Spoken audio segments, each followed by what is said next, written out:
S&P 500 on the move here. Looks like slightly lower potentially at this point to start the day. We'll look at the NASDAQ as well, looking similar. Really strong finish to the day yesterday, but with Nvidia earnings being a little bit delayed, market reaction also a bit muted here. Here's Nvidia, as you guys can tell, roughly at this point, flat or slightly higher than where we closed. Nice pop initially. These results were better than expected, as was the guidance, but we'll have to wait and see if the market can hold up on those reactions. Here is TTD. This is another earnings name from last night. Got hit pretty hard. C3 AI under new leadership and announcing 26% workforce cut. So definitely a lot of these earnings names are going to be in focus. Zoom, Celsius, CRM, Snowflake, other names that did report yesterday after the bell. There's not just earnings names on watch. Crypto will absolutely remain in play after the massive Bitcoin and Circle Internet Group rally yesterday. SanDisk and Tesla also with some catalysts. Just so you guys know, Watchlist has been sent, but there are some issues with it being delivered. So if you guys don't see it in your inbox yet, we are working on that right now, but certainly lots of stories to digest regardless. How are you doing, Sharif? Good, yourself. Good, thank you. You covered the entire thing. I don't really have much to add. Well, I guess we'll send over to the guys to see how they're doing. All right, great job there. It's too bad. We will get the, welcome back, by the way. We will get that watch list out to you guys. There's a lot on it, too. We are having some issues sending it out, so. Lots of big earnings. How was birthday day? You weren't, was it dinner? What were you guys doing? So my daughter's birthday was yesterday, so she turned 9. We still had swimming, so we didn't do like a big thing, and my wife's on a trip. Oh, okay. One of the reasons why I stayed home is she also had her Karate Kids like demonstration at her school. Booyah. I made sure that I got a chance to see that. But I mentioned Joe to this as I was walking in. The highlight of the day yesterday was like I'm walking my daughter to school, and we hit like the corner, and her classmate, her best friend who lives a few houses down the street, is walking out with his sister, spots her, and just like starts sprinting. He's sprinting down the street, and then they do this hug where they and then bounce around, and then it's like happy birthday. It was like the cutest moment ever. Of course, hands were freezing. I didn't have my phone out, but that's always the best. And at the end of the day, we're back. Hopefully, we're back. Nvidia saves everybody, even though the market is exactly flat right now. The market might not need saving mode, but I was hoping that it would save some stuff. I was hoping we wouldn't be flat after that report. Well, you weren't even here. Obi was filling in for you, of course, and we 4:20 came and went, and it came out at 4:30. Of course. We were sitting there waiting, and there were some false releases, and we were sitting there thinking, and we were like, it's not out. There's no way it's out. There's no way it's out. And then it just kept going back and forth, back and forth, back and forth. Then it came out, popped up to the high side. Actually, that's this morning. Popped out to that high side yesterday. Oh, actually, I changed my charts. Went up here. We'll use this one. It went to basically exactly where we thought it would go to, that 205 area. And that was a past high of last earnings. We busted through to 210, but that was it. And then the fade started to happen. And now you're trying to hold. So I think I have written down on the note today that we're gonna try the long, but basically right where this 200 period moving average is, this is a 5-minute chart. It's like 196 to 197, like in this area is where we're gonna go long. But I'm already kind of thinking downside on this. But I mean, the reports were good, man. The data center revenue up 75% year over year. Data center revenue, like there was nothing wrong with this report at all. Looking forward at it. We don't have the China numbers in it, so I think they could be better for Nvidia than we even think. But the market is all that matters today, and it's only up 1%. And we had said, Obi and I had talked about this a little bit yesterday. We had said the implied move was 6%. I actually thought it was going to move more than 6%. And boy, oh boy, is that wrong. This is almost like a normal day no, that's what I mean. It was like a normal day for Nvidia. I was looking at AMD short side today. Just like they didn't have a very good reaction off the number once that was reported out. And so Hamster already, what's up, Hamster, in the chat? You already nailed it. Hamster was like, Sean, it's going without you. And it's like you already knew for some reason that I was thinking short in AMD. But there's the response off the Nvidia numbers. So not good. And we're going to be looking to go short here around this. It's kind of the same level here, 210 to 211, if we get it, you know. And then I mentioned to Neil, and I said, did he see silver? And I mean, that's on the radar. I meant to ask Adara this because I don't know if we ever found any information on why silver in the last 20 minutes went from like, well, don't worry about it now, Adara. There's lots to do today, but 82.50 all the way down to $80. Those of you in the chat may know something about that silver trade, so let us know, because I'm trying to look at silver today again as a potential continuation short. So the sticky note's out. I'm just tuning it up here on the web, and then we'll get that through. But yeah, 78 looking like a decent level here. We'll see if we can hold. Just goes back a couple days, this weekly level of 78. And I said to you in the lunchroom there that it's March 1st on Sunday already. The fact that we're already getting into spring is... It's nuts. We have our draft, or we have to draft all these kids to our baseball teams, and the draft is Sunday night, March 1st. And I was like, oh, we still got a little time for that. No, you don't. So some coaches are messaging me yesterday, hey, what about this player? What about that player? I'm like, what are you talking about? We have a long time before we do it. You got 2 days. So yeah, so I'm Saturday and Sunday we're at evaluations, and then Sunday night is the draft. So yeah, man, it just the summer is here soon, but not here fast enough. We said that yesterday. We're like, I think it was Sharif or Joe. They're like, oh, summertime's coming around the corner. I'm like, wow, we still, or maybe it was Obi. I was like, we still got spring. Well, spring is my least favorite. Actually, spring is I love the spring. I like it for sports because we get like it's like you get everything you want. You get hockey and basketball playoffs, right? So that's going to be good. And then for me, I love spring training. I love the start of baseball season. Like it's that perfect time. You got March Madness, which is going to be starting. But like I was looking at that silver thing, and I'm almost thinking we could have been somewhat technical. Was my first thought, because like it just had it had an all-day trend break. But when you see stuff like this, and I'm going to use that line again where I say I'm not a charter market technician, but that looks like a head and shoulders could be setting up.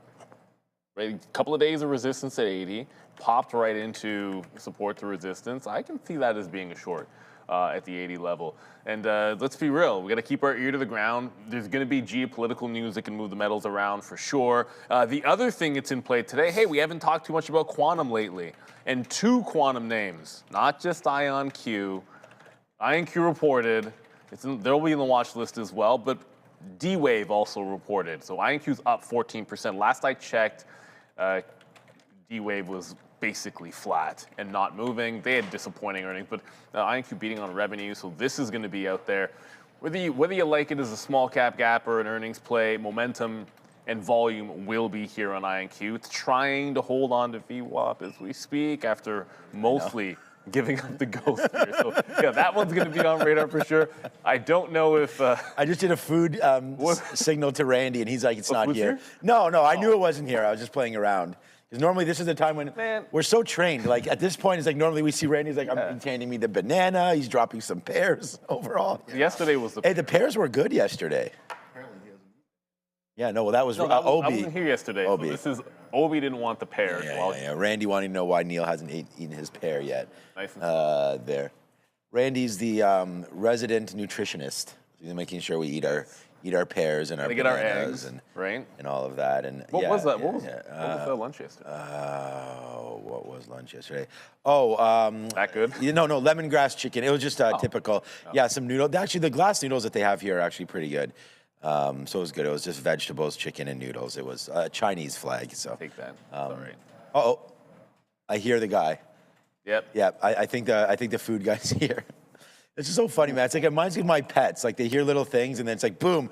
Like if my wife opens up the treat jar, then both the cat and dog just come running, and it's like, okay, here we go. We hear the caterer stepping in here as well. All right, let's go back over to the desk and figure it out. Some people talking about silver. Could have been Iran talk there. Some stuff wrapping up. People saying inventories were at all-time highs. That was posted there yesterday as well. So we'll look at silver today and see if we get a bounce off that 78. But yeah, sticky note about to come out, and then watch list. I keep on refreshing. So wait a second, it's there. So I just got the watch list. So if you guys have not received it yet, it's coming. And if not, refresh. And remember when you used to have to keep on now the inboxes are just consistently hitting refresh. Pretty good. Thursday, February 26th, man. I cannot believe it is February the 26th here already. Training time. Oh boy. Okay, let's go back over to the desk and see what they're up to. Yeah, update on the watch list, guys. It looks like roughly a third of them have been sent out as of now, and I've contacted supports. Hopefully we will get more. Of course, we do apologize for this delay, but in the meantime, I did get a couple headlines coming through here. I want to mention VRT, not much of a move here, but Vertiv announcing, quote, a major evolution in high-density data center deployment. Ford, meanwhile, F in focus, filing a recall of 4.38 million U.S. vehicles. So a couple things on watch here. But I do want to mention, as we're going to talk about a lot today, Nvidia, Sharif, NVDA with another stellar report. This shows all of their revenue heading up to Q4 2026.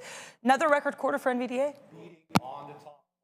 Guys, stellar report, revenue increasing 73% year over year, but the eye-watering data center revenue now basically encompasses 91% of their total sales comes from data center, and of those 91%, over 50% is relying on the hyperscalers. We're talking about Alphabet, Amazon, Meta, Microsoft. So a lot of concentration risk in a group who's actively trying to develop their own chips. So as they continue to buy, one has to kind of concern themselves about what the future looks like for Nvidia and their relationship with the hyperscalers. Moreover, nothing of the H200s that were destined for China have actually been sold. So those remain on the balance sheet, contingent liabilities, but it didn't really matter, guys, because the revenue blew off the top.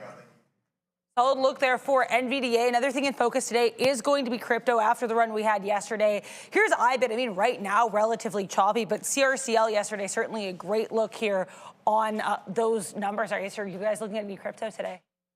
We'll be looking at some crypto, but for all you small cap traders out there, got one for you.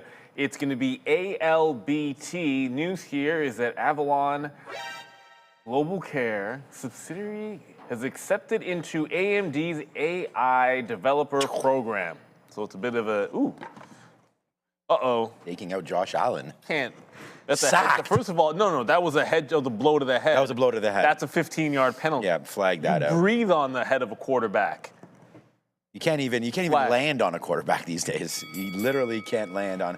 I love the best is like you have 6'5", 200. What are they supposed to do? 250-pound quarterback. That's one of the stupidest Who's an rules. absolute monster that you can't bring down, but you can't breathe on him, and he knows how to flop too. That's the best part about it. So good luck in this one.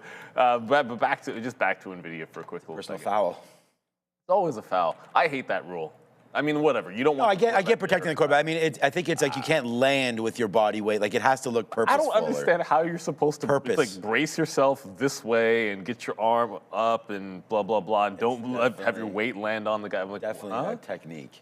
That's so hard when you're playing that fast, and these guys are so big. But I kind of feel like when momentum's in the market too, but like, is this not disappointing for Nvidia? Like the whole thought was, okay, well, someone's been holding this stock at 194 for so long. Like, it was coiled up and ready to go. And I understand, like, there's always going to be those that say that, hey, well, you're relying so much on the scalers for growth, and ultimately, can you really keep that up? But the guide was big. So, like, it's one of those, they keep on proving it, and every single quarter, it's like the naysayers are, okay, well, it's going to slow, it's going to slow. Well, it hasn't yet, and we just sort of continue this path. Now, the obvious thing to look at today would be, well, maybe it does what it did yesterday. It dipped right into the prior high, like that, right into 194 at the open and then took off. So I kind of look at that window on Nvidia right in here, like that prior high that was the wall before, and then you've got like the little double bottom. So you got this little like target zone if we're not doing much of anything, which it doesn't look like we're doing much of anything. You get a dip into that zone. Oops, I don't want to move that line. You get a dip into that zone and then look for the long today on Nvidia. But I can't say it's not gangbusters. It's not a breakaway play. It didn't hold over $200. There's a lot about this that wasn't, say, perfect. And it makes you wonder, like, if that's what it was for them, what's it going to be like for CoreWeave tonight? Because because this is another one where he really thought like the 100 break. I expected to come in, after last night, thinking that CoreWeave would be breaking past that 100 level that we were talking about on Wednesday. Well, I guess Tuesday it would have been, not yesterday. And it completely failed that $100 break yesterday. I mean, if you if you took 100 long yesterday, I mean, it got to 103 bucks. So it's not like you wouldn't have lost on the trade, but it failed the level because we're right back at 98. And these guys report tonight, a lot will be at stake for them, but a little disappointed in Nvidia. It's good that it's held over 194, but the fact that it couldn't really do much with the 200 levels for now is disappointing. Yeah, I mean, I'm the same kind of a thought here, and it's just like, we had really hoped that we could get out of the malaise that is Nvidia. I mean, it's still up 5% year to date. It's beating most. I'm not sure. Maybe Apple might be the only other Mag 7 that's actually doing anything this year. And I have to double check that. I mean, we know Google's been doing well. But at the same time, it's like, it just didn't get going. It's at the same spot again. So I think it's gonna have to agree with Neil here. A little disappointing. It's nice to see it up. There's no doubt about that. We've seen many names get up and then get faded. So we'll have to wait for this true opinion to happen once 9:30 hits and we see where the money comes in. But yeah, I would have liked to have still been up here and given us a chance to maybe break through or hold that 200 level instead of starting underneath 200. I don't really enjoy that look. But I do think that there is some opportunities to get back up to here. We just need to see the momentum come through. You know, the big problem there, and I heard the talk about it there, Sharif, the CapEx, the continuation on the spend. So, I mean, if that dries up, then we got to worry about where sort of the cash flow is going to be coming from for Nvidia to keep pace. There's that deal with Taiwan Semi. So there's a couple different news stories here today with Nvidia. But overall, you know, I don't think we really get too worried, man. I mean, Nvidia's just been a hold. It's not really a buy. It's not really a sell. You know, I think it deserves to be a part of the portfolio. I mean, these numbers that they're putting out are absolutely insane. So we just have to, you know, keep pushing forward with NVDA and hope that the buyers can come back in. And I think it's a good spot to park the money. I don't think this is going to absolutely tank or anything like that. Well, we're not tanking. I don't think we're tanking. You know, so I would be fine. I mean, it was just at 170, wasn't it? Just what is this? What day is this? So the beginning of the month, Feb 4, Feb 5.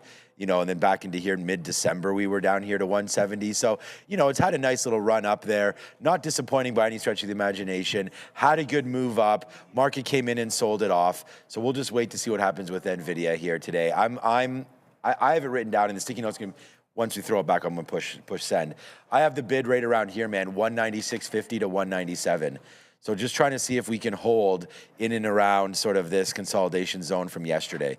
If we can't, then yeah, I do think that we probably come back in. We got real hit near the end of the day. So the sell-off was coming through, then there's the relief rally, and now we'll come back in. I'm gonna adjust my chart time so that we can get it past 4:30 because, you know, we didn't actually come out. Well, there we go. So there's the move there, right? So all the way to the upside. We'll have to see what Nvidia wants to do today. For me, I'm shorting AMD instead. So we'll look at that. We're going to try to go long. Well, oh, man. AMD's not going to wait around, is it? So, yeah, it's still dying right now, slowly down to the downside. So, yeah, and then I have Bitcoin written down as a sell today as well. So, unfortunately, yesterday we were very bullish on the market, and that turned out to be right. The Nasdaq was up 1.25% today. IBIT short, Nvidia long, AMD short, silver short. So that's what we're going to look at today, and you know, lots to talk about. Needless to say, the Watchlist is packed up. You guys should have now received it. If you haven't, keep on refreshing. It's just crawling through right now. This Watchlist gets sent to thousands and thousands and thousands and thousands, and not hundreds of thousands, but thousands of people. So we want to thank everybody for signing up. If you are interested in the Watchlist, go to the link in description, hit it, and sign up for the free Watchlist delivered right to your inbox every single day around 8 a.m. And we want to thank Dara and Sharif and everybody for doing all that work. Sharif's morning note also available to members. It's huge today. I actually saw what Sharif did today. I liked it. He put on here it's like an appendix or whatever, table of contents here. So Nvidia. Hey, I'm looking for Nvidia. What page is it on? Oh, okay, page 2. Okay, good. Then Alphabet, Amazon, so they're all right here. And a nice little Paramount, Warner Brothers, TKO, Baidu, Synopsys. Wow, they are all here. Yeah, I saw that Stellantis. Something about first running to a first loss there, Stellantis. So we'll find out what's going on there. So, sorry, Sharif? Oh, you can even, and then, yeah, you go right there. It takes you right. Yeah. All right, there we go. The more you know, right into their trader takeaways. You know, anything you need to know about the quarter you know, it's all right here, right now. So there it is. I was waiting for that. Thank you, Andre, for that one. But yeah, the more you know, and now you know that you should be a member. You should be able to get that Sharice Morning Note. $5 a month, and we do want to thank everybody for continuously putting in memberships into the chat. It means a lot to all of us here. So, all right, let's go, man. It's going to be a busy day here. It's Thursday already. I can't believe where this week goes. Every week just is going on and on and on. So, all right, we'll go back to the desk. I don't think we have any expected guests today. No guests today. Unless Raheem shows his handsome face around here. There's a lot of people that are asking, or at least I saw a couple in the chat. Because ZSL, you can see it grayed out and halted. Just understand, like when you have these little leveraged products, you will have like split. They do like often splits and adjustments. I think this one is just a reverse split. So you can't trade. You usually can trade it at some point, probably the open at least. I'm not sure. I haven't seen the exact resumption time, but it looks like all it is with this is a reverse split for ZSL. So once you can trade it, it will resume being the inverse of SLV. Like today, like on my note, I did put short SLV in at about the 80 level, and oftentimes you'll see me trade ZSL to the long side. But you know, until that opens up, really, then you can just go over to SLV. But it should reverse split, and I guess it'll be like, you know, double digits at that point. But, you know, it happens. It's pretty normal for leveraged, for some of these leveraged products to do this. And I wouldn't be freaking out or shocked about it. But silver is going to be on watch, as well as gold. And look, we talked about some of the small caps as well that are going to be out there and running. We've already seen one. That was at ALBT, and I do see a few other ones in there. Ooh, someone just said Alphabet jumped. I heard something in my ear about Alphabet, but didn't really catch it. Yeah, Alphabet on the move, not much. Slight bounce, slight move, a couple bucks in here on Alphabet. Let's see if I didn't hear exactly what was said. Dara, did you catch anything on Alphabet just now? Because we did just have a pretty decent spike, $1.50. Here on Google. So we'll keep our ear to the ground for this. They're not one of the names that reported. There's a ton out there. You've got Krispy Kreme. Ooh, that just makes you think of donuts. Obviously, Trade Desk to the downside. Oh, before I throw you guys back, I can't go this long without harping on C3AI. Don't nobody know what they do. Another fresh low. It's a lot of things today. It's a flat bottom break. It's single digits, so now they're a hat size. Not my hat size right now, but actually not that far from it. They're pretty close to my hat size, but they're underneath that $8 level, so I'm looking fade today. As long as it holds under about 8.25, yeah, C3AI fresh lows. I'm 7.5 hat size. What is that? So it's close. Yeah, pretty close, 7.5. We're 7 getting and down. 5/8 if I've got lots of hair, which I don't. So basically, when a stock is, ooh, you got the breakfast. Oh yeah, the breakfast is shashuka. Oh, I'll gotta get on that. Of course, I said to Obi, I just saw him there. I was like, of course, So good. it's that, and I'm wearing white, or this is like a cream. So get ready to have like red splatter. That got me last time. Get but ready to get thankfully red it was splatter all over. Thankfully, you could barely tell because I Or was just like tuck in a napkin here, yeah, you'll be fine. or It's something. like when you have pasta, like you have like the good thick sauce, and Yeah. you know it's gonna be. You're just dying to eat it, but you've got like the white shirt on and you're out. Yeah. Yeah, this is gonna be a problem. Joby up 6% today. Joby was a good. Oh yeah, that's right. I got to turn off that.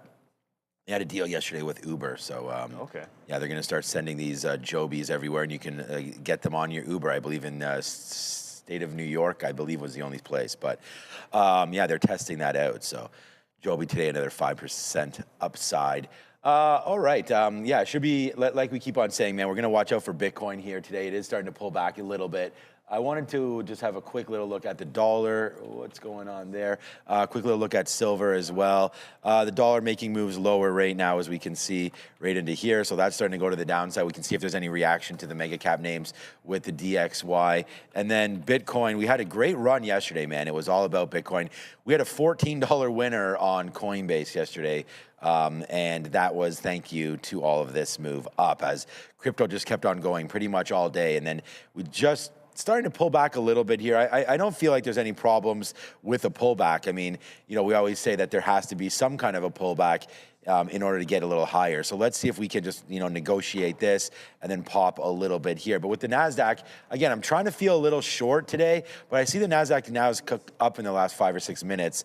But yeah, looking to fade out on crypto just a bit here if we can get something around that 69 area or so for Bitcoin to come back in. So let's just see what that happens to do today. Oh, I got an update on Chrome here. I got to maybe hit that. So yeah, Bitcoin, crypto, and then SLV. We talked about that huge move yesterday, Sharif. OB had that move breaking near the end of the day yesterday, and there it was right there. Broke through its past support, all-day support of 81.50 or so, and then once that broke, the sort of floodgates opened up there, and then it battled back, and now we're back down here, looking for like a 78 or so break here on SLV. Yeah, and then I just see it. Neil already talked about this ALBT, so there was a little bit of a runner there. It's since it broke that dollar. You actually brought it up when it was underneath a dollar, and I meant to mention to everybody, watch that break, and there it goes, right up to 120. So the key dollar level hold. So if you want to really try to go for the moon here, you just wait for it to break a dollar again. So now you have your outs. Whether or not you going long here and taking a hit of 20% if it breaks through a dollar is not the greatest. But that's the game that you play when you're messing around with ALBT.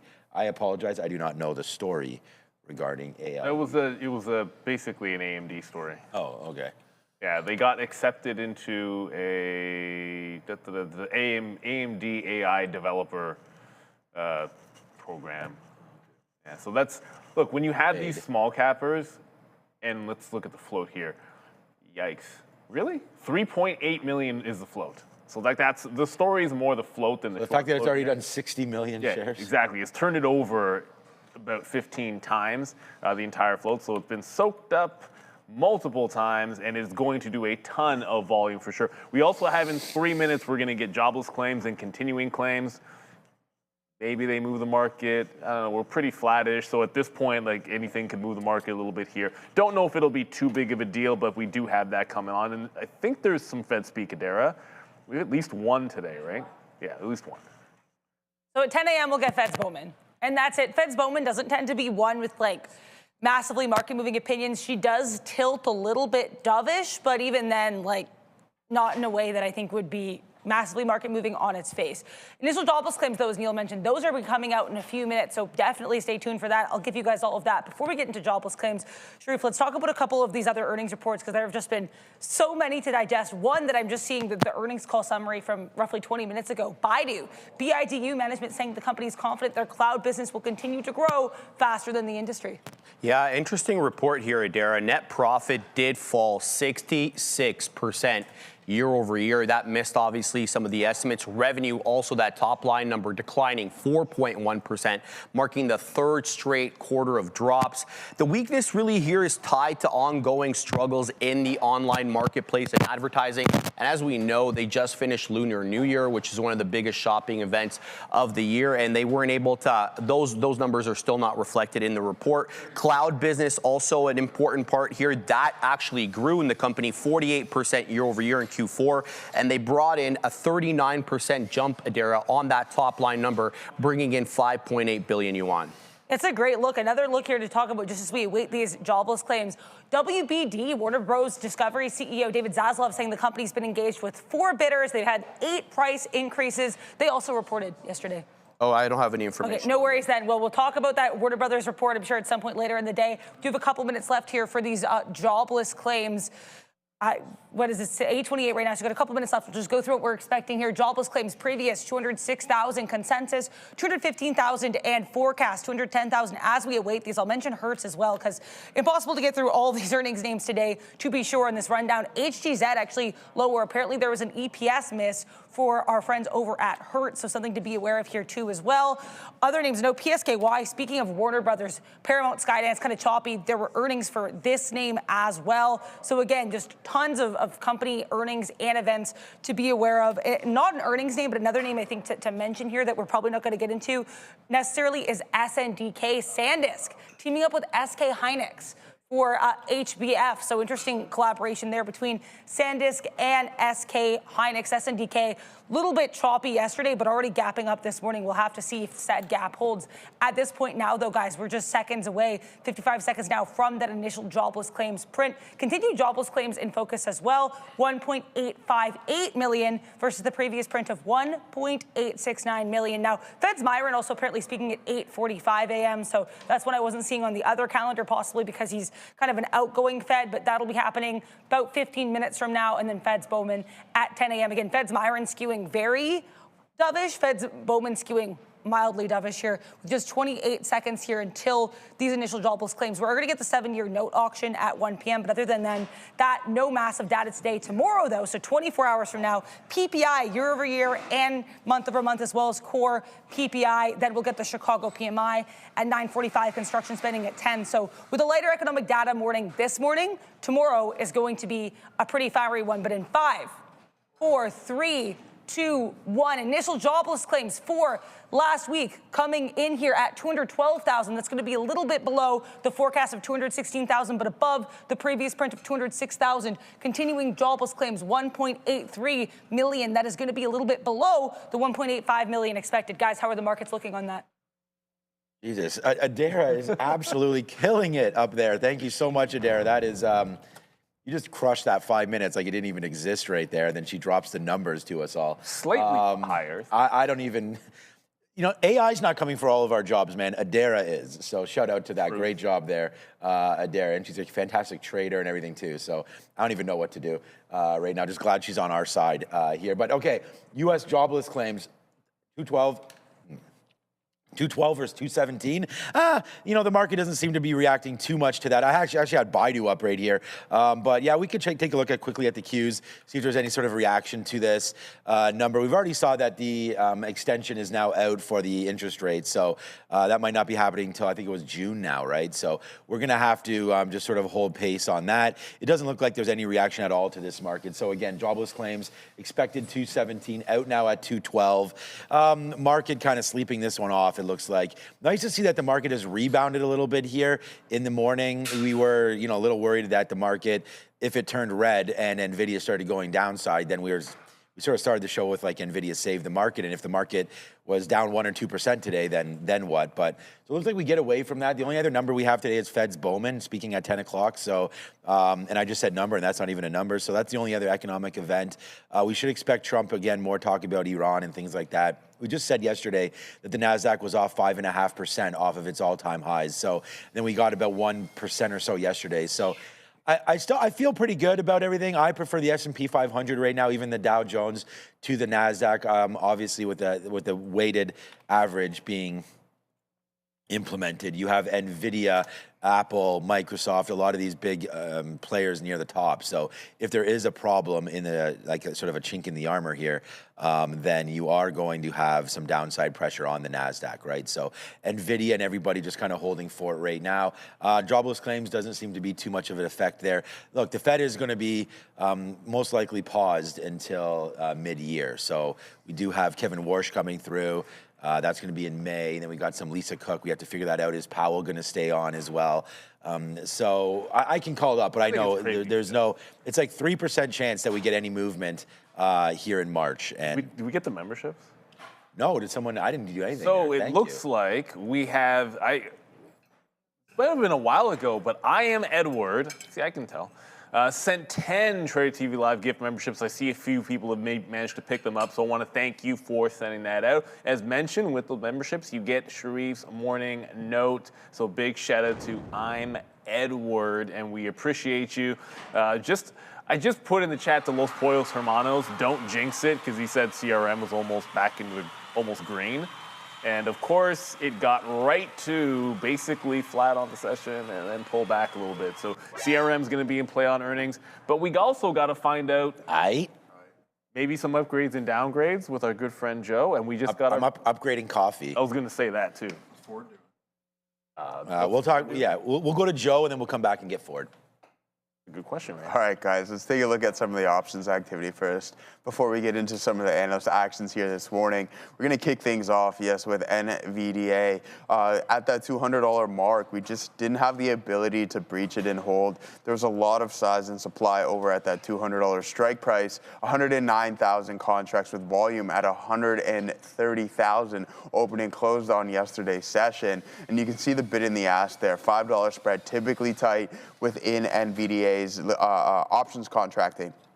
Now, as for our Greek metrics, we're going to be looking at the delta, gamma, and obviously our vega. We're sitting on that 40 delta there, guys. It's probably going to be a little bit less considering we did slide from the high after that earnings report. Your gamma exposure is relatively cool, but the implied volatility is going to be an increase just due to the fact of the earnings report. So just keep that in mind. There is NVDA. Now moving forward, guys, Circle putting in a monster session yesterday as well too. A steady grind, and this is far from where we're currently trading at.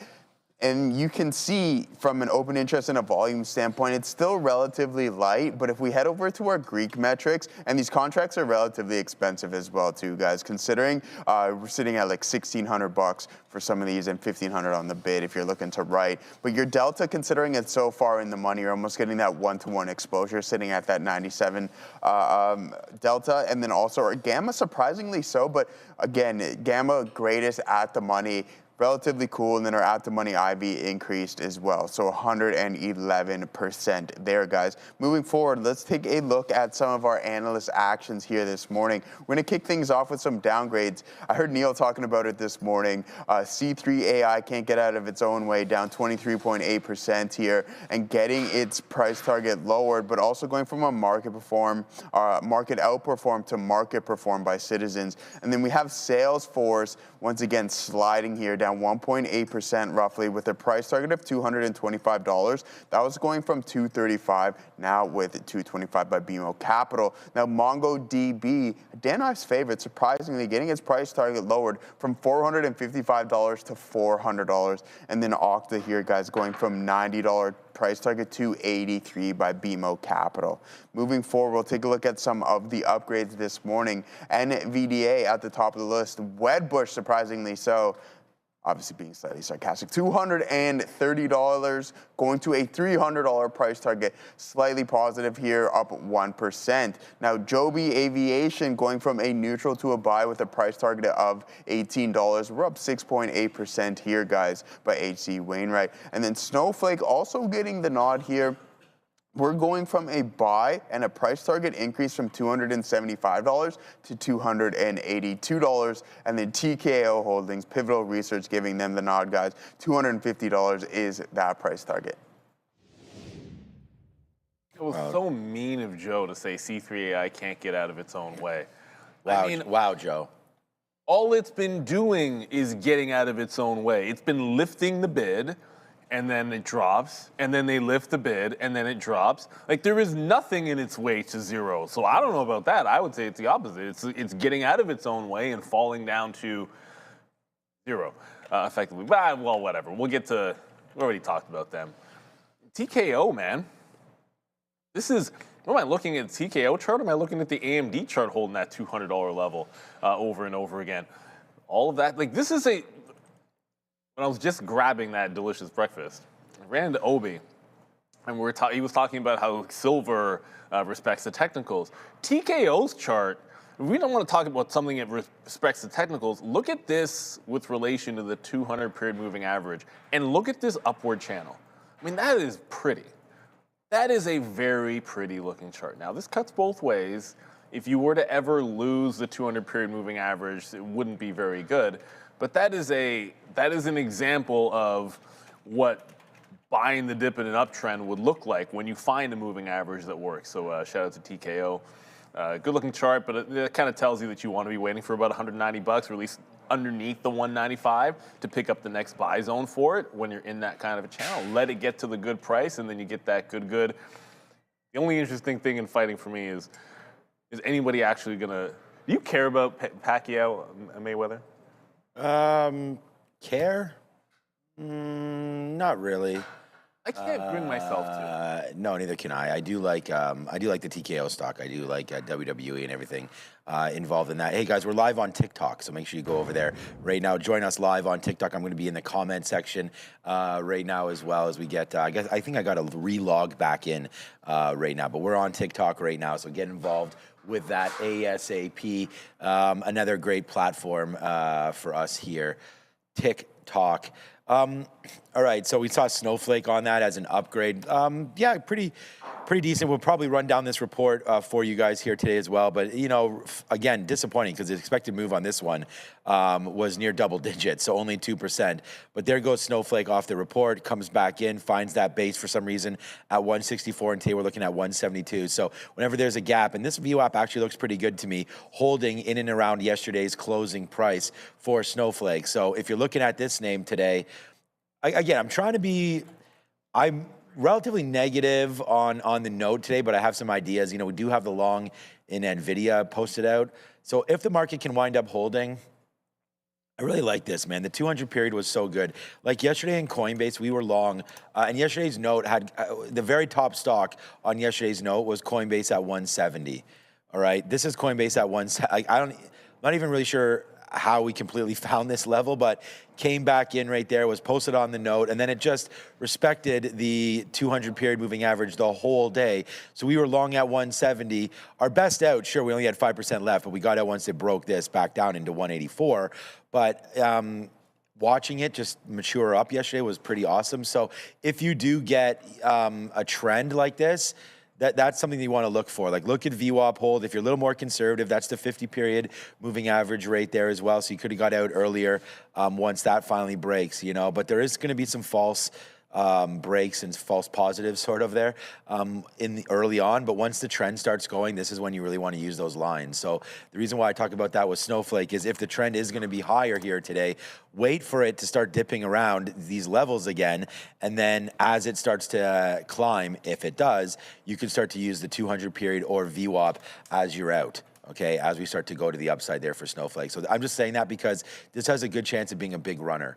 You know, the move was expected much higher than where we are. The quarter was not bad. It's still holding above water here. If the NASDAQ wants to go, I like Snowflake. Plus, we just learned there from, I think it was Webbush from Joseph over there that upgraded or, you know, commented there on Snowflake. So, you know, like that move higher, and we'll see if Snowflake can work out as well. But yes, to your question, why do I use a 200 for a day trade / noob? Hey, what's up, Omen here?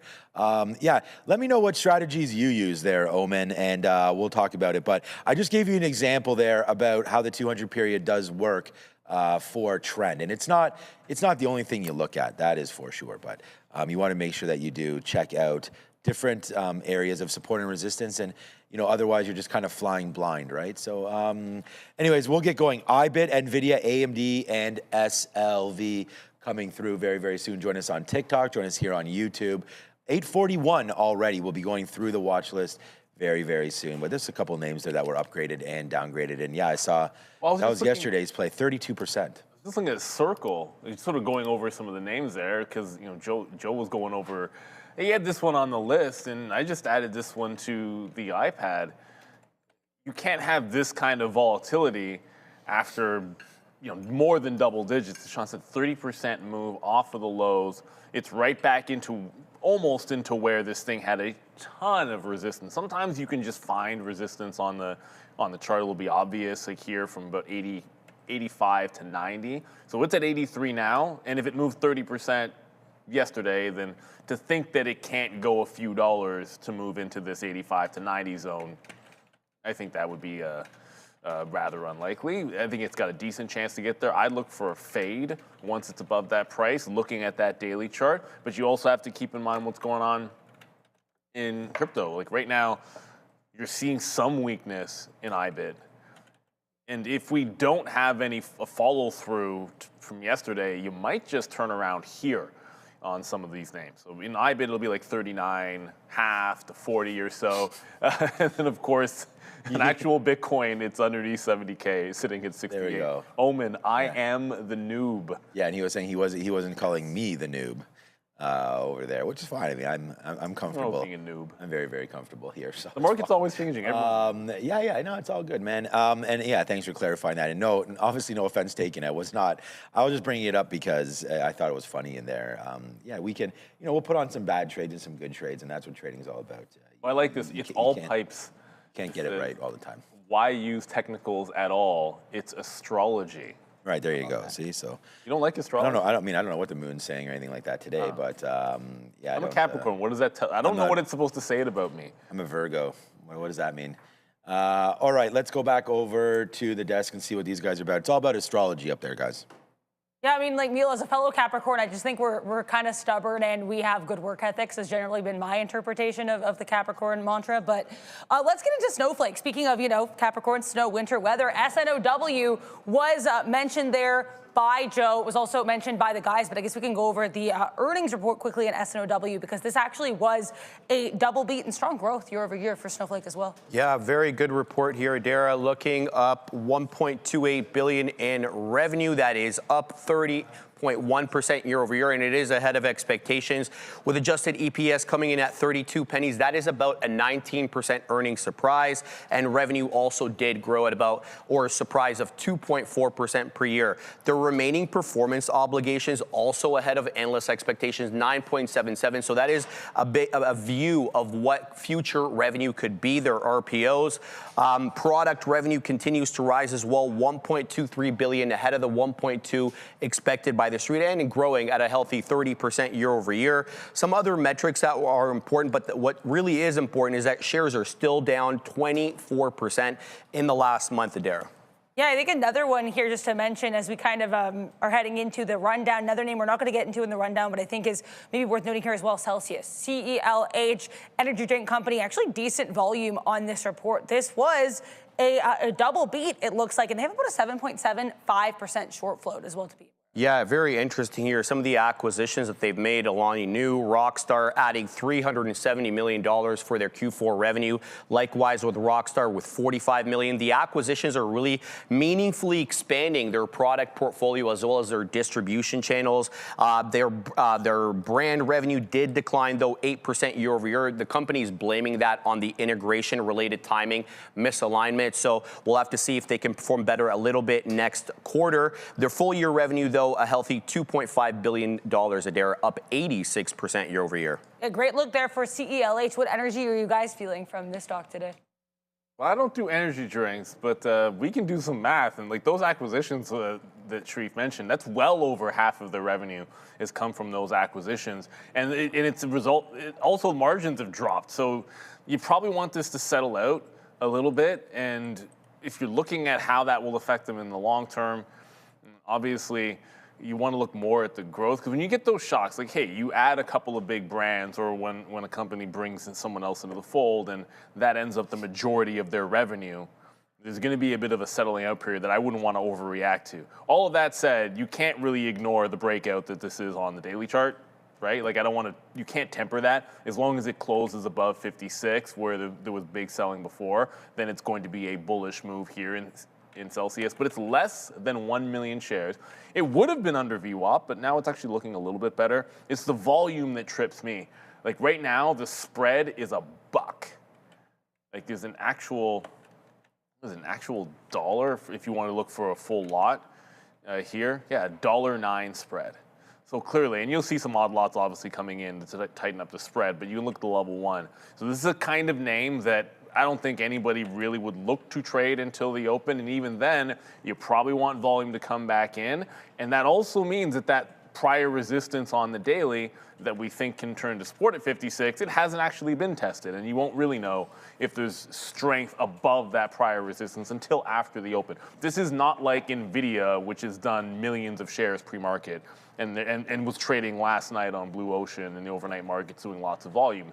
A completely different ballgame here. It's got to put up or shut up above that level after 9:30. That'll be more important. And we got a super chat from Nick Dubs, I believe. Hey, what's up, Nick Dubs? Ooh, you've got, here we go. This is Neil, TTV, which is just the name. Unbelievable flag on, there's a name AT&T. we never see.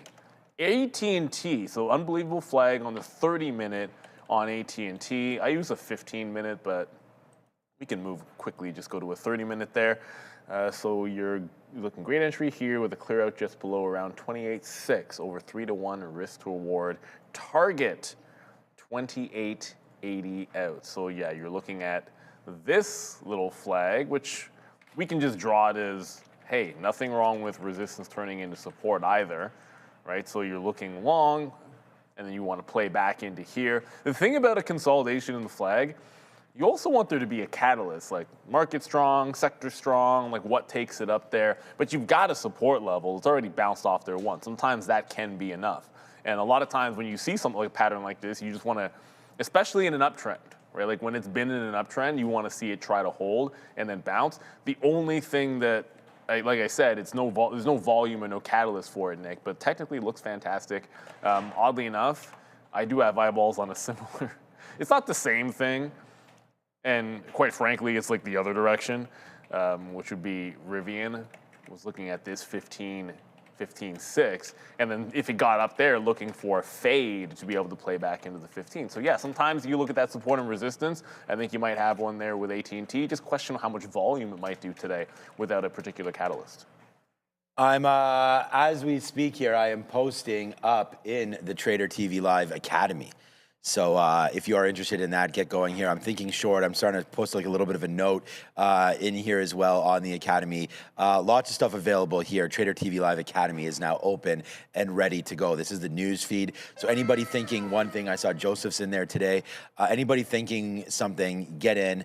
You can post it on here, see some of our, our thoughts, and add yours as well to this community. So shout out to everybody that's part of Trader TV Academy. We'll be talking more about that as it goes. Just want to let you know that I'm posting up in there right now and trying to watch out for AMD, trying to watch out for silver today, looking at Bitcoin as well. Bitcoin trying to hold 68,000 right there. AMD, nice bounce off 207, that's for sure right now. Good little move there just happened in the last 5 minutes to the upside. So not sure if something had hit there or not, but we did get Jobless claims 212 versus 217, so a little better than expected, but not much movement over there on the markets yet today. But Nasdaq relatively flat. I think it's a good sign here early, especially if Nvidia, and that's what I'm writing right now in the note, is we got to be able, wow, look at that. I mean, the sticky note has on here 196.50 to 197 needs to hold. And, we had made that note before 8 o'clock. And so far, that's exactly the level. Like the level that held was right in the middle of what we posted, 196.50 to 197. So here we go, man. Nice move to the upside right there. And look at this fade coming right back in. Already done 7 million shares today for Nvidia. ALBT, that was the other one. Avalon, so watch out for this name. This is a big mover here today, up 138%. So something to look at here is ALBT, trying to hold that dollar mark. It looks like it's, again, like a nice little flag, right? I mean, there we go. Looking to break out now through this 130. So be patient with this one. Obviously, the volume is here right now, 82 million shares. Neil already talked about the float on this one. 3.2 million share float. Already turned over 25 times. So be careful with what we're doing here on ALBT. But again, you got to like it. If you're collecting rebates and just going back and forth here, it's probably been a pretty good trade as it just bounces between 14s and 23s here back and forth. So ALBT is the runner. Nvidia's on lots of our minds, as is crypto today and silver. So we're ready to go right now. What's up, Farm Trader and everybody else there? Good morning, D-Gens, says JCOIGNY. But we're ready to go. So back over to the desk here. Mirren speaking right now, apparently. So lots of stuff going to be happening today. Fed doesn't stop. They're always they're always saying something until they're told to be quiet. Right now, Iran could be talked about today. I just saw someone. We're still hearing more. It says Iran says talks were intense and very serious with the U.S. in Geneva. Hopes talks focus on nuclear sanctions going forward. And then you mentioned Fed's Mirren was also talking, saying labor market data has been quite a bit better, but it is too early to sound the all clear.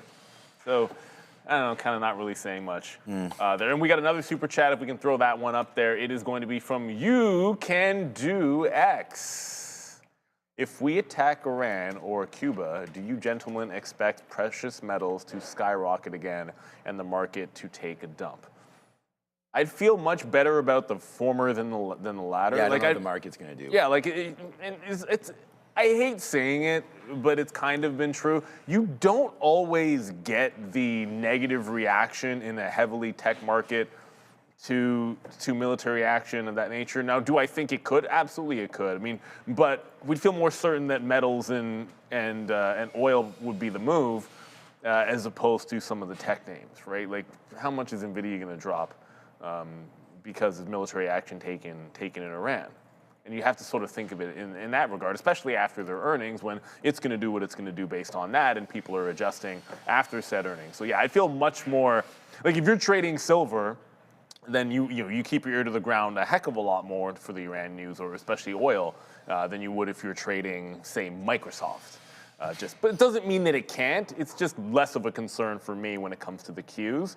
But certainly, when we're looking at silver, we are going to care for sure. Let's head back on to the desk, everybody. It's only 5 minutes ago until we get into that watch list. But Adara, I know you're going to be keeping your ear to the ground with regards to anything coming out of Iran today, because you're all over it. Yeah, I have a little bit more, and I think honestly, like the comment that you guys already read about the, making sure they focus on nuclear and sanctions in the future, that kind of implies that there were some concerns that wasn't the focus, and I'm seeing more comments from Iran that continue to suggest that, yeah, I guess they're worried that the focus isn't necessarily on Iran. They're saying that they hope in the future they're able to focus specifically here on nuclear issues, and saying hopefully they can separate nuclear and non-nuclear issues going forward. So if I see anything more on that, I'll let you know. Sounds like these talks in Geneva are done for now. So unless we're kind of getting recaps, I don't think we're likely to get more news from this, but there are more comments from Fed Myron. He's saying that over-regulating hurts banks. He said that they need to cut rates by about 1% this year. Not shocking, as I mentioned, he skews heavily dovish. Also saying, though, on foods and prices, you can always find outliers for inflation, but he thinks right now it seems stable. It's way too early to sound the all clear on the labor market. I mean, with just a few minutes to go here until the rundown, Sharif, I guess we can talk about some of these Mag 7 stories. So Google here with their Intrinsic basically announcing, even though this company is still part of them, they're part of the other bets, they're going to be switching around the organization a little bit here. Yeah, very interesting story, Adara. Alphabet's folding that robotics software company. It's called Intrinsic, directly into Google after years inside the other bets division, kind of like with Waymo. We've been talking about that. Intrinsic's originated in Alphabet X's Moonshot factory and became a standalone in the other bets category back in 2021. So what they do, their flagship product is something called Flow State. It's a web-based platform. It enables robotics application development without extensive manual coding. Where have we seen that? Oh, that's right, vibe coding. The goal here is to accelerate the adoption of industrial robotics in manufacturing and logistics environment. So you can kind of feel that this is kind of with the moat right now, where we're seeing robotics really come to the fore with AI, and then the vibe coding aspect of it as well, to kind of help lay people who don't have a coding background actually be able to develop these products. They're going to leverage Gemini models, Google Cloud, and they're going to work closely with Google DeepMind. So it's a multifaceted approach here, Adara. Yeah, it's a really interesting story here from GeoOGL. Are you guys looking at Alphabet at all today? I know this one relatively weak yesterday. Yeah, I mean, I was going to say, before I do that, I just want to remind everybody that we're starting to pick up a little bit here on TikTok. So I'm already responding to people. Some people say they like CrowdStrike in here. Shout out to user 94648222800. Is CrowdStrike a buy? Are you guys on Rumble? Maybe we should be. There's some talk about Kava on here as well. So if you guys are, there you go, a whole bunch of people joining right now. So hopefully you guys can join part of the fun. And the best part about this, I just realized you can hit the like button on this like 1,000,000 times.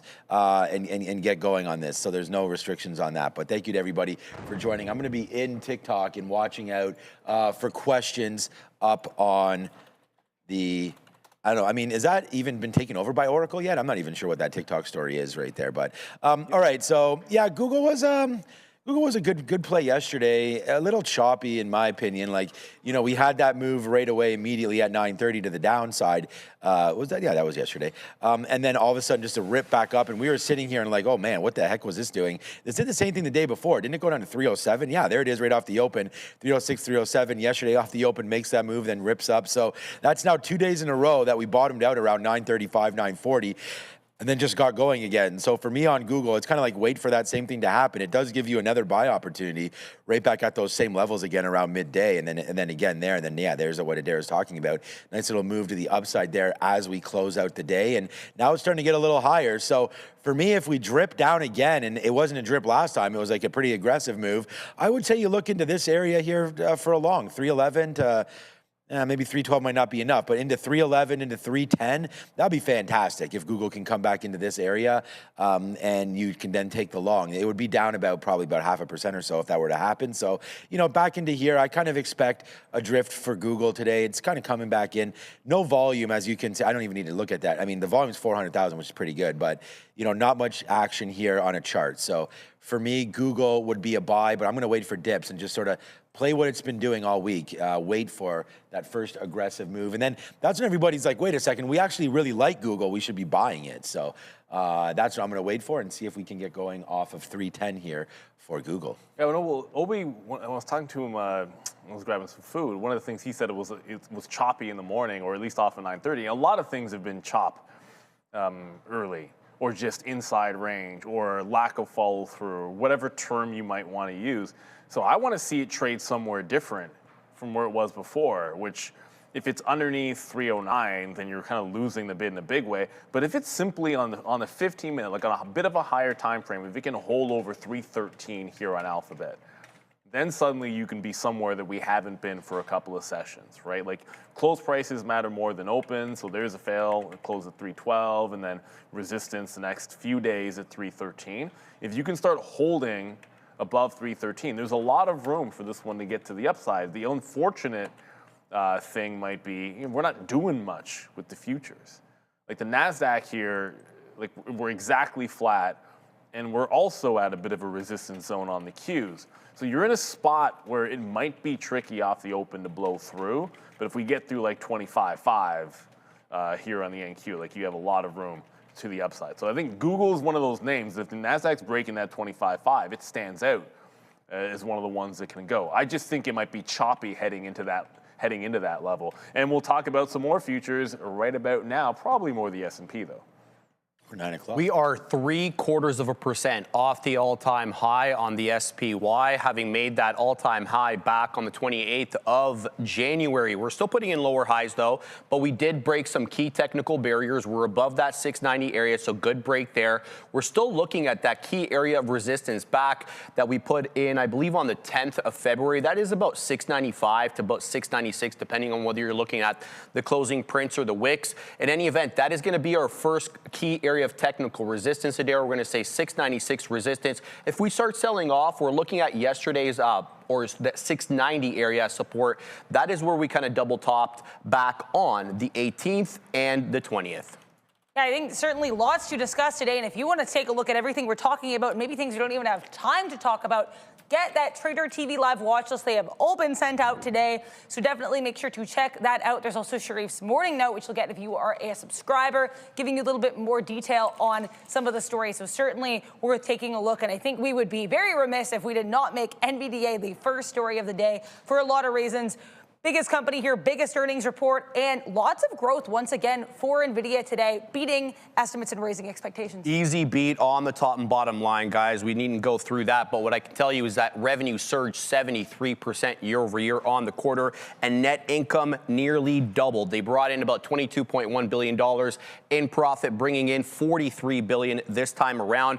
But the bulwark, the majority of their revenue comes from one segment and one segment only, data centers, which is where they sell their AI chips. That's up 75% year over year and now accounts for 91% of their total revenue. And the combined hyperscaler capex here is projected to be about $700 billion for the full year. But now, those capex names, Alphabet, Amazon, Meta, Microsoft, they make up about 50% of NVIDIA's data center revenue. So a lot of concentration risk there. The networking revenue continues to surge as well. You got to connect all these chips together, right? $11 billion. That segment's up 263% year over year. And their first Vera Rubin samples were shipped this week, pardon me. Fiscal Q1 revenue guidance, Adira, about $78 billion, plus or minus 2%.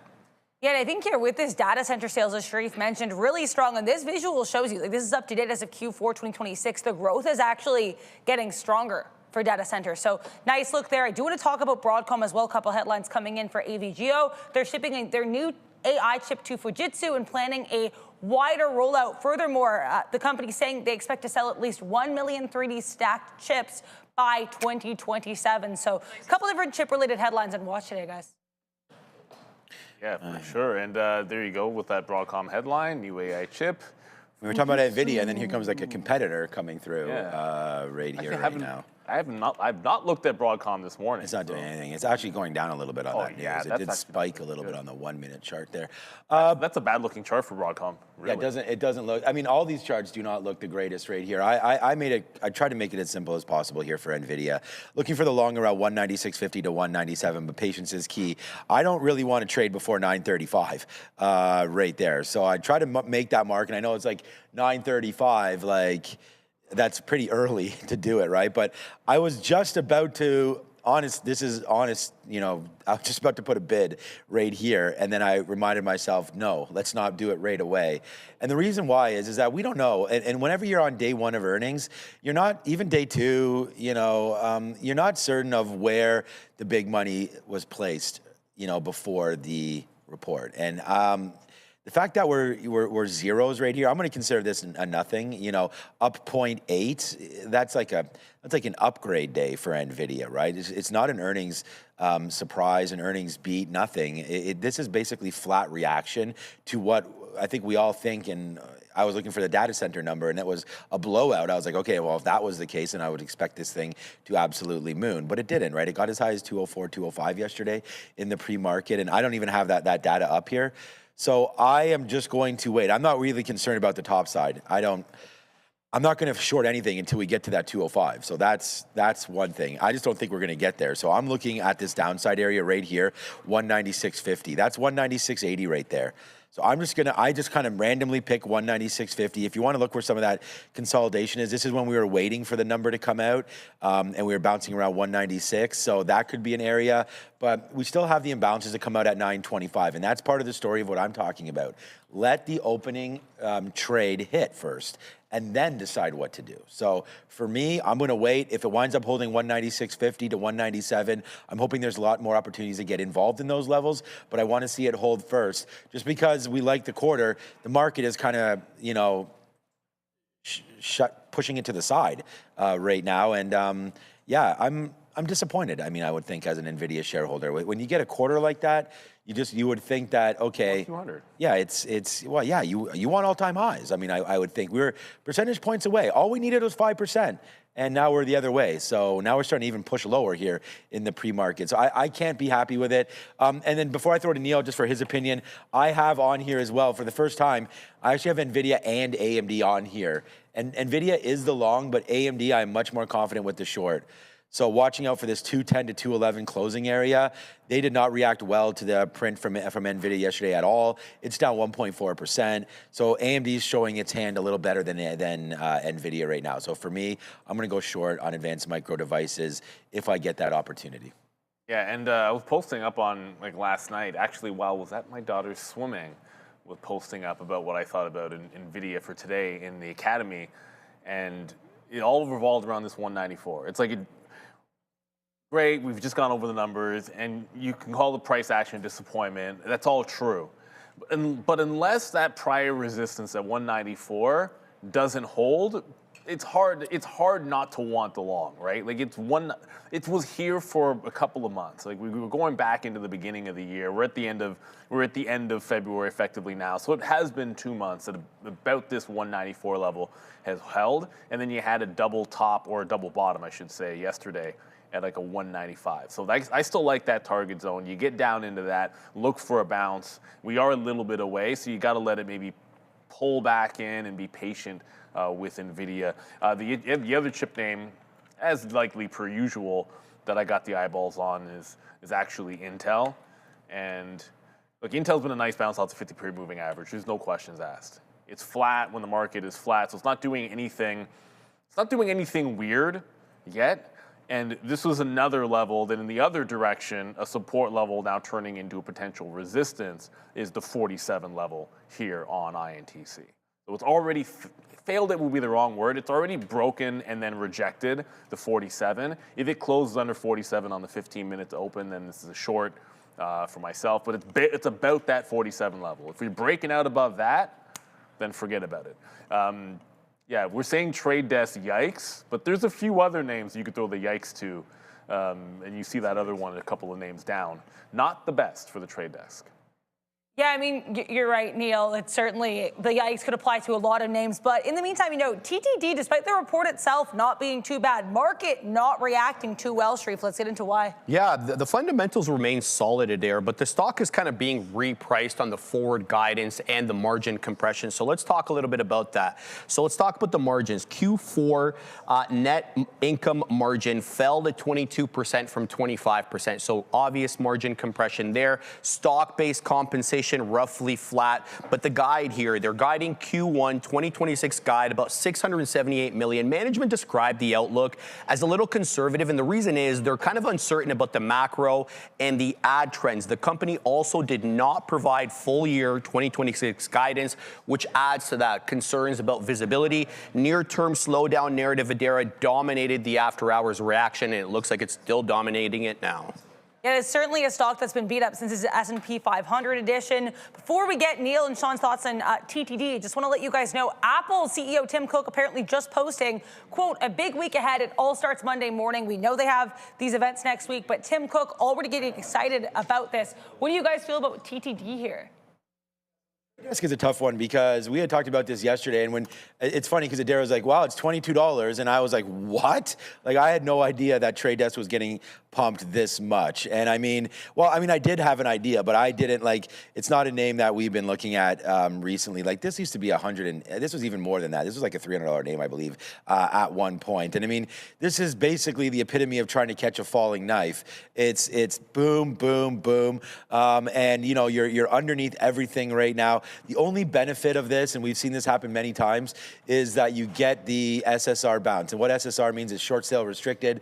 So even right now, you're not, this is going to switch to a yes. It's a no now, but once the market opens up, you're not going to be able to sell off of the bid. So what that means is the only way to get short is off of the ask. And what that can kind of create is a lack of selling momentum, because the only way to sell the stock down is you already had to have inventory in the stock. So you have to be long, selling your long position. So I don't know if people are going to be selling it all the way down here, man. This is down 14% and very brutal. I mean, this was $30 back in February the 11th. So you're talking about 2 weeks ago. Now that's chopped, you know, down 35% from there, down another 15% here today. So I mean, you know what? The quarter was actually good, as we just heard the numbers. It was more the forward guide, not as, you know, robust as I guess traders wanted.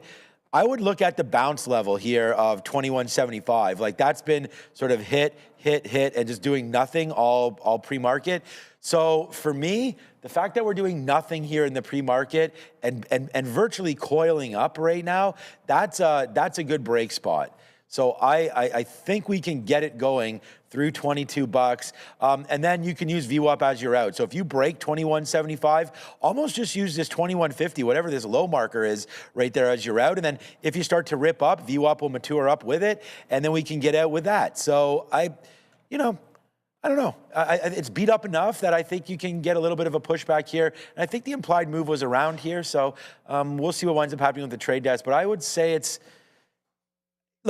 not a long, but if it does break those levels, you could get the energy of a long because it's short sale restricted. Well, I'll tell you, it was I had two names to look at, Trade Desk and C3AI, which we'll get to next. And I picked the latter for a short, and it wasn't Trade Desk. And ultimately, it comes down to a couple things. One, like, that was kind of upward trending. But the second part is, if you go out on TTD, like, you're actually, because right now we're chilling like $21. You've got some theoretical, like, pandemic high or low support coming in front of that $20 level. So it does feel like you are at a depressed point where everything has been so bad for so long that you might get that little bit of a relief rally. So I do prefer C3AI, which we'll get to in a quick little second. So I know it's not good for the trade desk, but there have been buyers off of the lows. And there's a saying that I like, and I think it was Luca that coined it. If you don't break the low, there's only one place to go. And so when something's down more than double digits like this, so like, fresh 52-week lows, all that stuff, but it's actually putting in higher lows in the pre-market when you're watching it, it's tricky to like the short in that situation. Another name which is getting beaten up, unfortunately, here. I want to thank Mildly Entertaining here on TikTok, just because here's Mildly Entertaining. I'm on TikTok. I'm talking about SLV here as well. Best trading program show on the internet. Thank you so much, Mildly Entertaining there. So we want to say thank you to all that and everybody that's part of this. This is TikTok community. Thank you, as we're getting more and more people to join as we speak. So we're trying to be broadcasted on as many platforms as possible. And there it goes on TikTok. So we want to thank everybody for heading over to TikTok. And if I say TikTok anymore, I'm going to go crazy. So back over to the desk. Thank you for watching us on TikTok and YouTube. Is it TikTok? Yes. And soon to be Netflix. Right, don't know about Netflix here right now, but we will talk about CRM because we don't have to wait for discussion of this report. Mark Benioff-led company, nice bounce here off these pre-market lows, but market doesn't necessarily love this report, even though the report itself not too bad. Yeah, this was a good quarter, Adair, but not the re-acceleration story the market was looking for. The buyback also signals confidence in the company's fundamentals, with Agentforce scaling, Informatica adding growth. But the full year guide here was a little bit of the concern. Let's talk a little bit about what happened. So this was the fastest quarterly revenue growth in 2 years for the company. Their net income rose substantially, a little bit less than $2 billion in profit on the quarter. They did announce, as I mentioned, $50 billion in new share repurchases. But let's be honest about it, guys. Investors are increasingly wary of Gen AI disrupting traditional enterprise software and the growth models that come along with that. Mark Benioff saying, look, we've done this before, this SaaS-mageddon, whatever you want to call it. They've gone through it before. They've weathered it on the call with investors, trying to reassure everyone. We'll have to wait and see. The market doesn't look like it's reassured right now, Adara. Yeah, I mean, we'll have to see if it feels a little bit better later. But right now, what are you guys thinking on CRM? I was just telling you, what's up, Randy? I was just telling Randy right here. Randy's really in our face right here. This guy is. Oh, you can see Randy. There he is. Hey, look at this. Look, where's there, Randy? Look this way. This way. There's the camera. This camera's on. Anyways, okay, there he is. Randy taking it. There he is. There he is. There he is. There. Okay. Anyways, all right. Shout out to Randy there. I was just telling him that this coffee was super. I will take another one. Why not? Super hot fire this morning. Like, it was like boiling hot. And I was like, but it's not a wrapper. No, it's not. I love.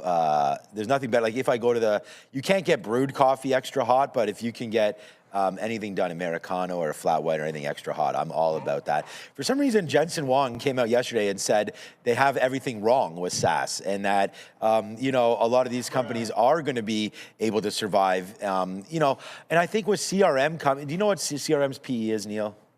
I know you're eating now. Maybe I shouldn't have asked you that. Okay. Anyways, CRM. Did you say 15, Neil? Well, you're right. So right there, 15. Yeah, good guess there, Neil. So 15 CRM PE. I mean, that's good. They're still making money, and I just think that they've been beat up enough that part of the problem is not that Salesforce is going to get wiped out by any stretch of the imagination. I just think they may have to bring down their cost. Their charge. To what they're charging, because the software and AI has opened up the door a little bit to create, other platforms that potentially easier to afford. And we've seen this on the chat here, and I've heard people on podcasts and everything talk about this. It's like, if you're already built around Salesforce, it's very difficult to do that work. Yeah. And it does take time, effort, and capital expenditures to do that. It's kind of like, once you're in the Nvidia stack, you've got the software and all of that. Do you really want to undo everything and put in AMD chips, Ryzen chips, or whatever for half the price? Well, it's going to cost you. So anyways, there's a push and pull and all that, and that's for CTOs and everything to figure out, not for me. But at the end of the day, I still think there is money to be had in Salesforce, and the long, to me, off of that report, short. It was down a lot more. It looks like it's getting to the upside again. Don't want to say it's a buy, but I don't think it's a sell. So for me, hold on Salesforce. This is probably a day 3. If I'm already long Salesforce, I've been long Salesforce for a minute. But the idea here is that if after 3 days we can find a little bit of a base, then I think that's when you jump in. I wouldn't do it now, man. I would wait and see what happens to this market. The market's now pulling back in. I was net thinking about the short all day, all morning, and I just can't go long CRM. But I do think the long for now is better than the short. It was just at 184. Now it's at 191. So the move's already happened, right? I mean, there's 715, this thing's at 184. Now it's at 191. I think best thing to do, be patient, see the trade, take it if there's a bounce. But for right now, let it settle. But not a horrible quarter, actually, after all. No, you can't complain too much. And also you sprinkle in that the 50 bill of buyback, and that's not going to hurt at all, especially if there's a little bit of confidence coming from the C-suite, that they think they're cheap and they think it's a value to buy it up. You do like that set of confidence. For the trade, yeah, I'm not terribly excited about this if it's not breaking $200. You know, and on the 15-minute, you can kind of see it's been stair-stepping down. So it's gone from like disaster, right? Like disaster to slight stair-step down. But the last real resistance spot is here, like right about that $200. If we hold these higher lows and we're breaking that, I mean, today's Thursday, so 3-day rule, put it on like Monday, potentially Friday, but also next week. We hold these levels and we break 200 next week. I think that's a trade over there on Salesforce. I wouldn't be rushing to buy it today, but I do think there is a breakout looming, even if it ends up being a bit of a dead cat bounce.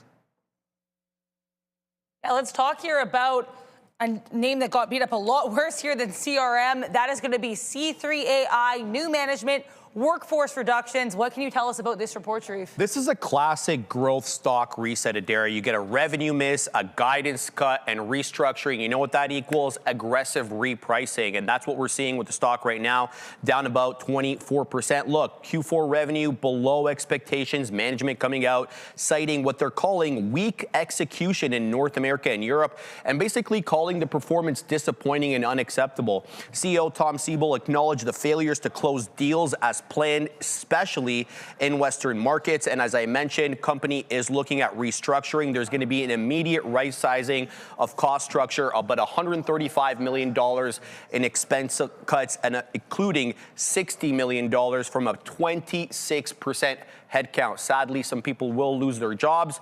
CFO did confirm, though, that 90% of revenue came from subscriptions in this quarter. So sticky revenue with SaaS. We'll have to wait and see if they can recover. But a big drop here this morning, Adara. Yeah, interesting look there for C3AI. Again, new management, workforce reductions, real concerns about guidance. How are you guys viewing this stock today?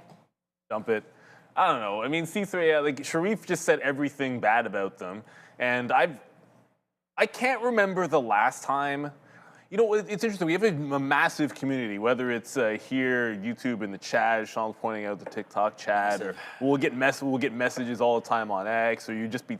I don't remember ever hearing somebody like this company. I'm not making this up. I'm being dead honest.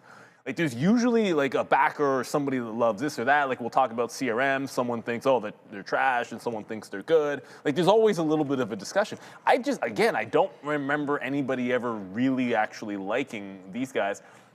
And yeah, it doesn't look good.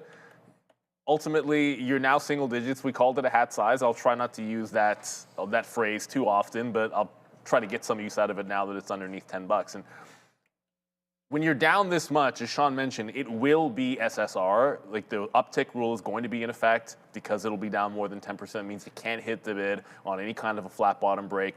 I put in my note 8 to 825. That's not the time, but the actual, like, here into here, basically is the shot that I'm looking for in the short. So it can break VWAP for a bit. But if it gets to about the 825, I'm looking for the short. You're talking about fresh lows, nothing looking good at all for them. They're trying major restructuring. If it is above the quarter, fair enough. You can get away from that trade for sure. But yeah, C3AI, I can't see any reason personally to be long this. But if it just starts squeezing above the 8 quarter, fine, I can get away from it. It has shown no signs of any kind of a bid yet. All right, we do get in. Oh, well, here goes Nvidia rate to the downside right now. We do get a super chat from Omen right here. I can probably get it, Andre, if it's not. Oh, there we go. There it is. Okay. So is the 3-day rule not applicable to Nvidia? If so, why? Love the family vibe there. Canadian content overall. Yes. Sign up for Trader TV Academy now. Okay, there we go. So Omen is in the Trader TV Live Academy. So that's great to see. And thank you so much for that. No, of course. I mean, the 3-day rule applies for every stock. I mean, honestly, and the reason why we think about that is that day one, like I said, like you have no idea really where this money is going to come into this stock. Like I thought it was a good quarter. The numbers say it's a good quarter, but what do the hedge funds, what do the institutions think? Where are the upgrades or downgrades coming from? That's day two. So day one, the numbers come out, and there are upgrades and downgrades. We saw Nvidia get upgraded today, but we'll see the actionable trade today. So day one is kind of like wait to see if there's any key levels. Day two, the analysts come out and they start upgrading or downgrading. Plus, you can get a read off of day one levels. Okay, so that's another thing there. And then day three is when you sort of say, okay, maybe all the buying and selling pressures. They've now had day one and day two to figure that out. The analysts have come out on day two, so now we can figure out where the street is on it. So then you look to see if there's any support or resistance on day three, and then you can start to pan your trade out from there. That's why we sort of use the 3-day rule. It's just, and you can go back. There's many examples. I think a good one was I used it on Lululemon to not catch a falling knife. That was a good idea. And there's just, you got to let stocks settle down because look what's happening to Nvidia right now. Omen. Like I had written down here, and even when we had talked about it, I was like, I want to be short the market, but we wanted to wait to see if Nvidia could hold. And I was very close right here to putting a bid right at 196.50, right near support. And I said no. And this is why we even put on the note here today. And thank you for, the love of the vibes and everything, because that's what we're really all about. Right into here, waiting before 9:35. We wanted to wait at least a couple minutes, and 9:35 is not even that long, to see if there was going to be some kind of a support or resistance. So in day trading land, you can attack this thing almost immediately. But if you're going to look to put on a long-term trade or even a swing trade, never a great idea to do it immediately. Because you just don't know where the market's going to settle out. And here's a big reason, because right now are the imbalances. So there's Nvidia with a sell, see? So look what just happened right there. This is nothing that Neil or I can predict right there, what these imbalances are going to be on. But there's the sell right there. Now we're getting cranked for AMD, and you're probably getting cranked for Nvidia. You're probably... Okay, there you go. See, so not even anything happening in AMD. I thought it would have been going with it as well. How does that make any sense? AMD is going upside, meanwhile, Nvidia is going downside. So there's the rule, and I hope from everybody watching that we can teach a little bit of that, right? I mean, I've been got run over on earnings days before, so it's definitely not worth anything. Hey, look, after a quarter like that, who'd have thought Nvidia would turn negative on open? So there it is, man. Nvidia will open up negative on a day where they had such a monster report. So. The market is just doing what it normally does. All right, back to the desk, 4 minutes left only. I mean, a couple different quantum names on watch today. We had IONQ and QBTS both report earnings, but IONQ definitely the standout here, Sharif. Yeah, they delivered a clear revenue beat at Dara, and they reaffirmed guidance. Obviously, that ignited the strong momentum in a highly speculative sector. Let's be honest about it. The Department of Defense contract that they got, more on that in a second, adds credibility to their moat. But quantum, let's just be real, is a long duration story. So we're not going to see the kind of revenue that we're seeing in the AI trade for many years to come.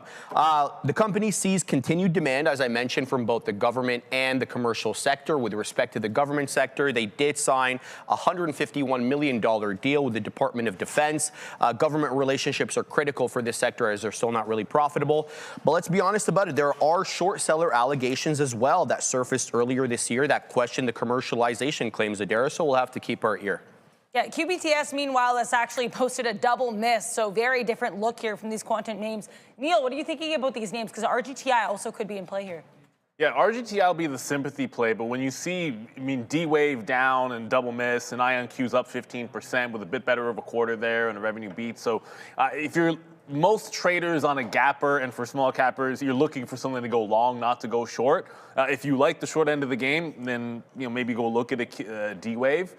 I hate to say it, but that's just how it is. IonQ, however, there's a buyer here, at least there has been at 38. You can see it 3 times. They've already managed to hold out this level. This one's an actual breakout on the daily as well. So if that 38 can hold, I didn't really have this one on the top 4 list, but if there's like a 5th or 6th slot, INQ might be firmly in it if it can hold that 38 level, because the market's coming back in. If you're looking for longs, there aren't many things which are still looking very good right now, and INQ holding that 38 is going to be the potential for one. It was here on the imbalance locator a second ago, 600,000 buy. Looks like that might have paired off.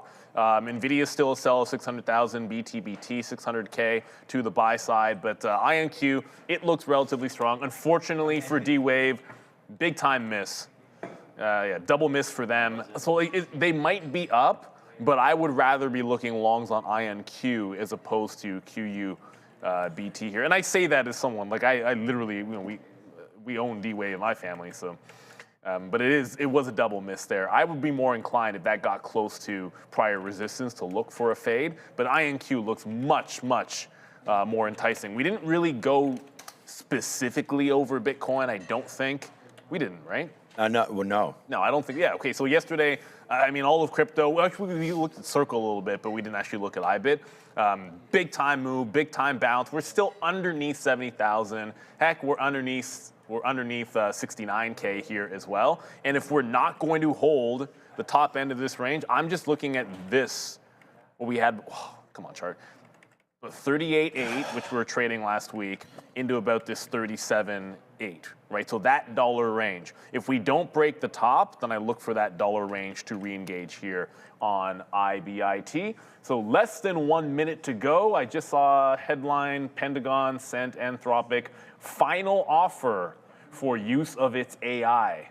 There's been this back and forth between the Pentagon and Anthropic, and they just... Yeah, not great for Palantir, not that, but it should be okay. We'll have to figure that out. We'll see. We'll see. It be I have, just quickly, man, on the sticky note, I'm looking at that IBIT short. I think that'll be the first one to get involved with. Right in and around here, man, 38.75. So we're offering IBIT. We'll probably get short right away. Watch out for a 39 break, and we're gone. Nvidia long? No, not no more. AMD short? Yes. Looking at that, 10 seconds left in the silver, 78 break. Okay, so that's what I'm looking for. We'll sit on our hands a little bit. Thank you for joining us one more time here as we get ready to rock and roll off the open. So I figure IBIT might be the first thing to get involved with right here. AMD trying to go one way, silver trying to go one way.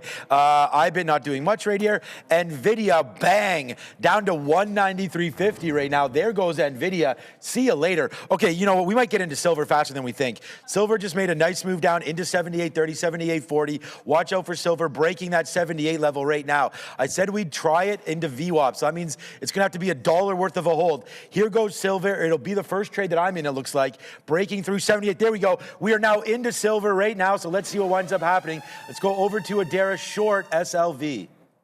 Keep an eye here, guys, on Alphabet and some of these other Meg 7 names. The information reporting that Alphabet and other big tech companies, they don't specify who, could borrow hundreds of billions each. Now, we know with the information, sometimes it's more speculative than factual, but either way here, guys, GOOGL is dropping. This came out right before the bell, that Alphabet and other big tech companies could be borrowing hundreds of billions each. Back to you.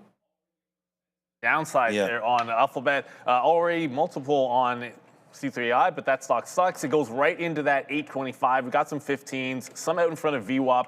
If we hold volume weighted average price on the opening candle, I don't mind jumping out. This is a potential squeeze play because it's SSR, but it's the low of the day that we're shooting for. It was also the aftermarket low, and that's that 760 level. So I'm going to get my order out. If we get the entirety of the range just like that, we move on to the next, which, oh my goodness, Nvidia is at 193. Yeah, AMD's tanking too. It's looking absolutely nasty. And we're looking first at C3I. There goes Intel. Yeah, it doesn't actually break 47 upside, but that 47 short already looking like it was the one. Market heading, well, market's trying to bounce a little bit here. Yeah. Maybe Intel's got a little bit of a bounce in it. I don't know. Looking pretty bad. Oh man, that's too bad we didn't get that off that fall down over there in Nvidia. Gonna have to go over and back to C3AI because that's the only thing setting up. Oh, IBIT at least. Yeah, I'm looking at IBIT. Bitcoin is still where it was before, so this hasn't broken out. There's still a chance.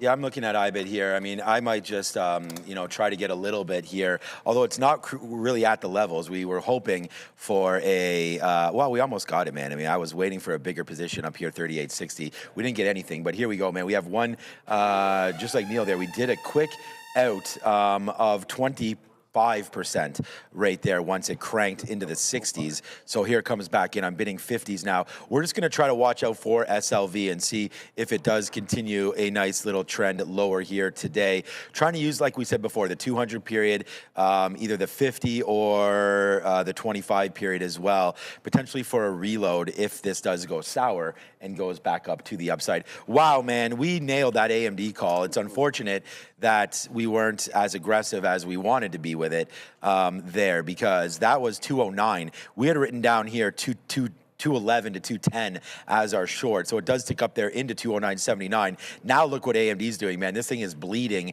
right now to the downside, and it's not finding a bid yet for AMD. And then you had mentioned here with Nvidia. We're at 191 right now. Yeah, I mean, that was the whole thing about not sitting there and taking that trade. Like, this is absolutely getting pumped right now. And maybe there's a spot where we could eventually sit here and buy. And it's a good thing you guys asked us about the 3-day rule here on Nvidia, because, you know, this is what I mean. Let it settle down and try to figure out a spot. Down 2% on that quarter, not good, man. And it's scary, to be honest with you, to see this name going to the downside as well. We had a news with Broadcom before today as well this morning. We could see what that name's doing. I would imagine it's down probably 1% or so as well. Down 3% is Broadcom as that's slipping up here. So yeah, not a great start to the day if you're a chip name. We said Salesforce. Good if you're Salesforce. I was going to. Oh, you're going to talk about it. Okay, I was going to say we had saw Salesforce come out with a decent number as well, and I thought maybe the death of SaaS has not finished. But that was a good quarter, and the repricing of this at a PE of 15 seems more reasonable for Salesforce. Okay, Hard so to hate on that.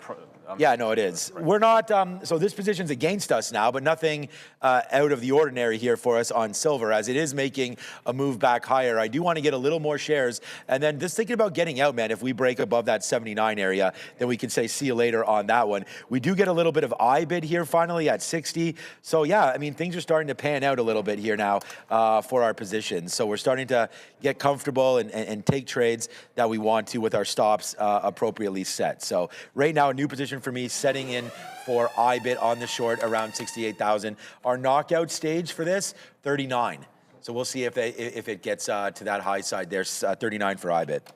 Yeah, all I was going to say for CRM was that it's not going to break that 200 yet, but I'm not looking at that 200 break today. I thought that was more if it's breaking it next week. I don't want it at the open. Just don't like the weakness in the overall market. And I know I said like 200 break was good, but I was more looking for that. Maybe tomorrow, certainly next week, not at 935 into a market which is tanking. One name that I did mention in my note but did not have this morning for you guys because there was no particular catalyst was SoFi.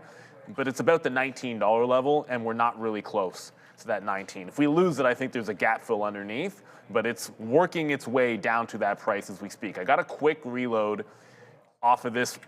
We'll call it the afternoon or aftermarket lower high on C3AI. So we got some out down at 8. We got a reload at 8.35 and then got some out at 8.15, but it's now trending upside. So we're able to get a couple of times on the bounce, out on the bounce, but it looks like it could take out this prior resistance level in which I'm jumping out. Don't want to turn this one nasty. 190. Look at the NASDAQ. Nvidia. Jesus, man. $190 is where Nvidia is right now. The NASDAQ, and it has, and by the way, it's not like there's been any semblance of a bid on the way down here. I've seen nothing that indicates this is catching a bid. It's weird. Intel's actually coming higher at this moment. So it's coming into that 47 level. I got to be careful with this. I do like it for short under 47, but the market has been rugging, and this stock, for some reason, is trying to get back higher. So got to be patient for this entry. Yeah, we're losing a little bit of patience here. Like, silver's going to the upside as the NASDAQ completely collapses. I mean, we had talked about going short this whole time, and yeah, there it goes. So IBIT definitely printing a little bit there. Let's see if we can have some hands on IBIT right now to the downside as we get some out at 55s there for 10 cents, but we're looking for a little more on that one, obviously. And then watch out, man. If this breaks 79, we're out, and we could be wrong on silver. I will be averaging in around 80 right here, and then that's it. So one last trade for me coming in on silver right now. We only took out 20% down there. So yeah, this one maturing up against us a little bit. Yeah, wow, just a move down. Was not necessarily expecting that this early on the TQs, but there it goes, man. Nvidia completely losing itself right now, as Neil just mentioned. 190, nah, no more, man. This is now 189. So we're getting a lot lower here. And of course, silver is going upside as this is going downside. What's up, Adara? Not sure if this one's been mentioned yet, but CRCL incredibly strong. This is the 1 minute chart here. We are gearing into $89. So CRCL, as the market pushes lower, this one just wants to continue to the upside. Back to you. Neil, Circle was one of Obi's short picks, so he's getting blown out right now. Well, I was thinking the momentum. Yeah, no, I mean, I don't know where there's going to be a base here on Nvidia, man. So just be careful. I'm trying to look for that. So we'll see if we can get something there. It looks like 190 might be one of the holding spots right there. Okay, we now have our full position, which gives us about 50 cents worth of risk here for silver. So I'm comfortable with that.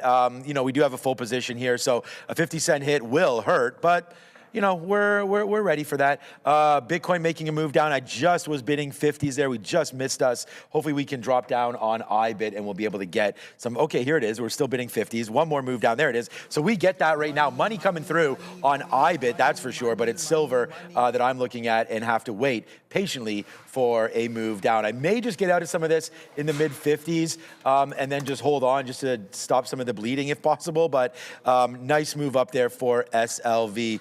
Yeah, Nvidia down 3%, man. I don't think we were expecting that. No, but it just made a nice hold of the 190 level, as you mentioned. AMD holding the bottom a little bit. On that bounce, SoFi got back into the VWAP, which is also the afternoon resistance. So I'm shorting it basically to the volume-weighted average price, looking for that low of the day. And shout out to anyone. I saw lots of people in the chat throwing symbols in there, and some of them have been the quantum names. IonQ is now 20% to the upside. I know the market's been falling, but they reported and they're looking quite good, up 19 points here. I haven't looked at QUBT, but again, IonQ, I thought a little bit better about them because they actually beat, and D-Wave was, hey man, they missed, a double miss there for them. Thankfully, C3AI gave us a couple legs out on our first short, and then the second one, each time 20 points, but it's now breaking back out. If it doesn't break the low, there's only one place to go. So you can have the idea for the short, but until it starts failing again at this level, which is the 840, I'll wait for it to get to about 875 here on C3AI. The other earnings name, which was in the tank, is also squeezing. That's going to be the Trade Desk. They're back up 22, about 22, still down 11% or so, but Trade Desk looking pretty strong as well. So yeah, a lot happening, but most of the bounce is probably attributable to Nvidia here at the 190 level. Now for myself, 194 had to show me support, otherwise there was no trade. And I hate to say it, but 194 is now a resistance spot again. You know, that's where it held so many times before. Resistance turns into support. That was a key price level that I like. So if it gets to 194, that's the first place I'm going to look to execute. But at this point, it's in the other direction. Okay, here we go, man. Let's see what we can do. There goes silver. Nice move to the downside right now for SLV. So we are starting to cash out a little bit now that we're now 20 cents in the money on this move. So it's starting to go downside as IBIT retraces a little bit here. So nice move there for silver. My best out. 42s. We did get some out there at 56, so we're going to be very, very careful with this trade. And now that I think we have our out, it's starting to work for us. Let's see if we can get back into 78. Let's put a bid down there. 78.15 is where I'm sitting now on that one. We're still waiting for AMD to do something. And then honestly, man, like Bitcoin, look, it's been a good day. We're going to go 2 for 2 here, but waiting for more action here, especially on crypto. I might, now that this day is sort of piecing out a little bit, it's 9:40 now. We can actually start to maybe change some of our stops here and maybe watch out for that day high break so we don't let a winning trade turn into a losing trade right there. And on that note, I'm gonna, maybe we come back in. I mean, I'm bidding IBIT right now 40s. I mean, let me put a little bit here at 45. See if we, there, we bid 40. Okay, well, we got it. We bid 46 there and grabbed that one. So another out there for IBIT, just trying to let our money, for now, get out of half of everything and see if we can hold half for the bigger move. So right now we're almost out of half of IBIT, and silver, as I was saying, is just bouncing around here. So we are still here shorting and getting out at 79 if it breaks the 200 period moving average. So that's the sort of the plan of action there for silver. I see people asking about Netflix now. Yeah, good day yesterday, like a really good day yesterday, and you're starting to see it start to go back up to the upside right now. So we talk about, finding a base and all that. This happened. Oh yeah, that's right. Our charts aren't going to show it to you very well here, but that base obviously it happened down here around 75. Hard to see it with a lot of wick bottoms like that. We don't actually stay down there for that long. But there goes, Nvidia, there goes Netflix right there back up to the upside. And Freudian slip. Let me just check on Nvidia quickly, and then we'll go back over and see what Neil's up to. So we were actually on the stock when 190 held. You know, so that would have been an area to potentially get interested in there at 190. So let's see if that can wind up holding now. 190 there on Nvidia. Look, guys, you can see it right now on your screen. Make sure you get that scanned. Get that QR code right now. It's a Trader TV Live Academy. It's live. We've already posted up on there today. Sharif's morning notes in there. Some notes from both of us are in there as well. Shout out to Joe. So we are getting ready right now, and Sharif's put some notes in. All right, Nvidia there. Now breaking through 190 again right now to the downside. So yeah, a little yucky here. I think that's a good word to start the day. We'll wait to see if IBIT holds, but I'm just short IBIT and silver right now. Lots of names moving around though. Yeah, lots moving around, but SoFi actually breaks out that pre-market high, so we'll jump out of SoFi. It might be a green one for SoFi. I like that for the long term, own it, but wanted this one breaking down and filling that gap. If it gets to 19.6, that would be the spot that we would look next. Unfortunately, Nvidia, unfortunately, Nvidia doesn't get to 194 for two reasons. A, that means it's back at the low, but B, it does mean it got nowhere near to the key level I was looking for the fade. Yeah, it's not looking like a very good start overall for these chip names or the market in general. So that's going to lead me back to the short that I liked was going to be Intel, but it's already back at the lows. There was no challenge of 47. It's basically holding. It's going to be hard to see VWAP. It's all over the place. So I'm going to wait for it to get closer to that 47 level. It's still a bit of an inside day for Intel, which can be a good thing, but I don't want to be rushing into this one when it's just a chop fest. Like, it's choppy. The market's one directional to the low, mostly because of what we're seeing over in Nvidia. And you mentioned Netflix. Just a note, I'm a dip buyer on WBD, at least if it gets close enough to about 28.75. You see that one pop in. It's been range bound since that higher bid came in from Paramount Skydance. Came at 31 instead of 32, which was a bit of a surprise. Still a chance. Right now the market's pricing in that they're going to win, though. They're kind of pricing in that it's not going to be Netflix. Yeah, that's going to be an interesting one. I think that's a good thing for Netflix. Yeah, I mean, the price anyway. You're right. I mean, because the price is definitely agreeing with you on that statement there.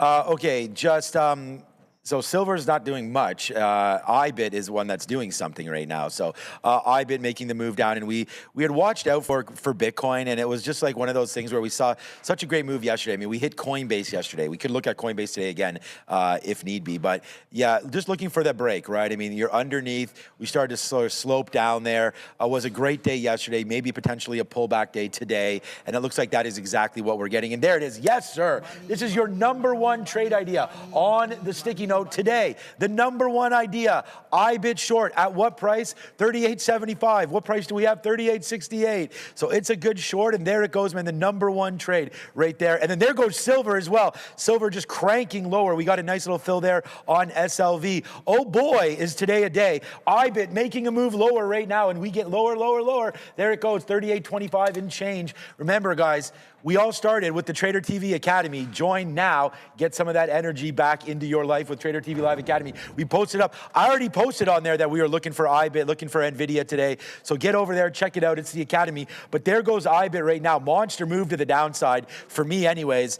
We got a good amount of shares. We're going to hold on to this and see what winds up happening with IBIT to the downside. It's all about preparation. You got to be prepared, and you got to have your trade ideas. We have that. A little bit of a reload there on silver, and then now there's a downside play. We're just going to keep on taking bids, man, if we can, and wait for this 78. So no more bids till 78.15, and then maybe we get that flush, and if not, our stop is 79. I think we've discussed that in depth a little bit there as well. Someone said Open Door was ripping. Oh, by the way, for those that were asking this morning, ZSL, that split, it is back open. You can trade it just like normal. Just remember, it was a 1-for-10 split, so it's now $18 instead of $1.80. But it's exactly like it was before. This breaking VWAP would be silver breaking down. So I had silver on my note, but I do like some ZSL, especially when you can get like a trend break. So this consolidation here is 18.95. If we can hold above VWAP and break out above VWAP, again, that would be silver going to the downside, but it is open. It's very normal. Silver's cranking lower, baby. Very normal. You have splits and you have readjustments all the time. Holy These, shit. What do we call them? Leveraged ETFs. Yeah, guys, we're huge now today, and it's part of it is just what Neil was just talking about there. Silver. I mean, this is really starting to pay div right now. We did get some talk. Let's talk about some other stocks. We did get PayPal going the other day. There was Stripe news. There was, some potentially big banks interested in looking at some PayPal there. So guess what? PayPal is for sale, and everyone can line up and get their bids going right there. A nice move there for PayPal. Flat on the day right now is PYPL. So definitely worth a little look there on PayPal. It's not just NASDAQ's world here today, right? I mean, there's lots of stuff happening, but it's on the day of Nvidia. Nvidia's now, unfortunately to everybody, at day's low and getting even lower. We missed the AMD trade. That was a pretty easy one off the open. Now I feel like it's difficult. It's trading in the middle here. I've canceled everything now in the market here. So let's just be patient with this and wait to see what we're doing. But for right now, this is a monster here as we just got silver right down in there, and we got IBIT as well down into the teens. I'm going to take advantage of this play and get out a little bit more here on the downside for IBIT. I have to punch out some 20s. We missed 15s there. And silver's on the way back up again. So it's so funny. Like the net is just bouncing around here as we just had silver crank into the 30s there again. Let's put another bid just in case that doesn't wind up holding. I have 60% of this trade. So definitely willing to take a little bit more out here as we get a little, I don't think we're getting greedy. It's open. It's the open, right? So you got to let things, trade out for you. Broadcom might be the one getting rinsed the most. Is it? Yeah, I mean, that was, go ahead with Broadcom down 4%. I think Nvidia's down 4% too, actually. Well, but Nvidia's on earnings. I think obviously Nvidia's down 4 points, but you expect that they could be a little bit more volatile on their earnings, and this is a bit different for Broadcom. It's catching some strays, which makes a little bit of sense, but not looking very good. We said this chart doesn't look good. Well, we're at the 200 period moving average. It's a pretty big one on the daily.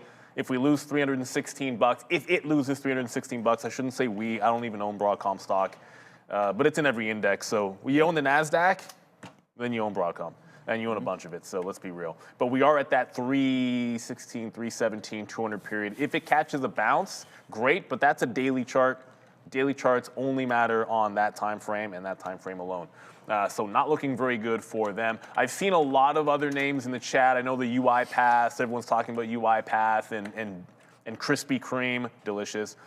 Both moving. Path is up about 4 points, but it's really DNUT, which is up 35%. That said, it's a $4 stock.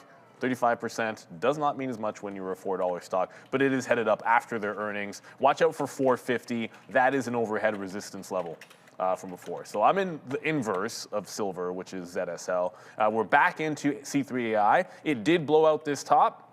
And we got out, then we entered back in when it wicked that high, looking for the volume weighted average price, and then ZLS, which is playing off of the volume weighted average price. The only trade that I haven't made is Intel.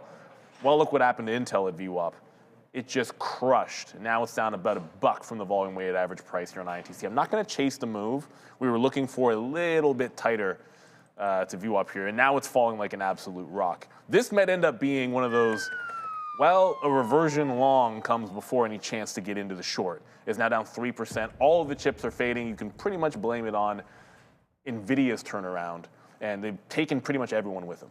It's just that simple. Yeah, not even pretty much. Like, yeah, it's I mean, that's exactly what it is. So, good look over there. All right, we got a little greedier there on silver and started too greedy potentially, and just started taking out some more profits here as we start to get back up to the upside. You can see that 79 coming into play right away here. So we got to be careful. You mentioned DNUT. I don't know. Krispy Kreme had is it Dara back there? Yeah, Krispy Kreme had a report, right? They reported last. They indeed had quarterly earnings. Yeah, so there it is, man. Krispy Kreme donuts. These donuts making a nice move to the upside right there. This is the most gifted thing in Trader TV Live history as far as people sending stuff here. So there goes Krispy Kreme breaking through 475 would be your trade. And you know, this was an interesting name because when Beyond Meat was going and people were looking for like funny names to get going, I remember we were trading DNUT, and it does have a big short float as far as I remember. Yeah, so still 23, good memory, still 23% short float right there, not making any money. And as I believe I heard on the way in today on Bloomberg Radio that they're going to be focusing on international expansion. So I've even noticed here that there's a few more on my way home on College here through Little Italy. There's a Krispy Kreme now, and there's lots of different options now for KKD, Krispy Kreme donuts, D-Nut right there. So yes. There are two within like at least a 5-minute walking distance of my neighborhood in every direction. So I mean, at least like I might be at the hub of them, but there are certainly like more than you'd think. Yeah. Yeah, exactly. So I think, and a lot of them are just popping up now. So watch out for some Krispy Kremes in your life right now. And yeah, so just a quick look at the broader market. It's 953 right now. So I know we've been focusing on let's go. Like I can't even stop mentioning silver and IBIT because those trades are pumping right now. But there's finance, and what a day we had yesterday, man, trading that Coinbase, and we had another big, huge trade yesterday as well. I think it was Nvidia, wasn't it? But anyways, there it is. Financials today really starting to go. Neil was looking a little bit there at SoFi. We could talk about Robinhood after this as well, but Robinhood and IBKR, the two down names right there because of crypto. And we said, like, that's just a crypto trade, and, we got to watch out for that. AXP, pretty cheap right now as well. They've been getting hit for a minute. They're back up 3%, so that's really nice to see that for NYSE. For AXP. Visa also a good name. I like these names. They've been getting through the ringer a little bit there on some of the talk of the 10% cap for interest rates there. But as Neil had mentioned before, it does look like Broadcom is going to be the one that's getting punched in the face the most. Corning, also strange. I mean, I know Apple's going with their own glass now, so that's going to be affecting some Corning product there and some pipeline for them. Ciena down as well as some of the equipment makers maybe getting to the downside, which I don't know why. There's Micron down. I'm assuming SanDisk also taking it. There's Seagate minus 3% as well. So there's WDC. I don't see SanDisk on here, but I'm sure it's not that. Oh, SanDisk might not even be in the S&P 500. It's a new It is, but it also had its own catalyst with SK Hynix. They're partnering up. What was it? Okay. Okay, so we can look at SNDK. Thanks to Dara for that one. And then here, look, again, man, big moves. Chipotle. Oh, we had Kava yesterday. We can look at Kava earnings in a minute as well. But yeah, this space, there's TKO on an upgrade and earnings as well. Starbucks going around. There's Comcast. We talked about Warner Brothers starting to have that fight now. Who going to buy, who not going to buy, who next there. And then the name that I want to buy more of is in this space right here. I want to get some more energy names. So XOM on a little bit of a pullback, still hovering around that 150. What a marker that has been. Randy's been talking about that one since 110. So shout out to that guy. Randy with that kind of a call, but I really like energy and just trading the ETFs. I didn't look at oil itself, but it's I like it's on a pullback, but flat today so far. Like it's down obviously, but oil futures that is. But we're above VWAP and we're essentially flat. So into a tanking market, this has actually been pretty. Can I just interrupt you? There's one annoying thing. Oh, yeah. I just want to answer a question here because this happened yesterday. Okay, here we go, Greg Mortensen. So I just want to ask this because this was mentioned yesterday about a position that Joe had. How our software works, okay, is my price is going to get better because the very first time I get shares and I get out, it takes 78, okay, as the average price. Let's just say I have 100 shares there. If I'm now out of that 100 shares, then it goes to this price. If I'm not out, then it blends them. But right now, I'm only holding, it's because it doesn't use the average price, okay, the whole way through. It keeps on taking it out, and that's because we work with loss from top. We have loss limits, so if we're certain, I think it's 150% or something of our daily risk, and we get stopped out. So now it's calculating, because he's like, well, how does he have 78.80s? It's because it's using this piece right here as what we have left. That's 78.80. So that was my last average in right there. So I just wanted to address that because it happened to Joe yesterday as well, or maybe it was Sharif, I can't remember, but someone had said, how is that possible? And that's how it's possible. It's not doing this plus this plus this. It's not giving an average blended price. It does first in, first out. So the minute this trade is out, then it works on that price. And the minute that price is out, then it works with this price. So that's why it's there, and I wanted to zoom in to show you. And I talked about it when we got that. I said, okay, we're reloaded now a little bit more there, and so that's where that comes from, and that's what that is. So I just wanted to double clarify that because it did come in yesterday. It was during the midday. I wasn't able to hop in there, and I'm not sure the guys saw the message. So I just, FIFO, not LIFO. yeah, exactly. So for trading, I am for life, okay, but for this, I am FIFO, and that's how that works. So for now, and hopefully you guys got that for life reference. All right, so I've been making the move back up. I'm going to take a little bit of a piece out here at 39. There it goes, if we can get it, because you are at, and I didn't even realize it, at that 21 period. The stop out is right here. I'm going to use view up as my stop. The day is going on right now, 10 o'clock. We've seen this blow back upside, right? So we don't even need to wait for that. Let's just get out if it breaks view up, 38.50, okay, guys? Speaking of things that are breaking, Palantir's breaking higher. Oh, okay. 2% Well, that's this trade we had yesterday. into a weak market. 2% up on Palantir. I don't think there was a headline that we missed, but if you're just tuning in right now, that's the strongest one. It's got a 136 break on the 15. There's resistance at 139. Dara, was there anything we missed on Palantir? I'm not seeing headlines, but there is that Iran concerns. Like there were comments yesterday from Marco Rubio saying that Iran has weapons solely designed to attack America. So there's like a lot of, I think, tensions right now in terms of, you know, this being a defense play. That's as far as I'm seeing. Okay. Well, as silver, okay, well, silver goes down. ZSL is going to go up. I'm going to keep having to shift this because they were split. My chart that I like to look at yesterday as well, but you can't really look at yesterday for this. But it's now bouncing off that volume weighted average price. Want to play this into the high of the day here, which would be the low of the day for ZSL. The other thing that's looking incredibly, well, volatile is the right word. I'm going to keep it with volatile. And strong is this IonQ. At this point, there was no retest of 38. There's a chance we could just look at the volume weighted average price for potential entry. I haven't looked at D-Wave, IonQ, the stronger one. They actually had a beat as opposed to missing on earnings. And we're still, C3AI is basically, not basically, it's exactly where it was before.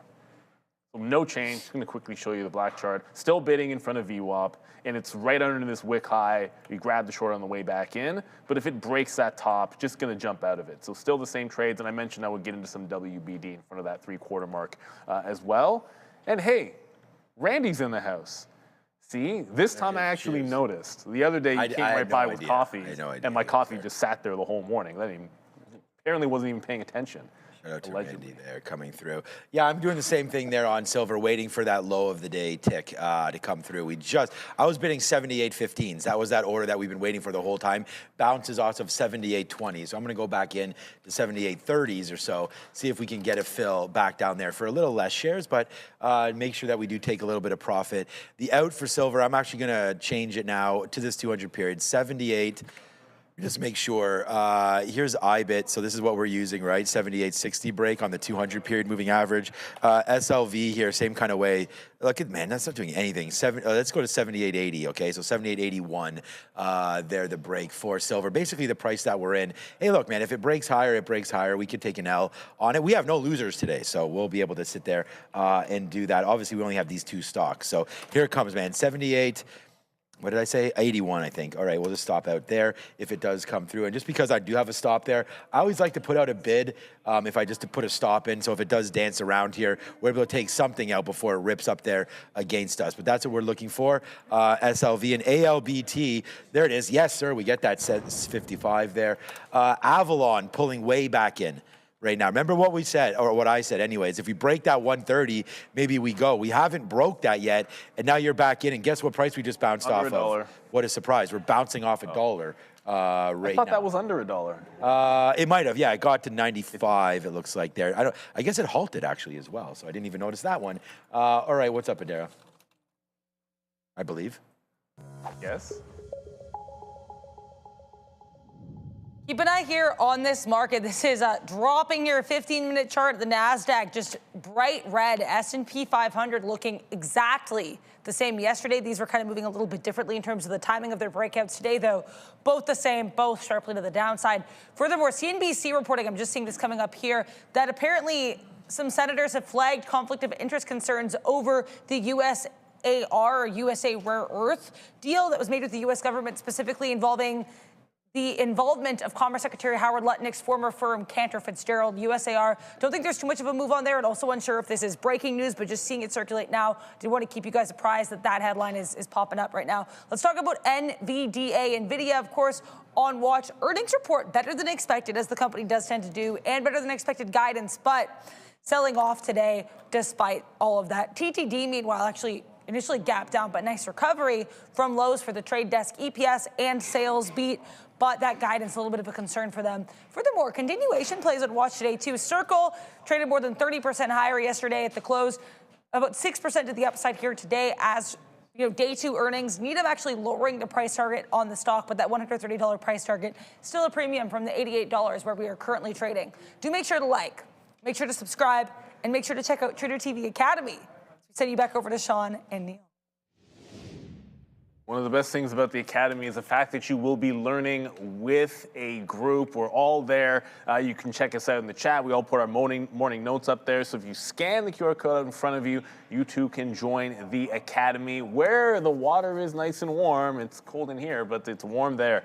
I want to throw up the visualizer, and I just want to remind everybody that's in the chat right now. If you are discussing symbols or asking about symbols or just typing any symbol that you're interested in, don't forget to put the $ in the chat. It's a subs-only chat. So first thing, hit that like, hit the subscribe, most importantly, and then hop in. Nvidia is #1 by a long shot. You got Palantir, IonQ. We have not talked about Netflix, I don't think, Circle, CRM, and then RXT. I guess Rackspace is not done yet, apparently. So don't forget, type in $. Let's see them all starting to matriculate in there, CRM, some trade desk. And then when we do the rundown in the afternoon, you have given your word of what you would like us to discuss.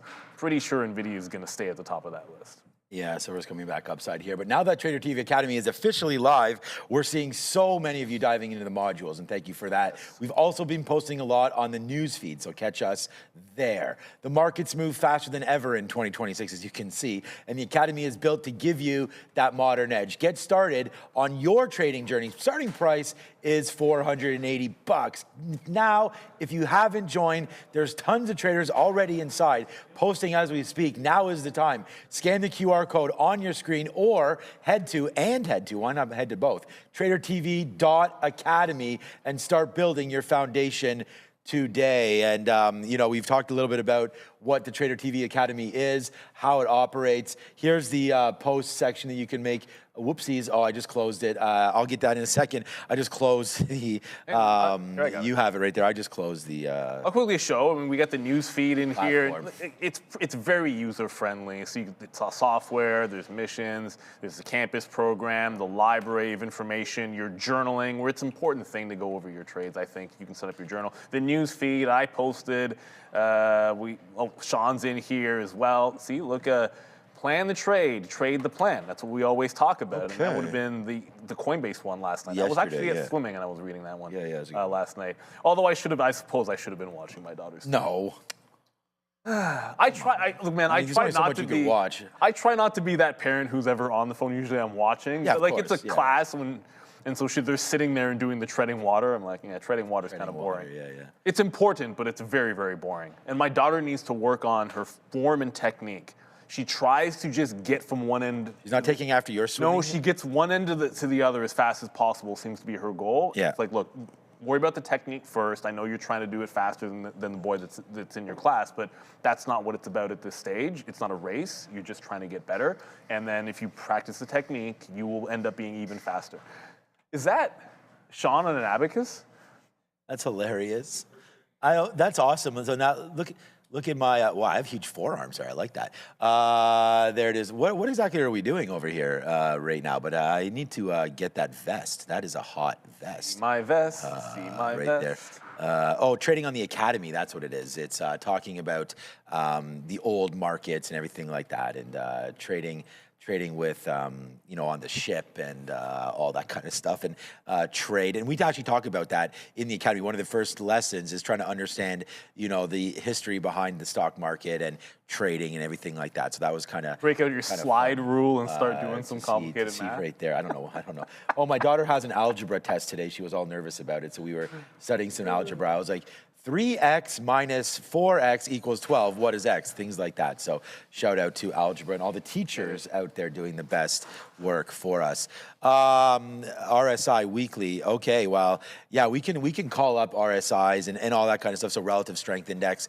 If you do, I don't know what it was. We can check it out on the weekly. I'll call it up in a minute. But generally speaking, anything underneath 20 to 25 on the RSI is relatively low and means that you are into potentially an oversold situation. So I think SoFi probably, just on the beatdown that SoFi has been having lately, I would say is most likely oversold. And that would not surprise me one bit if you get that kind of a reading on your RSI. I'll call it up in a minute, but there's SoFi. What a move to the downside. So thank you for that comment. Look, I like it. I've been buying it. I bought some at 25, I bought some at 22, and now we need to let this thing settle down because I'm out of money. So we'll have to wait where we go from here on SoFi. But I like the stock. I think it's one of those new technology names, right? And with their banking charter and everything, I think SoFi continues to work. It's just you are in a drawdown right now in the banks, right? We saw what XLF is doing. The XLF. JP Morgan's down 10%. So it's a good rebound in the XLF, though. Like the XLF, by the way, is looking a little bit more bullish. That big support at 51, big time hold. Why did I not like this to the long side today? That's a really good question. I'll slap the fail. Why? Because 51 was the level we liked. It zoomed. I wasn't here yesterday to see it regain that 51 level, but you could get into the 200 period. So watch out for the financials if we press another point or 0.5% higher, I guess that would be. A good rebound for them, but I don't know. Are we really out of the woods yet? I think some of the Blue Owl private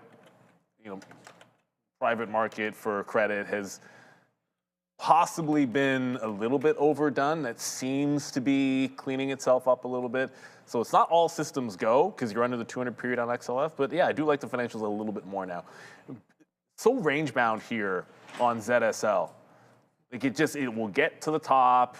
It's holding support, but it looks like lower highs, we're going to break, been scalping some out, but we're going to break this 1875 and then I'll end up jumping out of it. I've been doing some of a hold and a higher low here in WBD, but there's been no press through. Yesterday it did a similar move where if you're better, you would have got these prices at the lows, but the same price that it held in the morning yesterday, just buying a higher low, looking for a press higher. And if it breaks 29 at any point, I think that can be a bit of a squeeze to set upside. And then back to Nvidia. You know what? Nvidia's got a bit of a trend forming off the lows here. So just check this out. So there's your dump at 930. Now you've got clear lower highs into a potential trend break. I say potential because it has yet to do so. We're still lower highs, still lower lows being put on NVIDIA, but it's getting really close to a potential reversal here into the volume weighted average price. So NVIDIA loses the bid, tanks the market after a blowout quarter. What else is new? We're still, NVIDIA just does what pretty much every other tech name has been doing. It doesn't matter if you beat. We're going lower. Come on, give me that bid, man. All right, we'll just take it right here on silver. Oh, man, we were waiting. Like, that's a couple times it's missed me on the downside. Like, I was just bidding 51s there. It went to 52. So now I'm at 55. Like, I feel like silver probably going to start to head back to the upside right now. I keep getting missed on all of these bids. Here it goes. Give me some 55s now on that downside. But you know what we're not missing right here, and it's been a big, big one for me today. There it goes. We get the 55s. As IBIT, that's what I was going to talk about.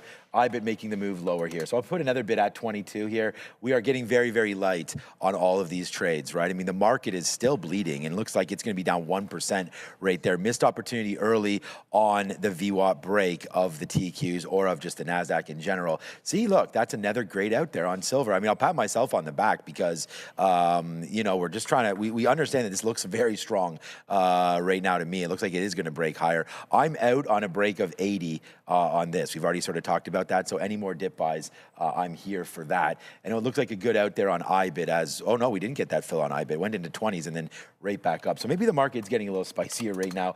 We bid some 31s and see if we get that there. There goes silver. So we'll slap a fail on the last little bit there of SLV as it does come out right there at the 200 period moving average. Like I said, we had about I can see exactly how much we had left. Oh, wow, I got a whole bunch of partial fills out. Oh, my God. I would say we probably had about 20% left or so. As there it is, a little bit of a fade now. You know what? Let's just try that one more time because we didn't have that many shares left. And this is sometimes when we get a little carried away with ourselves here because there was the stop out. We got stopped out. The trade is now broken. But I'm just going to see if it does want to try one more time back up there through that 80 marker because it literally stopped out almost exactly at the 200 period moving average. So we'll give it to that top of 86 now. All right, so 78, 86. Let's just make sure that that is the right trade because I don't want to look back at this and be like, what have we done? So, excuse me. Okay, so that's what we're doing right now. SLV, we'll see if we can get back into it, giving ourselves 10 cents now on that break higher. SLV, very much dancing now near these highs there. And we could also look at the dollar. I know we have a super chat. I'll get in that in a minute. Oh, okay. When the dollar, well, you can just put it up. I just want to look at the dollar quickly. All right, the super chat is there. That's good. All right, so pretty choppy here on the US dollar right now on the DXY. So we'll see if we can get downside. Okay, take a little bit more profit right now. Ring the register on silver as it just pulled back in a little bit there. We'll make what we lost on that last there and get reloaded more shares than we had before. So far, so good on that one. Feel a little silly making money on it, but there it is. Nice move on the reload of silver. We did get stopped out at the top, though. I'm throwing the Z's up in the chat is how do you guys see CoreWeave? Well, usually I just type CRWV, and then it's on the NASDAQ, and then I hit enter, and then it pulls up a nice little fun chart for me. Will they repeat the video script for infinite dump? Being facetious there. My first guess would be, yeah, if this one pops, I wouldn't trust it tomorrow morning. I'm just being real. But I don't know what their quarter is going to be like. There's certainly lots of concerns with regards to CoreWeave. I just feel like the price action might end up being obscenely obvious if we're too close to 100 bucks. I'm going to treat like $100 on CoreWeave like I'd treat $1 on a penny stock, right? Like if we're above it, great. Break out on CoreWeave. If it can't hold above $100, I want no piece of this, no part of it whatsoever. I just think there's way too much downside. If they're going to sell Nvidia, how are they supposed to like this? But you have to remember, we have a whole day for Nvidia to do whatever it does for the rest of the day. The sentiment could be completely different in a few hours from now. But right now, I am not trusting CoreWeave with a 10-foot pole. That's just myself. And that $100 level is going to matter. And the fact that we're failing it today is not a good start. So you might have just seen there in silver, but ZSL as well just bounced off these lows again and is still trying to hold above the volume weighted average price. It's not doing a very good job of it. So we're just going to kind of continue to scalp it in this range and see if we can get that breakout eventually. And if it breaks this range, I think you could shoot right back into those highs. ZSL did a reverse split. If you're just tuning in now, that's why it's no longer $1.80. It's now $18. Very normal for these 2x leveraged. I think this one's, yeah, whatever. These leveraged ETFs do this all the time. Yep. Right back into, obviously, silver as that's going to the downside. And wow, what a move on IBIT. And I just was reminded there, thank you to everybody in the chat, about that sticky note call out. There it is right there, 38.75 right there on IBIT. So that's what I said, looks like we want to set that up. That's where we're going to start the trade. That's exactly where we're short. So that was a good trade there for IBIT, 39 short. Nvidia long, no. And we said let's wait to 935. That trade was broken at 925, so we didn't even want to take that. The AMD short, we could talk about it. Then silver short breakdown, and that's printing right now. Nice. So there goes silver right back into the 30s. And yeah, man, we'll be positive on this one, despite obviously getting that stop out, or not early, just right now, where we got stopped out. And we were like, hey, like I wouldn't, look, I'd be able to live with myself, but that was an out that was fine taking, and I just got to do better so I don't like get too excited about getting right back in, because often being stubborn is not, I know that's a Capricorn thing apparently, but, oh, I looked up what Virgo is supposed to mean. Let me see here. Virgo. In astrology, Virgo is an earth sign ruled by Mercury. Okay, that's nice. All right, what is, I don't care about that. Detail-oriented and analytical? Nah, I'm not too sure about that. Practical and grounded? I mean, don't mention that to my wife. Service-oriented, okay, active services, they show a lot of care there. Oh, they are the shoulder to cry on. That's probably pretty close. Perfectionists, I don't know about that one. Did it give you a lucky color for today? Oh, I asked Gemini, and it gave me, I have literally a lucky color for today. Critical.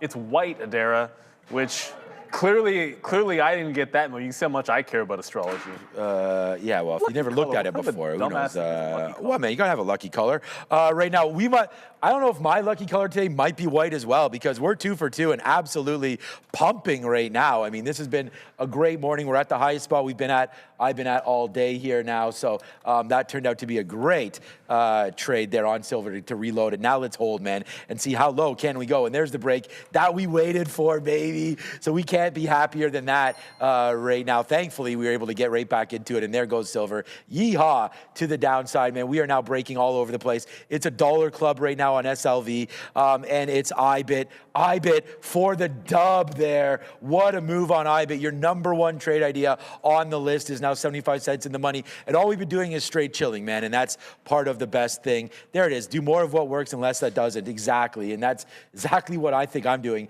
right now, and it's working, and it's working well, and that's why we're upping our shares over the last little while. So thank you, Cool43. IBIT down as well. Yeah, man, we're 2 for 2, man, and it's the same 2 calls that we had on here. The only thing I told you that we hadn't traded there was, wow, man, this market, like, what, 187 now for Nvidia? Like an absolute train wreck here to the downside for NVDA, but we couldn't be happier with the trading today, that's for sure. Yeah, and ZSL just moved to the top for me and finally made that breakup. We scalped it inside of the range. It held the low. It never broke the pre-market bottom, and now we're headed for that high. I'm going to hold into the high, look for the dip above the volume-weighted average price at this point. Okay, we're just going to call you Key. Thoughts on Open Door? Oh, yeah, that was moving Sorry, higher, thank you for the super chat. We appreciate you, but oh, wow, Open Door is up today?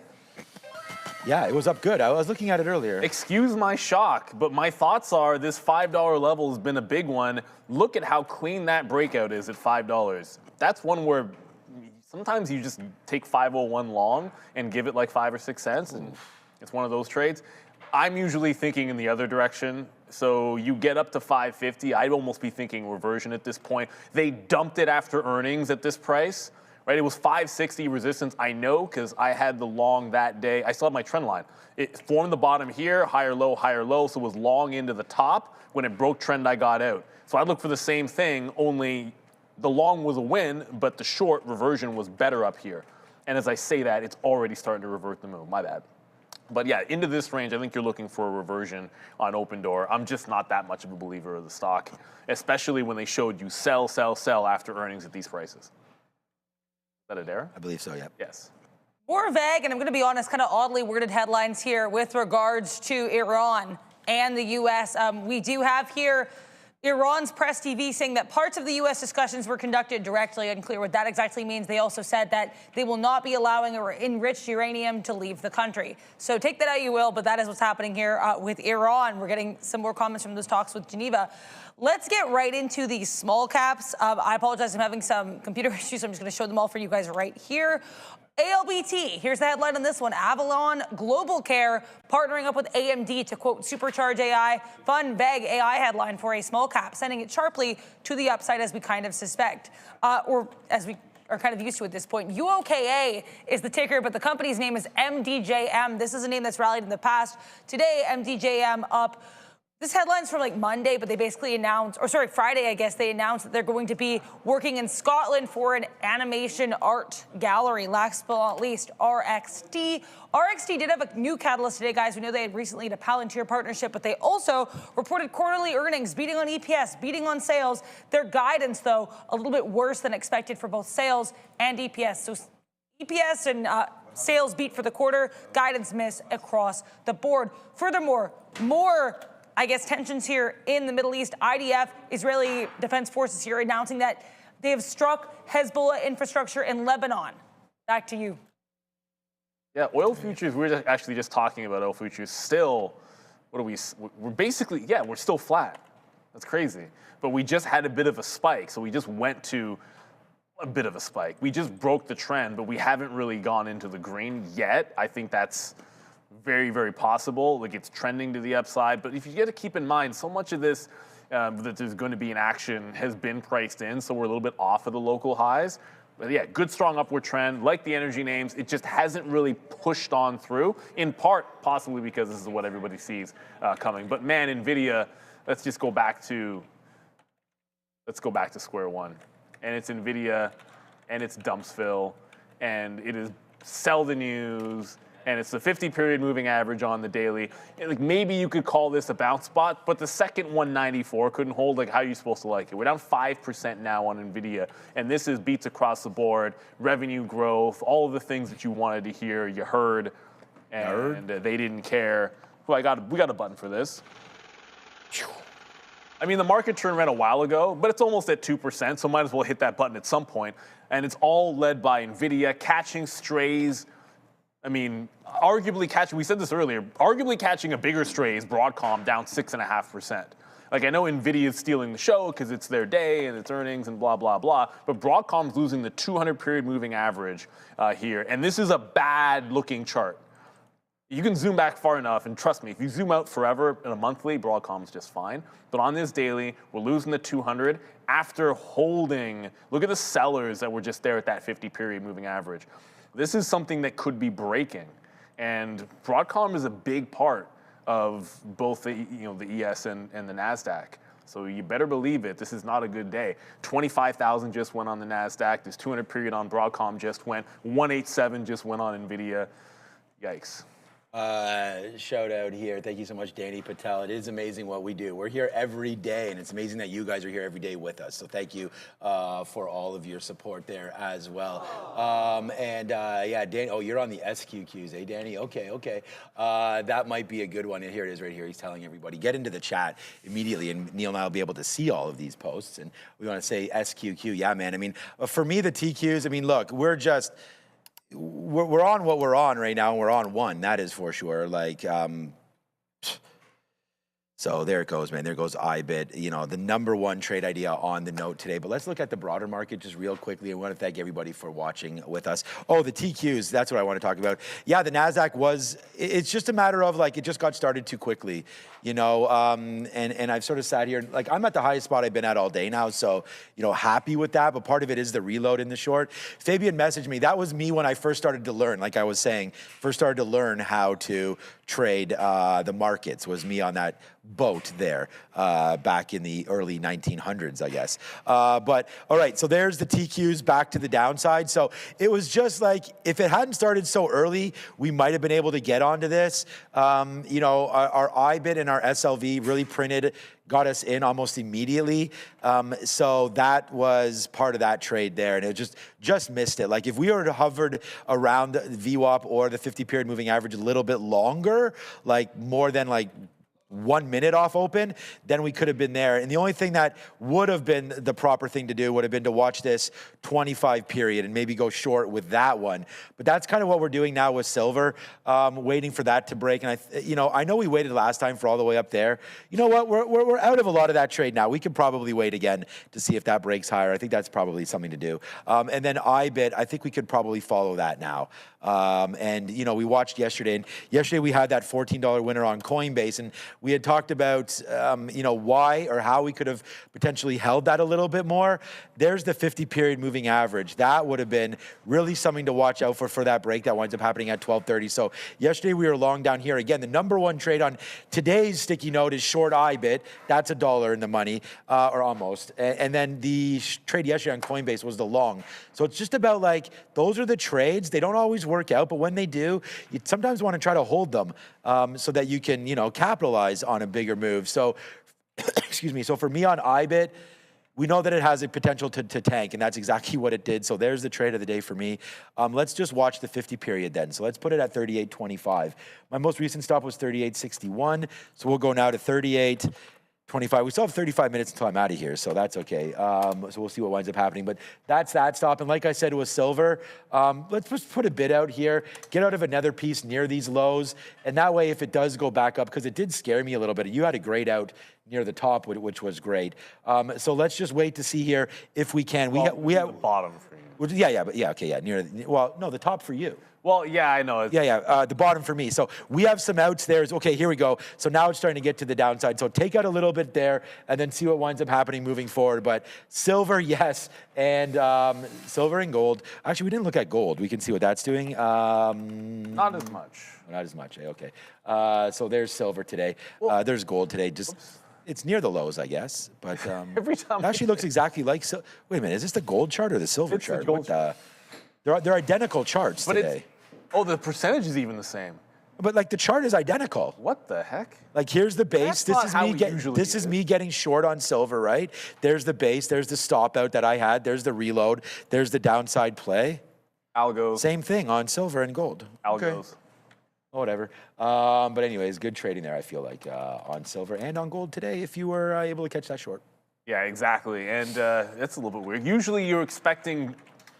I usually would expect GLD to move a little bit less. Charts to be the same, but just move percentage-wise a little bit less. It is flat, by the way. I just think gold is better suited to the flight to safety, obviously, as opposed to silver. Like its chart looks a little bit better on that day, on the daily there. But as Sean mentioned, we are headed back up. So just one quick update for myself. You kind of have a trend up from the volume-weighted average price now. If we can't break the high, like this high right here, which would be the low on silver, or break the high at the open, then this is a potential trend break, which would exit the trade for myself. Over back into the chips, Nvidia is still working down lower highs all the way through. It's really not showing any signs of abating. I had my eyes on Intel. Maybe it could break trend, and it's trying to a little bit. Oh boy. But then you're right back into the lows. Okay, there's that break of the high of the day that just came in. So I'm going to extend my trend line. We're holding through the high break.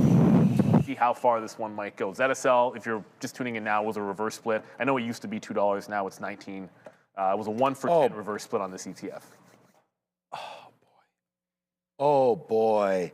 Wow, good silver trading there. We're both using opposite directions, but the exact same thing. There goes silver. Wow, that's all I can say right now. I'm so thankful that I reloaded that trade. I don't know what I would have been able to do just watching this bleed like that and wondering why I don't have more shares. But there it goes. We'll take another bid near those lows and just, wow, absolutely exploding to the downside right now. And again, 2 for 2 today. It is what it is, and we keep on getting a little lower. Let's look at Google, see what's going on there. I said, what?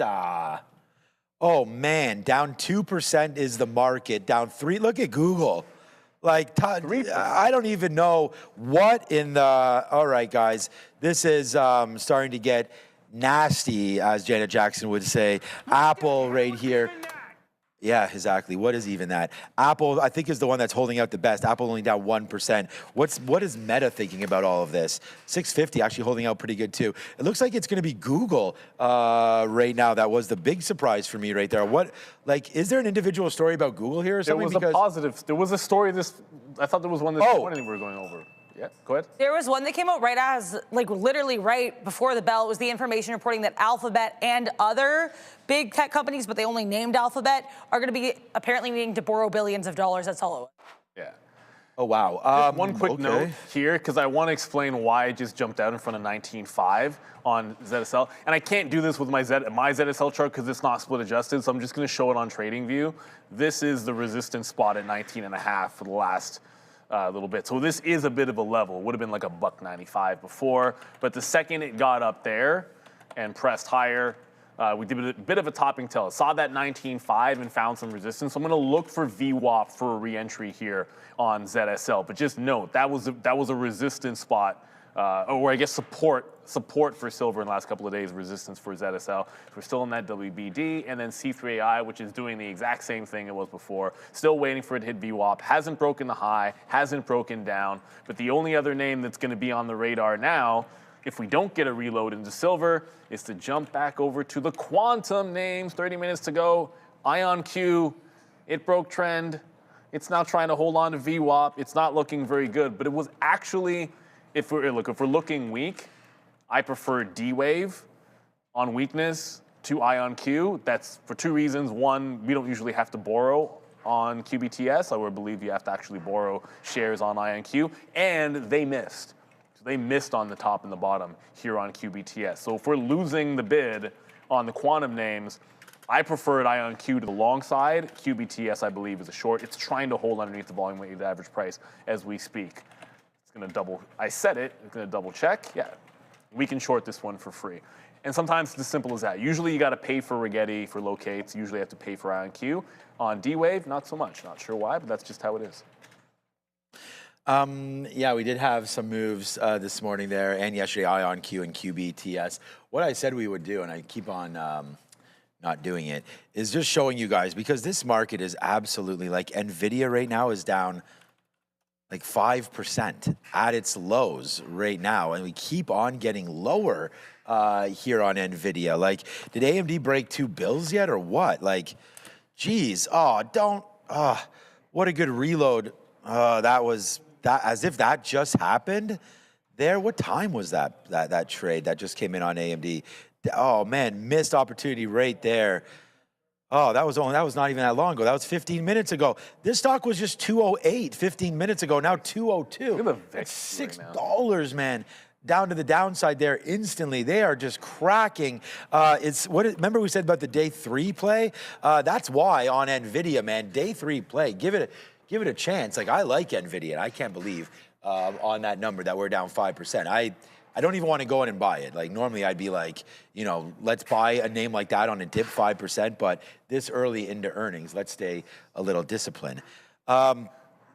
It's tough to be disciplined, I guess, if you're long when you're seeing stuff like this. But, we do have to talk about the XLF. Yeah, it looks like the banking sector looks to be long today.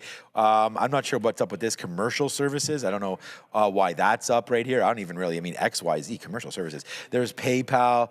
How is PayPal going to be down today?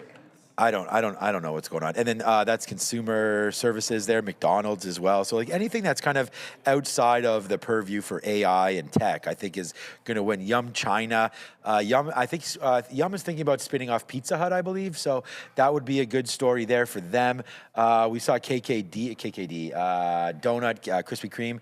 Used to be KKD, switched the name to D-Nut. That one there is moving around today. And, no love for this space, which I'm kind of surprised. I thought there might have been, with tech getting smoked, I thought there could have been a little bit of a rotation back into maybe healthcare tech. I guess it's technology there, so maybe that's why it's getting hit. Healthcare was moving around pretty good yesterday. Health services, UNH another percentage point today, up 1.2%, 1.7%, sorry, for UNH. My space in there is Oscar. I own some Oscar. I actually don't own any. Oscar, I think, is $13. Hold on a second. OSCR. This is what I own. Own very, 13. So own these ones pretty light there. I think UNH is a safer trade to put more money in than Oscar. Oscar's, you're just trying to see if the best. Hasn't been that. It is, but it hasn't been that. We talked about, no, it hasn't been that great. We talked about Samsara yesterday, how I like this stock. I did a little thing on Samsara yesterday. There it is, up 4%. So we'll go diamond hands on this one. Shout out to Commodity King in the chat. He knows what this is all about. I've been talking about Samsara for a minute. There's a nice move up. IoT. We used to have Raider Trader, and he used to talk a little bit about that as well. IBIT, again, guys, like I said, I'm out of here in 20 minutes. Go get that gym life going, and then maybe you have to stay, though, the way this market's trading today. But there it is, man. We'll take another bid at the low of the day for IBIT. And if you're looking for something, it's all on the note, man. We put out the sticky note every day around 8:30, and it could just be a guide for what you're thinking. Please don't, copy all of these trades exactly. But if you do, then... But I'm not, this is not financial advice, man. These are just the notes that I'm looking at. It all started by me just sitting here writing down the note, and one day on the show, someone was like, what is this guy writing down? I was like, I'll just share it with everybody. So it's the top 4 or 5 names that I'm looking at every day. And today I only have 2 trades, IBIT and Silver. I marked them both as shorts, and as you guys can see here today, there's my Silver short. Hi-ho, that's going to be a monster trade there, but the bigger one for me today is IBIT, as that's just making a move lower, because we have 3 trades there, like a bunch of different, not even reloads, just averaged it in there at 60s, because I was like, I don't want to miss the trade, and then it popped up and gave me that 70, and that's the fill to the downside. So it's been good, man. I really think that you want to look at Nvidia now moving forward, because I think it's probably overdone. It's just a matter of waiting for it to finally bounce. So if I'm not here during the midday, take a bounce, man. And I think you want to wait for that 50 period to break. So that right now will be 187.50, so you're still a minute away from that. But once that breaks, that should be a trend change. Normally it's the 200 period, but you don't want to wait for 195. That's going to be way too late to get that name. So that's what I'm looking for there on the move back up. But so far, so good here today. And you know, the market is an interesting thing, that's for sure.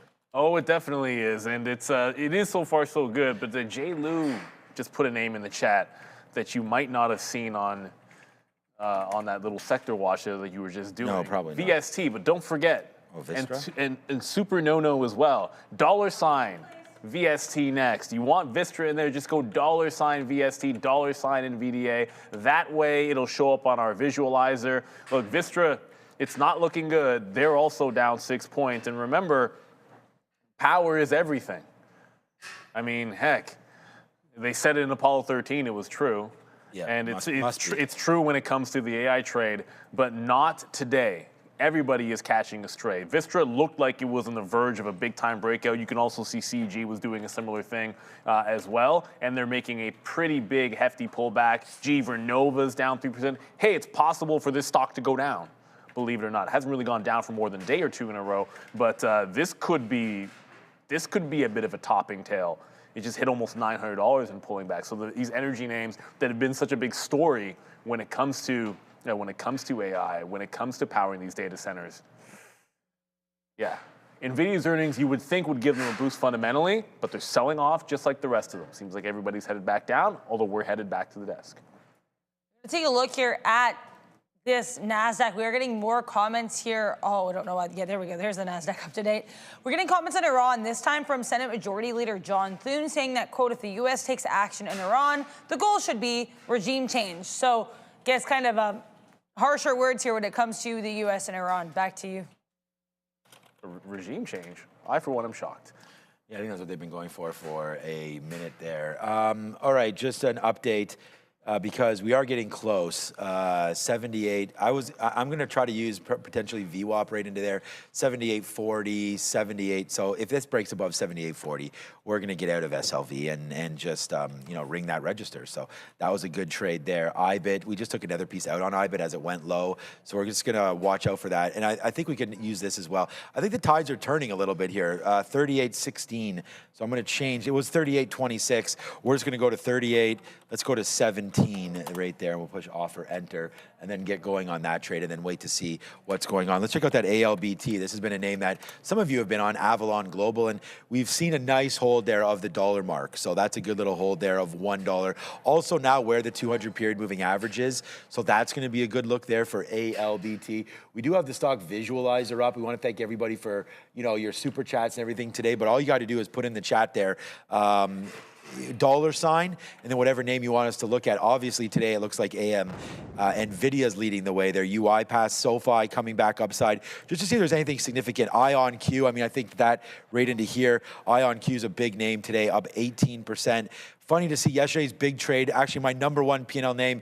Even though we had that big winner on Coinbase, Palantir was my number one trade yesterday. We were long 129, 130 yesterday on Palantir, and that was an absolute banger. Neil looked at Open Door a little bit earlier today as well. Nice move up for, so it's like, look at this. All these names are green here today, despite the NASDAQ being down 1.2%. Well, what is it now? like that. 1.6%. Because that means the viewers, look, I mean, obviously, mostly, I guess, viewers, traders can be biased to the long side, and in the long run, you're biased to the long side. You got to look for where the strength is sometimes if you're looking for breakout trades or the continuation trades. And I don't hate to say it, but I'm surprised to say it.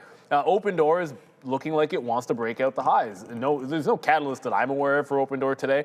They did report earlier in the week, and they got dumped after a nice breakout off the $5 level, but it's going into this zone where they sold it before. It was $5.60 was the high. If we break out the top, then you could get to that 550 again. I was just looking back over at ZSL because, oh, that's right. I have to always zoom in because there you go. It's trying to bounce off VWAP. It's tagged it once, still working on a reversal of the trend, at least for now on ZSL. But what's happening in Nvidia, what was that? That was weird. Nvidia looks like it's turning a bit here off of these lows. So this could be finally breaking the trend. It hasn't really confirmed it until you close the candle above. You've wicked this trend line like 3 or 4 times and not be able to hold over and over again. But if this is the bounce, maybe Nvidia's finally catching that long. Oh yeah, new position, man. On that theory, on that thought, I'm long. So I'm long right now on TQQs. So we'll take a 38. We'll get out at 50 there. 51s actually as it busted through. I'm just going to use, like I said, this 25 period moving average. There's the break. We finally get that break there on the TQs. So here's the move all the way down. And I was going to say maybe that's a more aggressive play there, to wait for that to break. But we'll start it now. We'll get a little light. We'll see if we're able to get something more in and around this marker there. So that's that. And then IBIT, man, we will wrap up that trade and give that a fruit salad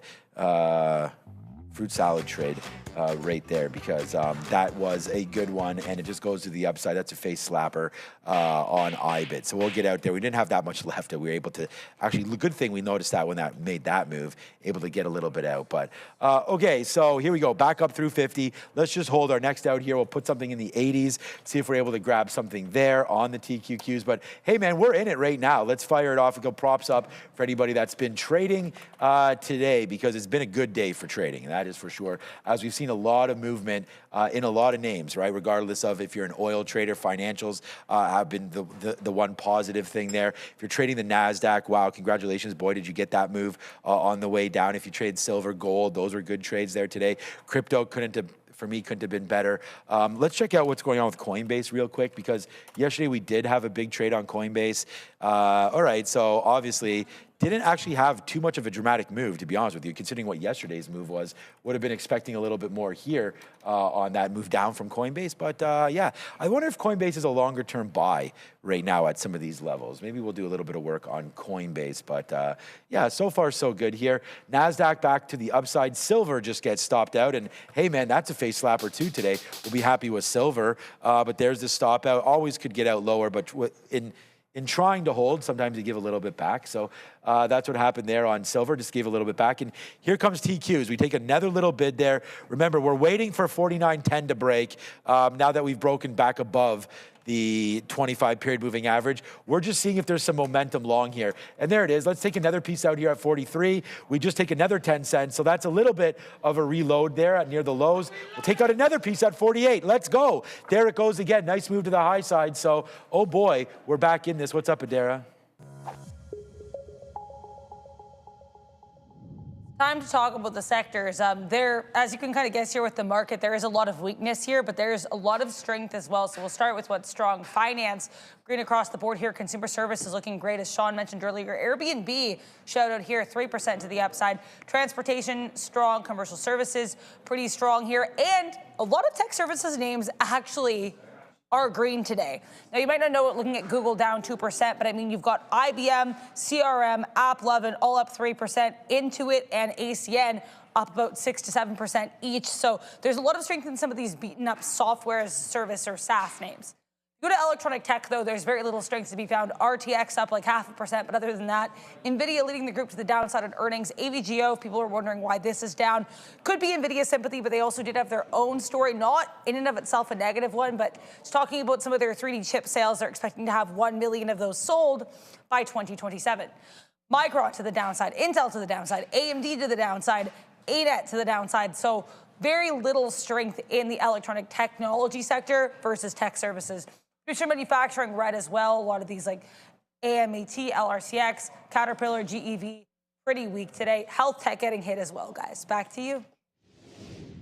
Thank you, Adara. And that's right. Like, it's a lot of things are getting hit. Some of the names have been incredibly strong and they're getting dragged down. Because remember, like you talk about, Caterpillar is another example of this. Well, why has Caterpillar been strong? Part of it has been the backlog of generators, the build out of data centers and their benefit there. So if there's skepticism or selling the news on Nvidia, then it can also bleed over to them as well. So the confirmation, we actually closed holding the trend line here on the 3-minute, but I didn't actually get in until the following candle, which held the prior, so that's good, but 186 has got to hold. If it can't, then this is going to be a dump out zone. I got Reggie Miller at 31s, but we can't seem to break that first even dollar here on Nvidia. And when the stock is down 13, the $1 move ain't going to look like much on the chart. In fact, I'm really just looking at the 188 at this point for a bit of a resistance level to start coming back in. Like if we think this is the bottom, This lower high puts you at 188. You break that and you're thinking 189, just looking at prior resistance levels here on Nvidia. So that's where my head is going to be at on this bit of a bounce. On the 15-minute, this is the first green candle of the day. If you can't get two, then I'm through, at least for now, on this trade. So regardless of how this trend break goes, if we end up with another red candle and for some reason it's just slightly sideways, I'd probably still want to jump out of that one and then move on to the next. Unfortunately, I did want to reload ZSL, that silver trade at VWAP, but you know what? Just because there's a line on the chart, which is VWAP, and I want it to hold, it doesn't. It breaks right through. There was no consolidation. There was nothing about it that said buy. So we're right back into where we had it the first time. Bit of a seed change. I feel like if the market's bouncing, it would make some sense that you don't want to sit on the falling knife of ZSL, which would be silver going to the upside. So if the rest of the market is going with it, then I'm going to be a little bit more patient, especially at this time of the day for the reload. And there goes, Nvidia couldn't hold that prior bar. So we got one out in front of 187, and then the prior bar low gets taken out. Sorry, I have to redraw the trend line for you. So we get in on this bar, we lose the prior, and now I'm jumping out of the trade. If I'm going trend reversion, I'm gonna have my rules in place because the stock is down, it's down for a reason. When a trend breaks, I want it to go right away. If it's instantly failing, no mas. I'm just gonna quickly jump out of it. So thankfully we got something out in front of the 187, kind of an ominous number. Commodity King saying look at TMC. You know what, we haven't looked at the metals company. I actually can't remember the last time we looked at MP Materials or any rare earth names. Yeah, not bad. It's only up a couple of points and on very light volume here, but it's back above the 200 pre-moving average. And now I'm going to look at MP because I haven't in quite some time. And for the long term, you don't always look at things every single day in the long term. Yeah, it's still holding the same support levels. Kind of a nothing burger, but it's back above the 200 at the 50 and the 200 period moving averages are right there on MP. This is a good buy zone for it. I say that as someone who has already bought the 200 period moving average on MP Materials, but they're starting to heat up a little bit. Not bad. Thank you, Adam, in the chat there. Yeah, it's a pretty good day, needless to say. And then we were short everything, silver and IBIT, and now we're long. And there it goes on the TQ. So not only, Adam, did we hit the short, but now we're in the long, back to the upside right here again. So we'll go 3 for 3 today, and I want to thank you for the support and the nice comments there, in the chat. So my hat's off to you, Mr. Deleuze, and thank you so much for that support there. And, we always talk about you. So, all right, so 302. Yeah, that looks like a shout out to Celine as well. All right, so there it is, 302 coming through for Google. We actually highlighted that when it came in. Nice little base there. That would have been a fantastic look on Google because you finally get that base, and that's kind of some of the stuff that you want to look for. But right now, man, we are just spinning this through on the TQs as that just keeps on going higher and higher and higher. And today for lunch, for breakfast, we had shakshuka. Let's go find out right now what's for lunch as we get a little bit excited here for the day. It's funny because NASDAQ being down 1.5% off that Nvidia earnings call is something very, very strange to me. Okay, man, this is a homesake day today. We do have, it's God's country. It's the Italian flag today, so we're really happy about that. But generally speaking, when it's an Italian flag, these caterers have never had pizza or anything like that. So that's not going to happen. They've never had lasagna or anything like that. Yeah, thank you. Never had lasagna, never had that, never had arancini or anything like that. Or, but they do have beef bolognese. So that's what it is today. It's a beef bolognese once again. They're grilled seasoned vegetables with chef's choice salad. So although, it'll be not my favorite for a day like today is we get it on salad and everything like that. So probably going to come. It doesn't even make any sense. Yeah, it'll be, you have to reheat it and everything like that. But hey, man, that's what's for lunch. A little beef bolognese in your life. It's all right. Okay, it's all right. Yeah, all right, so the Qs are having a problem here getting to the upside right now. I can't believe it's already 10:50. I mean, what kind of a day are we even having right now? I like Oracle. okay, for a potential long. And what I mean by that is not necessarily now. Oracle's PE is down to, I believe it was 14 or something when we checked that yesterday. So we could just have a quick run in here, go over to ORCL, have a look, and, 27, sorry. It's the forward was 15. Yeah, right now, was it? Yeah, we don't have a forward on here. But this makes me think that I saw a name yesterday that was really low on the... I swore I saw it. Yeah, I thought it was Oracle, but there was a name that I mentioned yesterday that had a PE of around 14 or 15. PayPal's is 8. So, really like what PayPal's doing at these levels as well. I mean, PayPal with an 8 forward earn, that is a multiple that is so low. But remember, for a bank and for financials, often much different PEs as they don't have the growth potential as tech names do or anything like that, right? 18. So, yeah, it's 18. Okay. I see a forward P on Oracle of 18.5. 18. Okay. I knew they were in the team. Yeah, so did I. And I had thought it was 14. Let me know, guys, if you were watching yesterday, what potential stock that was. Because there was one that I was like, oh my God, that's so low. PayPal. I was thinking about buying it. Well, PayPal was 8. So I already know that. I don't even have to look that up. I remember that from yesterday. Salesforce Pro. Yeah, Salesforce this morning was 15 anyways. Forward's 13. Oh, maybe we had looked at that. But anyways, I still do like Salesforce for sure. Down at those levels. Oh, maybe no, it wasn't. It was not AMD. No, AMD. So Nvidia, AMD is a PE of 80, which is why that's a troll. I wrote down on the short today of AMD. AMD is double the price of Nvidia on a price to earnings ratio. So be careful if you're trading some advanced micro devices. Wow, the Q's getting a pop right here right now. Nice movement. We'll take advantage of that. Right into 70s again. Maybe there's news, maybe there's not, but we got to go to Adara for Money Talks as the market getting some legs right here. 40 cents in the money on the Q's. We're having a day. I hope you guys are too. What's up, Miss Adara? There's one headline from Politico. This is about 5 minutes ago now. Trump weighing keeping billions in illegal tariffs. That's their headline, not my wording of it. But again, the headline from Politico, quote, Trump weighs keeping billions in illegal tariffs. Nothing like massive or anything either, because we already knew that he was trying to keep this tariff money just in different ways. But yeah, I mean, that's the only headline I'm really seeing. Fed's Bowman talking as well to kind of transition this over to the US dollar, mostly talking about the Basel bank capital proposal. Nothing super huge here, but the DXY, you said that the push up here, leg up in the market, Sean. DXY, no leg, just a lot of chop, continuing to kind of waffle around that 98 level here. Today, actually green on the day, but still close to within the range we've been trading so far this week. Nothing massive here with that CME FedWatch tool, but while I have you guys here, let's talk about PPI tomorrow and get a little bit of a feeler for what that's going to be. So PPI tomorrow, 2.6% is the forecast for PPI year over year. Previous was 3%. PPI month over month, 0.3% versus the prior 0.5%. Core PPI year over year, 3% versus 3.3% previous.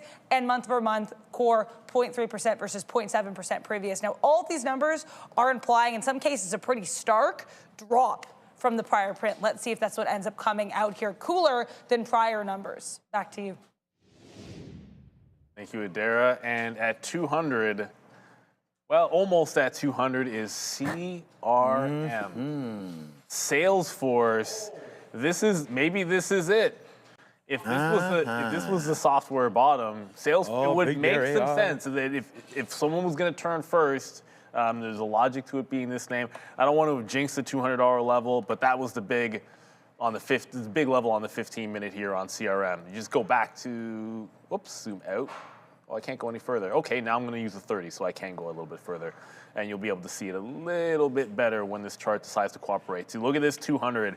We've been consolidating here for the entire month of February, 175 bottom. So it is a big level at this time of the day, only 5 minutes until 11 o'clock. We throw you to the midday. Not the time that usually I would love a breakout trade.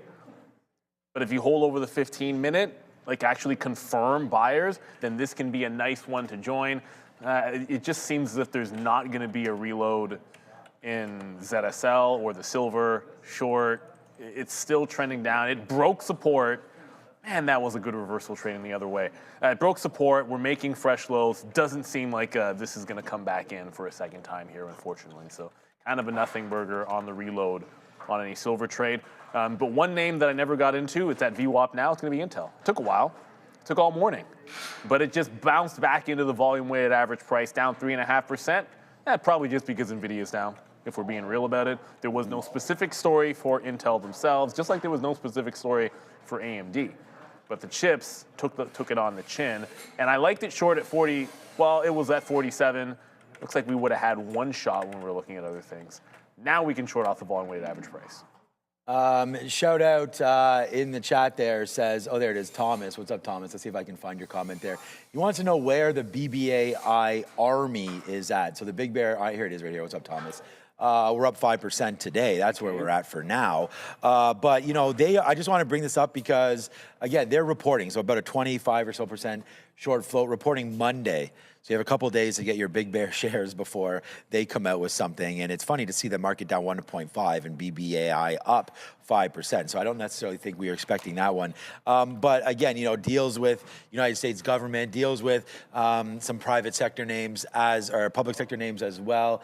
And private sector names, Big Bear AI. We'll wait to see what that revenue number looks like and what the guide looks like forward for them. We did see Palantir. Yesterday was a big trade for me on Palantir. Today we didn't really look at it. Could have gone long Palantir on that break right there of the 21 as well. We chose the TQs. You know, been okay, but the market could easily fade out. Maybe individual stocks. And we did have Anthropic. I think there was story this morning about how their days, they got to make a decision here, the Pentagon with Anthropic, and if they're going to award said contracts. So if there's anything there, that's not great for Palantir or Big Bear AI, but maybe if that doesn't happen, that's another boon for them. I am not worried at all. Big Bear AI basically back to where I'm long at, $4.20. So we'll have to you know, wait to see if that one can mature up. It's a play that I like for the rest of the year. I don't know, it's been getting hit down about 30% in a month. So you can see that a lot of these names just whoops to the downside. There's been a lot of names like that that have made those moves, especially aggressive AI-based platform names. All right, Tesla. Interesting name again here today. Started the day real nice, you know, 414, 415, and was trading quite well in the pre-market. Just looking like you wanted to average in to the downside, and then it just lost a bid right away at 414 as soon as the market opened up. So the trend was sort of down, then it continued pretty aggressively. Excuse me. This is where I think the mistrade is right here, 414. So, you know, you get that move almost right back into the pre-market levels again. While the market was still making moves lower, you did have an opportunity to grab that bid there at 414, came once and twice, and then lost it again. So I would say here, with only 2 minutes before we're gone, and then we pass over to the midday guys, that's not a horrible idea there if you can get something for Tesla in and around that area. I'm going to empty out one more time here a little bit at 66s. There, if we can get it on the TQs, there it is, we get it. As there's another high take on the TQQs. So we'll just keep on doing that, man. 3 for 3 today. It's IBIT. That was a monster trade for IBIT, man. Like, look at this trade there.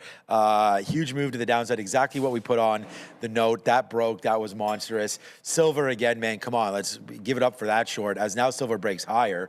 So that's pretty good. So that's 2 for 2. And then the TQs, man, we're just kind of waiting for this. My stop is still going to be basically where we got in and around 49.10. Okay, so if we break back down below that, then we'll get out, but let's let it see if it can get to VWAP, and then we can empty out the clip up there and conclude our day. So pretty good day so far. Yeah, SoFi green. Okay, that's nice. Just saw that in the chat as well. Yeah, the financials are what's blasting today, right? And so pretty much everything in that space is green. So congratulations to anybody that has anything over there. Before we go to Adara. Yeah, we could say bye, then go to Adara. Just a reminder, see that QR code you see out in front of you? Scan it and start your journey to the Trader TV Live Academy. You can already see posts in there from all of us. Look, we spent a long time developing this and wanted to make sure we got a good product out for you. So just make sure you check it out, scan the QR code. You can actually just go to TraderTV.live and then be able to find all the information you want about it. Don't hesitate to ask questions. Jump in while the water is still nice and warm. Yes. Unlike my coffee, which is now cold. I know, we're gonna throw you guys to the midday. But before we do that, coffee. We're gonna go to the desk with Adara and then enjoy Sharif and Joey options. See you too. Keep an eye on Tesla here, interacting with this 410 level as we get news that Tesla and the German labor union have reached an out-of-court agreement. So I guess labor agreement reportedly being settled to some degree here with Tesla and the German labor union. To send you back over to Sharif and Joe.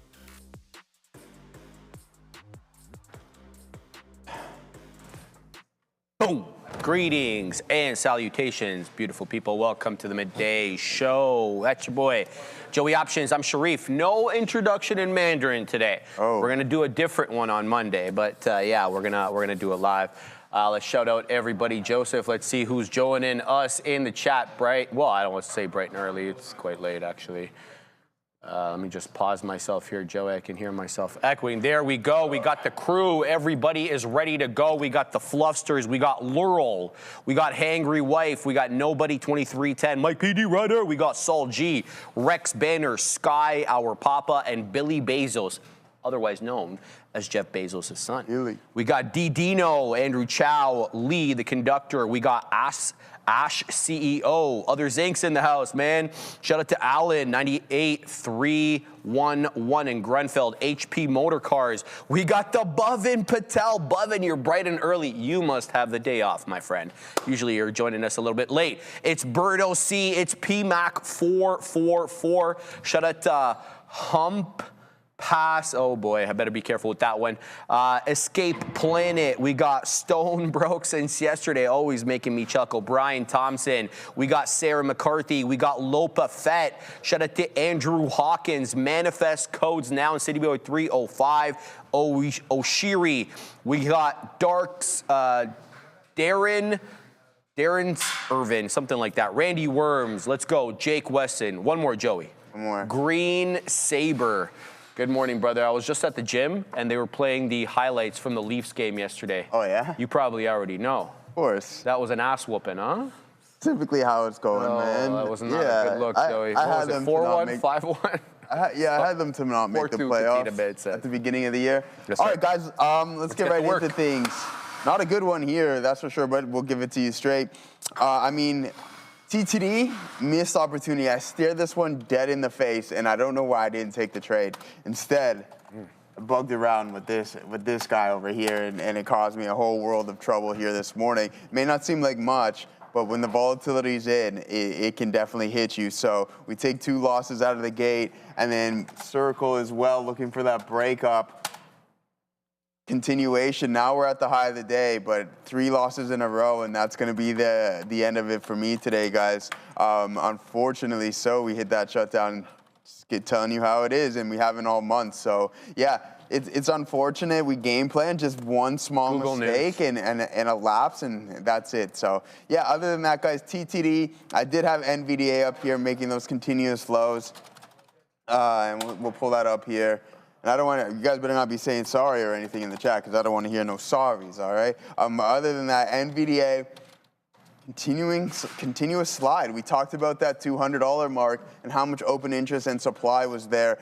I tried to grab some. The first entry, I knew I made a big time mistake. I'm like, no. So I get out, started to form somewhat of a base, and I'm like, okay, we'll give this one more attempt.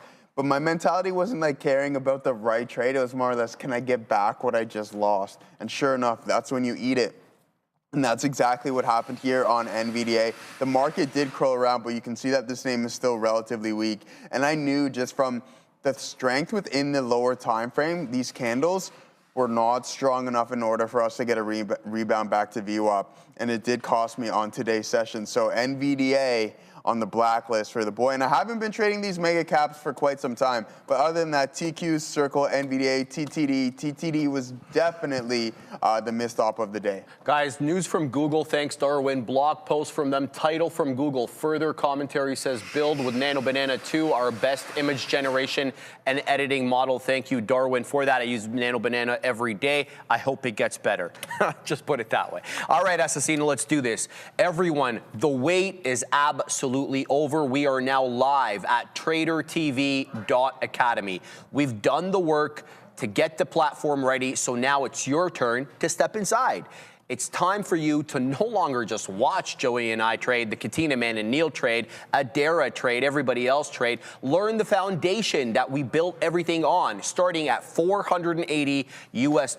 Scan that QR code on the bottom right of your screen, or check the website out, tradertv.academy right now to get started. We hope you guys like it. We've been putting in a lot of work, needless to say, about this. The back-end boys have been just, they've been putting in a lot of work. work. Shout out to the back end guys. All right, AEHL. I see you guys are telling me about different ones. Path, Bovin telling me about a different one as well. Where's the OG Bovin there? Where's his comment? Where's his comment?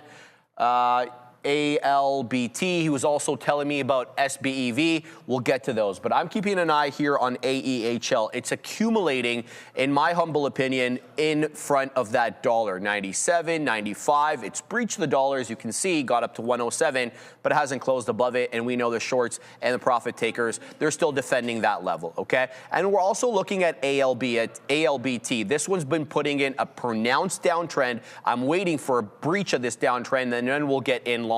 We'll look at some more. I've got 6 more, but we got to go up to Adara. She's got breaking news.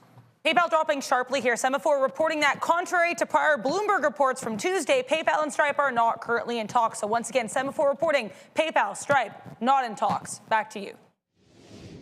Thank you very much, guys. We'll get to that PayPal headline momentarily.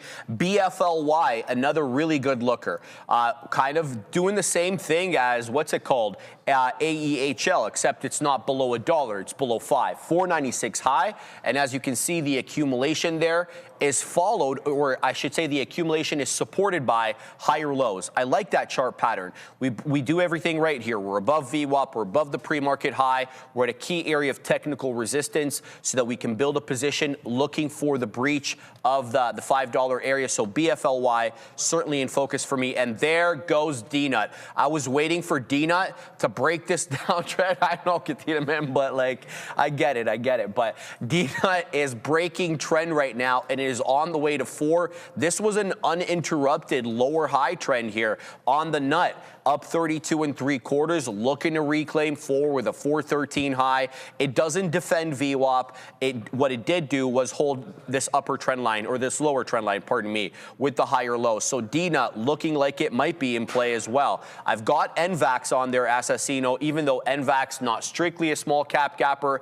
It's moving like one today. I've also got Circle. Circle's basically accumulating in front of 90 in a very similar fashion than it did yesterday in front of 80. Remember, we were talking about this one basically holding up at 80 for the better part of the afternoon. It ended up taking it, of course, and when all was said and done, CRCL ended up closing out at 83. Today, it's doing the dance with absolutely no underwear or pants south of 90. And it's got $90 on the dot. That is the high of the day. So we're going to be looking at CRCL. But we found another one. I didn't really like that leveraged ETF. It was like $2. It didn't move in the way. I think I'm just going to trade Circle if I want to get into Circle rather than taking it through a different vehicle. But in focus for me right now is going to be the nut, DNUT over here, and then I'm also going to be looking at BFLY, Joey. Those are the ones I'm looking at. I see Gavin Ross. Did you get into that HCTI, a classic Barcelona? Sorry, I forgot his name. Great beard, trader short. I don't know who you're talking about, brother. Did you get into that HCTI, classic Barcelona? I don't, Gavin, you're going to have to explain yourself, buddy. I don't really understand that, but I'm really interested because you're speaking my language here with soccer. Fluffy, RDW, and RXT. Let's take a quick look at those for the Fluffsters. I do want to get into DNUT over here. DNUT's going, man. It's going without me here, man.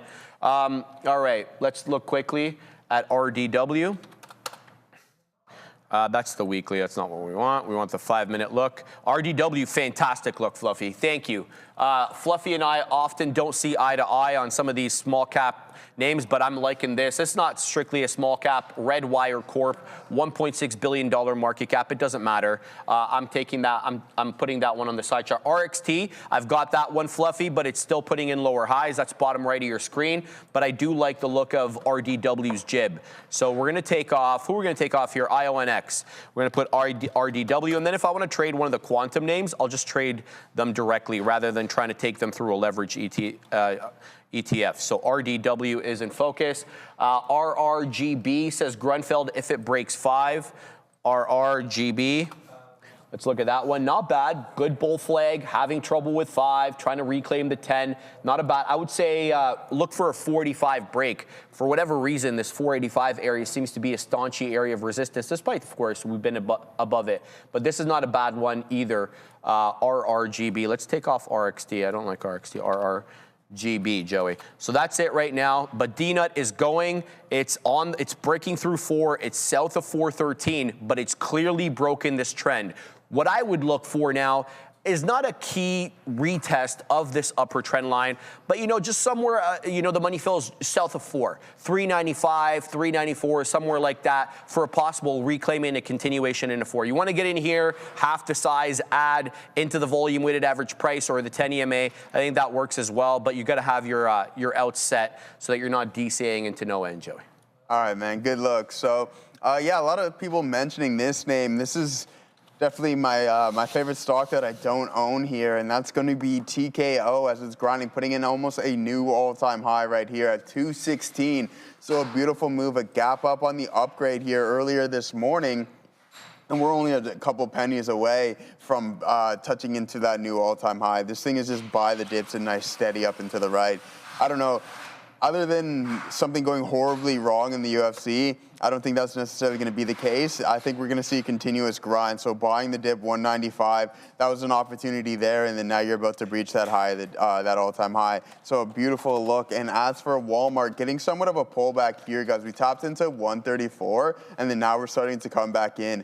But I mean, if we just continuously go from what we've experienced in the chart's history, eventually this dip is going to get bought back up. So I'm going to be looking at these couple of names. Walmart, proud owner up, but full disclosure, I don't own any TKO, and I don't know why. I'm curious if they offer a divvy. We can figure that out a little bit later.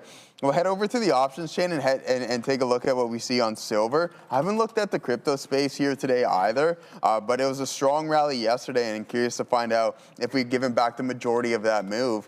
200, this is what I was talking about, the supply zone. You can go check this. I'll pull it up later in the session. Just the options contracts. It's essentially the information that's displayed right here. So we'll keep that in mind. But expiring tomorrow, the at-the-money IVs really started to cool down, surprisingly so. The name is tanked throughout the intraday session, but it is what it is, and there it is, 200, that supply. We couldn't hold that, breach through, and we have pressure, that supply zone just pushing price down to a low of approximately 184 this morning. So not the best look on Nvidia. Let's go over to IBIT and see what we got going on there. We'll see what we have on this expiration cycle. You can see at that $40 mark, there is some supply right at that 40 mark, 3,550 contracts open and closed with 33,300 still currently open. So that might give us a little bit of a resistance zone. Well, it has been. Let's pull up, that's Russ's phone. Let's pull up IBIT on the actual chart and see what we have. And a lot of people calling the bottom. Yeah, who's calling Russ, bro? That's what I want to know. It's not the Leafs, man. Maybe it's the Leafs. They're like, hey, man, we need some new players. Russ is back by the ringtone immediately. Yeah, Russ is back. So he's on the phone. So here's IBIT with the high of $72. Now trading down to 38. That's a 47% haircut. Not too good of a look in the crypto space. And if we head over to ETHA, it doesn't get any better. We'll take a look from this previous pivot high, down 58 smackers. Not fun whatsoever. We'll wait. And with these names, what you want to do is, just because we don't call it a market cap, but the size of this is just so large. We know that we go through these multi-month consolidations, and then eventually we turn around. We want to wait for trends to be broken and support levels to be held. We'll head over to the weekly and see what we have on this one. And there it is. We're just bouncing right off of this level. I wouldn't be surprised if we head into 29. I know that's like $10 from now. It's another 33% from where we're currently trading at. And then maybe we can start to climb a little bit higher. So not too good of a look. That head and shoulders play coming into factor here as the neckline was broken at 48. Now trading $10 lower from that zone. That's crazy. All right, guys, we're in the nut here, D-nut. We're in at 97s. I caught 94s, originally at 98. Caught the dip trade. That's what we were talking about, for it to come back down, test the breakout level. But let's not get too excited. We need higher highs, and that higher high has to come, in my opinion, above that, 410 area. I realize that the high of the day is 413, but those are on a wick basis as opposed to any closing prints. So my bias is 410, probably gets us on side. We can look at it that way, or we can look at it at breaking that breakout candle high. I'm talking about the 1105 candle, the high of which is, I think, 404. That's where my next profit taker is. We get a candle of indecision at the 1110 candle, gets bought up aggressively. This candle undecided right now. I'd like a move above 405 into 406. That breaks local trend and then puts us on track for that 410 taking. We're going to have to see if it happens. This could manifest into a lower high, but I will have notice this time of the lower high. How? This current bar, 1110, low of which is 393. It comes in at 393, I'm out. It's that simple. I'm not going to DCA into the 80s where VWAP is, because my bias with these type of trades are when there's a decided lower high trend break, like the one we just got on DNUT at 1105, and it doesn't continue to test the prior highs, it is setting you up for a lower high, and that is bull trap city, and for a loss of the downtrend line. So that's my bias. It loses prior bar low, the low of which is 393, pardon me. I'm out. Simple. Okay. I also worked into BFLY. I'm looking for this one. Okay, we got both ads on this. All right, okay. Let's go ahead here with BFLY. I've also got a bias with this one that it tries to attempt that $5 break. It hasn't gotten anywhere near 5 quite yet. Well, that's not accurate. 496 is the high, but it's really a 490 resistance level on BFLY. And the reason I say that is because all the closing prints are south of 490. Okay, with the one outlying wick there that got into 96s. So BFLY, we'll see if this one can fly up. AEHL, looking like it's gonna lose its spot, man. I'm not gonna lie. AEHL, let's pull up on this one.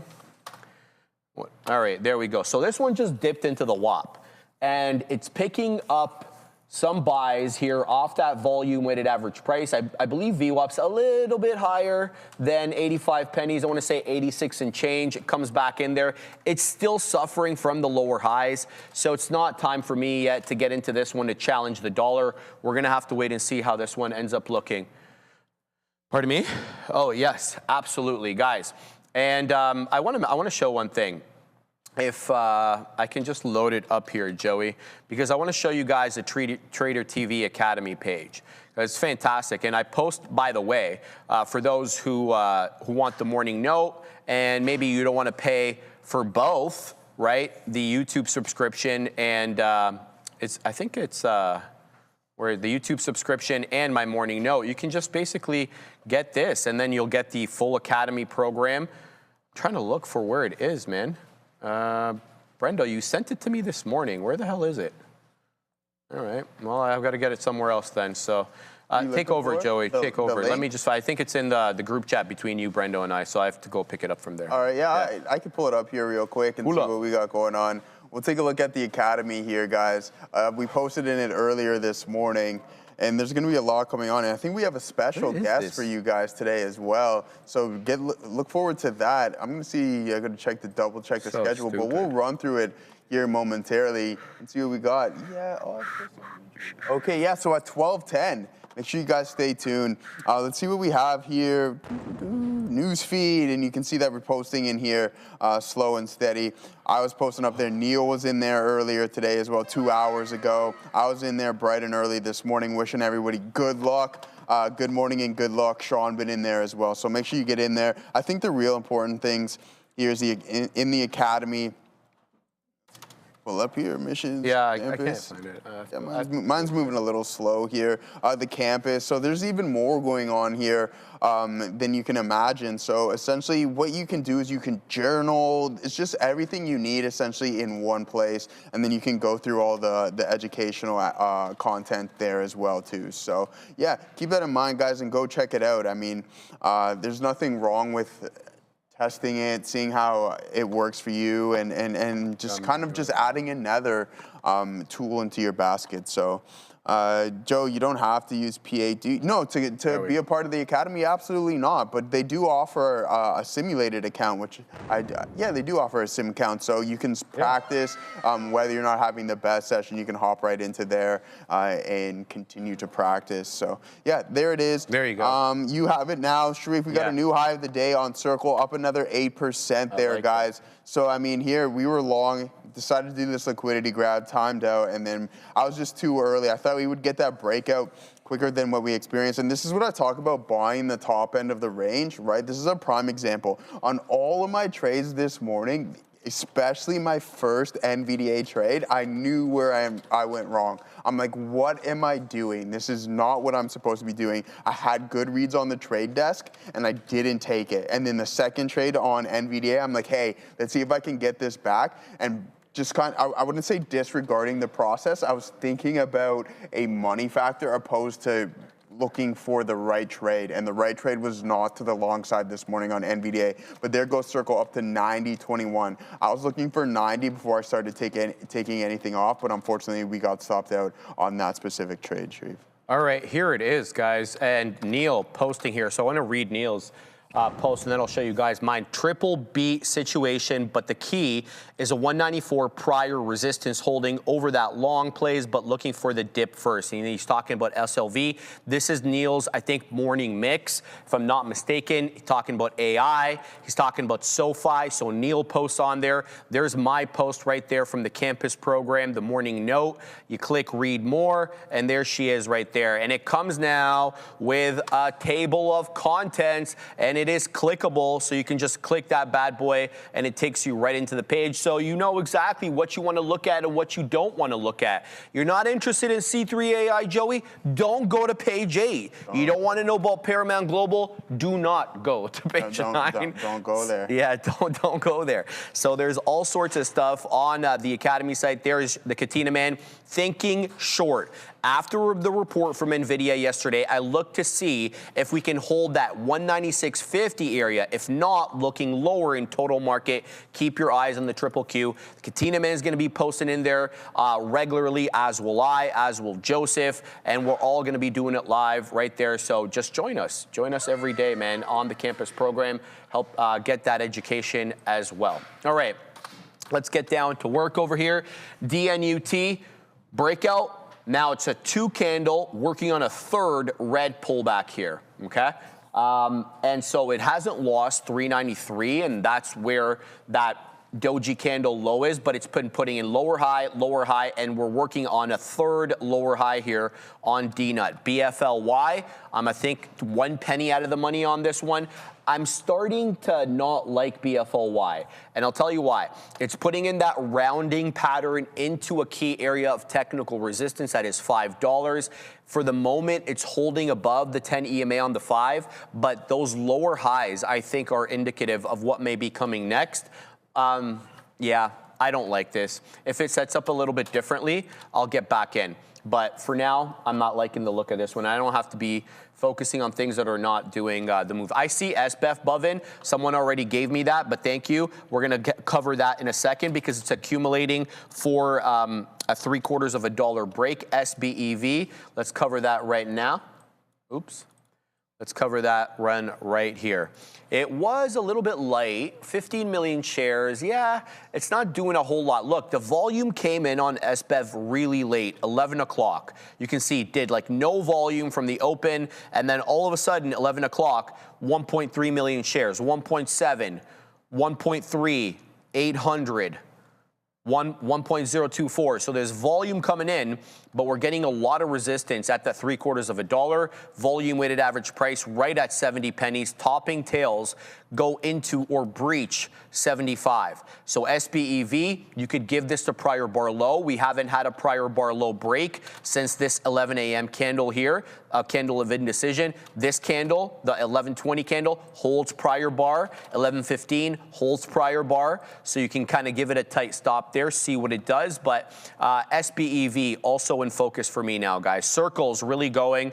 I think this did breach high of day. And yes, it did 90.60, but it's coming right back down and could be looking to retest at 10 EMA at 89.25, 89.5. Look at all the topping tail candles through 90 on CRCL. It's a monster. It's been a monster for a couple of days. Trade it carefully. It's expensive. NVAX just dipped off the 20 and it's getting bought, 20 EMA on the 5, and it's getting bought up aggressively. If NVAX breaches prior bar high, which is 1177, I'm going long. Currently it's showing me 66s. If we get this candle here, right, which is a hammer candle, a doji candle, and a bottoming tail candle, which shows you aggressive buying, that's one part of the equation. The second part is to breach prior bar high, so we can say at least locally buyers are overwhelming sellers. We'll get back into we'll get into this one. I haven't even been into it yet. So NVAX in focus for me, Joseph, as well as SPEV. Right on. So yeah, silver a little bit of a trickier one here this morning, guys, and I think it has been as of late. I mean, we were talking about this name a couple months ago, and it was just going with the flow. If it was trending, then you just wanted to essentially try to find a way to get involved with this in the direction of the underlying.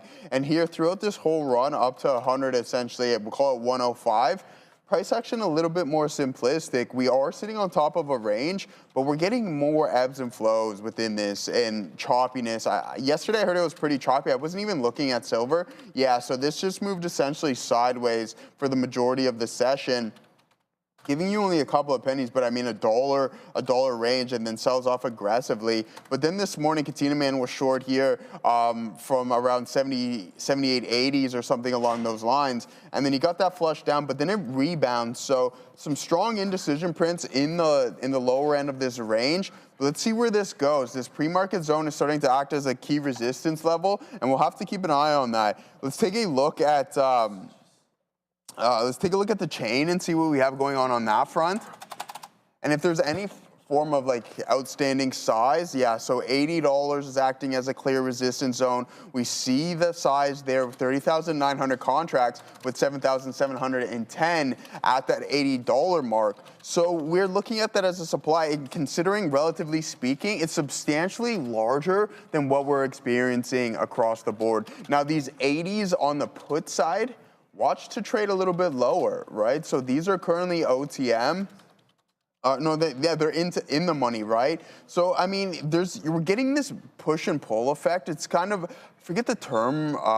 It's slipping my mind. Essentially, okay, options pinning, right? So where you have almost an equal amount of size on both sides, on the call and the put side, and it really, really chops the underlying asset, right? And that's what we kind of experienced in yesterday's session. So almost the same amount of size on the open interest front at that $80 mark, exactly what we're seeing on the put side and on the call side, all right? So keep that in mind, guys. We'll head over and take a look. We looked at IBIT, we looked at NVDA, we can take a gander at the TQQs. Yes, and I see we'll look at MU here momentarily, and $52. Where was our high of the day? 52 exactly. So that's going to be where we have the largest amount of size. So that call wall coming into effect, pushing price lower. Why? Because the objective is essentially to have these contracts close OTM so that you can collect the premium. All right, so just keep that in mind. Why is it doing that now?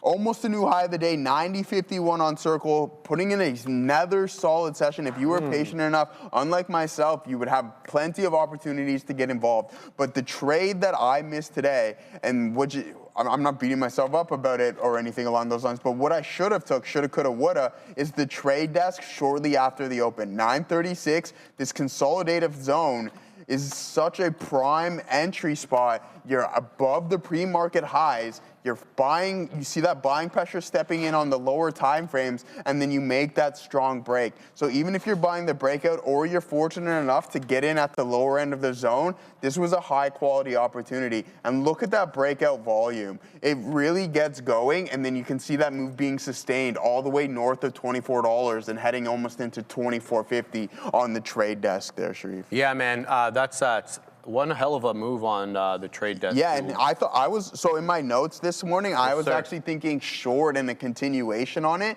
but I wasn't going to fight the trend like with Circle, and it just decided to go on a nice sustained rally here today. Understood. And there goes Circle, man, right back into the highs.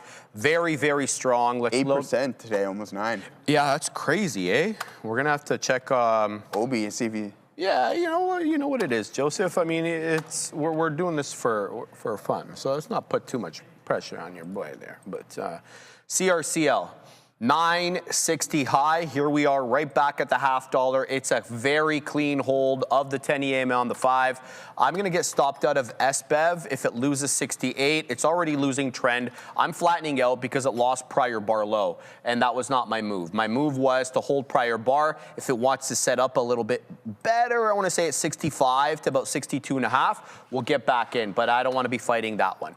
NVAX as well. I built a position into this one because of the hammer candle that formed at 1120, and then subsequent, we get a bit of a bamboozling candle. The 1125 candle, a doji candle. Mind you, it makes a higher high and a higher low, but it doesn't look great. Now we're caught in this candle here, which I'm talking about the 1130 candle, kind of indecisive about what this is going to be. So it looks like it might be a continued downtrend. What I'm thinking is, do I give it to the doji candle low, so the 1125 candle, the low of which is 1159, or do I fight this one into 11.5?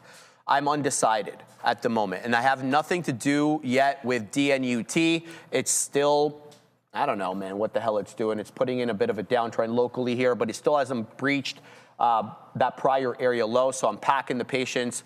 I'm seeing Farm Trader XWell is not doing anything for me today. That was a big mover, brother, yesterday. But today, I think I was telling somebody else, it's down 0.83 and kind of flat on the day. So Farm Trader, I'm not really sure what I'd do with XWell, but at the moment, it's not tradable for me. Yeah, that's basically it. Good out there on SBEV as that one is continuing to bleed pretty aggressively. So my spidey sense was accurate on that one. Just cut the bleeding before it, gets you into trouble. But AEHL could be breaking trend here. And I know I've said that before, but it looks like it might be. Let's look at AEHL on the NQ, right? Yeah, just making sure the positions are okay here. RDW is going as well, guys. That looks quite good. Shout out to Fluffy. I know she's all over that right now. AEHL, yeah, still, it looks like, perfunctory breaches of that downtrend. I'm not going to jump into this until we have a clean attempt at $1, but RDW is making the move. So just before we go to Adara for the crypto segment, I want to show RDW here. What is this on the NY? Yeah. So RDW, a clean hold, I want to say, of prior bar low. So it holds that 940 area. Now it's back into 961. Look at that move back up, retraces into 940 and then makes the move. So this one could be good here. RDW, shout out to Fluffy. It's up about 12 and change on the day. What's going on in crypto, Adara? What's going on in crypto, guys? We actually do have a crypto-related earnings report coming through after the bell. That'll be Marathon Digital, MARA. We're expecting losses of 23 cents per share and revenue of $223.92 million. Not seeing a time for that, just as after the bell. So we'll be getting this sometime after the bell. Let's talk here about BTC, though, and some of these other cryptocurrencies, because Bitcoin, really nice push to the upside yesterday. We opened yesterday's session just above 64,000, closing around just below 70,000. But looks like we did, I guess we didn't crack 70,000. Highest here I'm seeing is 69,954, but it probably depends on, I guess, what you're looking at. This here is trading view. Ethereum here, ETH yesterday, strong day as well, opening around 1850, high of 2150, currently trading just above that 2,000 level, trying to hold on here. So I mean, the Bitcoin rally certainly continuing. I think CRCL has mentioned Circle with its stablecoin related, so crypto adjacent, but they had that great earnings report yesterday. With that in mind, it'll be interesting to see, depending on what Marathon Digital does, if we get any kind of move in crypto surrounding it. Of course, not accrediting this entire move in Bitcoin to the Circle rally, but interesting how they happened simultaneously, guys. Back to you. How's it going over there, Joey? Yeah. I'm just looking across the board here at some names, see what's interesting on the daily and the weekly. Speaking of Bitcoin, you can see we are on the backside of this, but the thing is, this was just waterfall type price action. It is break, but we don't have multiple touches. It's such a hard trend line to kind of put together.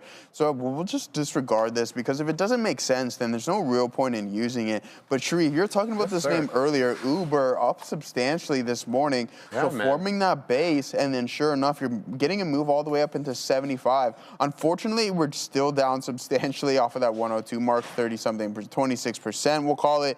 So, I mean, a recovery, we have the trend line, we can draw draw this trend line here, this one makes more sense. So maybe we get somewhat of a recovery rally into this $80 mark, and then we want to see how it reacts. And there's nothing wrong with engaging north of these trend lines on the back side of things. And that's kind of the narrative that I was talking about with Bitcoin and so on, right? The technicals, I mean, this is what trading is pattern recognition, regardless of what the underlying is. I know a lot of individuals would be like, hey man, you can eliminate this and you can eliminate this, and we just want to see what price is telling us at the end of the day, and you can just kind of navigate the markets that way. Now, as for Walmart, we were talking about that. Costco heading higher, almost back to that $1,030 mark, only 4% off the highs. What a big time recovery in Costco. This trend, here's a great example of a trend being broken and then the stock actually just slowly grinding higher, right? So there's nothing wrong, especially in a strong name like Costco, with being patient and not necessarily getting in off of the lows and then waiting for trends to be broken and then getting involved on the backside of these trends. So that's a really great example there in Costco. I like that a lot. I'm curious of when these guys are going to split. That'd be really nice. I think it would add, I don't know if it's going to add retail, because we don't trade Walmart every day other than earnings, but you get maybe some more investors involved in this, considering it is somewhat of a pricey stock. Moving forward, let's go through a couple of names. We'll start from top to bottom. I haven't really looked at the Mag 7 this morning either. 272. What have you been doing today, Apple? Selling with the overall market reasonably so, and not quite getting back to VWAP and rejecting that zone. We'll send this one over to the lower time frames. So curl over, it looks like sellers are completely engaged here, guys. Microsoft week as well, heading towards the low of the day. What has this name been up to? Phenomenal earnings, but yet the street not liking it. I don't know what the hell just happened there. I got into AAPL. You can show the screen. Yeah. And I don't understand why I took out the entire position. I didn't do that. That's so frustrating. I catch the breakout on the uptrend, and it gets me out of the whole thing. That is just infuriating. That's so frustrating. All right, man, let's hope it takes here. My goodness gracious, bro. Oh, I don't know what. Maybe I took out all the sides. Maybe it's my fault. But anyway, and I know for a fact what I typed. But hey, so we got it, but we were not in it because we took out the entire position. So that's on me. We'll look to reset here once it opens up. So AEHL halted to the upside.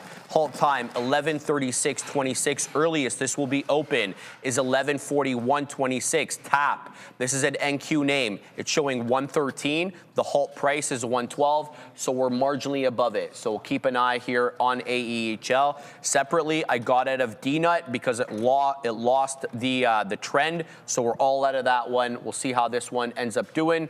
But for now, DNUT is not really going to be in focus for me because it is putting in that lower high, right? We talked about this area high. We're going to be able to have notice of the lower high, and we did because then it broke that breakout or that the candle, the doji candle, subsequent to the breakout candle at 11:10.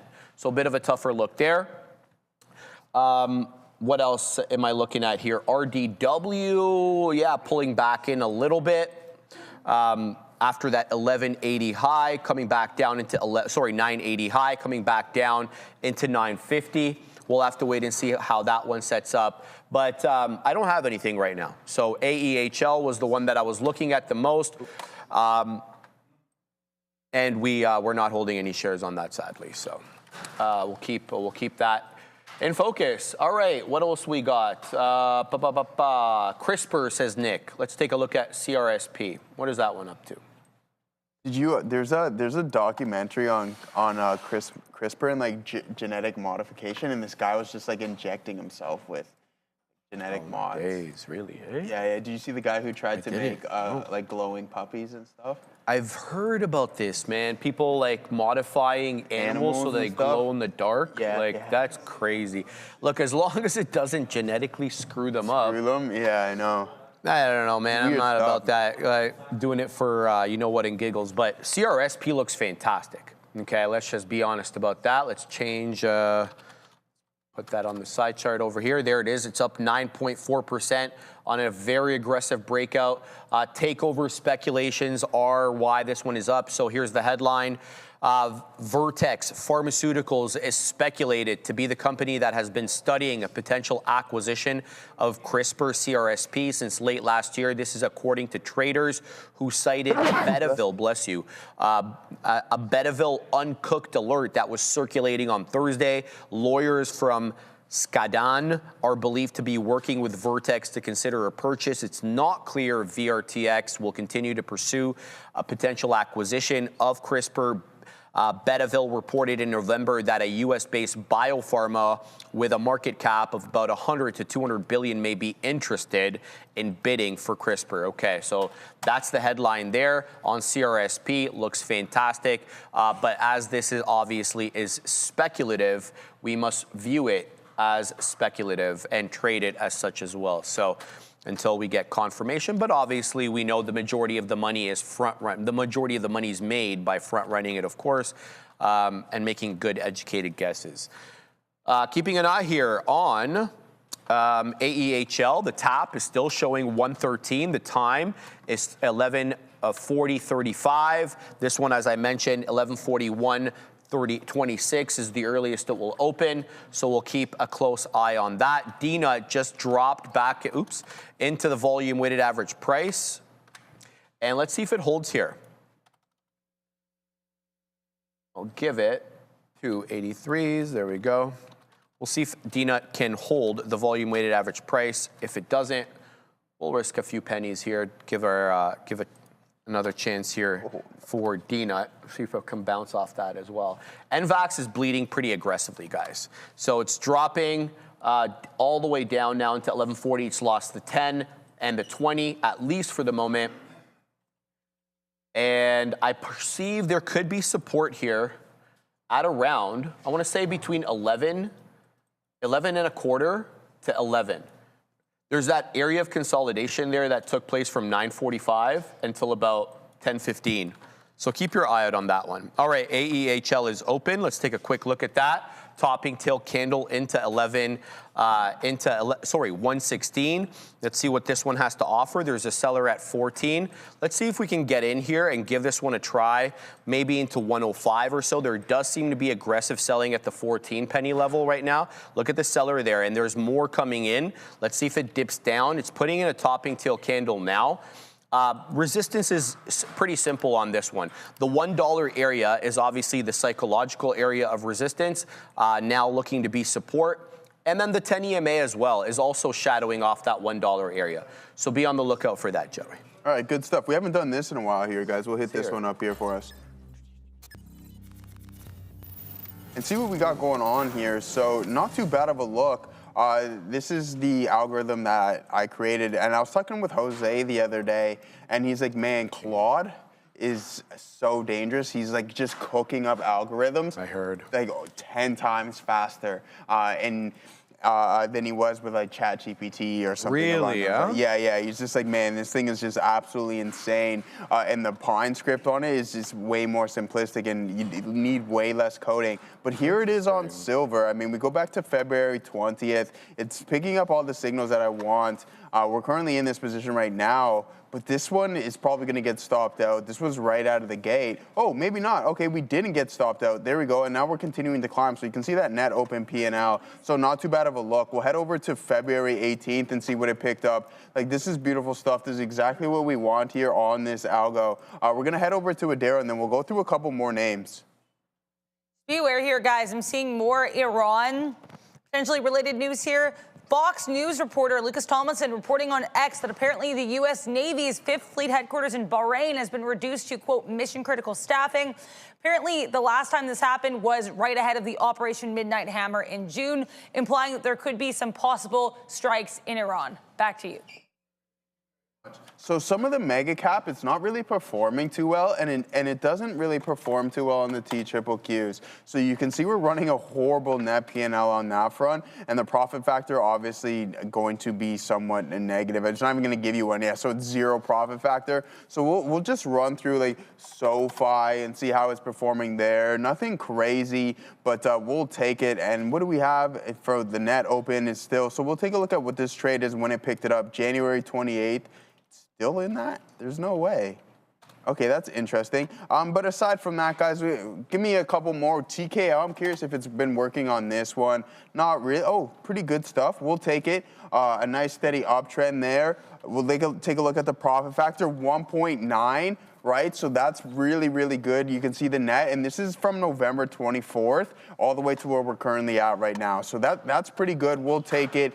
And then I had a list of names, and I plugged them into a Google spreadsheet. And I remember there was a couple of months where no matter what, I was trying to find names, and I'm not just bigging myself up or anything along those lines. I was legitimately trying to find names that it wasn't working on. But you can see the past couple of months, it has not been performing relatively well, and that's the nature of the beast. Sometimes things don't work how you expect them to. And I want to go through a couple more before we send it back to Sharif. CrowdStrike. And there's a range of names where it really works. This one's typically more expensive, but you can see from January 12th to February 26th, so about a month and a bit, you can see the profit factor relatively good here. That's insane, 8.87. That's insane. So there must have been a massive trade somewhere along those lines. It's this one. So February 9th to February 12th picks up exactly where we want. You don't get stopped out, and then you hit targets beyond means. So that was a really good look. And then we'll take a look at one more before we send it off to Sharif. Earlier this month, picking up those candles, you don't get the breach, and then eventually you get out. So some good opportunities and some good signals. But as I mentioned, the ETFs, aside from silver, it doesn't perform the best on. All right, AEHL just made a new high by an entire penny. Got into 18s.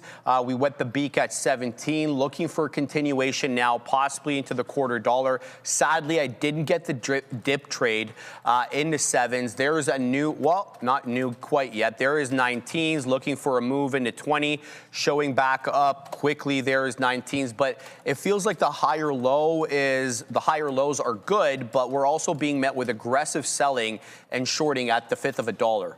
So be on the lookout for that, guys, because this one is, I don't know, I feel it's like it's undecided. You got a clean breakout, but I don't know. I feel like I missed the cleanest part of the breakout with that mistake there, punching out the entire position. In any event, let's keep an eye here on AEHL. I'm going to leave my dip trades where they are. I also got into RDW. I thought this one was trying to make an attempt at 980 again, but it's showing me candles of indecision. I don't know how I feel about this one. In at 61.05. Here comes back into the half dollar. It feels like there is buying at prior bar low into 49s. I'm just going to leave my stop where it is. It's awfully close to where we are right now. So if it ends up stopping me out, it ends up stopping me out. We'll keep an eye on it. I'm not doing anything on DNUT. It's just straddling VWAP, but it looks like it wants to break. It doesn't look good. I got to tell you, what the hell is DNUT doing here? I'm not sure what it's doing. It's holding on to VWAP for dear life. Where are we in at DNUT? We're in at 89.50. It's showing me 88. Yeah, this isn't the move. Let's flatten out here for a penny loss. That's fine. Let's look back now at AEHL, moving right back up. Wondering if this is an area where I should be adding because it's holding up quite well into this area. It's still holding up with quite a higher lows. Let's see if we can kind of get a little bit more here on AEHL to ride trend possibly into the quarter dollar. We'll have to wait and see. It's not letting me. Oh boy. Okay.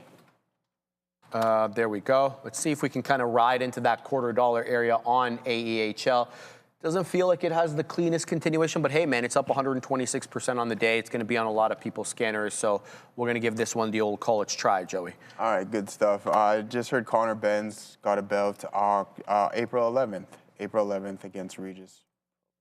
All right, let's go through. We're going to run through our algo here and see what we got going on, guys. Once again, I won't be putting on any trades throughout the day. Big mistakes on my behalf. All right, so we're going to start at the top of the list, A and C, what we got from AAPL. And we'll start with the profit factor. So we'll head over to the metrics to even see if this is profitable right now.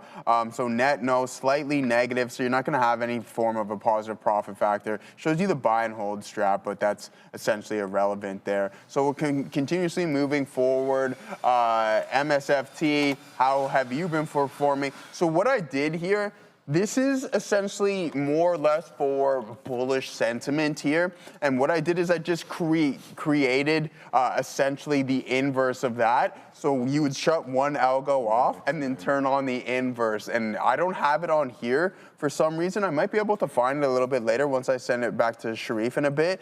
And then we'll plug that in and see how that performs. But if I don't have it, then I won't be able to use it just yet. So this strategy is more or less lower volatility, bullish sentiment, where you're looking for those bounces and those reversals that work relatively quick in the overall market, okay? So nothing is 100%, unfortunately, but that's okay. We're not worried about that. Moving forward, I know this name typically performed pretty good for us, and that's going to be Palantir. Oh, yeah, look at this. This is some good stuff over here, guys. Net profit factor of 7.7. I don't even know what to do with myself at this point, obviously being highly sarcastic. But there's some big opportunities. February 6th, you're getting in exactly where you want to. These opening drive prints work relatively well.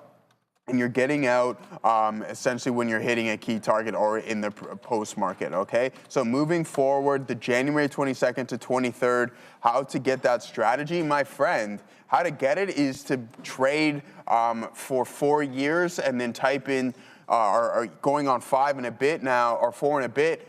What you want to do to create a strategy like this is essentially accumulate everything in your brain and then type your thoughts into Claude or ChatGPT and get it to spit out an algorithm and put it in. And Jose and I were talking about some things. He's like, hey, Joe, why don't you try with your VWAP breakup strategy? Why don't you try quantifying it? And I'm like, and we just had this conversation on the fact is that not everything is quantifiable, if that's even a word. Yeah, it is. Yeah, so it's hard, right? So there's some trading strategies that are more or less used from a discretionary aspect, and there's some things that you can quantify, like this, for example, right? Because it's very, very detailed, but it's decisive enough where you can type in and you can put in your thoughts and tell it what to do, opposed to kind of gauging and feeling the current sentiment, because these algorithms have no feelings, all right? So Palantir typically works well for us and continuing to do so. Let's take a look at TSM.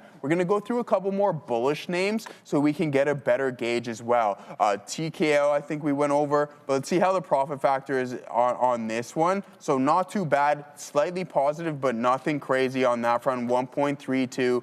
Where is it, the amount of trades that we can get in and see? Total trades, long, so shooting a 50% hit rate right there, right? So not too bad. Moving forward, this is what we're doing, guys. We're just going to go through a conversation. If you have any questions for me or anything along those lines, it's more or less, hey, ask me, and I'll just give you what I know from the experience that I've gone through or anything along those lines. Applied materials. Let's see what AMAT has been up to. This name has been really strong as of late, okay? And sure enough, we're running something positive. A profit factor of 8.8 with a total net P&L of around 1,400 USD from January 12th to February 26th, so a little bit over a month. Fantastic stuff. Let's take a look at some of the trades. And I mean, you run through, it doesn't trigger that often, which is good. That's, in my opinion, I like this. I like it a lot. I don't constantly want it to be in and out of positions. I want it to trigger on specific signals. And here's a primetime one, once again, in applied materials,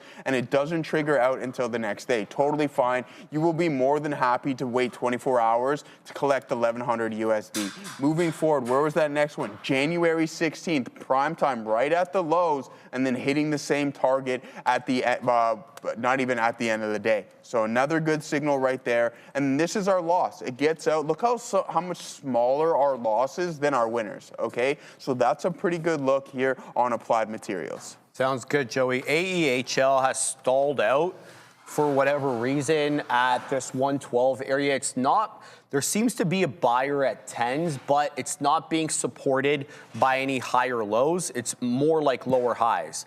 So I am a little bit undecided as to what to do with this bad boy here.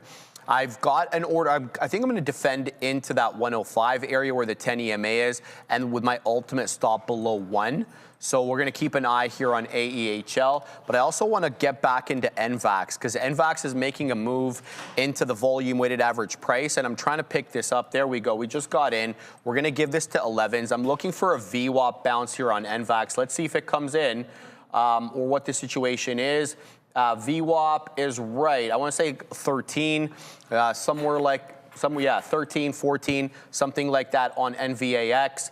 Let's see if it holds up above 11. 11 is my line in the sand, so we're going to risk about 17 pennies and see what we can do with this one. So we got 17s. Let's put some profit takers here in case we get a price spike up and ride this monster back into the highs. Otherwise, we'll get stopped out below 11.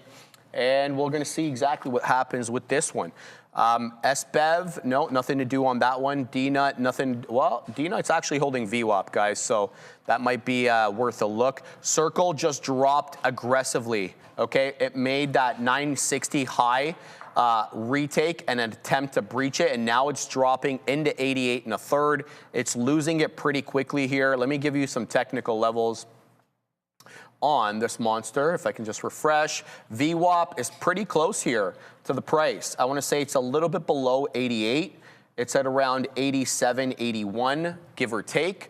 So a little bit below that $88 a circle, but that was an aggressive red candle, and it basically lost a bunch of the different trends there. We'll see if it can kind of hold up.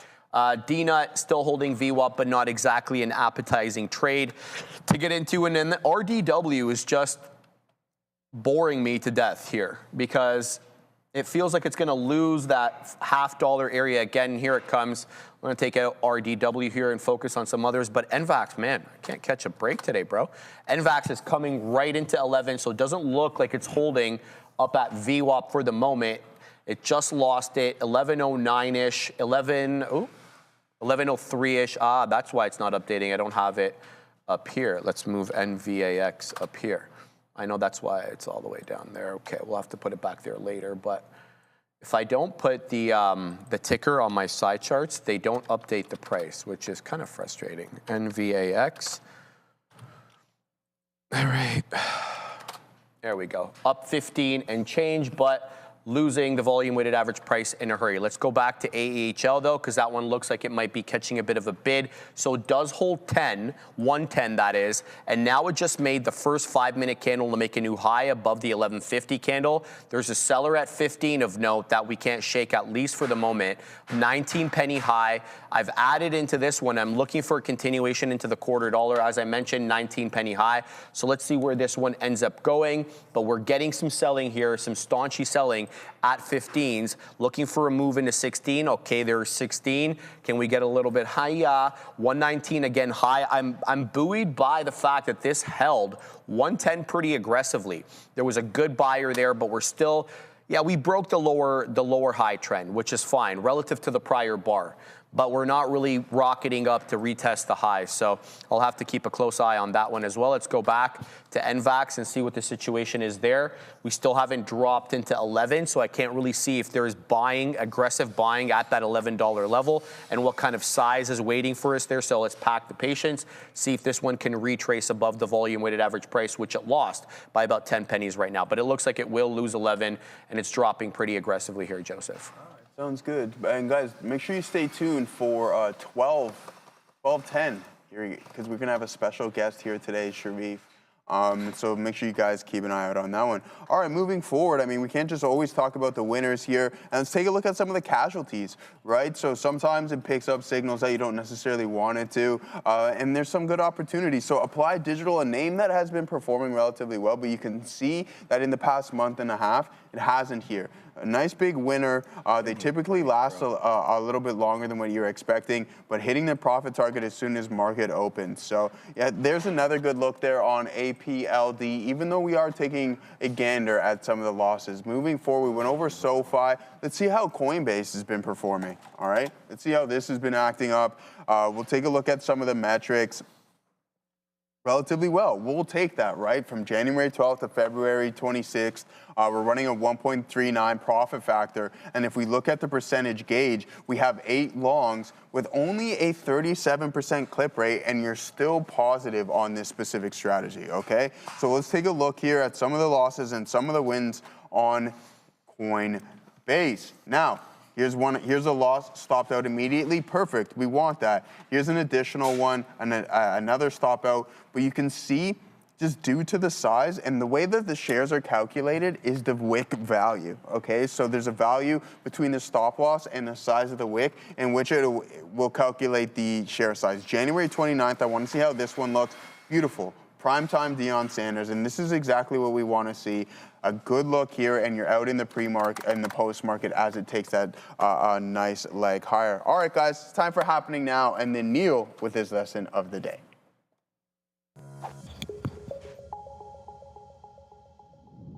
Take a look at this market, guys. We did initially get a little bit of a bounce here starting around 10:30, but unable to keep it up, pulling back down already here for that NASDAQ. We did get some Fed speak today. Fed's Myron, who, again, I believe his term going to end at the end of January there, but he's saying that the Fed should be cutting a percentage point this year in 4 quarter-point cuts, so that would imply they'd have to get started pretty soon here. He says that these cuts also should be coming sooner rather than later. Commenting on AI and jobs as well. Again, not a ton of economic data today. We did get these additional jobless claims, and we're getting PPI coming through tomorrow morning at 8:30 a.m. Here is Nvidia, Jensen Huang, CEO, pulling out another win, even though the report actually came out a little bit later than expected, keeping us on our toes, as always. Here's a look at fiscal 2026 revenue.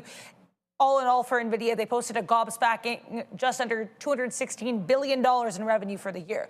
Trade Desk also reported earnings. Initially, this stock faring much worse than Nvidia, with some concerns here about their guidance going forward. That being said, I mean, if you look at the year in review, we had sequential growth for its sales and EBITDA margin across the board. Sales growth slowing a little bit, though, on a year-over-year basis. And earnings more. We have more earnings after the bell. We're going to get CoreWeave. We are going to get XYZ, or Block, led, of course, here by CEO Jack Dorsey. So lots of excitement still in these earnings names after the bell, guys. But in the meantime, you don't have to wait till after the bell for Neil's lesson. So why would you? It's Neil, and this is Lesson of the Day. Thanks, Adara. Lesson of the day, Jack Dorsey's got the beard game going on. Definitely legit, for sure. But you know what? I like to talk about preparation. It's something we talk about in the academy. It's something we talk about on the show.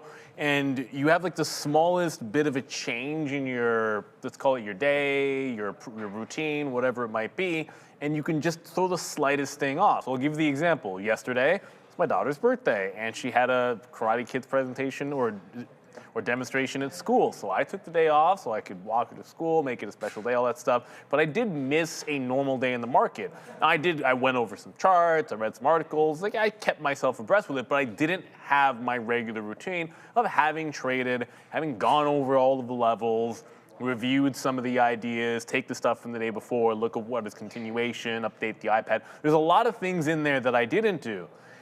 So when you come back after that day, I have to remember that I've missed a little bit of that. And what can end up happening, and I'll give you an example today specifically with the XOF and the financials, is because you don't trade the day before, because you might have had something which was on your watch list 2 days ago but isn't one of your normal names, or doesn't have a specific catalyst today, if I don't fill in that gap, I find myself in a bit of trouble. Now, yesterday, I would have looked at this with one price in mind, the same price that I had in mind at the beginning of the week, which was the big $51 support level, was what I was keyed off of for this week. We gapped underneath it. You had your press, but it was a rejection candle and a reversal, right? So I was here to see the rejection candle, but the following day, it broke out above the 51.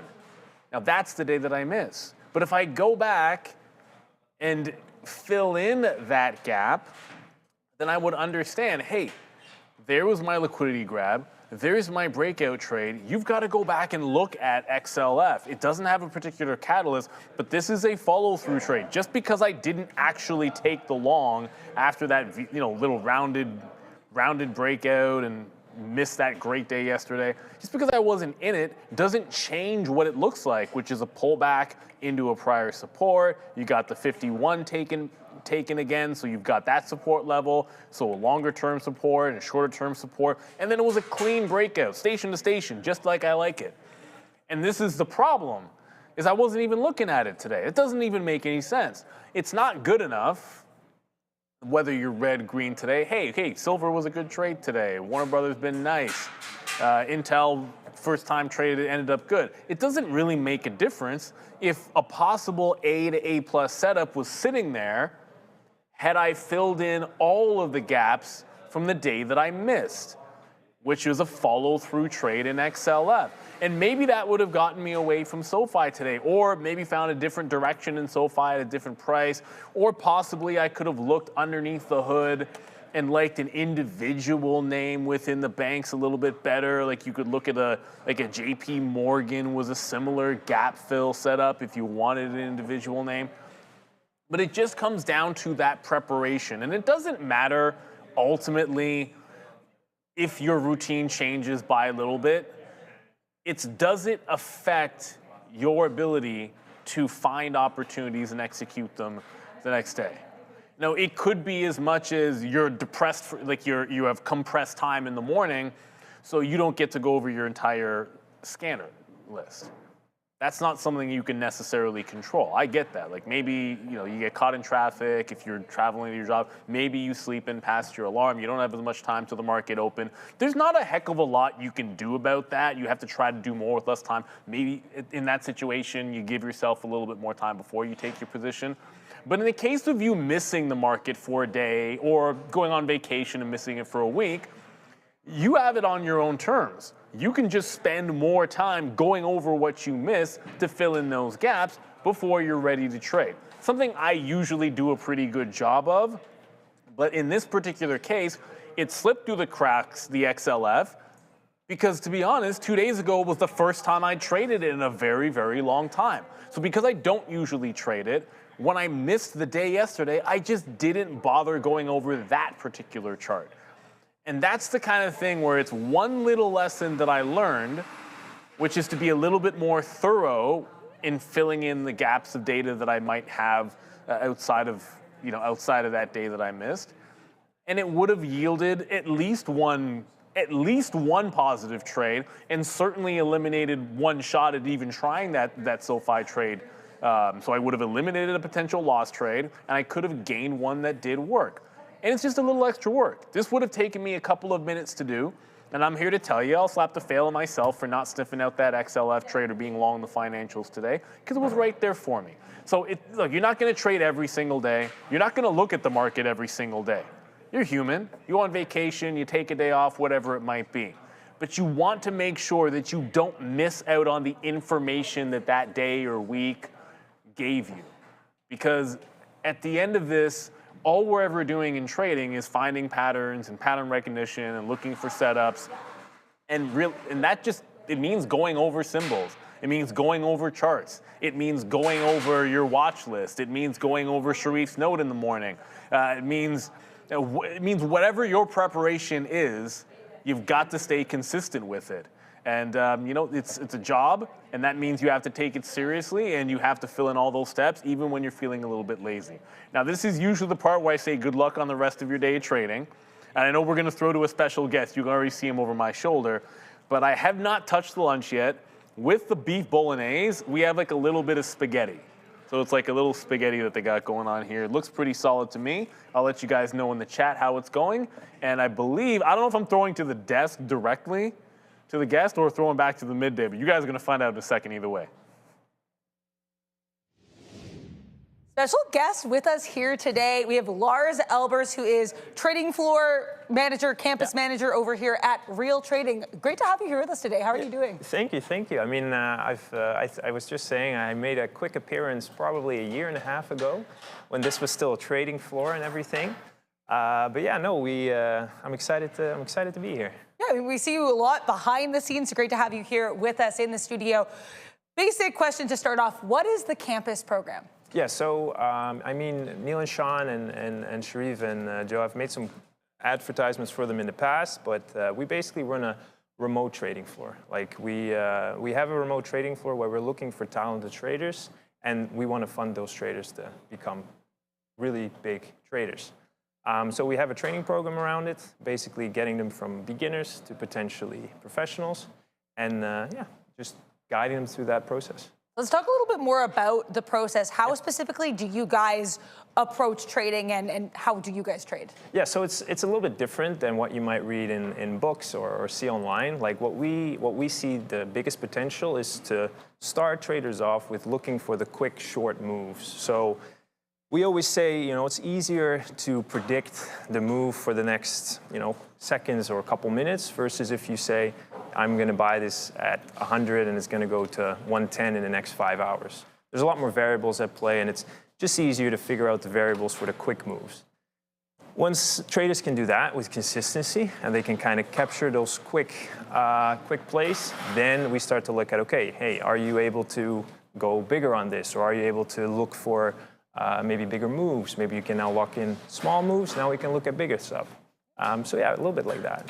It makes a lot of sense here. So now, you kind of addressed it already, but what specifically will traders do within the campus program? And I guess we've seen Wayne as well. How do you guys kind of integrate with the traders too? Yeah, so our team is obviously Wayne, who was on Tuesday, and then Chris. But our goal, like I said, is we just want to find talent. Like we're looking for those diamonds in the rough that they're motivated, they're working hard, and we're trying to help them to figure out, okay, what is it that you're trying to accomplish in the market? Like, what is your strategy? And how, with everyone's experience, can we make that better? Either our experience or the other traders in the program, how can we work together to kind of improve it? And then it's just as soon as we improve it and a trader starts hitting consistency, it's all about sizing up. Like, take more size. We have the capital to do that for them. So take those trades in more size and see what happens. So understanding, I think, the size of the program and just the backing, as you mentioned as well, what is the potential for these traders if they join the program and if they show the promise that you just made? So the ultimate goal for any of the people that kind of come through is to take them to become a professional. So that is, they can live off their trading, they can do well. And the way the program is set up is that it's free to come in because it's all based on if a trader does well, we take a profit split. So we work with them. The only way we make money is if they make money. So that's why we're so dedicated to working really hard with them. And then there's nothing better than see someone come in, make mistakes, work on them, figure them out, grow, and all of a sudden starts hitting consistency, and see them grow is the best thing. That's amazing, yeah, and I think it's certainly when we had the floor back here as well, something that we got to see a lot too. So with that in mind, you did mention this program is free. How can people who are interested join you guys over at the Real Trading Campus? Yeah, so we're starting a next group on Monday, so literally Monday, March 2nd. If you're interested, I think there's a link that you can click to sign up. It's open for international people, just not US residents at this point in time. But yeah, we're starting a new group. The first bit of that program will be a lot of self-guided stuff, so you can kind of test it out, see if you like it, and then as you progress through the program, you'll start to interact with us. Awesome. I think there is some interest in jumping in over from there, so we're going to get some questions from this desk. Yeah. Hey, Lars, good to see you again, brother. First time I think you and I interact on the show. Yeah. You're not in the office as much anymore. I know. I've moved a little bit away. I got a question for you, Lars. So for the traders that want to come on, they as you said, they want to make this their primary or one of their sources of revenue. What kind of tools do we have for the traders? So Wayne was coming on the other day, and he was talking about the morning meeting. They set up, they talk about the different, that trades are in action. What more can you tell us about that for those that really want that professional edge? Yeah, so we obviously use the P8 software, so the proprietary trading software, and we really get into the details when we're trading, because we really try and help them figure out what is it that makes that move happen and how can we make that trade that you took repeatable. And then as soon as they start making that repeatable, okay, as long as you can keep your wrist tight, you have your psychology under control, let's look at size and see, can we take more size? Some strategies you can take more size than others, depending on the ticker and everything. And then by just doing live calls, one-on-one chats, especially with the live guys, seeing literally how far can we push this and how big of a trader can we make you. That's great to hear. And for those who trade different things, Lars, like your oil traders, your energy traders, some traders who want to trade gold and silver equities, is there a home for everybody? Yeah. So in the beginning of the program, we always say, actually, our CEO had a great quote where he said, everyone wants to drive the Formula One, but you start in go-karting and you slowly make your way up. So we set everyone in the first couple phases through a pretty specific training program, because we understand some people might have a ton of knowledge, others not so much. As soon as they start, they've explored the software, they start trading for profit. At first, they are on some set symbols that we have seen really teaches people how to read the stock and read the order flow. Once they start performing well and they keep progressing, because we kind of set it up like a game where you have different levels you have to beat, then they get more freedom, because then they've kind of earned that freedom, and then it's like, okay, let's see what you can do with that and what other symbols you're interested in. Great stuff, and we look forward, obviously, to the growth of the program. Thanks, Lars, for coming on. Yeah, thanks, Sharif. Thank you again here. This is Lars Albers, leader of and floor manager here of this campus program, Real Trading Campus. Check it out. And thanks again for being here with us. Thanks, guys. Thanks for having me. Great dude, and nice to see him on camera, man. And he's been one of the pioneers of this program. So very excited for him to actually see this through. Yeah, the academy, the campus, Joey. He's been working it from the get-go, and it's his little baby, right? He's been building this thing up for a while now. So very happy for him. So working alongside Wayne and Chris. Yeah, absolutely. And he used to be with Brenkels as well before he he left. Yes, Brenkels was. We missed Brenkels, obviously, but yeah, great information there. Thank you, Lars, for coming on. All right, let's get right to work. AAPL is breaking out. Okay, 129 high. We've got 15s on. I'm looking here for the trend. I'm looking at adding, as opposed to removing anything here.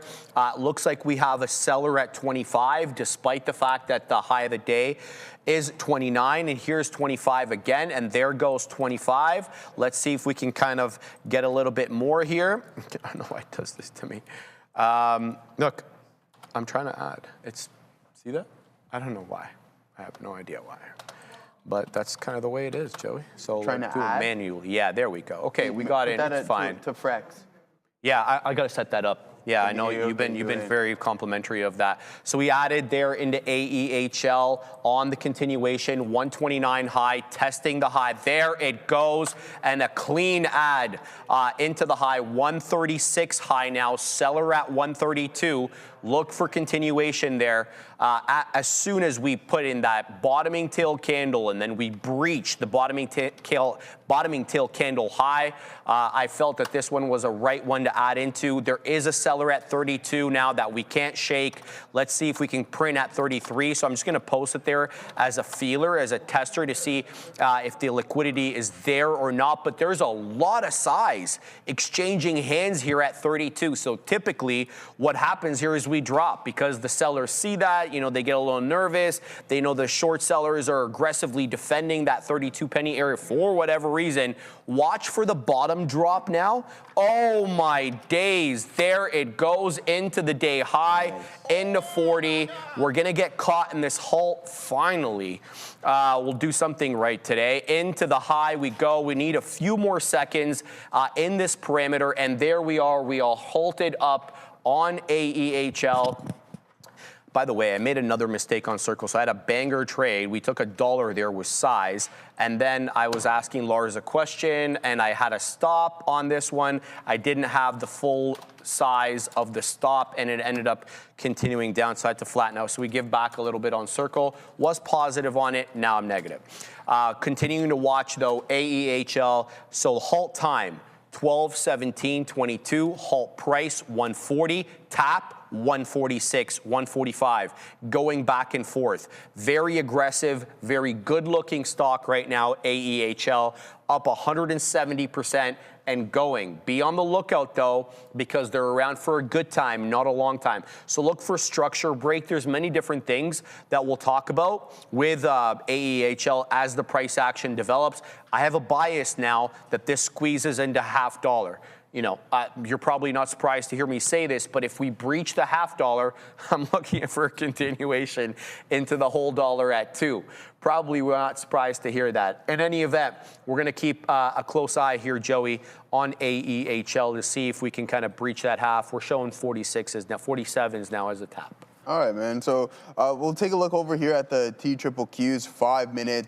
You can see that we get that pullback right into the volume-weighted average price, and then sure enough, you start seeing some selling pressure step in on that 5-minute time frame, and then now you're starting to take a little bit of a leg lower. So let's see if we're going to go and test that. I don't think it's going to be so smooth sailing where we just all the way down to this previous low of 48.50, but we talked about the supply zone all the way up here at 52. So we're south of that currently, and we want to see what the big boys are up to. Circle also starting to come back in as well. Strong opening drive and a couple opportunities to get into this 90 mark, the breach through the volume-weighted average price, and then a move right back higher. So we'll take we already ran through the majority of the larger individuals here in the market, but we'll take another look to see how they're performing and if we are going to experience an additional leg lower, all right? So there's Google, not too bad. Heading back towards the volume-weighted average price, Microsoft was really weak, and I'm curious, we're going to find out here right now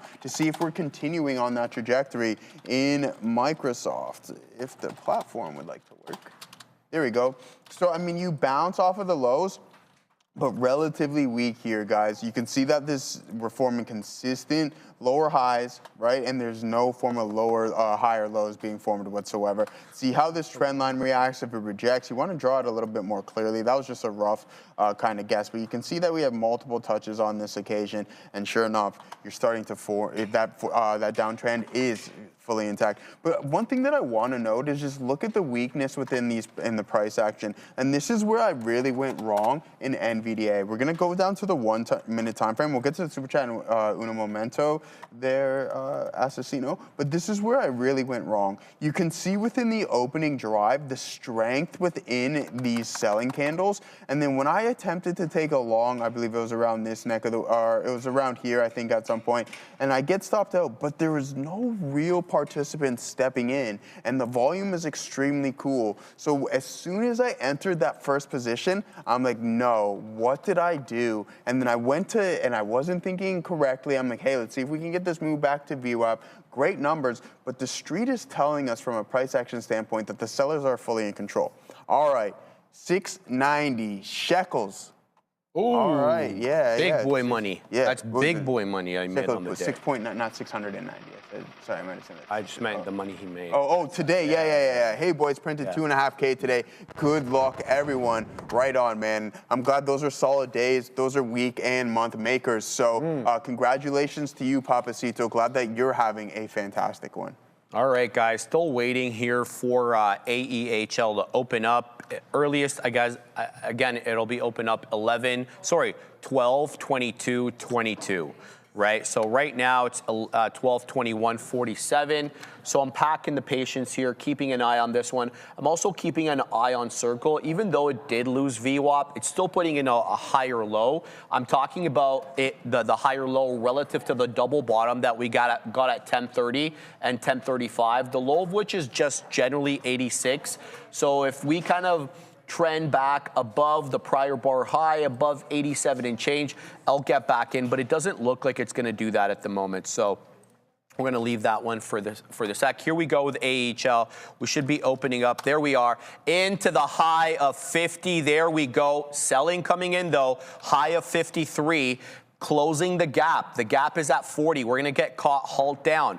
Let's see. We've got 21s on. Let's see where limit down is. So we've got a buyer here at 38. There's a strong buyer here at 38. Look at, and there's more size coming on to the ask than there is on the, on the bid than there is on the ask. Take a look at those two right there. It looks like we're going to lose 38 though. Let's see if there's a hidden buyer who's coming in. There we go. It's dropping into 35. We go. Let's see how many shares we have left just so that we can manage risk. Another buyer here at 35. Let's see if it continues to bleed down. I'm going to take off a little bit more here just in case. Take off that one up there. Continuing to watch your buyer at 35. There it goes right up to 41. Good move back in 44s. Nope, no continuation though, but it does defend that general area. Let's not take out too much too quickly here.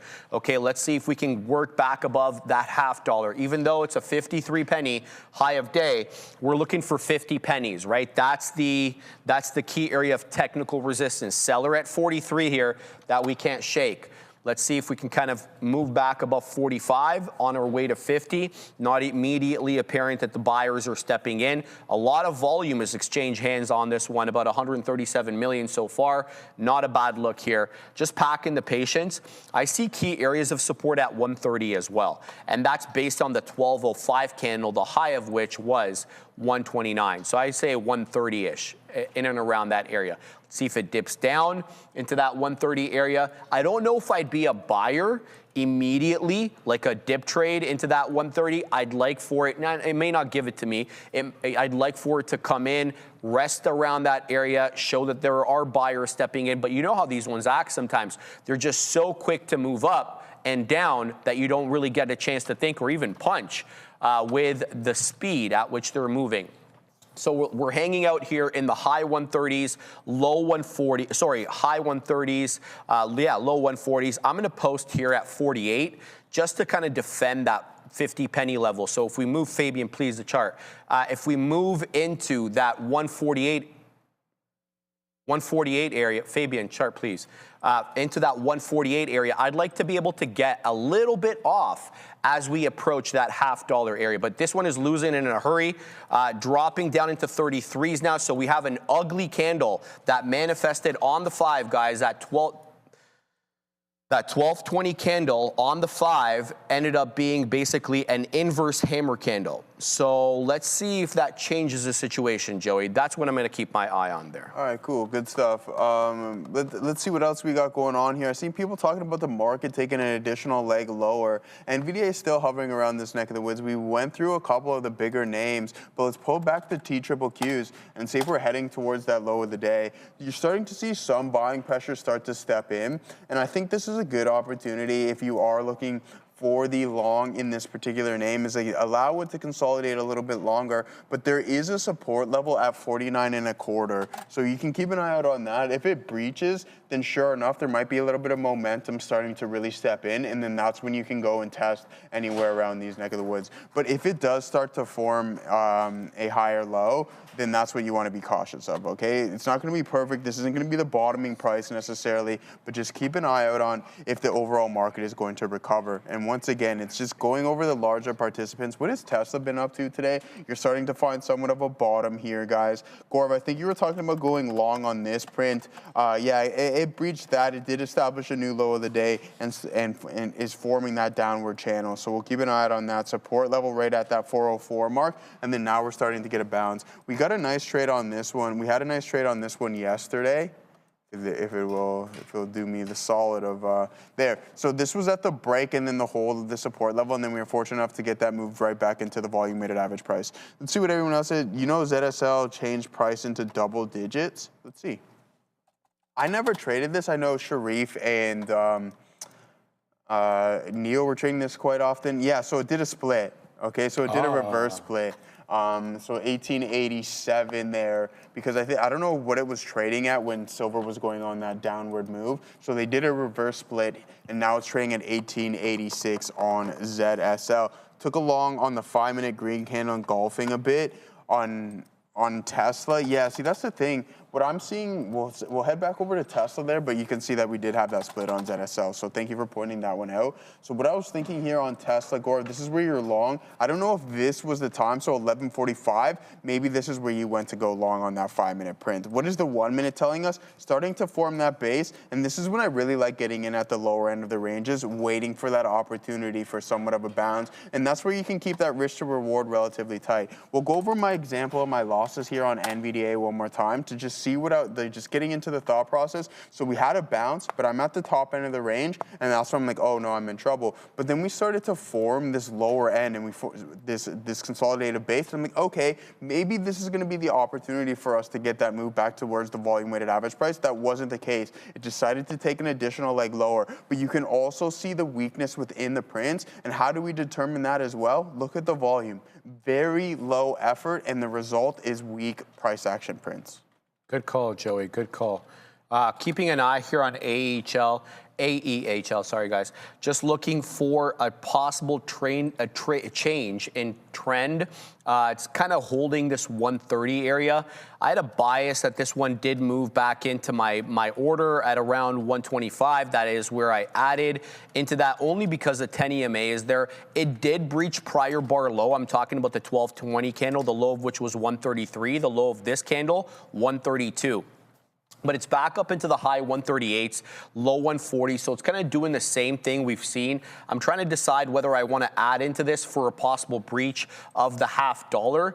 It's holding up quite well. It's rounding up here on the 1, pardon me. So let's look over here. Let's see what we want to do on this bad boy. I don't have to be immediately quick with it. Yeah, there's still some lower highs coming in. What I'm looking at is the side chart right now. So I do see a bit of a rounding pattern, but I do see as well a rounding pattern in a bullish way. I do see that seller in the low 40s, 141, 142 that we still can't shake. So if I want to add into this, I should be adding in the mid 130s. That way I'm getting it towards the low end of the range. As I mentioned, the candle low is 132. So I'm going to keep my eye on that and look for an entry into that. So I don't think it's quite decided what it wants to do just yet. I am a little concerned about the lower highs, right? But it does seem like there is buying at around this level. Just, I don't think enough, obviously, to push the seller at 140. So we're going to stay clear, at least for the moment. New 5-minute candle just opened. So prior bar high, 141, prior bar low, 132. So now we're basically engulfed by the prior bar's price action. We haven't breached the high or the low quite yet. Yeah, so that's all I'm looking at now. I'm just trying to decide whether I want to add more or not. That's the only thing that I'm debating. I like the fact that it's holding up here, because typically when you have a topping tail candle like the one that we saw at 153, it tends to drop off a bit. I'm going to go ahead and add here. And I'm going to give it to prior bar low for the add amount. I'm not going to take out the entire amount. Okay, so 132 is prior bar low. So let's go ahead with that. And we're going to give it the old college try, so to speak. So let's get in to there. Yeah, let's do that. Good. All right, let's see what this one has to offer now. Let's see if we can take out some prints. Obviously, that fundamentally changes my cost basis, right? But that is part and parcel of trading these bad boys here. So that's what we're going to do. Let's put in some profit takers too, Joey.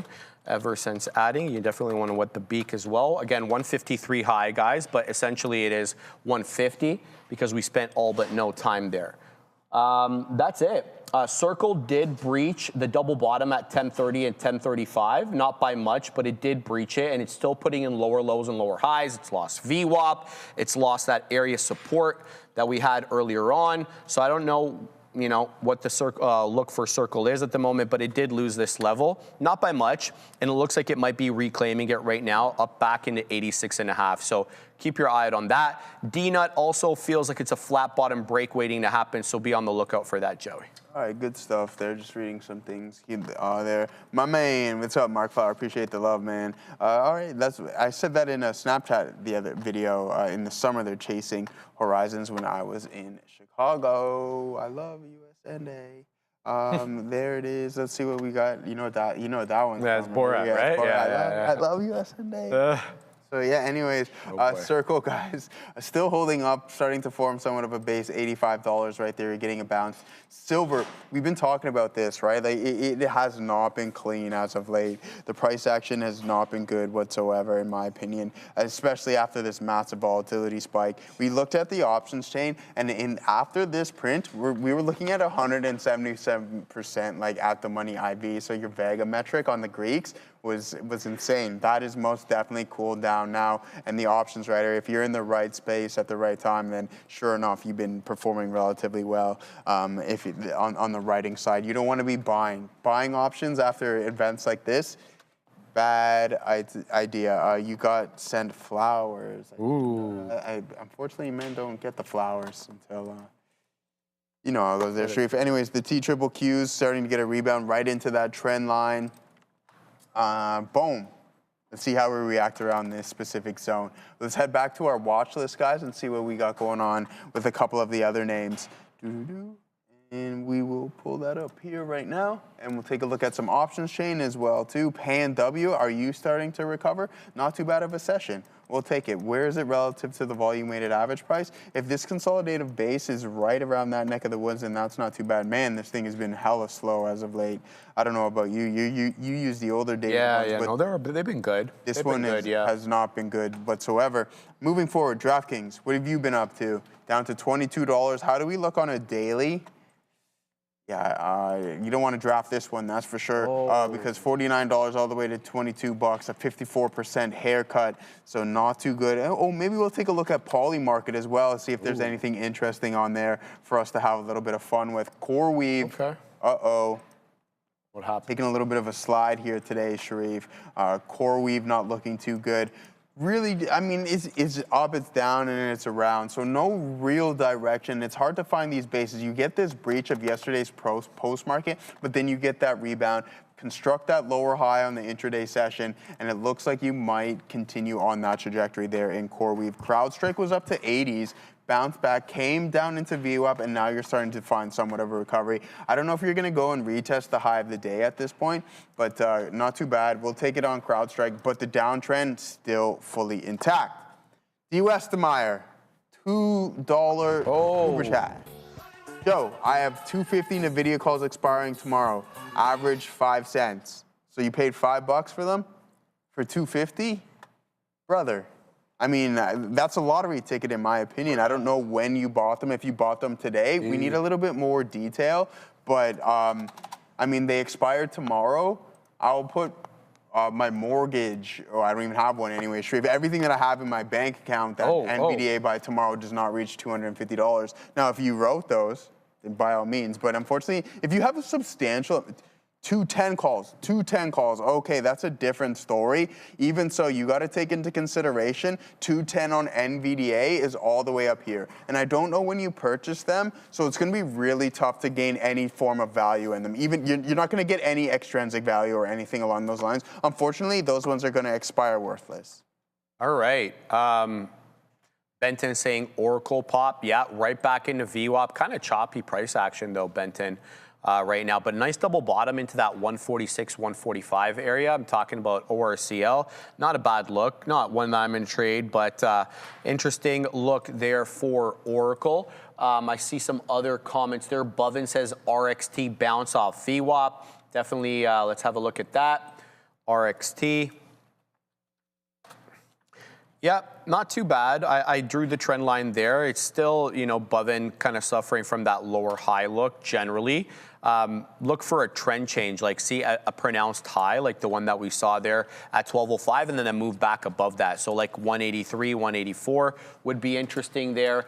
HNST says Escape Planet. Let's have a look at that one. This one is good. This is a good bull flag looker here. It's not great with volume, and it's got a declining volume profile. That's a bit of a price action volume divergence there with higher highs on the price action, lower highs on the volume. But that's all right. It's still stair-stepping up. This one could be a flat top break. Let's just say, you know, through maybe 2 mid-80s, somewhere in around there. That would be a good look. Let me know what your plan is on that one, brother. So we'll keep an eye out on that. And then RGB says Grunfeld. Yeah, I've got that on my side chart as well. Still a 499 high though. I'll keep my eye on that. But AAPL is making a move, and there was all sorts of buying at 130. Now we've got this kind of weird area of consolidation here, a tight range. I want to say about a 10 penny range, give or take, right? On the 5, you can kind of you can kind of see that over here. Let me bring in the black charts a little bit easier to see.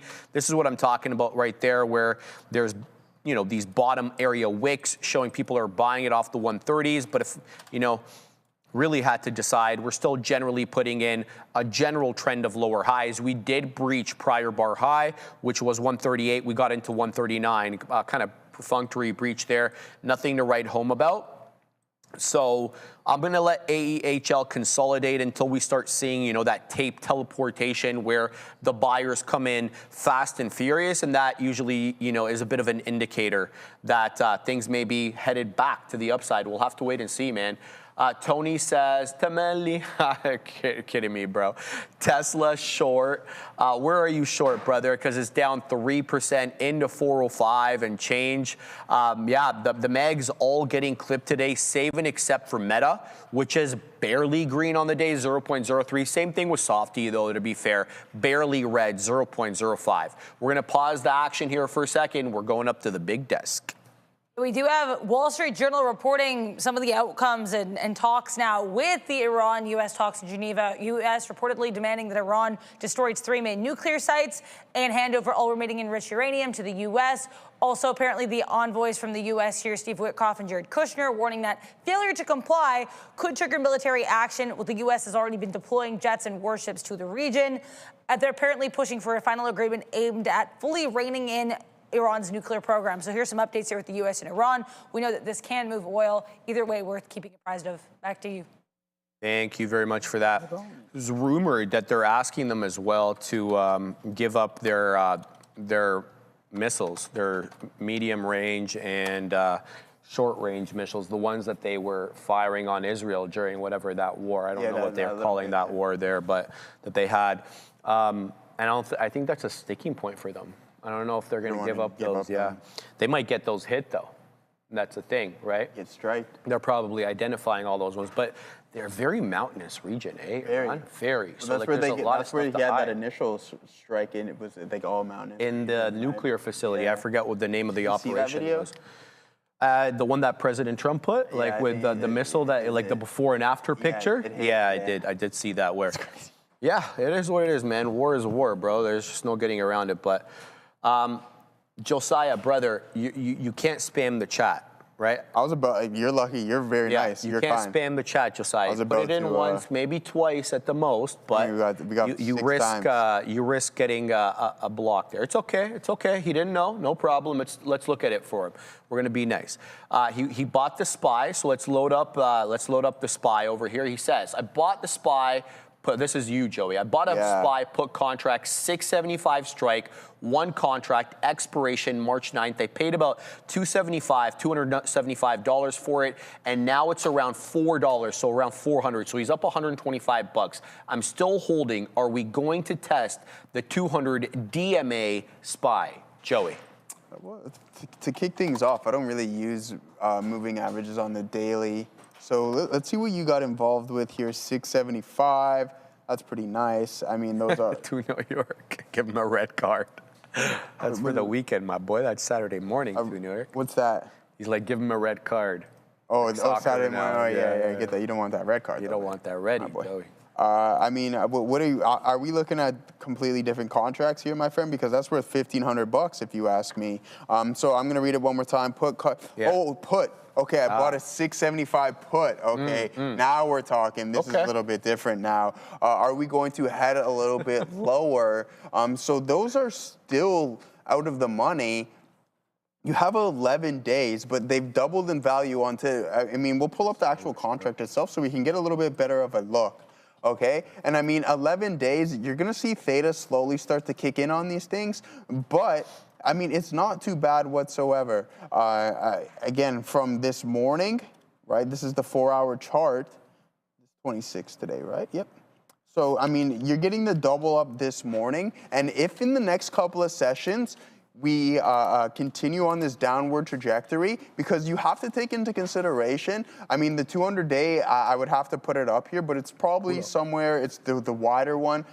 You're running short on time is what I'm going to get at essentially. But if you get an aggressive sell-off, you might see an increase in that contract. But also just keep in mind that over time, the closer we get to that expiration date and you're not close to at the money or in the money, you're going to lose a lot of value. And this is what I talk about very often.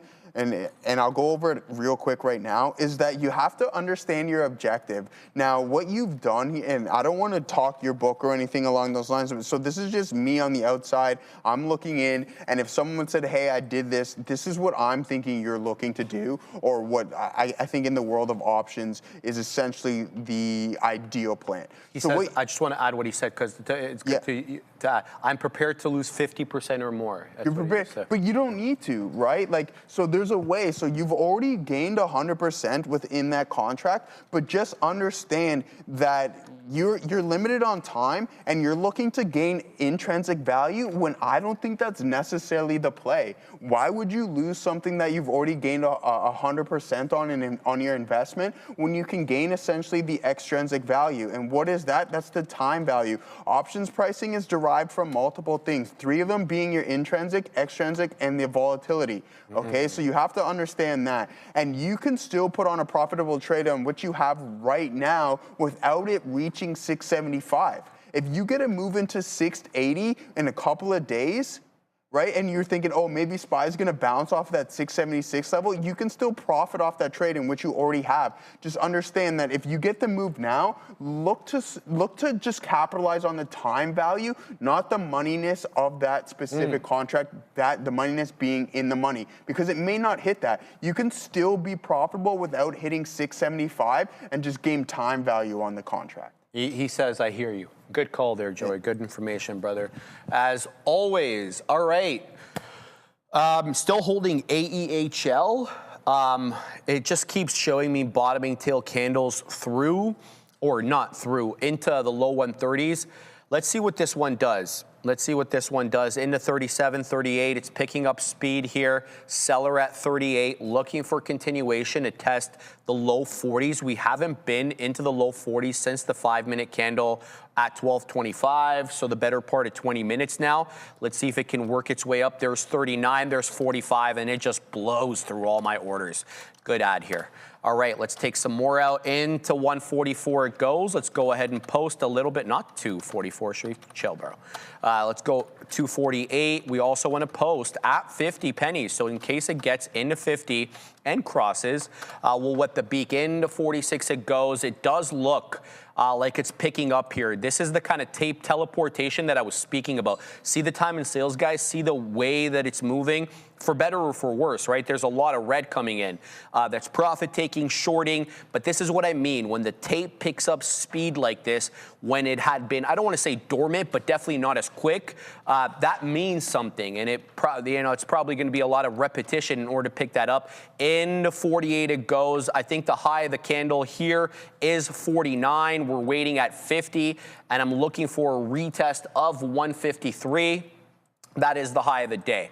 So I did add here, as you can see, we built the position in the low to mid 130s, and now I have a bias that we at least test again above that $1.5. Let's go ahead and post a little bit more in case this one really picks up. 47s, 48 showing up again, but the shorts are also going to get aggressive in the same way that the longs are looking for the break of the $0.5 is basically the contra positive of that is the shorts are looking to defend that $0.5, and that's their entry as well. In the same way that you have a dip trade, right, off a key level, the shorts are looking that way as well. That's their dip trade. It's just in the opposite. Continuing to watch here, looking for a better move into the high, but we're not quite getting it. Separately, I did add in the NVAX, looking for kind of a continuation here. Above VWAP. It does look like it's defending it a little bit. Let's wet the beak here. I don't have a lot behind this, nor am I that gung-ho about this one. I was looking for a clearing of 11 1.25, and then I was going to add into this position. We haven't gotten the clearing. That means I don't add. Simple as that, okay? Back now to AEHL. There it is, back into 48s. I still haven't seen 49 since I reported last to you guys that the high was 49. So the selling here is coming at 48. I do expect more selling at the $0.5. So if we clear 48s, I don't think it's the end of the matter. It's certainly not the end all and be all. There's 49.50 showing up now. No cross, and there it goes, Joey. It takes out my orders, but that 57 order still unprinted. It's a 55 penny high of day now. We have 35s and we added substantially. So we're going to be looking for a continuation now into the 60s, okay? 155 high. Let's go ahead and post a little bit higher than that. We're going to, because we have an order at 57. I'm posting here at 60. right back down below the $0.50 we go, Joe. So the shorts here, they are pretty convicted in their position. They are looking at defending the $0.50 here. And just because we can get above it on a wick basis, I don't think it means a whole lot. It means it's great, obviously, if you've got resting orders there and if you've taken the profit. But if you're looking for trend to continue, you definitely need to see that closing print above the $0.50 on a higher time frame, the 5, the 10, the 15. Otherwise, you're just basically, you know, this is the instability of these small cap gappers. So keep your eye on this one, guys. We're going to chill out here for a second. We're sending you to the big desk. Small cap tickers on watch here. BYND. On their blog, they announced that they are expanding their product following strong consumer response. The brand will apparently be offering even more ways to enjoy the crisp and refreshing functional beverage line. We know they introduced the beverages a little while ago. BYND on watch. Back to you. Hey, Joey. All right, good stuff there, man. Yeah, I'm glad. Would you drink a Beyond Meat beverage? Would I given the drink food?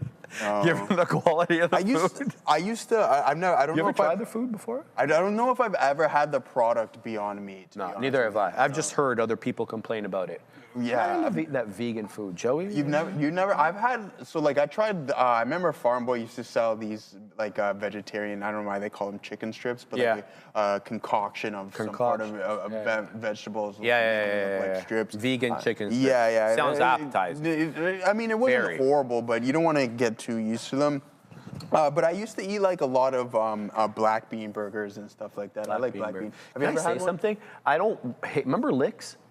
Of course I remember Licks, dude. Licks, I had to ask my grandma. I was a little jit, man. I was like, I was probably Jit, that's my man. Yeah, I love was that. a jit, man. I must have been like 2 or 3, and I had like Okay. a bladder attack in there. And, like my grandma's like didn't even know I knew what that word, and I'm like my bladder, and I got sent to the hospital in Licks, in the lineup at Licks. Oh Yeah, my I'll never forget that. days. In Rexdale, but yeah, Licks, unfortunately. But I was no gonna longer say they had a pretty badass veggie burger. they? I'm not a big fan of veggie burgers, but you know they had a good one. I don't think you see those too many good ones. Have you ever anymore, been? to be Have you honest had with you. Apache Burger or anything along those lines? Apache? Yeah, in No. Etobicoke, you never been to Apache Burger? No, hold on. I digress for a second. Remember the dude who defied the COVID lockdowns? That the guy with barbecue the guy. barbecue guy, Yeah, yeah. Scully or something. Something like that, barbecue. So he's got a lawsuit in the Ontario Superior Court of Justice. He's challenging that whole thing. Yeah. He's saying, remember how they shut him down? The whole thing. He's Multiple saying times, his yeah. rights were breached anyway. So the trial started yesterday. Sorry to digress No, because it but reminded I me think about the whole I think thing. that's rightfully so, because that's essentially what Apache Burger is, right? You Well, get the yeah, old yeah, yeah. char-boiled style with the fountain drinks with the open and everything. good Yeah, stuff, good quality bro. stuff. Good And it stuff, still has man. like the old menu, you know, when they each like slot. It's like a plastic piece. I love and those. yeah, that's how you know it's that's how you good. know it's good, That's man. how you That's know how it's good. you There's know a it's place like good, that man. near where I live, Yonge End Steels. There's this Lone Star Burgers. Dude, you walk into this thing, Instant. it's like you walked into the Dude, 80s. A time machine. I love it. I Yeah, love yeah, it, I like right? those ones, man. God, I love that kind of stuff. Get a nice peach juice. Yeah, man, vibes, exactly, Johnny Rott. It is vibe, my boy. All right, we're taking off a little bit more here, Assassino, because the topping tail candle is a little worrisome for me. But I always want to mention, guys, that the topping tail candle on the small cap gappers is not the end all and be all. It is, in my opinion, not the same thing as seeing it on a large cap, right? Which requires tons and tons of money to make that topping tail candle, especially during regular trading hours, maybe not outside of that. The small cap gappers though, well, they don't need that much, right? Low flow, right? A lot of volume, low price, etc. So sometimes they get, you know, certain chart patterns, certain candlestick patterns that would mean something entirely different in a large cap. So that's kind of my look there now, keeping an eye on this one. I'm also seeing Circle starting to round here. It's not making any higher highs that are of note to me, but I'm keeping a close eye on this one. So if it does find a bottom at around 86-ish, I could be persuaded to get back into that, but for now, I'm not going to. Also, I wanted to mention that we're still continuing to hold here on NVAX, so we'll wet the beak up here as well, and here comes 125. If 125 is cleared, I'm adding into this position for a possible move up and a retesting of highs, okay? So where do we get in? We got in at 14 on the VAX. We're gonna look to take some more, or to add some more, pardon me, on top of that. There goes RRGB. Shout out to Grunfeld. Brother, you called it. Good on you. I hope you're printing on that. That is your call there. RRGB. We were talking about this one kind of suffering from a little bit of low volume.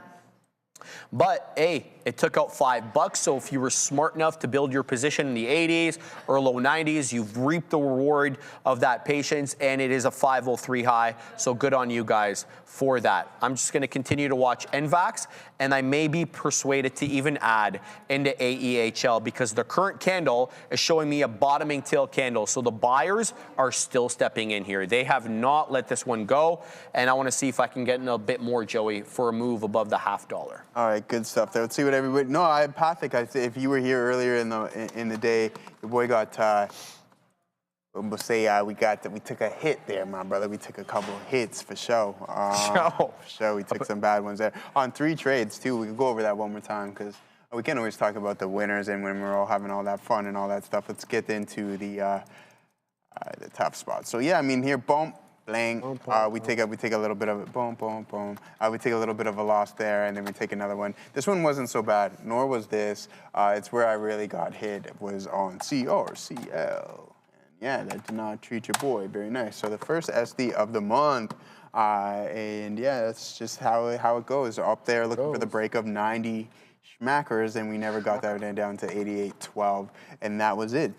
0 for 3, and that's it. And I'd rather that, man. I mean, sometimes, I don't know how you guys feel about this, but death by 1,000 paper cuts can get frustrated. I would rather just get a couple boom, boom, boom, and then that's it, lights out, and you're done, right? So technically, we're not going to call it a headshot, but relatively close. A couple in the torso there, Sharif, and then sure enough, it was getting really dramatic there. But there it is, quick, no slow bleeding on that one. So yeah, we take a couple of losses, and then we come back tomorrow and see what the market is going to be providing.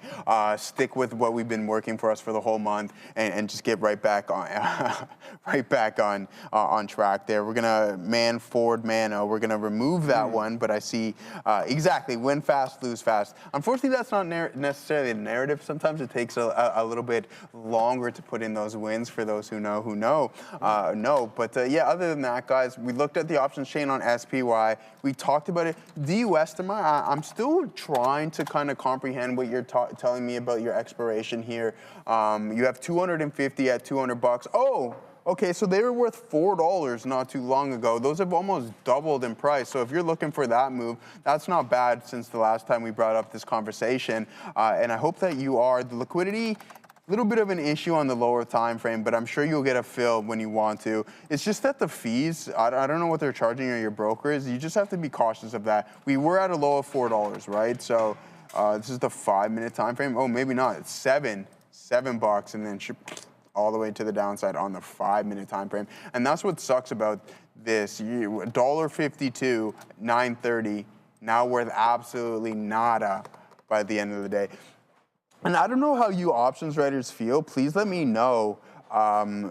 Because if I have a contract and I've been sitting in them for some time, and I mean when I'm referring to writing, I know a lot of people close them out at 50% of the premium collected, 60 and 70. I would very rarely, I mean, a couple of times I would, but if it's a couple of dollars, there's no point in me allowing them to expire worthless. Just close the position, just in case any volatility spikes come in, and then next thing you know, you're panicking, because theta and gamma does pick up closer to the expiration date, all right? So just keep that in mind, guys.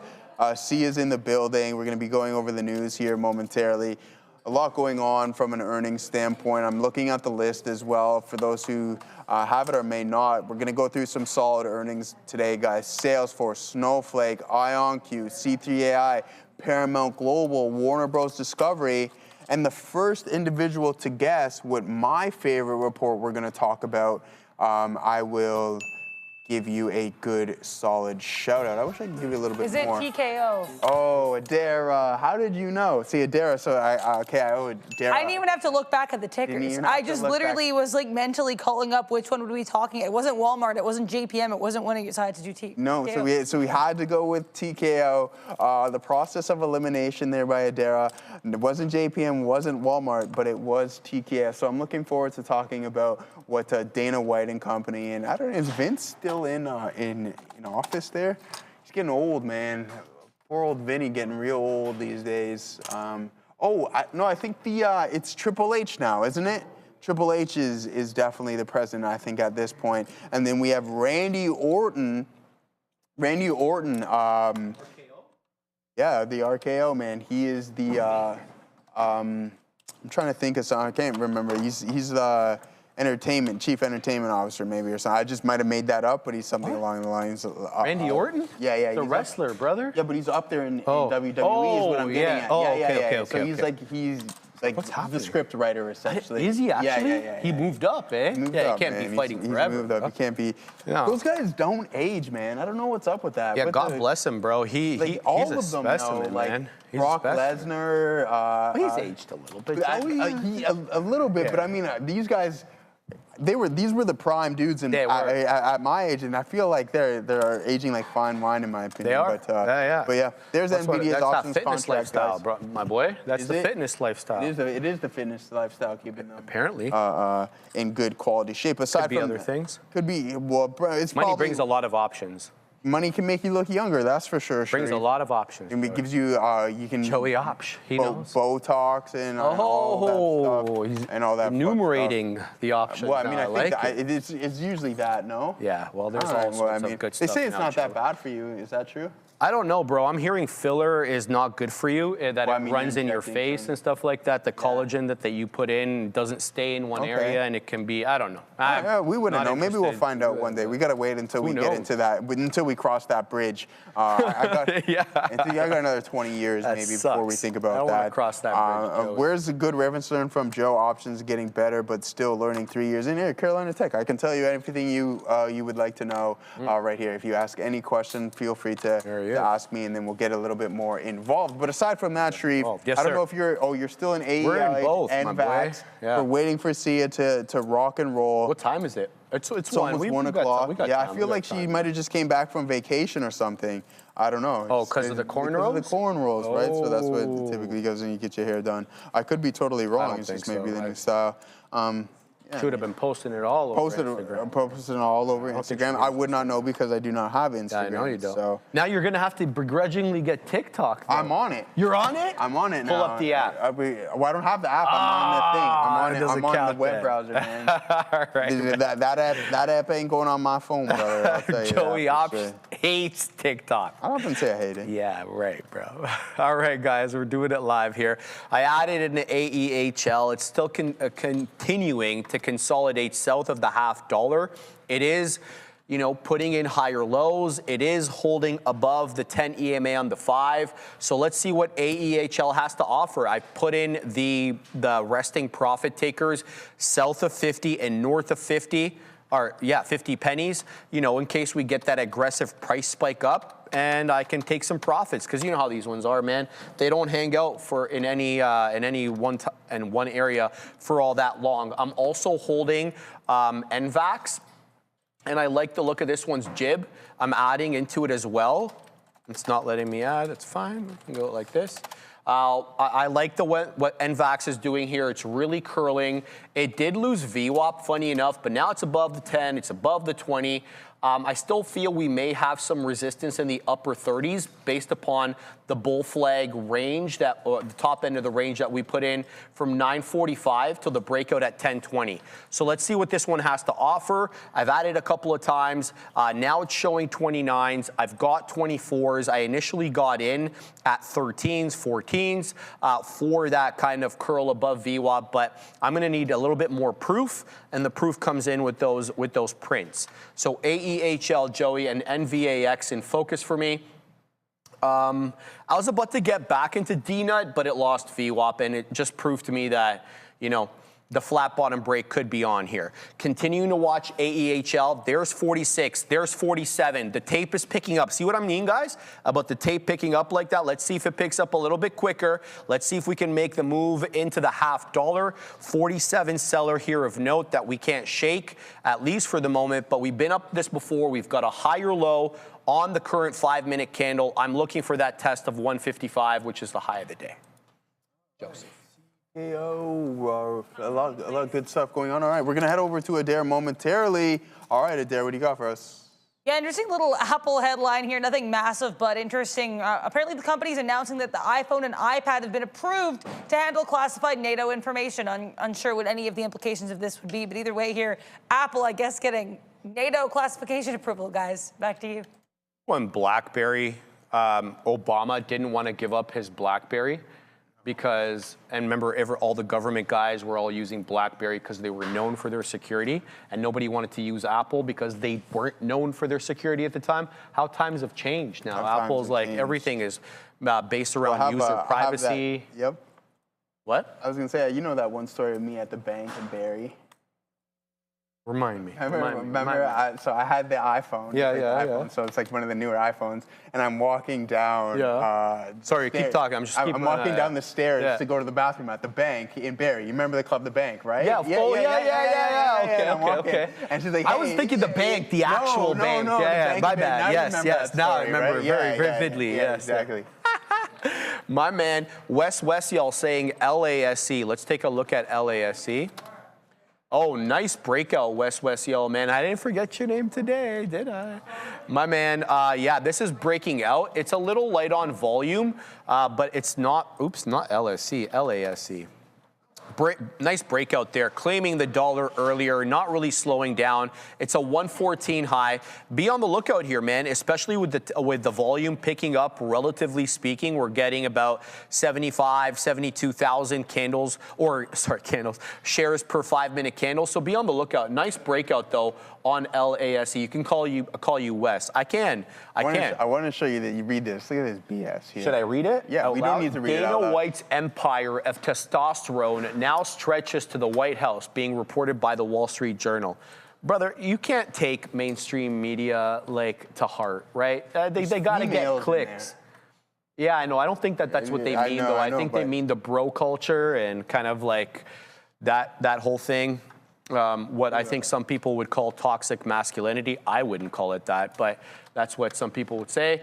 In any event, we're going to keep an eye here on AEHL. It's topping tail. It's still holding higher lows. I don't know how to feel about this one, as well as NVAX seems to be finding resistance at the $0.25. It's not exactly making lower lows, pardon me. So I'm just going to continue to hold this until it forces me out, Joe. But I'm going to load up these two together, AEHL and NVAX. That way I can keep an eye on them together. AEHL's on the NQ, right? Yeah, perfect. And then we'll switch circle to this one, CRCL. And that's not on the NQ, that's on the NY. I didn't know that. All right, so there we go. Now we can set up and we can start the news if you are ready, Sia. Good to go, she says.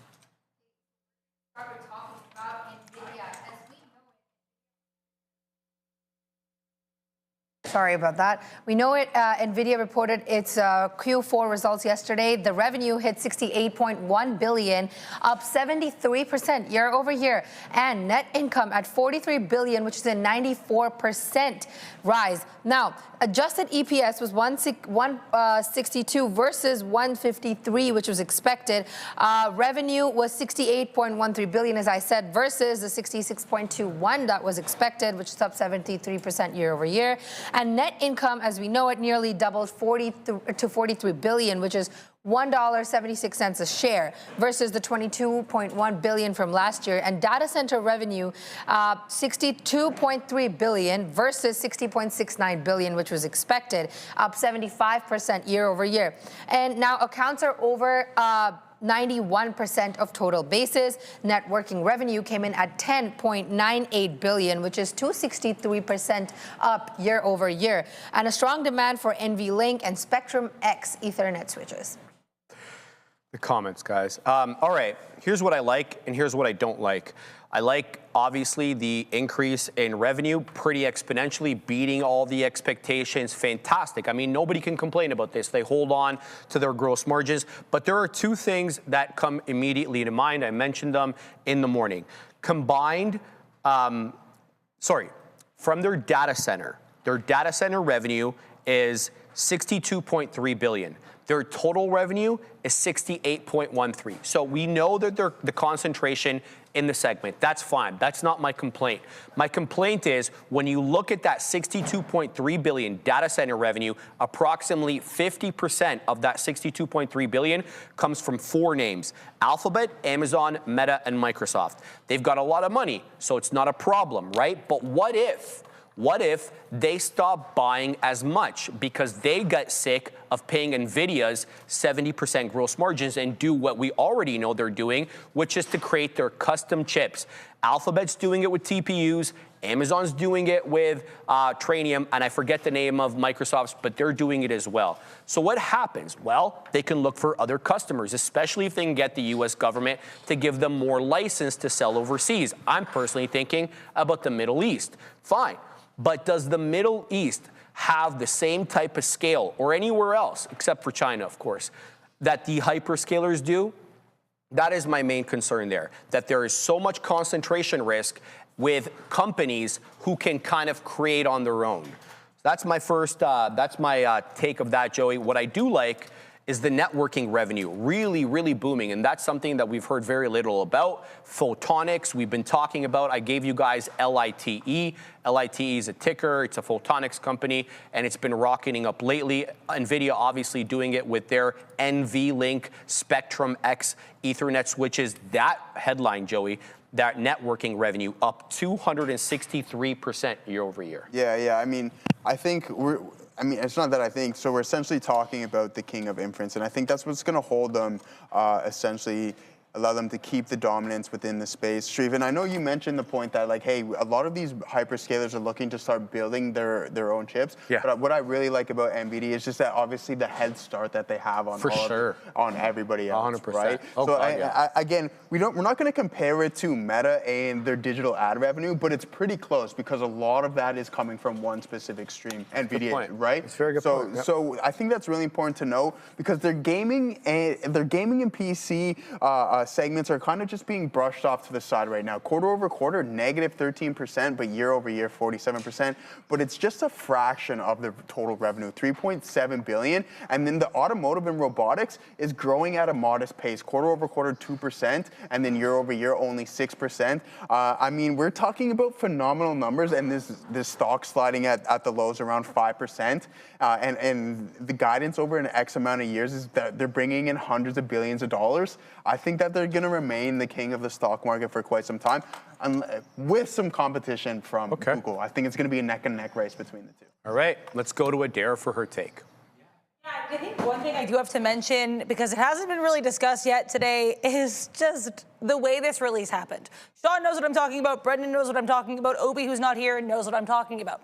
Now, Nvidia is incredibly timely with their earnings releases. If it says 420, which it always does, it comes out at 420. Except for yesterday. We're waiting. There was a number that was released on X, and this number sounded incredibly close to what Nvidia would be reporting. In fact, the data center revenue and the gross margins were identical. So I read the number, and I was, as you guys know, you guys are here with us. I was telling you guys, I was like, hey, this isn't official yet, but this is circulating, seems pretty close to accurate. Yeah, so it's interesting about that. Now the report comes out at 431.17. It doesn't come out right at 431 on the dot. Now I bring this up because when SMCI had its delayed report, that came out right on the dot at 4:52 p.m., which made me think, and I still stand by this, that it was a pre-released report at 4:52, and we were just, they got the estimated time wrong. That happens sometimes. Nvidia releasing, this was clearly not a pre-planned release. Nvidia just pressed punch, scalped it, hoped, and then sent it out, which makes me think that maybe there was a leak with these results, given, A, the language they use is very similar to how Nvidia talks about, for example, record data center revenue, record whatever revenue. Anyways, this isn't really that relevant. I just think it's interesting to note. I do think Nvidia's earnings got leaked. The company panicked, and they released their own earnings a little bit later because that was clearly not a pre-scheduled release. That being said, here's the fiscal 2026 revenue for Nvidia, $216 billion, nothing to slouch at for the year.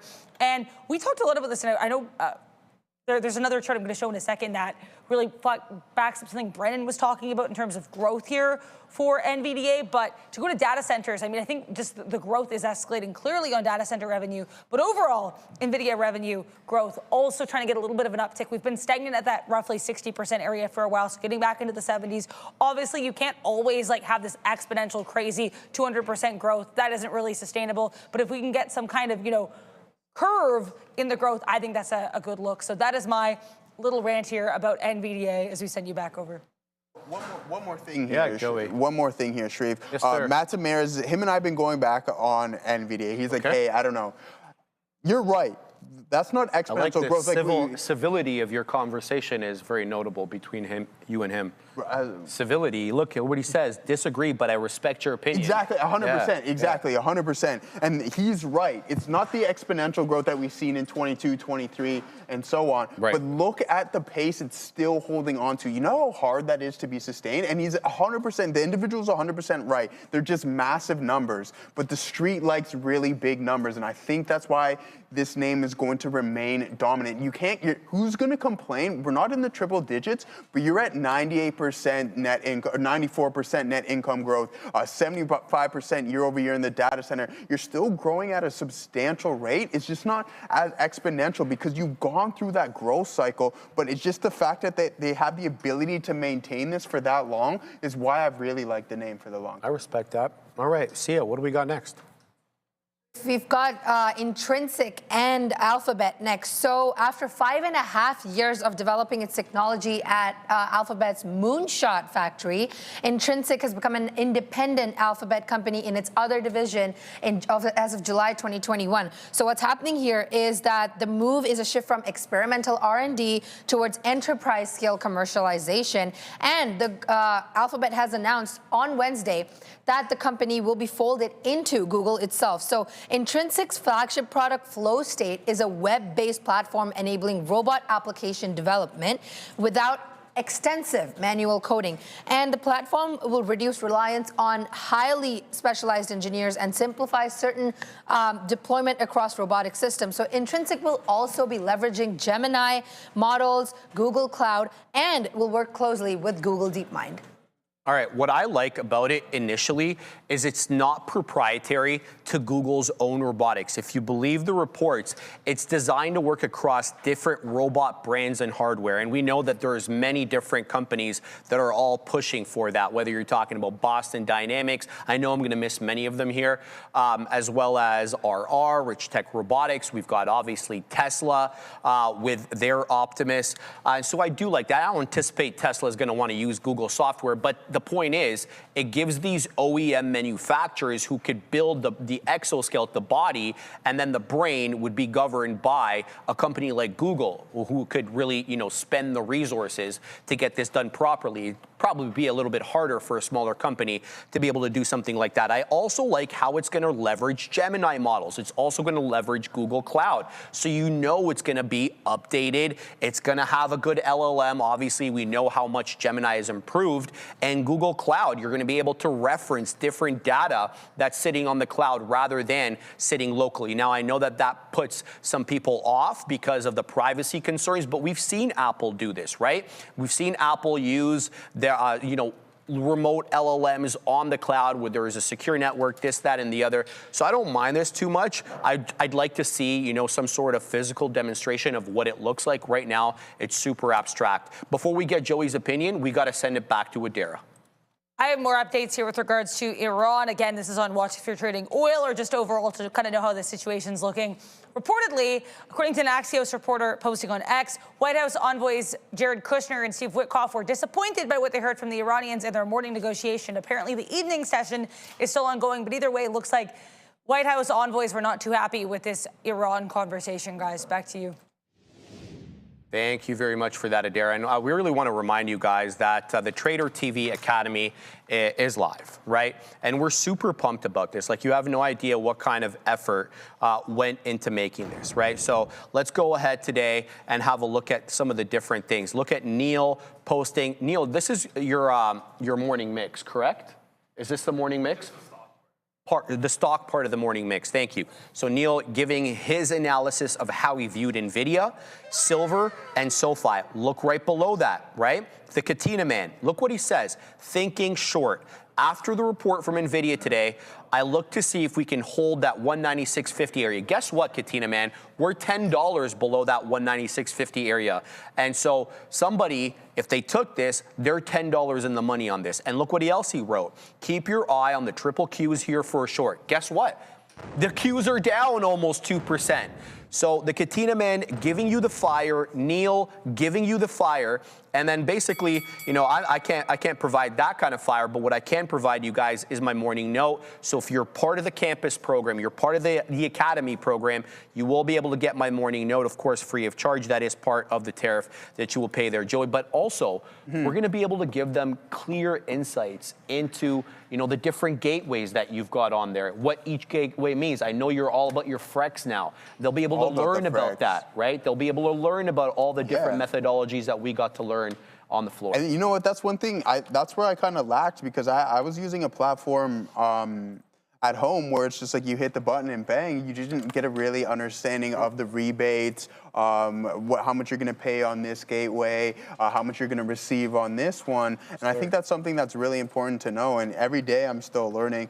We typically come in, it's like, oh, we just want to hit ARCA, even though that's one of our favorite and a highly liquid one. Exactly. But there's other gateways that you can use. I know. Yeah, there we go. He loves his ARCA. Yeah, so do I, though. So do I, man. Yeah. That's what the majority of my keys are. But there's things outside of ARCA, and you can use things like Sharif talking about FREX that I was learning about as well too. Your Edge A's, your Edge X's. There's a vast array of gateways that you can use where you're starting to collect a rebate on X amount of shares and everything along those lines. And I didn't know about any of that because I was just using a feature called Smart Routing. It just hits you, but you don't know really essentially what you're getting involved with. All right, there goes AEHL through the $0.50. Let's wet the beak. It's struggling with the $0.50 again. There's 52. Sorry, Sia, just give us 1 sec. Let's see if we can resolve this. 52 showing up here with an aggressive seller. All right, we added several times into AEHL because it was holding the 10 EMA. NVAX is on the move up as well. I am concerned about the 40 penny area on NVAX. It's showing 37s now. Let's see how this resolves.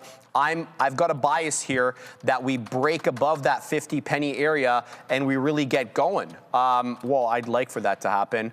Obviously, otherwise I wouldn't be getting in. 51s showing up here, so now they're selling a little bit lower than it was before. Recall, AEHL is up 192% and looking to do it live. There goes NVAX, taking out all my orders into the high. We added into this one as well. 45s, now we're posting at 50. What do we got? We got 27s on the VAX. We're gonna post, pardon me, at 57s. So we got a couple of trades on here that finally are working. Let's keep an eye now to see, number one, can we actually squeeze into $2? Let's not even get too excited here. $2 on AEHL. We can barely clear the $0.50, but if we clear the $0.50, I'll have a bias that by the time the bell rings, this will be, or have had a touch at 2. So let's pack the patience over here and send it back to Sia. Oh, hold on. There you go. It's good. Yeah. No, it's all right. Google. A couple points that I wanted to make. All right. I asked you the other day, I'm like, hey, you watch these the robots being manufactured in China. Me? Yeah, you. Okay. I was talking to you. Yeah. I'm like, man, these things are doing kung fu. It looks absolutely amazing. Yeah. But you're like, hey, Joe, they don't necessarily have the brain. And then that led to the question of me asking you, what do you think is better? Sorry, Joey, I got to interrupt. Sorry, brother. AEHL is going to halt. I'm sorry. There it is. There it goes into 66. This is going to be another halt up if we can get another 5 or 6 seconds like this. 166 halt level. Sorry to interrupt you, Joe. I just wanted to point that out. Go ahead. I agree with you completely. Right? That. So then I like this play from Google, essentially not necessarily worrying about the hardware. You can just implement the software into the hardware. That's great. I didn't even know this thing existed when you and I had that conversation, so clearly you were right. There it is, guys. We are halted up on AEHL, $1.65. The top just showing me 166 now. Let's pack the patience here, see if we can ride this up a little bit more. Well, Jose, what do you want me to do, bro? It was halting, so step off. See ya. Amazon has lost its latest attempt to block 2 UK class action lawsuits that are worth up to 4 billion euros. So these cases will be proceeded on an opt-out basis, and meaning that the claimants are automatically included unless they opt out. One case that was led by competition law academic Andrea Stefan represents 200,000 plus third-party retailers, which is valued up to 2.7 billion euros. And a separate case worth up to 1.3 billion euros was filed on behalf of millions of consumers, and claims are that Amazon's practices inflate prices or distort competition due to its upper hand or dominance. And Amazon's defense was that it has previously stated that the claims are without merit and legal proceedings are not clearly mentioned and are at the early stages as of now, and the damages are not yet talked about or discussed. But I do want to talk about another headline with Amazon here, that Amazon Leo is partnering with Vanu Inc. to help bring high-quality internet to rural communities across Africa. So Vanu will use Amazon Leo to connect rural southern Africa, where 40% of the population lacks connectivity, and low Earth orbit satellite systems will generate up to $16.9 billion in annual economic benefits for southern Africa. That's a good look, Sia. What I'm looking at here are the allegations that they were manipulating the buy box, right, to favor sellers that are using Amazon logistics and delivery services. And I got to tell you, I kind of believe that, right? I mean, think about it. Don't you want to prop up the sellers who are paying you more to use your logistics and delivery, and then kind of subordinate the ones who are not because you're not making as much money off them?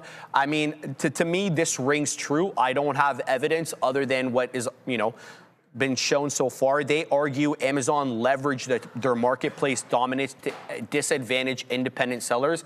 Would anybody be really surprised by that if that turned out to be true? I personally wouldn't, right? So, they're just looking at their dollars and cents, brother. I think so. Yeah. I find the inflation thing a little odd because I find everything is slightly cheaper on Amazon. So I don't know how you feel about that. I was also reading about an antitrust that Apple and Amazon are going through in Spain as well too, which they got slapped with in 2020. I think it was 2023 is amounting up to 150 billion million euros or something along those lines. So this doesn't surprise us, Shreve. No. It's another day with Europe going after the mega cap news. Yeah, no question about it. I mean, Europe, it does what they do. I mean, what Joseph is referring to there is kind of this pattern that I think a lot of people have been noticing, where the European regulators take an aggressive stance with American tech, and have very, very lofty fines. If you look at the Digital Markets Act, SSE, you know what they can charge as a fine? 10% of global revenue, not European revenue, but global revenue. That's insane. I think that could probably, set a company back years if they actually got the full weight of that. Just before we go back to Sia, can't get it right, 929. Love the name, brother. Feel that on days. $2 super chat. Any thoughts on AES earnings? Have a great day. Thank you for the kind words. I hope you have a fantastic day as well. I'm looking here at NVAX. I'm not liking the way that this is looking anymore, so I am packing the patience. All right, take a look here at AES. Let's have a look at that for the OG.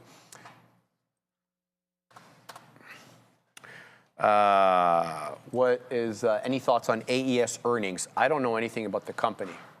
AES Corp, energy company, market cap of 11.4 billion, operate 4 segments: renewables, energy infrastructure, new energy, and utilities.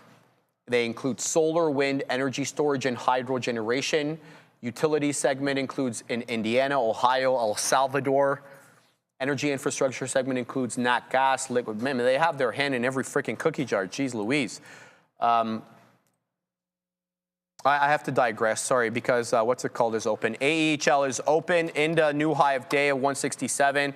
We're going to take profits here. Just allow me a second, brother, to resolve some of these trades before I look at that name for you. I'm going to go ahead and post as well at 69er, and then we're going to post at 74, see if we can get something in and around there. But this is a good-looking daily chart. If you look at it from some of the area lows, I definitely like that triple bottom at $10. Didn't hold strictly, but you get that move. It's been on a prolonged downtrend, though, if I can say so. This is the weekly on it. Oh my God, that's the mother of all double tops. Into 30. We're still putting in lower highs. It feels like we may have broken above that, though, with a nice prolonged downtrend. I don't know anything about the fundamentals. I'm just giving you a technical look here. It looks like you may have broken that trend. You've reclaimed the 200 moving average on the daily, and now you're at the 200 moving average, exponential moving average on the weekly. You've got a lot of topping tails, though, through that 200, which means that the sellers are certainly looking at that as well. You get once, twice, OB is the one thrice, and then another fourth, all through 17, all of which rejected. So you can kind of feel that that $17 level, at least locally, is a hard row to hoe. Let's go back here into the daily. We're above the 50 on the daily. We're above the 200 EMA, above the 200 SMA, and we've been putting in higher lows and higher highs. I want to say since February, for a year. For a year, this has been putting in higher lows and higher highs. I like the technicals on this, but I would, if you were asking me how I would trade it within this range. I'd be picking it up at around the lower end of the range, 14.75, 15, and then selling a piece for the dream above that. There goes AEHL again into another area high. We're going to cancel that order. We're going to take it here. Let's go ahead and set it up at 77s now. AEHL is going. It's not gone yet, but we did have a bias that this was going to hit 2, so we're going to pack the patience and see how that goes. Thank you very much for the super chat. Oh, what an aggressive sell. Right down into 65, 55, but that's the breakout level. Look at all the topping tail candles into 55. Holds it, trying to reclaim into 60. Be on the lookout here. I get out if it loses 50. Here comes 50. We're out, and there it's going to halt down. What an aggressive move down. 173, high a day, halt parameter showing its face now at $1.51 exactly, Joseph. 3, 2, there it is. All right, now let's take a quick look at NVAX. Into the $0.50 it goes. Can't shake the seller at the $0.50. We're posted at 51s. Let's pack the patience. See ya. Talk about Salesforce. Strong quarter here, guys. Adjusted EPS at $3.81 per share versus $3.04 that was expected. Revenue came at $11.2 billion versus $11.18 billion. 11.20 billion versus $11.18 billion that was expected, which is up 12% year over year. And this is the fastest quarterly revenue growth in 2 years. Net income has risen to $1.94 billion, which is 2.07 per share, from $1.71 billion a year ago. So it has also announced $50 billion in new share repurchases, with CEO Mark Benioff calling current levels low prices, and stock is down 28% in 2026 versus the S&P 500, which is up 1%. Benioff noted Salesforce is very under-leveraged, signaling certain balance sheet flexibility that we're seeing here. The AI strategy was annualized Agentforce AI revenue that exceeded $800 million. So, I mean, let's just be honest about it. This is a pretty good report, right? Sure. I mean, they have everything going for them in the current quarter. I think why they've been selling off, and you and I have been talking about this, I think, for the better part of a year, they are ripe for disruption if you believe where AI is going. Funny enough, though, they're being disrupted by AI agents, and they were one of the first companies to embrace AI agents through Agentforce. Yeah, exactly. I don't know if you caught the call yesterday. I typically do. I didn't catch that. I didn't listen to Benioff last night. He's an interesting guy. I like him, right? I like him too. He was basically making this point. He's like, SaaS-mageddon, software-mageddon, we've been through it before, we survived it, we came out on top, this is just more of that. Yeah. I see his point, but I'm also cautious. Why? Because we didn't have the level of AI in 2020 when he was referencing this point, right? And that's the point he was trying to make, right? I mean, fastest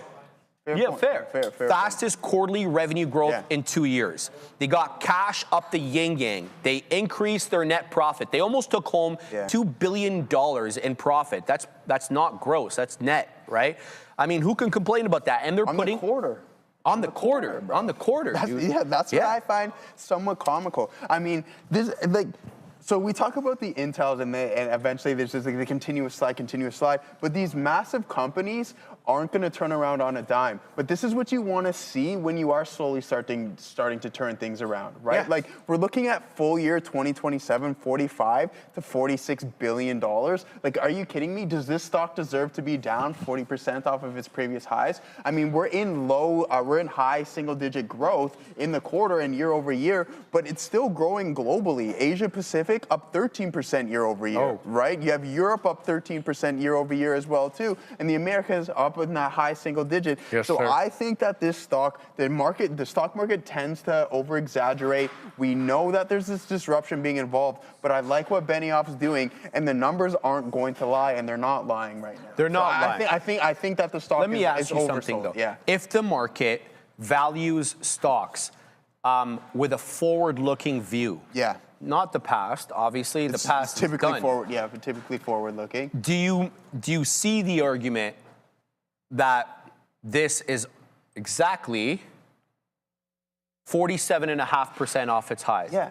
But again, if we're going to guide 10% increase in revenue over year, 45 to $46 billion, if we're forward looking, so I mean we're pricing that in right now. Right. But if you're going to continue on that trajectory, I don't think that's bad whatsoever. Okay. Like, are we like I don't want to try to comprehend it, but we are literally selling a stock off 50% that is bringing in $45 billion approximately a year. There you go.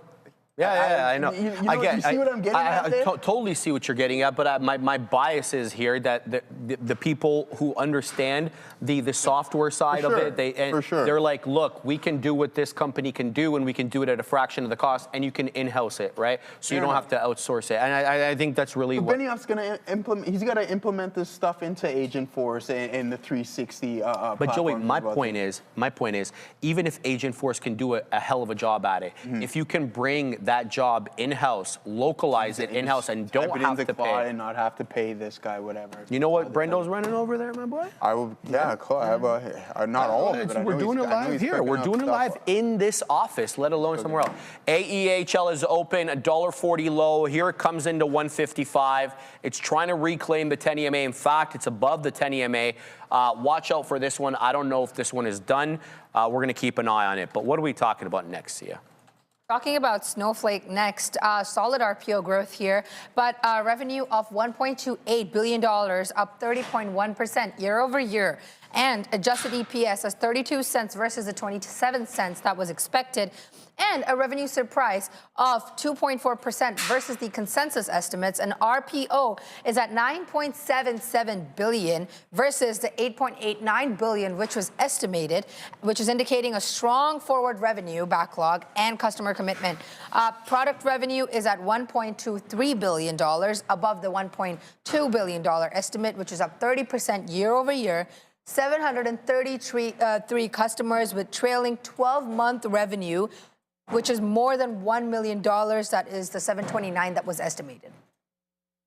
So I think they have issues, aside from the earnings, or right, about uptime and stuff like that. But I think, aside from that, if they can show it's a one-off incident and we can move past that. I like the RPOs, but RPOs, well, why does the market like RPO so much? Because it's kind of a leading indicator into revenue durability. But that's what the customer wants now. My concern always about RPOs is it's a vision into the future, so to speak. But what if the status quo changes in the future so that the RPO that is available or that in demand now is no longer in demand in the future, especially with the developments in AI? So that's what concerns me a little bit about putting too much weight on the remaining performance obligations as a possible window into the future. Other than that, I don't really have too much to say about this company. Obviously, that they're very much relied on by the internet, as we've learned burned many times with these outages. Yeah, absolutely.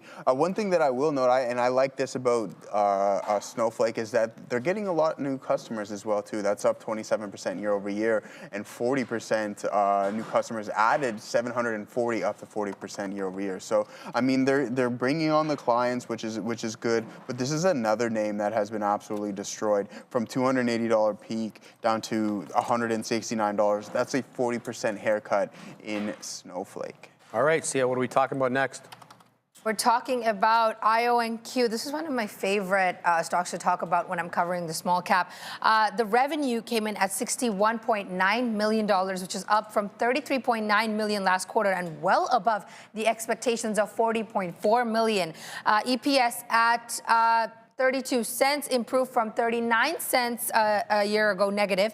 Company also posted a net loss of $67.4 million, narrower than $73 million loss in Q4 of 2024. So now Q4 performance has exceeded the midpoint prior guidance by 55%, and the company has said that it is seeing continued demand from government and commercial clients. IONQ also secured a major contract with the U.S. Department of Defense, which is worth up to $151 million.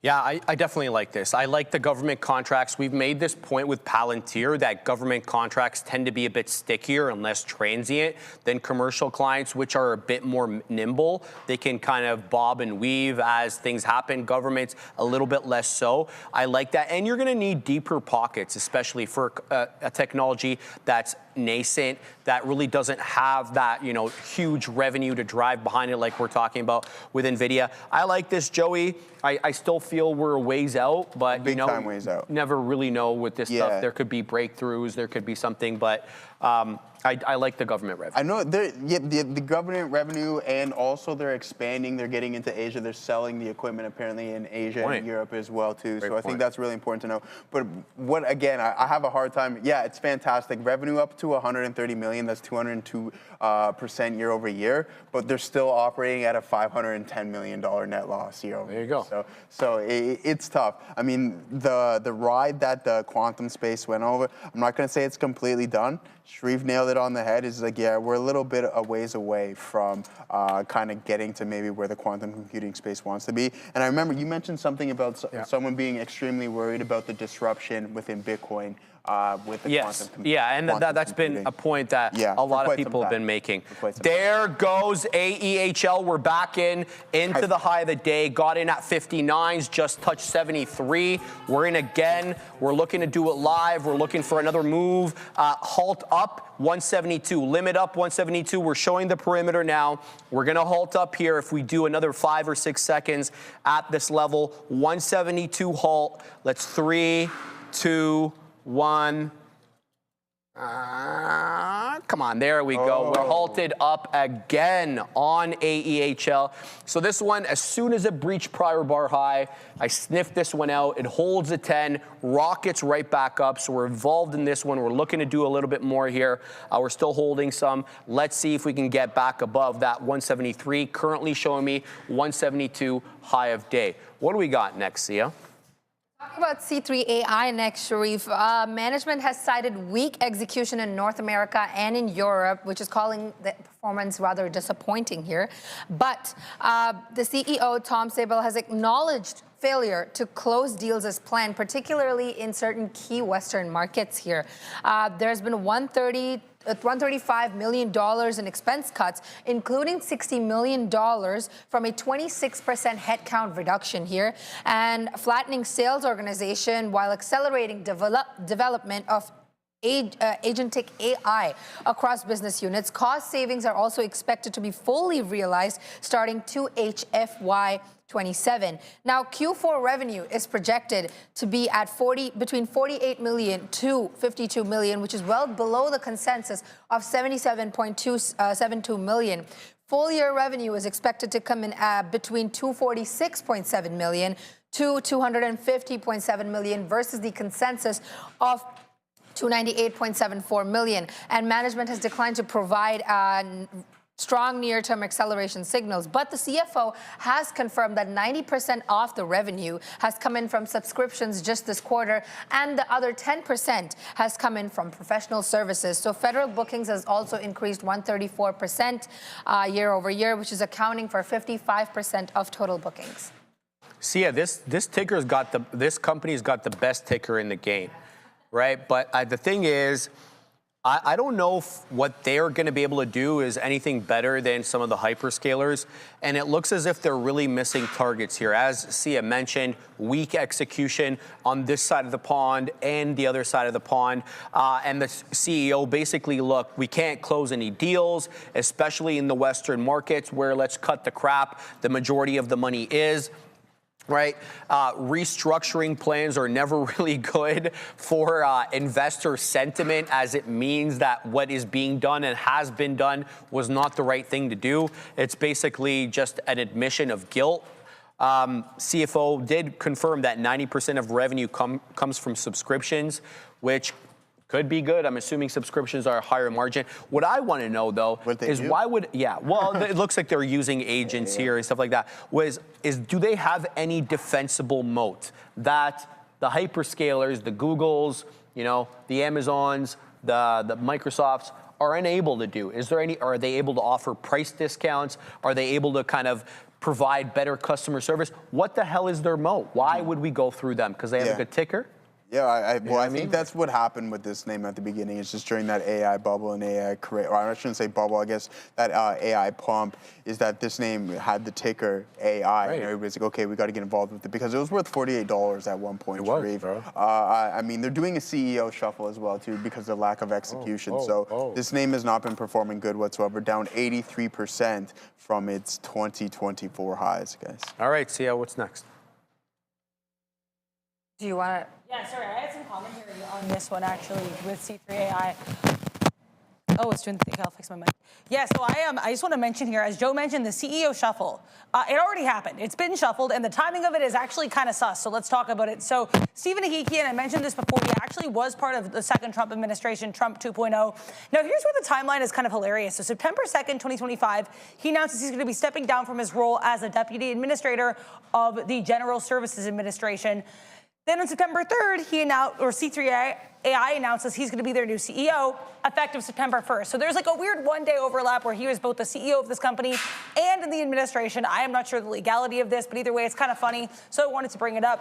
Now, in terms of why I think the CEO transition to go off of what Joe was saying is relevant, is because unfortunately, founder and former CEO Tom Siebel, as mentioned there in the note, he had a lot of health issues near the end of the term. He was having some autoimmune issues, led to visual issues, and that was why the company was guiding really rough in the middle of 2025 because it was impacting the performance of the company, as he acknowledged himself. So it's like, I think it's unfortunate Stephen Ahikian here is in a situation where, and again, not Tom Siebel's fault, there were health issues, but there's just a lot of, I think, turmoil going on right now. And I think even with the CEO transition, it's going to take a while for this company to get its feet back under it. So interesting note there. I just wanted to opine and chime in on that for C3AI. Move on to Paramount Global. PSKY has reported Q4 revenue of $7.51 billion, roughly in line with the expectations, and adjusted EPS of 13 cents ahead of its consensus estimates. And direct-to-consumer revenue is at $2.2 billion, which is up 10% year over year. And Paramount Plus revenue has grown 18% year over year, which is driven by subscriber growth and price increases. But TV media revenue has declined 5% year over year to $4.7 billion. And Skydance, led by, as we know it, David Ellison, has offered $31 per share to acquire Paramount. And this offer has followed months of strategic review and board evaluation. Warner Bros. Discovery has previously withdrew interest, and board has determined Skydance proposal represents its best path forward as of this.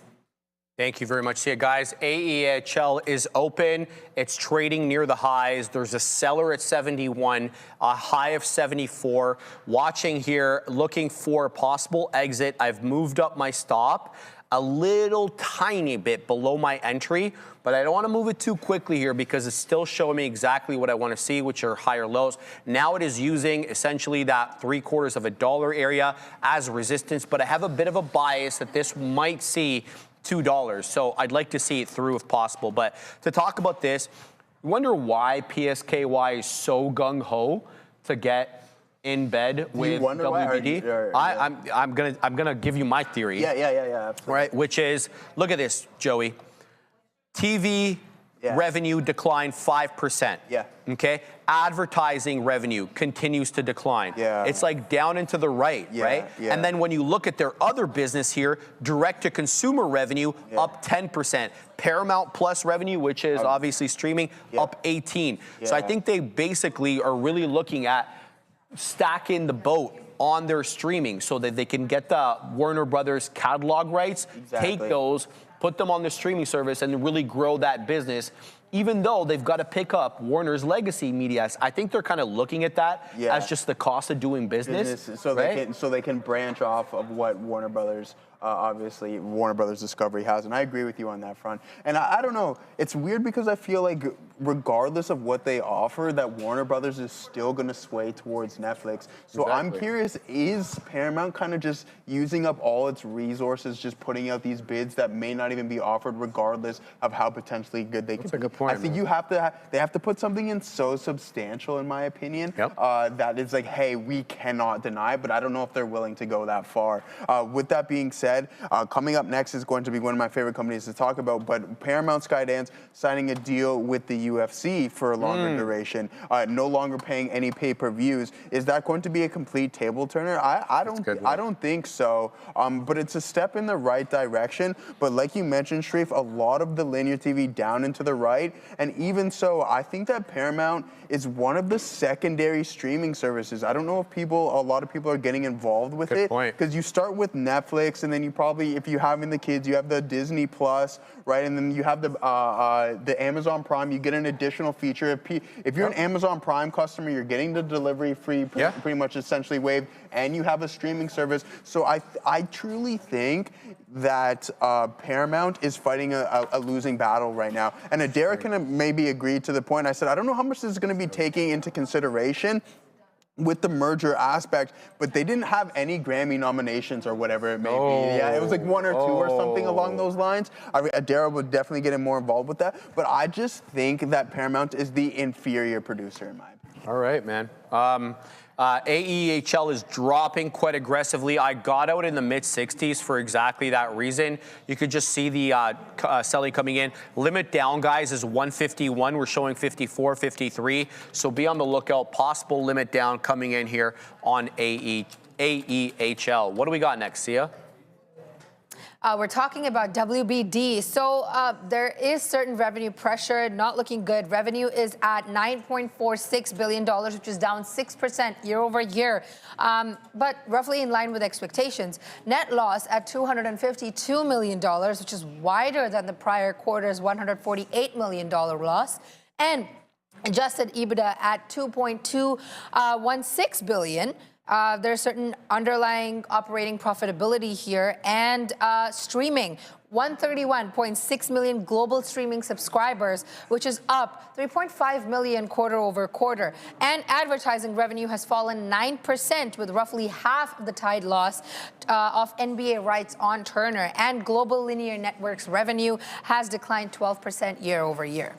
That's the thing. Advertising revenue falling 9%. Global, as you just said, see a global linear network revenue down 12%. Studio revenue down 13%. They're blaming it on content sales, right? And it's kind of being even pushed down further by the cost of sports, which is weighing obviously on the price or on the revenue, which is having an effect on sentiment. So I feel like, yeah. And you can kind of feel why Netflix wants to get the hell away from their legacy TV business. Well, it's because exactly what we just showed there, bro. I mean, which I don't really have much to say about WBD other than, with the tie-up in Netflix, other than to comment about, the decline in linear television and the dollars that come with it. Yeah, I don't think like Warner Brothers, I mean, they have the DC universe, which it's okay. But I think where the real power lays is just that their HBO and HBO Max is where the real strength within the catalog is there, because I think that Netflix And I'm almost positive that Netflix will do a significantly better job on the spin-offs than what Paramount can do. So that's why I really like the merger between, or the acquisition between Warner Brothers and Netflix, because we have a Night of Seven Kingdoms, really slow start, but started to turn out really good. And then you have the Euphorias, and then you have the House of Dragons, and all those HBO films that I think that Netflix will do a substantially better job at spinning off on. All right, Adara, what do you think about WBD?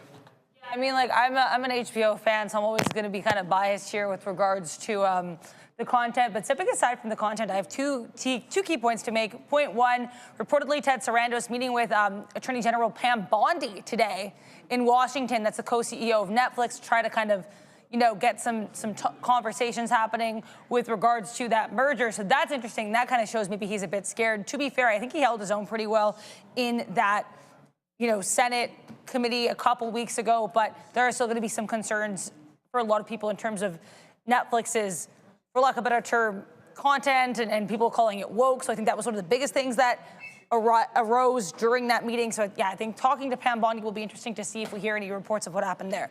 Secondly, with our friends at WBD, and more with Paramount Skydance. Here's my main reason I don't think Paramount Skydance can negotiate a deal here. You guys are familiar, and I'm not going to get into all the specifics because those who are not, like, you know, nerds of this stuff probably won't care, but there's this guy, Taylor Sheridan, he did Yellowstone and all of those, you know, old people in the country shows on PSKY. He is credited as part of the reason they even made Paramount Plus. Well, guess what? Paramount lost him to NBC Universal as of 2028 because they were not willing to pony up and even have any kind of negotiation with him. David Ellison kind of came in. He was like, that's okay. And they lost their biggest moneymaker at Paramount. So with that in mind, I don't even think they have it, the guts, the cojones, whatever you want to say here, to really kind of muster up and beat Netflix here. That's just my opinion. If you guys want to read about it, look up Taylor Sheridan, Paramount. It's a really interesting story. Thank you very much. All right, Sia, what do we got? Premier Sports and Entertainment Company, TKO Group Holdings. We're going to talk about this right now. Revenue at $1.04 billion, which is up 61.7% year over year, and adjusted EPS of 14 cents, beating the consensus of 12 cents. So now let's look at the details revenue breakdown. IMG segment, IMG revenue is at $395.6 million, which is up 20.6% year over year. From events, partnerships, and marketing, it stands at $285.1 million, and consumer licensing and other streams of revenue at $3.8 million, which is below the $5.9 million estimate. From the UFC segment, revenue is at $401.4 million, which is up 16.7% year over year. From media rights, $222.6 million, which is well above the estimate. And live events and hospitality at $72.2 million. From WWE segment, we have a revenue at $393.8 million, which is up 39.2% year over year. And media production and content at $221.2 million, which is up 41.5% year over year. Live events and hospitality at $68.3 million, 26.6% year over year, and partnerships and marketing at $35.8 million, which is up 5.7% year over year.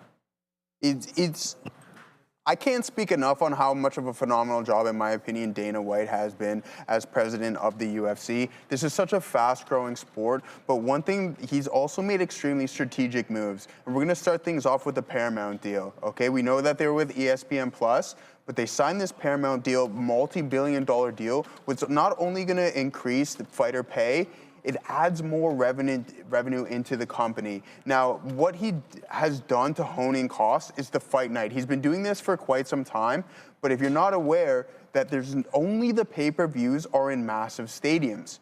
But with the fight nights, he's displaying at the Performance Institute, and I think that's where he can really start to cover the cost. He's paying the fighters more. He's getting more value per seat when he's selling at the pay-per-view events, or sorry, not the pay-per-view events, but the massive UFC events, whether it be 327, 329, or whatever it may be. He's just doing the right things at the right time, and I think with this deal at Paramount is really what helped take the UFC to the next level. One, because you're going to get more individuals involved, because there's more viewers, because you're not having that pay-per-view style. It's just everything on a subscription base. So I really like what Dana White is doing, and the growth can see it double-digit across the board, essentially. I want to ask you something, Joey. Like, this is your world, obviously, so I'm just putting the question out there.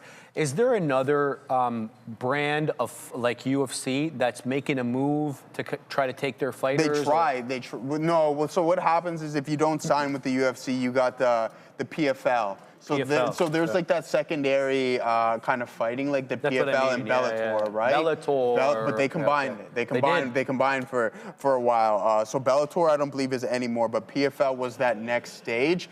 But the UFC will lose fighters, but they keep the best fighters. They keep the best fighters. So like, if you take Dana off, he'll drop you. You can go over to the PFL by all means. Francis Ngannou, one of the best heavyweights, he let go of a superstar, but it's almost like the NFL. He says that guy is crazy. Yeah, like, he would like ask for crazy stuff. You can't be. Yeah, I remember Dana talking about it specifically. You can't be in your right mind. Anyways, he was just not a very nice person, apparently, according to Dana White. Okay. But it's like the NFL. You drop a superstar, well, guess what? There's somebody right there to take your place and more than willing to do so. And it's booming as a as a sport. From the Dana White Contender Series, he makes sure he always has those up-and-coming prospects, and if you're really good fighting outside of the UFC, he'll give you that opportunity to get involved with the fight game. And like, I can only speak for my buddy, who's a wrestling fan. He's watching other brands now, not just WWE. There's other ones that are apparently quite good. Yeah, they what's have that other one? I forget the name of it, bro. I can message him now. Yeah, I know It'll which take one 20 you're minutes to talking about. respond. So it's like the AEW, something All Elite Wrestling. Yeah, and it's a different shaped ring, right? Yeah, it's a dude. I seen this one on the weekend going through just like the pay-per-views. There's this new bare knuckle boxing fighting league that they fight in a triangle, bro. What, a triangle? It's a triangle, so it's the smallest ring I've ever looking seen. over. You have nowhere to go. What's this concoction? Unholy concoction. You have nowhere to go. It's literally a triangle. It's insane. That's amazing. And a cute one at that. There goes NVAX. Taking out some orders here. This one gave me lots of trouble, but we're doing well on it now. By the way, guys, we added before the break of 50, I added at 46s. There it goes into 61s. Initial entry on this monster, 11.13. Add at the $0.25. Add again into 50. That's the good news. The bad news is AEHL. It's bleeding its own blood. It is on the way down. That's the second down halt in a row now on AEHL. I hope you guys are practicing sound risk management practicing sound risk management practices on this one, because it'll burn your face off, rip your face off. It'll do a lot more than that to your bank account. Trust me, bro.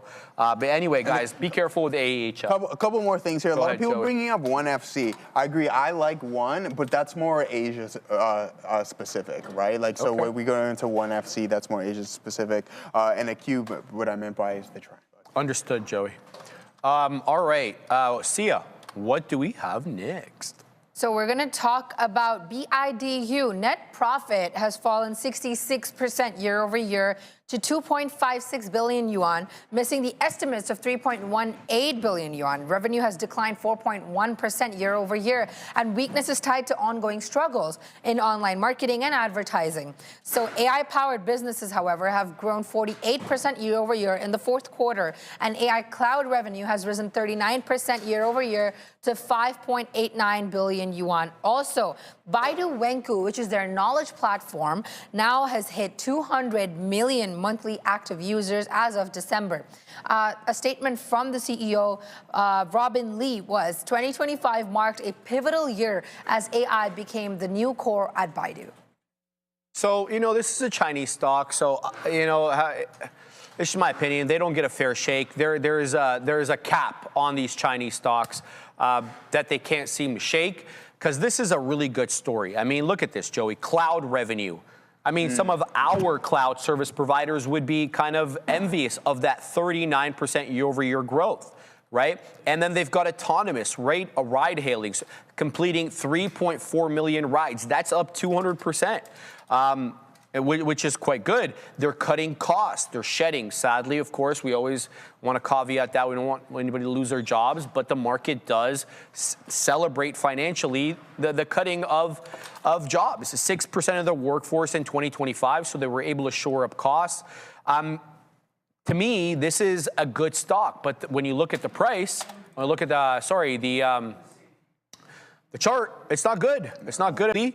On Baidu, look at this long-ass downtrend here, man. And we're never going to see those COVID highs again. Well, maybe not for a long time.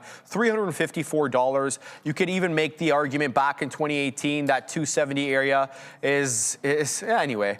So I personally, you know, the Katina Man says this all the time. He's not a fan of these Chinese stocks. I don't think the Katina Man dislikes them because of the way they're operating. It's just because there seems to be an invisible cap on some of the price. I don't know how you feel about this. I like their autonomous, and I think they're expanding in London as well, if I'm not mistaken. I mean, I wouldn't be surprised, right, if they can overtake in the EU, or if they're not part of the European Union. AA Cloud Infrastructure revenue up 34% year over year, but this name has not been performing good whatsoever. Down substantially, well, not substantially, but not too good of a look. 25% off of that previous all-time high. All right, man. Thanks, Sia, for doing the news segment with us, guys. But it is now 2:01:40.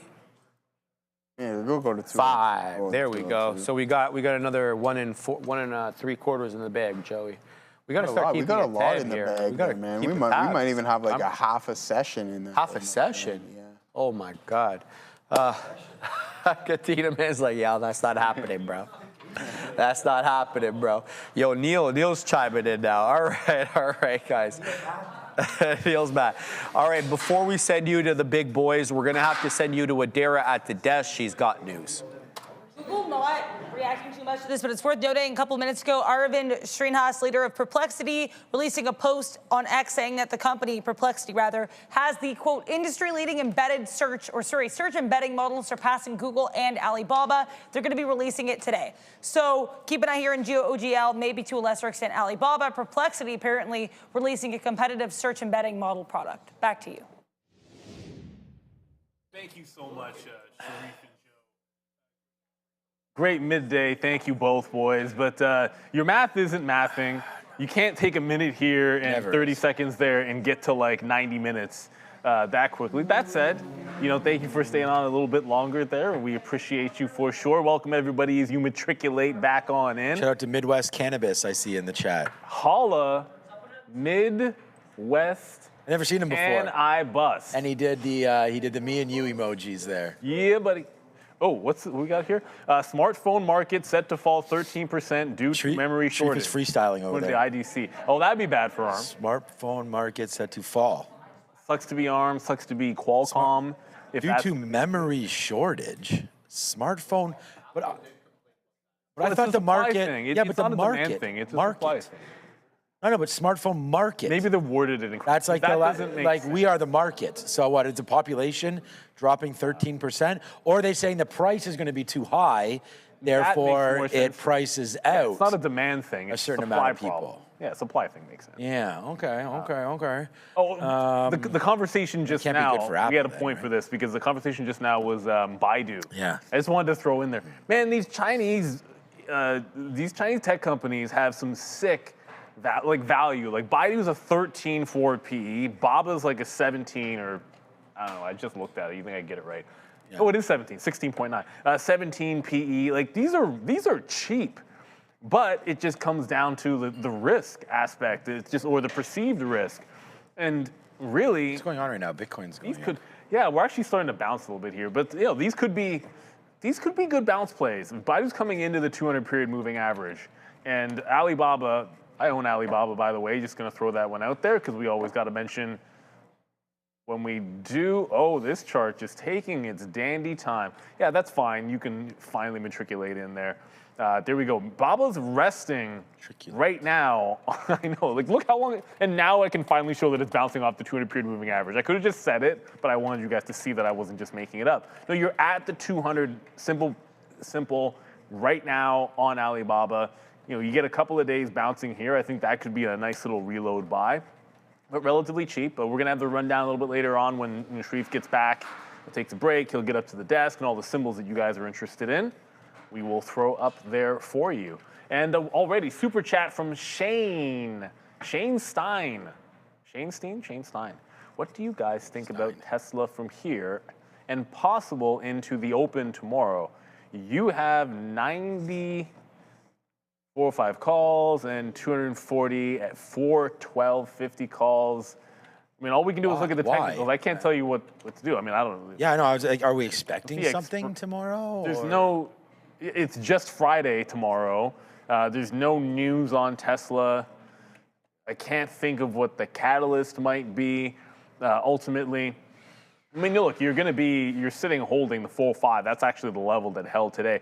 I mean, a lot of the charts don't look all that great today. Let's be real for a second. Nvidia kind of selling off the entire market for us. Thank you very much for all the profit takers on Nvidia. But it's once again, the last 2 weeks, the 420 level on Tesla has been the problem. And anytime we get close to it, it just seems like you run out of steam or you start to find some selling. So it's like Tesla's gotten into this boring consolidation where you get lower highs into the same support level, but yet no breakaway. I just don't see what the catalyst that gets us out of this is supposed to be for Tesla. So I'm not overly bullish on it unless something happens overnight that we're not aware of here. But good luck. Good luck for you for sure. I've been looking at this trend line on the daily for a while, but to me, until it breaks, I'll draw it for you. Until it actually breaks this, we're just into the same support, looking for the break that's not happening. New position alerts. I'm gonna try the short on the futures ahead of VWAP. The last time we were here, so we went long on the futures, got out just before VWAP. Tried another long right there, basically at the same price of 49 again. It broke, and we got out real quick out right there, right now. We'll see if we can hold this bid lower now and watch out for basically just a break right here. I was going to use 50 as our out. We'll assess it when it gets up there, but we'll start it now. I'm waiting at 84 for my full position, and then work on it from there. Yeah, the other name I want to look at too is IBIT. IBIT on a little bit of a run right now. And I'm just going back to the well, right? Like all the stocks that we already traded. So IBIT, good, man. We almost got the low of the day. I mean, I don't know what's going on there at noon. Good double bottom off of 66.5 or so for Bitcoin. Yeah, that's funny because I was just at 38.60. Okay, I only went to 38.50 to try to get that short into this area again, if we're able to. So we're going to wait for that. Looks like the market's trying to go up. We're still underneath VWAP on the overall market, so I'm going to, like I was just saying, going to try to go short as long as we stay underneath, which we're getting pretty close right now to that. So, all right, we'll throw it over to Neil. We got the rundown coming on. We're going to have an exciting afternoon. We'll talk more about that Tesla trade and, yeah, just move on with what you guys want to do.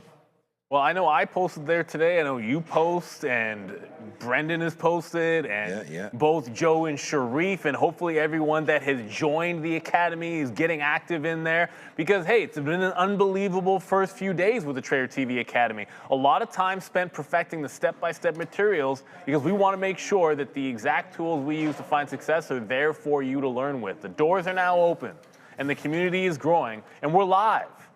Check it out, sign up at tradertv.live, and if you haven't jumped in yet, now is the time to take the first step. Stop wondering how it's done here and start learning for yourself. You can scan the QR code on screen in front of you or head to tradertv.live before the day is out. Start your journey with the Academy, everybody. I know we'll be posting on a daily basis there as well for you. And I know we're going to go to, hey, you know what? Small cappers matter too. And we're going to go up and start the rundown. I have no idea whatsoever, because I haven't cheated yet, to look at the visualizer to know whether RXT is going to be on there. But RXT just broke $2 for you small cappers. Everyone talking about RXT mentioning already. this. This stock seemingly doesn't die. We were talking about it last week, and we're still talking about it today. It has a chance at a breakout this afternoon. Congrats to anybody that happens to be in RXT. Don't recall there being a particular catalyst for it today, other than some continuation. But there is a small cap mover for sure. Yeah, Rackspace. This thing was 30 cents a week ago. I know, man. These dollar. You know what? It wasn't necessarily that it was 30 cents. It was, remember, it bouncing off $1. Like it came back in. The dollar was such a good level. Yeah, like it bounced almost exactly off $1 on day 2. Yeah. Like not day 1. You could have bought this at like 101 or like 105 on day 2. Just set like a 95-cent stop or something, or maybe like a 90-cent stop, and then you're off to the races. Sometimes it's that simple. We'll talk about CoreWeave and the $100 they report tonight, but for these penny stocks, the $1 level is a big one. Are we ready, Sharif? I don't know if... Oh, we're almost ready. I just want to say, like, the market right now is pretty straight fire. I mean, it's like, this is a big move. We haven't seen anything like this, and there's no pullback. So I'm getting anxious with this trade of mine that we went short on the market here as we approach VWAP. I mean, we had news about Google there as well. So look, my position's 87 and I'm not taking any more and I have 1 unit, you know. So normally off the open, if there was something that I liked, it would be 3, 4, 5 units. And just to let you guys know, 1 unit right now, like basically it's like a third of each of these is the 1 unit kind of level there. So yeah, we're just gonna wait and see where we go from here. But yeah, it's looking like we may have some downside trades here happening soon. It's obviously extending out right now. So we're short here at 87. Let's see if we can get some movement here on this trade, but there he is. Now we're back to flat on it. So, all right, lots happening here. All right, we're ready for the run. Before we go, we just got a super chat from Mopar here, and with thoughts on an entry for Zeta Global. Is it Zeta Global? Is it Zeta Global? I don't know. Either way, they reported this week, and we can only all we can ever do is look at the technicals. So I don't know what time frame you're looking at. I'm a fan of the 200 period moving average. And I know it's breaking through it right now, but I never care too much about major moving averages if the stock hasn't been respecting it. So it's loosely respecting it. You know, here resistance and a little bit of support, but that would have to hold it today. Hold it today, show you that there's strength off of it tomorrow. And if you're looking at it today, I don't know, you could be talking about a day trade. Well, as far as the day trade goes, I feel like this kind of got, like it would have been this area in here that could have been a trend break. I think it's a bit of a chase up to VWAP, so I wouldn't be touching it. I think you can give it a couple of days off that 200 period moving average to see if it confirms would be what I would look at for Zeta. But let's go figure out what names are of interest to the group as we head up to the desk. We've got Sia, we've got Sharif, and we've got our rundown. What? Ooh. Welcome, guys, to the Afternoon Rundown, the show where you decide what we're talking about every afternoon. Sia and I, we're locked and loaded. Neil and Sean, they're locked and loaded, and they're the ones that are going to look at the tickers as decided by you. But the only way to get your ticker on the Afternoon Rundown with Sia and I, Sean and Neil, is to get into the chat and vote for your favorite tickers every day, guys. But make sure to throw in that $sign before you vote. Sia, let's have a look at all 4 major averages before we start. But as Sean mentioned, the market is recovering a little bit over here. The Qs are up, well, they're down 1 1/3, but bouncing off that 605 area into 609, still negative on the day. The SPY faring a bit better, down 2/3%. The Dow is essentially flat, negative 0.2%, and the Russell 2000 IWM ETF just got back into green territory. What a move off 262.5, coming back in here into almost 265. So keep your eyes on the Russell 2000. It looks like it's recovering quite well. What is it recovering, though, Sia, is Nvidia. It was a big move up in the aftermarket yesterday into 203.5, but since we rang the bell this morning, this has been down and to the right. And honestly, I'm wondering why, Sharif, but there are certain remarks coming from CEO Jensen Huang as of this morning to CNBC that the number of industries that were affected by AI, because AI is fundamentally a new way of doing software. Big statement on AI boost here is going to be very broad-based, he said, and every single company is affected. Every industry will be transformed. Every country will power it. I also have a couple maintains here, like overweight. It's maintained at overweight by Morgan Stanley and at outperformed by Bernstein. So the analysts like it, guys, and it was blow-off earnings, but the market selling it down to the tune of 4 4/5. Right. I was just looking up, I don't know if Invis has updated the forward P on Nvidia. And if it's, I don't know if I can trust it at 17. The current P is in the mid-40s. And the forward, according to this, could be in the teens. That doesn't make any sense to me. I think the problem with Nvidia is I don't want to overreact to this because we're in an environment where we've come to expect this last quarter, that it doesn't matter who you are, how big you are, what your market cap is, whether you beat top and bottom, whether you've got good growth, whether everyone thinks your growth will slow and it still hasn't. Like, it's just all of these things haven't mattered. It's been a sell and take profit kind of market. And just before we get into like Nvidia specifically, like when we're sitting here on the top, look at the SPY or look at the Qs. We're basically just sitting in a range for the last quarter, like the last 3 months. We're at the highs and we're not breaking any higher. And part of that's going to be this lack of follow through in so many of the big boys. It kind of is what it is, and there's this shoot first or take profit first, and I'm about to get trailed out of QBTS. I just got trailed out of QBTS. It was a good short, but that just trailed out. I'll get to that in a minute. But unfortunately for Nvidia, the profit taking came in, and I think it just turned technical when we lost that prior 194 zone. So this 194 going into this print was just selling, could never break through. And then when we finally did break through of it, it was in the aftermarket and in the pre-market. And then at the open, I'll slap the fail on myself because in hindsight's going to be 20/20, but that was a good level. It's just not to try a bounce long. There was never a bounce long. I didn't even go for it because there was basically no reason. Like, why would you even bother trying to go long here? There was none. But you could have effectively just shorted that 194 prior resistance at the open. That was a big level. It fell apart underneath. So until proven otherwise, 194 is still a sell zone on Nvidia. Do I think this quarter deserved an all-time high? Yep, I do. Did we get it? Nope, we didn't. Can't cry over spilt milk, man. And the list of casualties that this took with it, you know, I looked at what ARM is doing today. That's pretty nasty. You could look at what Broadcom did today. That's pretty nasty. It was just taking names.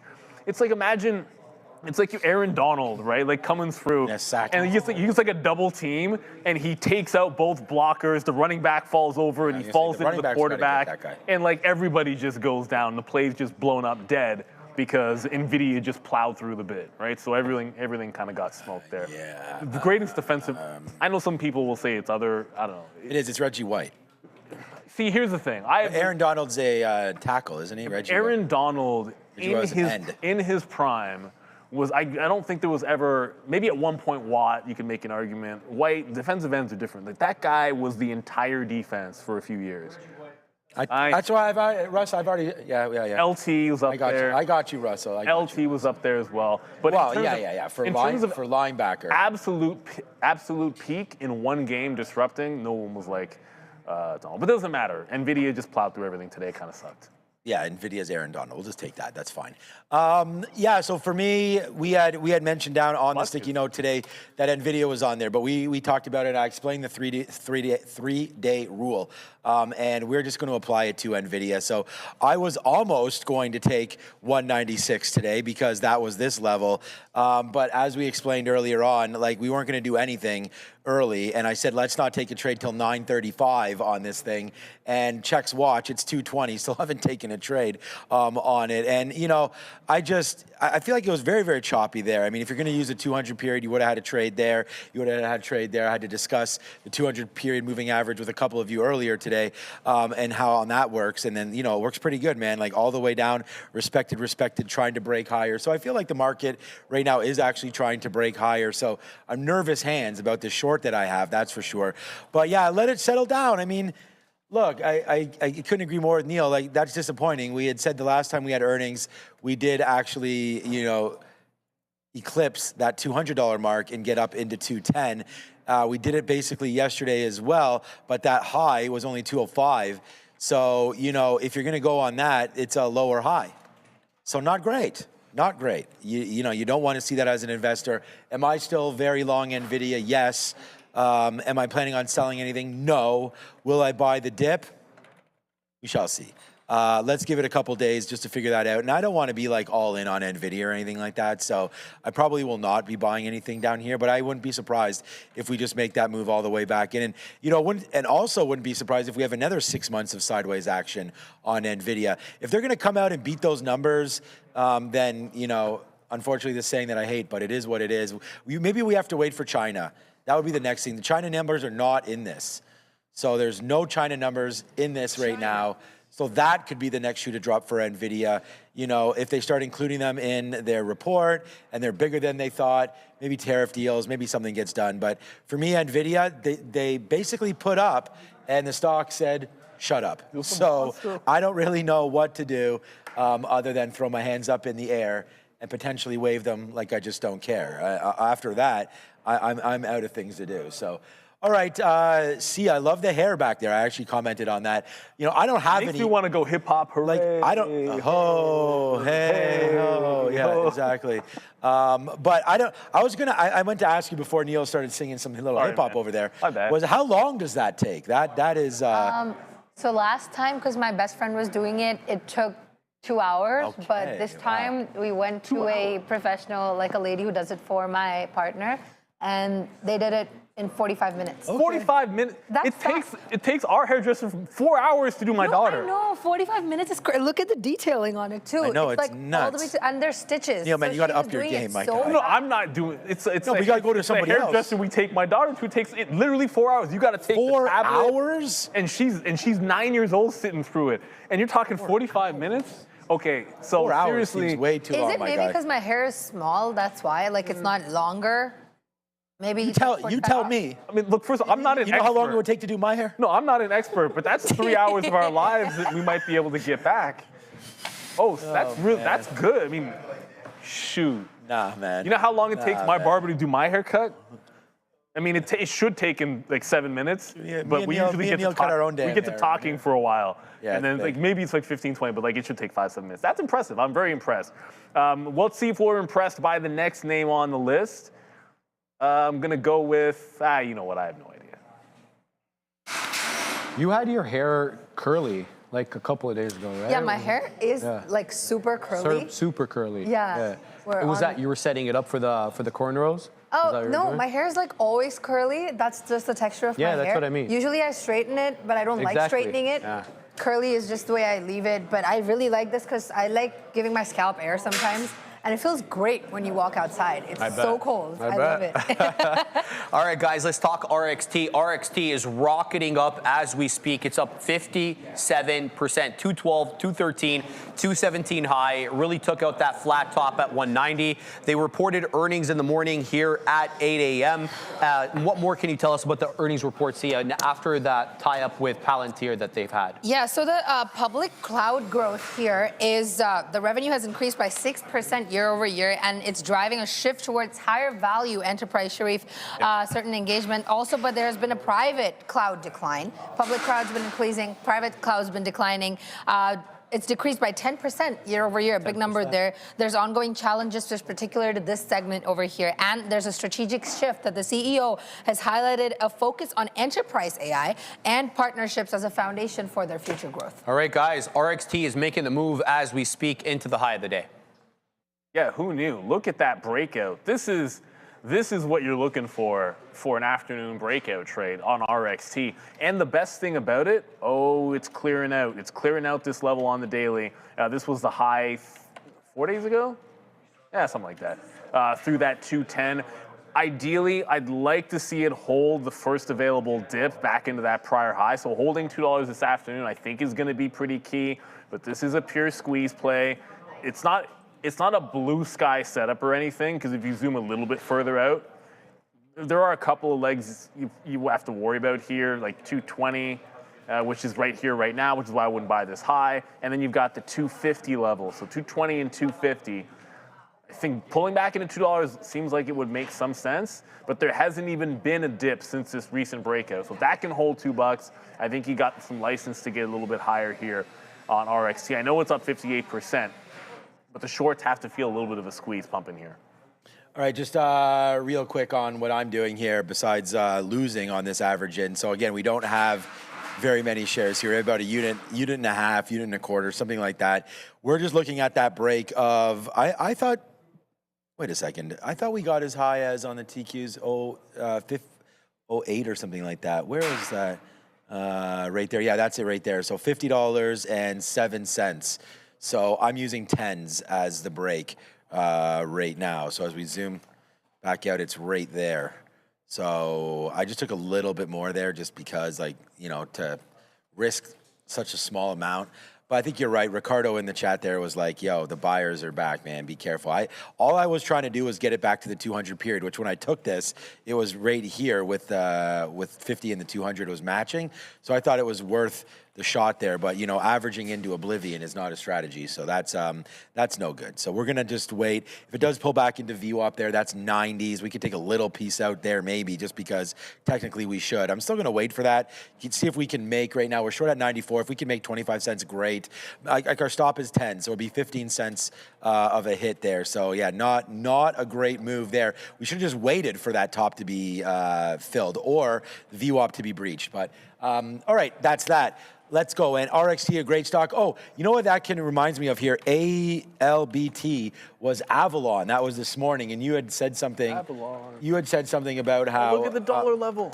Right. So as I was going to say, you had said something about Rackspace hitting that dollar and then going, you know, from there. So you have that opportunity right now. The next time you break above $1, you know, might be worth the hold. I mean, it gave you a little low there of 85, so that's 15%. You know, we can see what winds up happening with Racks right there. Okay, well, there we go, man. We get a 91 fill there. Now we're short at 98, and now we can actually start to print out. And it just goes back to that example again, man. We did not have right now. We did not have very many shares at that level, and now it's all groovy, baby, as we go to the downside right now with the stock. So here we go. Let's see what we can do with the NASDAQ. We just got a little bit more out there at 90. I'll put another bid there at 91, see if we get that. But you know where the stop is right here. So good. A little bit of pressure relieved on that TQQ trade.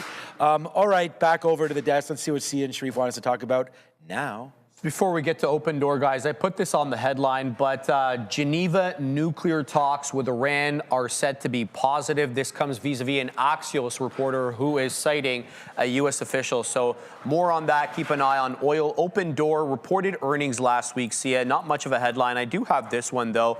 There is bullish call volume here detected on Open Door with 46,636 calls trading at 3 times the expected and implied volume, increasing over 1 point to about 82.85. These are the February 27th weekly $5 calls and the February 27th weekly $5.50 calls that are most active options. Yeah. See ya. And just as you said, Sharif, nothing crazy going on here, but right after their earnings call statement from the CEO, we increased our home purchases by 46% quarter over quarter. That has significantly reduced our capital intensity by expanding Cash Plus, such that it is now 35% of our weekly volume. And we reduced average delays in possession of our inventory by 23%. This is what the CEO, Kaz Nejatian, is saying. All right, guys. Are you guys part of the Open Army or what? Open Army. Oh, my days. Oh, I like it. Fabian, you just pulled that out, huh? I like it, Fabian. I like it. That's a new one. That's a new one. Is that a new one? Yes, sir. Yes, sir. Okay, I was gonna say, I didn't see that before. Looking good there. I like that one. I like the little dance there. The Carlton, that dance has a name. It's all right, just covering a little bit more here on the cues. I was distracted by the dance. Well, yeah, Open Army. I'm distracted by Open Army. But by the way, we're not in the Open Army. You go over the Open Army, I'll go over the Big Bear Army, the much stronger one. I'm cool with, look, man, I'm cool with anybody that has. I'm cool with this TQQ trade. Yeah, whether you've got good, solid reasons for being in this, or you just think it's a momentum trade here for Open Door, fair enough. Like, do you? Eric Jackson is actually, Mr. I Love Open Door. He spent more of his time talking about how the SaaS names are possibly bottoming out this week. I haven't seen him or tweet or post about Open at all. It's been SaaS this, SaaS that, CRM this, CRM that. He's got some good points there that he talks about, but hasn't been this. That said, the $5 hold is in play. It's not doing much with it, but it's above 5 again, so that's good. If it can hold on to, 5's been a pretty important level. Every time it gets there, there's some chop, and then we run away. But if you don't break, I'm still with the 560 on this. If it doesn't break 560, then everything is only mutedly bullish. And that was that top there on the earnings. It couldn't seem to break through. If it can take out 560, I'm with you. I'd go for a momentum long. I don't know why I'm flashing air quotes on momentum long. It would just be a momentum long. Through 560, but it's been unable to do that since earnings. And we have a headline here: Iran's, technical talks will start in Vienna from Monday. I'm not going to try to butcher the name because I get it wrong. So yeah, more importantly, because I think that's Aragchi. I mean, it seems pretty easy to me. Aragchi, Arachi maybe. Chi. There's a G there. But do you pronounce it? I don't. Yeah, of course I do. I don't know. I don't know if people do or not. All right. Yeah. So shout out to Iran there. I mean, hopefully that doesn't get too escalated. We don't want any issues there. We are taking advantage of that move and getting out of our futures position for a winner. All right. The Big Bear AI army is up 3% today. I just want to say, just like Open Door, we're scheduled in 4 days. So Monday night, and the reason why I wanted to bring this up to everyone's attention here. So maybe if I zoom in, you see what's about to happen here? So you see this, all these red EPS numbers, bad. They're still expecting -6. You know what happened to Palantir when this red number turned green? So that's about to happen, by the way, I believe, for Big Bear AI. So, to make a call and try to predict something before earnings, I don't know what they're going to do, but I am excited to see if Big Bear AI can turn a profit. And if they do, I can't guarantee what's going to happen, but there is a 23% short float on Big Bear AI. Obviously, I'm excited for it. It's Monday night. So if they turn positive, it's part of the reason why I'm in Big Bear AI and why I like it. We weren't necessarily expecting to have these huge moves. I haven't gotten in recently, and maybe it's not too late now if you're not in, but I don't really like making a call into earnings, but this is the right level anyways. So I was only in it when I saw this move come back in. We were in it for this move higher, and we didn't take advantage of that, and now we're here. So I bought on the way down. I bought 5s, 4s, and 3s, which gave me the average price of $420. Then we got it out on the way up. My best out was $850, and then it came back in, and we haven't done anything since. It's been a destructive name because of AI. So we're going to have to wait for Big Bear AI and see if it can get, what are you going to hit? What did you say your price was again? Oh, hold on a second. I want to hit this first. I know, and then I'll say the price again. There's Big Bear AI, so we're not going to go bearish, but the price, Neil, that I'm in at is $420. All right. You know what would have been even better? Knew that was coming. If hitting this button actually cut, I'm going to give some time for this to work, okay? So I know you probably know where I'm going with this, Andre. If we hit this button and then cut from us right back to the let's talk about the next symbol. What the heck? What is it? I just hit Where's the dance? Where's the Sharif dance? Dang it. Okay, it didn't work. Where's the dance? What is going on? Hey. Hold on, and I'm wearing the same, is that the same shirt I'm wearing right now? No, it's a different one? No, Okay, it's a check shirt. I couldn't see the TV's a little far, brother. All right, CRM, let's talk about this one. See, up 4%. They reported earnings yesterday. It absolutely tanked off the earnings, really recovered this morning. What can you tell us about their earnings? Just nothing crazy, Sharif. I just know that the Netflix stock climbed yesterday quite a lot. It was one of their best days after a year is what I'm seeing here. Salesforce, we're on CRM. Oh, I'm so sorry about that. I'll cover it. I got it right here, guys. So here's what we got for Salesforce, guys. $11.2 billion in revenue and about $3.81 per share. That does beat the consensus estimates of $3.04. The company did raise its quarterly dividend up to 44 pennies, and they announced they're going to put money back in shareholders' hand with another $50 billion share buyback program. Strong Q1 guidance as well, expected to be about 11.03 to 11.08 billion, with full year 2027. That we're going out now. 2027 revenue, boys, 45.8 billion to 46.2, but this one has been hit hard with Software Armageddon. No, I was just reading Eric Jackson tweeting about CRM or posting. And the Raptors. And the Raptors as well. Eric Jackson's Canadian, so I guess that makes sense. But no, CRM, maybe, just maybe this is the bottom. If you're gonna think about what would the bottom look like? Okay, so you'd have a wipeout on volume. So some of the biggest volume in the last week, making a fresh low. You have a day where the market is weak or tech is weak, and you get a bounce play, so it goes counter trend to the overall market. It's post earnings, and it wasn't a perfect report, but maybe it just ends up being good enough. All of that combined together means the possibility. But none of it means anything if there's no follow through. And the follow through, I still have the 30-minute up. And none of this means anything if we just end up bouncing to the exact same range bottom for all of February, which is $200, or I guess range top, $200 and cannot break through. And not only do you need to break through, you probably need to break it and then hold it tomorrow so that when we come in on Monday, I need to see this thing north of 200. And then you've got a rounded bottom with some follow through. So I'm going to stick with it's not just about letting things settle down if you're trying to buy the dip. I think it's the same thing if you're looking for continuation for CRM, right? Like it's been beaten up and punished enough, and I think everyone's understanding, the entire group has seen that happen to them. But I'm not convinced until we start holding and find buyers above the 200. It's the same way Nvidia needed to find buyers over 194 for me here. We got another headline. Micron Tech rating raised to BBB on AI-driven scale, growth enhancement, outlook positive. All right. We could just quickly look to see if Micron's doing anything on that. I don't know. I mean, that doesn't seem like. We're going to go short Micron now. No, so I just want to talk about IGV because this is the software ETF, and we've talked about the way this looks and what to deal with on this one as well. Here are the top holdings. Maybe zoom this down a little bit here.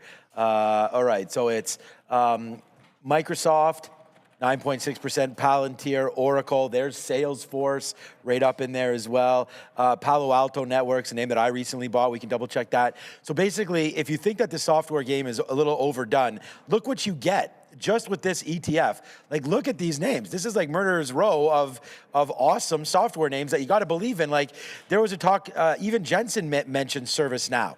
Right there, CrowdStrike, Intuit, Adobe, AppLovin, Palo Alto, Salesforce, Oracle, Palantir, Microsoft, all available in the IGV. So instead of trying to guess which names might work or may not work, you're gonna get them all right here. And we've just bounced off a pretty key level. You don't get ETFs that are of high quality, which I believe this one is, at these prices for too often, right? So again, I would say it's probably worth looking at this IGV ETF for potentially a little bit of a back end trade, maybe a swing trade. Because if you start getting some positive talk in the space, I mean, look at those names, man. I mean, we already looked at CrowdStrike. CrowdStrike we like. I mean, Palo Alto as well, PanW. That's on a little bit of a move back up.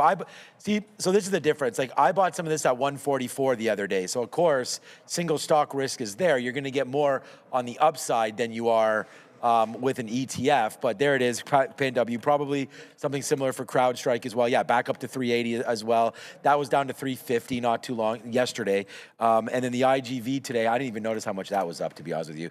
That's up 2%. So, you can pick and choose and figure out which names you like in that space, or kind of just go with it all and pick them all up down there. You'll remember, exposure to Palantir also pretty key, but then you're going to get names that I don't like as well, like Intuit and all that are involved. So maybe it is better to go single stock risk than IGV. But anyways, just want to bring that to your attention because you may be hearing more about that ETF. It had one of the largest drawdowns in the month of February it's ever had. I think the largest drawdown it's ever had. I mean, how could it not be, right? So, all right, back over to Sharif and Sia. I think maybe our last one, okay, let's go. Netflix?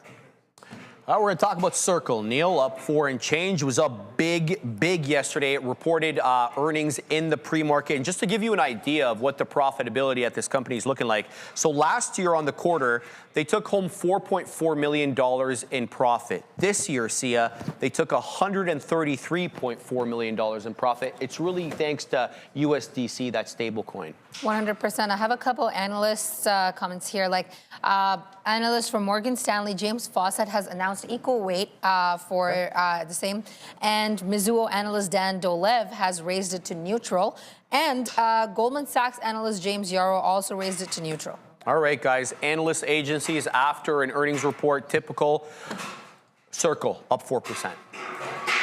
Okay, so I incorrectly guessed that the last one was going to be Netflix, and it's Circle. So I'm just going to point out that Netflix happens to be at the high of the day, a place that Circle will not see again today. I had no issue saying that. Circle will not see $90 again today.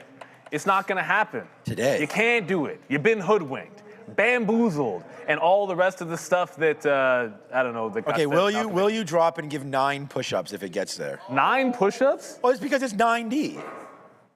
I don't think it's going to get there either. I'm just trying That's to, all you think of me? You think I can only do 9 push-ups? No, no. I mean, I could say 90 push-ups. I think that, I ain't doing 90 push-ups, man. That might be. I'm not Sharif. No, I'll drop and give you 20. Okay, And I'll give you 20 good ones. Okay. I don't do, see, this is the other thing too. If this gets to $90 this afternoon, the form will be like textbook. Because I'll never forget, and the thing that bothers me the most, I saw this video, and it was like Mark Wahlberg talking about, he was on some show, I forget what talk show he was on. And he was talking about pull-ups.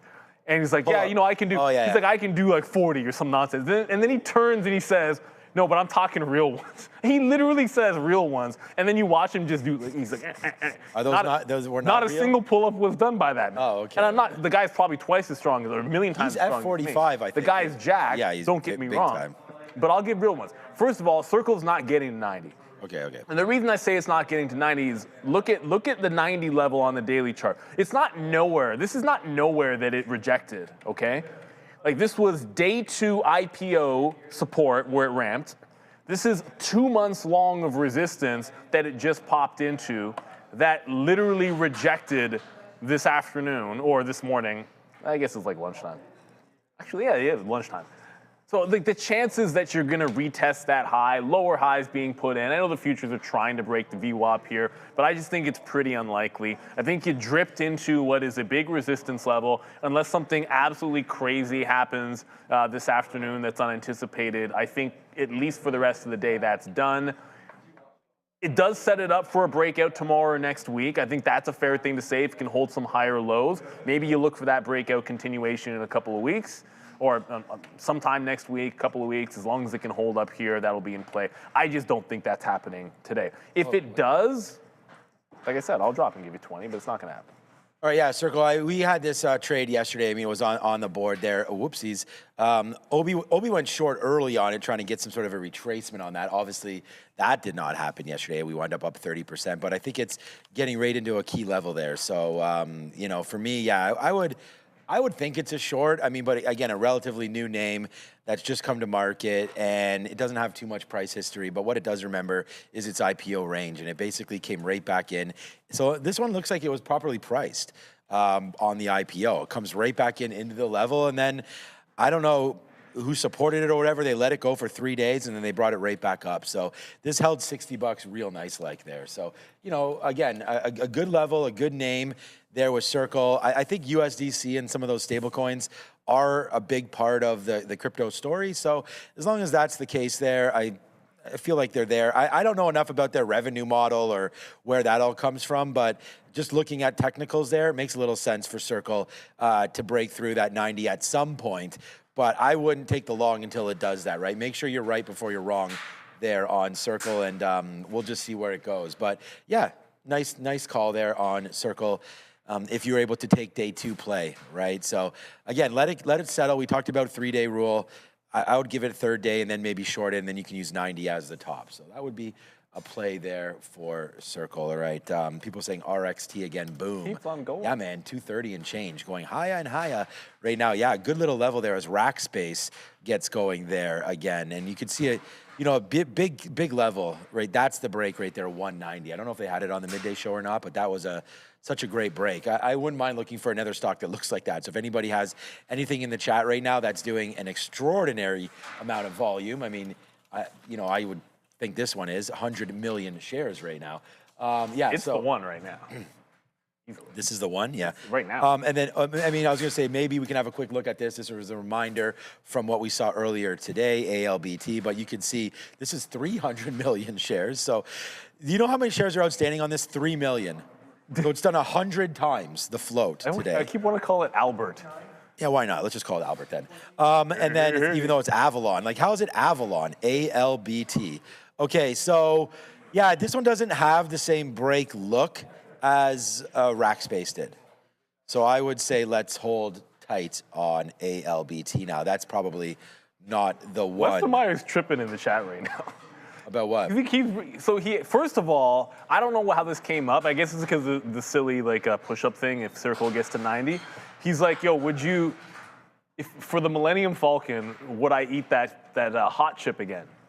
What, the Lego set? And I was like, hell no, I'll just buy it myself. I'm not trying to eat that hot chip ever again. Like, that thing is insane. Like, I almost think they're banned now, I think, almost. No, there's like, kids have gone to the emergency room. There was a teenager who ended up in the emergency room after doing Amateur. the hot chip. So we did the one chip challenge on the show. For those of you that don't know, there was some silly, stupid bet. It was probably something like this CRM at 90 thing. And I was like, yeah, I'll eat this hot chip if X happens. And I didn't know what the hot chip was. And then everyone started telling me what it was. And then I realized what my mouth had just basically gotten myself into. And so Sean was gracious enough to say, I'm not going to let you do that alone. So we decided we'd both do it. And then it turned into, Fahad did it. Fahad did it as well. Was it just the three of us, or did we have a fourth? That's it. It was just the three of us? Yeah. So we did it at the big desk, which was over there, and it was terrible. I would not suggest anybody do it. But we like to do fun stuff every now and then. And again, like, I'm not saying, like, when I do something like, oh, I think Circle's not getting to 90. Like, this is not, that's what it looks like it won't, but it's just for fun. Like, I'm not sitting there shorting that stock at all. And I'm not cheering against anybody who might be in a long. It just seemed based on momentum that it's unlikely. I was going to re-short QBTS. We're going to go to Adara, but this is now breaking the trend. So this is the high of the day break. This is the lower high. It's been holding the trend line. When it came back to retest it, I did short it. I missed the reload. It doesn't look like this is going to be a reload unless it loses the bid rather quickly here on this candle. There might not be a reload of the short. They're going to have to look elsewhere. Certainly not RXT, though. Adara?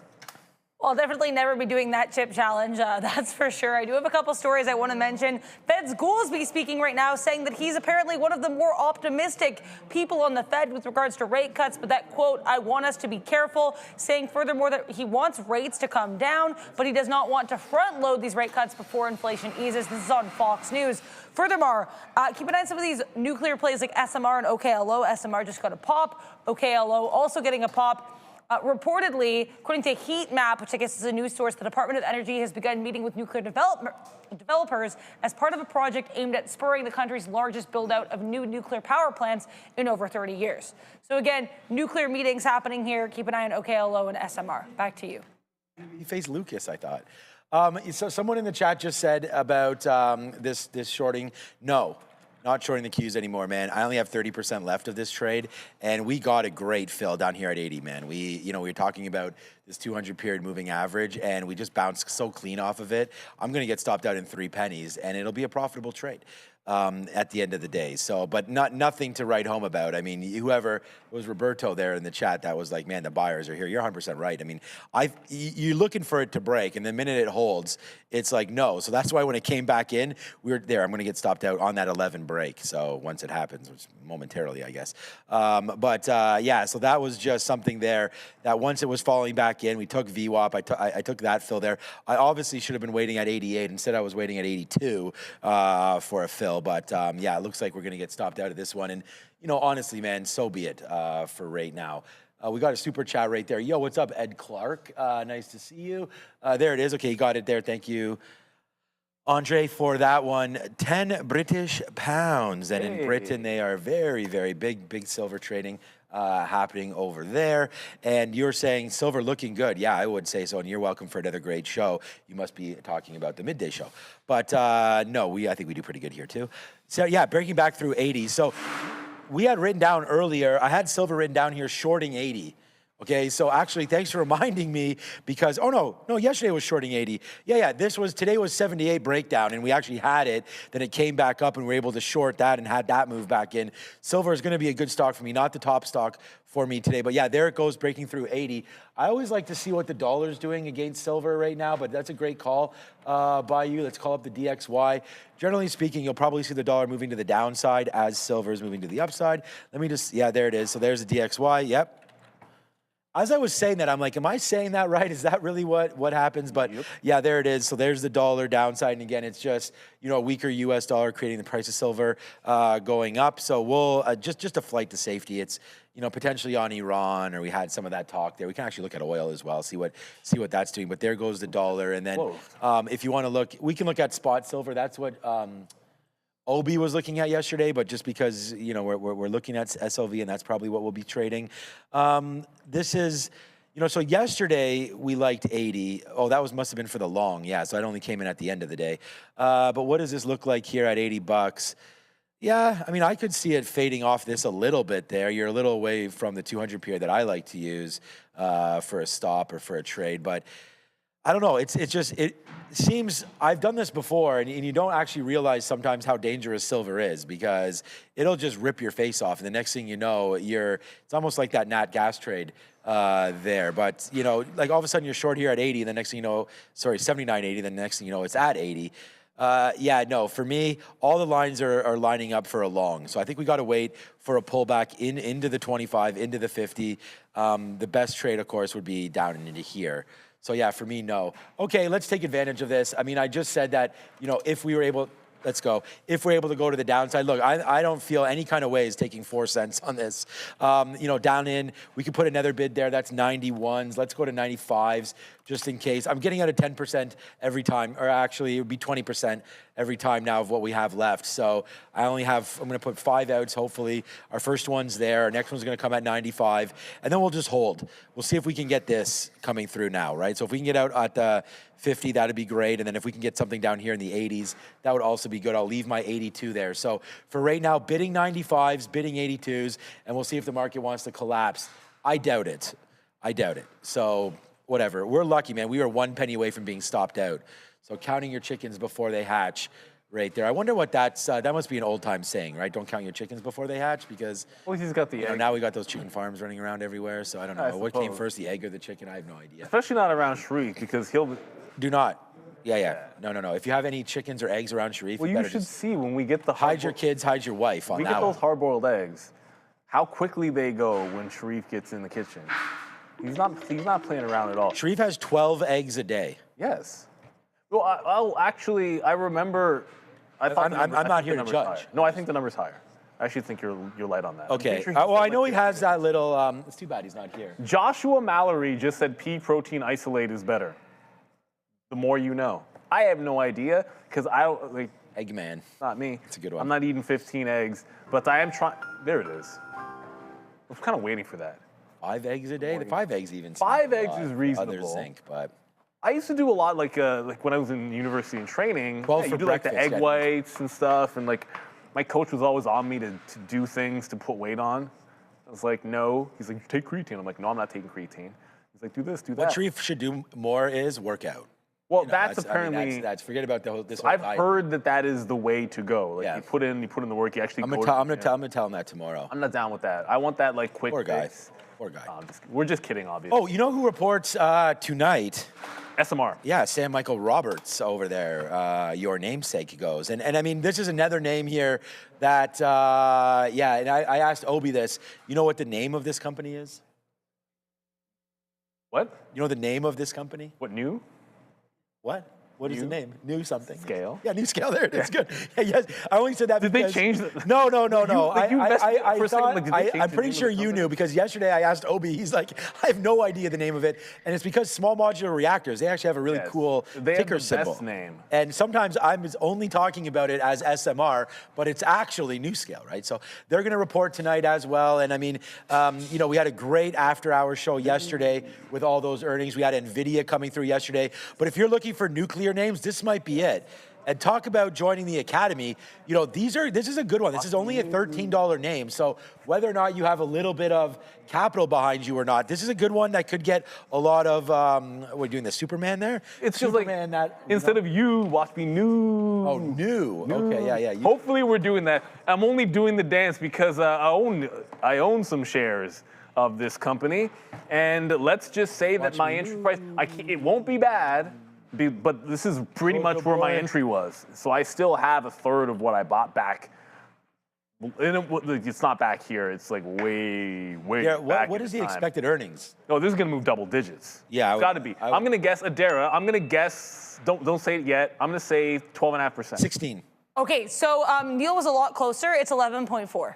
A lot closer. It's almost dead on. What do you mean a lot? Yeah, 12 so it's coming out. I'm actually 10% currently working on the implied move calendar, which is how I got that so fast. That'll be out very soon, guys. Soundhound reports too? That is one of the more popular names. If SoundHound moves That's like another AI, right? 2%, people are talking about this one in the chat. Very popular. Hey, it's up 4 points today. Oh, hello, SoundHound. This could be a squeeze tomorrow, right? If you can break $9, don't at me if they miss, but $9 breakout gonna at you. essentially, and that's what always happens. Yep. Like the thing about a breakout trade is if it doesn't get there and it doesn't push through, there's nothing to do with it. You just don't trade it.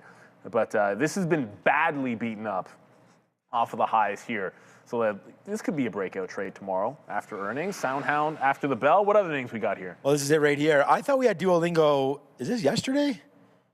That's today. Oh, yeah, no, it is today, yeah, because all these names are here. No, I thought we had Duolingo yesterday, but I guess we didn't. Okay, no, you know what? We had just talked about it, that's all. Okay, so Duolingo, today Autodesk, oh yeah, that's right, we discussed. Maybe, was it with you? No, maybe it wasn't with me. It was with Obi then. Yeah, because we had said that, Zscaler, another one of those names, we saw CrowdStrike and Palo Alto go to the downside, so we're gonna watch out for Zscaler. This to me is an interesting one, because we both recently just bought some of the space, so we'll have to see if that can report okay. Intuit, I mean, heading into tax season, you'd think that would be okay, but if you see the Intuit stock price, it's been absolutely disgusting. I think the big one for everybody is this right here, CoreWeave. So, that will be a good look to see that business. Those of you that are holding Nebius shares or Rocket Lab, something like that. Yeah, Rocket Lab tonight as well. RKLB, wow, SMR. There's a lot of names coming through tonight. A lot of movers. That is for sure. So a lot of movers and shakers. So get ready for that tonight. No wonder, man. That's going to take a minute. Duolingo, very, very interesting because that name is just that was like a $500. Oops, D-U-O-L. That was like a $500 name, and now it's less than that, 100. So this has been chopped so bad right now. Yeah, look at this go. Look at that, 500. My bad. 550. Well, let's be real for a second. A lot of the reason people want to learn languages, it was so that you can go travel, just to make little conveniences better. Most people aren't doing it because they want to be fluent. They want that little quick fix. And truth be told, I'm terrible. I was horrible at picking up any languages. Now all of a sudden I can just pass my phone over top of a menu or whatever I need. Yep. And and that's only getting better. I mean, the AirPods, you just put them in your ear and you can talk to anybody you Everything want, is so much easier. And I know they're trying to do new things. My daughter uses it for chess, for music, to learn notes. Okay, but here's there's the only thing. so much that it can do. All right. Unfortunately. But with that being said, you're going to London, England. You better get Duolingo for that. Okay, brush up on my English. Exactly. No, what I was going to say is we saw, I just want to see what the short float is because this is reminding me of the trade desk. I made a great call this morning, or I don't know, it looks great. Who knows what it's going to be. Yeah, there it is, 24% short on Duolingo. So you know what my call is going to be tomorrow? Long. And let me show you why. Come on, get this thing over here. If you look at the TTD, right, the trade desk, and that move that happened today, you can rewind the tape on this at 8:30. I was like, you know what? If we break that pre-market high right here, this stock, because there is the short float involved there, I didn't think the quarter was that bad. I had thought anyways that Duolingo did have an opportunity to do something special here. Trade desk, and there it is, man. There's the break and there's the go. It didn't even think about it on that break. So I'm gonna put this in, the old sort of noggin here and remember it for tomorrow and just be like, you know what, man? If this stock somehow gets crushed again tomorrow, Duolingo that is. So we went from 25 all the way down to 21. It was short sell restricted, and then it just popped. So I feel like that is a good trade. You just had to wait for the pre-market to break, and when that happened, it happened. So if we can get something similar, because look, remember the Duolingo stock chart, the way that looked? Well, look what this looks like. It's virtually the same thing. This is from 140 down to 30 yesterday before earnings. So, you're 20% of the price. So it's almost identical to that. So from 550 down to, what did we say Duolingo was, 115? So that's almost the same kind of a measured move to the downside. So I would be looking for actually a Duolingo move higher if the report is bad. SSR bounce. Yeah, we'll wait. Well, yeah, it's going to have to be SSR. So that's the first thing. It has to start at minus 10% or more. If it does that, then I think we got the call for you tomorrow morning. We got a question on TikTok for you, Sean. Oh, good. By the way, you can find us on TikTok as well. So there we are. There's us talking. But we have And Angel in the chat. Not the Angel we know. We have a friend. Yes. Bro, where did you get that hat? I like it. I it's a want good to one. buy Good it. one. So there's the question. We checked that as well. We're both here. We all try to be in the stream and TikTok so we can answer questions, not just to the viewers live, but I know the answer because you said it before. But where'd the hat come from? Yeah, so this is a Myrtle Beach single A affiliated team with the Chicago Cubs. So Neil was there for it. We had my bachelor party in South Carolina. So my brother got me this, I believe it was for my birthday, back in September. So they are called the Myrtle Beach Pelicans. Yes. And this is their symbol there. So you can go have a quick little look. I love this hat. There we go here. So you can see it's like an official Myrtle Beach. There it is, MB. Funny story. Symbol goes. Funny story, but shout out to your younger brother, who, to be honest, this show might not exist if we had let him continue to drive on that trip. Yeah, I remember that. That was wild. No, so myself and one of our other friends were in the back seat, and Sean's brother was driving, and because we drove down, it was a road trip, and all I remember is we both woke up in the back seat. And we're like, what is going on? And then we watched this man driving for a couple of minutes. Yeah. And we're like, no. I think you were still sleeping. No, Mike. You were still sleeping. Maybe you just skip your shift. And maybe that's what his plan was. I'm just going to drive so badly that they're going to want me to skip my shift. You're just like, pull over. No, it was... I love Mike. He's good people. But I'm like, no. I'm not trying to die in this bachelor party. It was a good trip. I'm a horrible golfer. But it was a lot of fun anyways. We got, it was good, and just trying to get some better weather because I got married in April, so we went a little bit earlier than that, of course. It was great weather. It was really good. So, all right, woe is me. Look, we made money on it, it's fine, but we do not have the greatest out there. Well, the out is fine. It's as expected. So look what just happened, man. It takes out that top and then drop. So, okay, it came back in. We got some out there at 99. You guys all saw that. There's the out right there as it pulls right back in, and now the move is going lower. So, all right, we did get stopped out. That's part of the trade. Nothing I can do about that. That's the stop out right there. So hopefully you guys had a little bit of a bigger stop, but I did not. So downside right here on the TQQs, and we don't have it anymore. So. Over to Neil, and let's get some business done. I don't know if you saw that Power Hour drop, but Power Hour here is brought to you by Globex. And in the world of gold and silver, volatility is not a hurdle. No. It's an opportunity. But if you want to harness it, it requires the right tools. Beta Pro by Globex delivers on that edge. As Canada's first and longest running suite of leverage, inverse, and inverse leverage ETFs, Beta Pro provides a decisive way to engage with the metals markets. Through 2x daily bull and 2x daily bear exposure, these funds are built for the precision and momentum the modern markets demand. Designed for sophisticated Canadian day traders who understand the risks of leverage and the power of a tactical response, Beta Pro provides the agility to navigate market moves in either direction. Don't just follow the gold and silver markets. Position yourself for what's next. Discover the suite at betapro.ca. Shout out to them. And it is now Power Hour, even though I don't know, I didn't hear it. I'm sure 2 minutes ago or 3 minutes ago now, we saw the big Power Hour flash. And I'm going to keep saying that until someone replays it, because as far as I'm concerned, if I don't see the Power Hour graphic, then 3 o'clock hasn't happened yet. And we're still not going to get it? There it is. Okay, I definitely heard of that. I definitely heard it that Definitely heard of that. Got Power Hour at least. Okay, so let's get going on some trades here. So again, Duolingo. Let's just see if anything's setting up. The market, right? So we talked about some silver. Let's just have a quick look to see what that did at $80 here. SLV. So it's bouncing around that $80 top. I think we could look for the short in silver now. Very risky trade, right? But you have an hour left. You saw yesterday at this time what wound up happening to silver, and maybe it wasn't at this time exactly, but it was in the afternoon, and it was, that's SLV today. There it is right there. There's the break.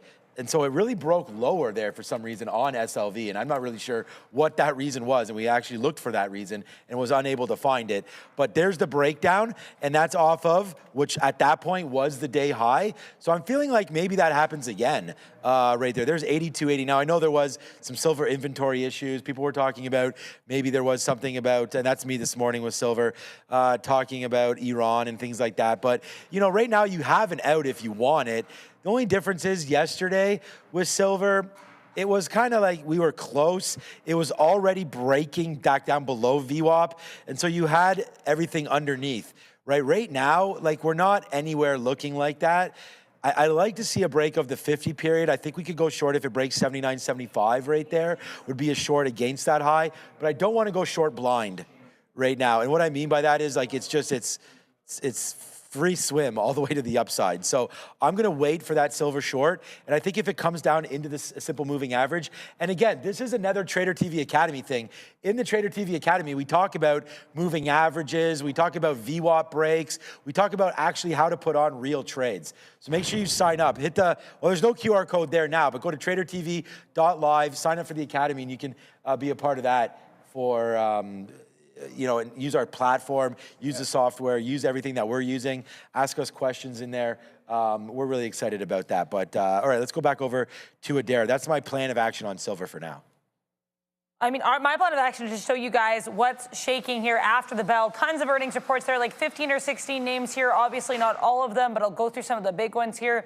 Duolingo with the largest expected move today. CoreWeave a close second with that 12.5% expected move. And then in third place, you have SoundHound, honorable mention, tied for fourth place, Clover and NewScale. So there are some, like, you know, heavy hitters like Dell here. You've got Dell, you've got XYZ. But in terms of the larger expected moves, it's going to be some of these retail favorites. So tons of names to look at today. And guess what? You can find this visual on, you guessed it, X at TTV Research. Be there or be square. Also cool. Back to you. Little Jack Dorsey pun action right there. The only thing better than that pun is the beard that dude has. He's got an. Yeah, I think he got rid of it, but yeah, that was pretty epic beard. It's like a Michael Noss beard. It was a Noss beard for sure. Like I can't. It's one that I couldn't pull off. But XYZ is actually trying to. If it wasn't for the fact they're reporting after tonight, I don't necessarily like. I wouldn't trust a breakout going into the print. It just feels like you could have too many profit takers coming back into it, but it is making a bit of a runaway breakout. While everyone was looking left at the potential deal in PayPal, it looks like Block might be the one that actually does something. Yuck, yuckity, yuck, yuck, PayPal. That's all I have to say for that. And this is, and we always say this, when there's speculation of a deal, like you can't, it might give you temporarily some kind of a bounce, but if that is the reason that a stock is in play because there's talk of a deal, every day that goes by without a firm offer is more risk. So you know the bottom can drop out of these at any moment, and once it starts, I would expect continuation because this was like a 41 bucks when the rumors first started out here. It could easily go all the way back down. It wouldn't necessarily surprise me. The only thing that we got other than that, still in the Warner Brothers from this morning, was the trend trade on QBTS. But this D-Wave, it did not break the low on the last test. So each time it's tested this trend line, it's been breaking the low. Hasn't yet broken the low of the day. So I scalped some out at 1985, November 5th, 1985. But if we don't break this bottom, the trend line keeps moving down. So the stop also is moving. So the stop's now just underneath break even, or pretty much at break even at this point. It might not get that low break if the futures continue to try to bounce here. It's this I'm looking at. It's RXT, which is still on an absolute tear. It has not gotten to $2.50 yet. That's the big level on the daily for RXT. Right, been on an absolute tear all day long, but 250, that's the only area that I would look for some kind of a short, like fail that kind of a break and look for a bit of a pullback. So this is your small capper that's running. More than welcome if you guys want to throw some names in there that you guys are watching, if there's something we're not covering. Like Green Hub just said TEM is going. Is there news on it? Tempest? Well, I haven't heard anything in my ear on Tempest AI, and we haven't been interrupted by Adair for Tempest AI, and really it's not moving that much. It's at the high of the day. No news. It's gone V-shape or W-shape, whatever you want to call that. Again, I'm not a charter market technician, but it's pulled back right back to where it was in the morning. But that's not a lot of volume. It's not really moving that much. Not much to see on the daily chart either here for Tempest. Just talk to me when Nancy's buying next, and then we can get excited, right? Yeah, exactly. All right, new position over here, though. And, man, it's really too bad about that Q's trade because it's falling back in right now. Darn. That's okay. Sometimes that's what winds up happening. I'm going to try my luck with silver, and let's just see. We've already done really well on silver today. We had it early. Now we're going to try it late. We had the short early right there. Now we're going to try the long. And I know we should have had it when it broke 80 there. We were talking about looking at it for that, but you know what? It's fine to be a little late. If we do break down below, we've never broken the 50-period moving average on this whole way up. So if it's going to do it on my watch. I'm going to be in. So let's just wait. My next reload will be right there at O. So if it does come back in, and I'm just trying to take that one unit again. We did a little bit of a dance with it. Damn it, man. The market's going lower here. Part of my French. I may need to use Duolingo for that. But yeah, you know, darn, the futures. Look at the move. You mean Merd? Yeah, Merd. Yeah, good one. There it comes in. Look at that. Darn All it, the French man. Darn it. There it comes in. That's too bad. We had it. What was it? 25% left or something. So it's kind of. Oh no, we got some out there. Anyways, doesn't matter. There's the drop. All right. So that's gonna be my plan of action right now for silver. You know, if it does fall back in here, we'll get some more around 80, and then we'll use whatever that is as our out. Okay. So for me, for now, we'll just see if we can run this silver trade a little bit higher, and you know, take a bid if it comes in. And again, like it hasn't really even broke this 21 period either. Let's just play the momentum to the long side right now. The trend is your friend, and it's upside. So until it's broken, let's just try it. And we're not going to risk a whole bunch here. It's later on in the day. So right now we're long at 16s. We'll see if it can sort of get going there. And, you know, a spot to maybe think about getting out. There's our 200 period. That would be 50s. So that's decent. That actually coincides with 2 days ago top as well. What's this level? That's 80. We already broke through it. So, okay. Yeah. Upside. That's what we're looking for right now with SLV, okay? With a bid as well down there at $80. And you mentioned Soundhound, and I just wanted to see what that looked like because it was in... Potential squeeze through 9 tomorrow. Yeah, because this is a big short float as well. And did you look up the short float? You know what? I didn't. I should have. I'm going to. Before I say it's big, well, I've got it. Oh, but I don't. Right, you go with what you have, and I'll tell everybody the number that I have. I'm going to go, I like FinViz lately. I see 32.5%. Yeah, I have 35. Okay. Now that yeah, 35. That's so big enough. Similar. Yeah, so 35% short squeeze, right? So if these guys can put up, and again, I like to play what happened on TTD where we were down, you know, 10+% and got SSR and then bounced off of that. So that would be something for me to look at there for Soundhound. I think the same thing for silver a little bit. SMR as well. SMR as well, yeah. I don't mind. The thing about SMR though, no, we'll take something out here at 26. Sets it apart. Whoops, that's still promotion. It's $13. $13 is a big support level. Go all the way back. Go all the way back to April. Okay. That was your tariff tantrum low. Was $13. So if SMR does one of those like dip and rip plays, it'll be doing so at a pretty obvious and key price level. At least from what I can see, RXT is not really doing much with this high. Like, whoops, why is that still? There we go. Not really doing much with this high. It's acting as if 240 might have actually been the top instead of that 250 that we're looking for reversion. And as I said, QBTS maybe could have been a reload here.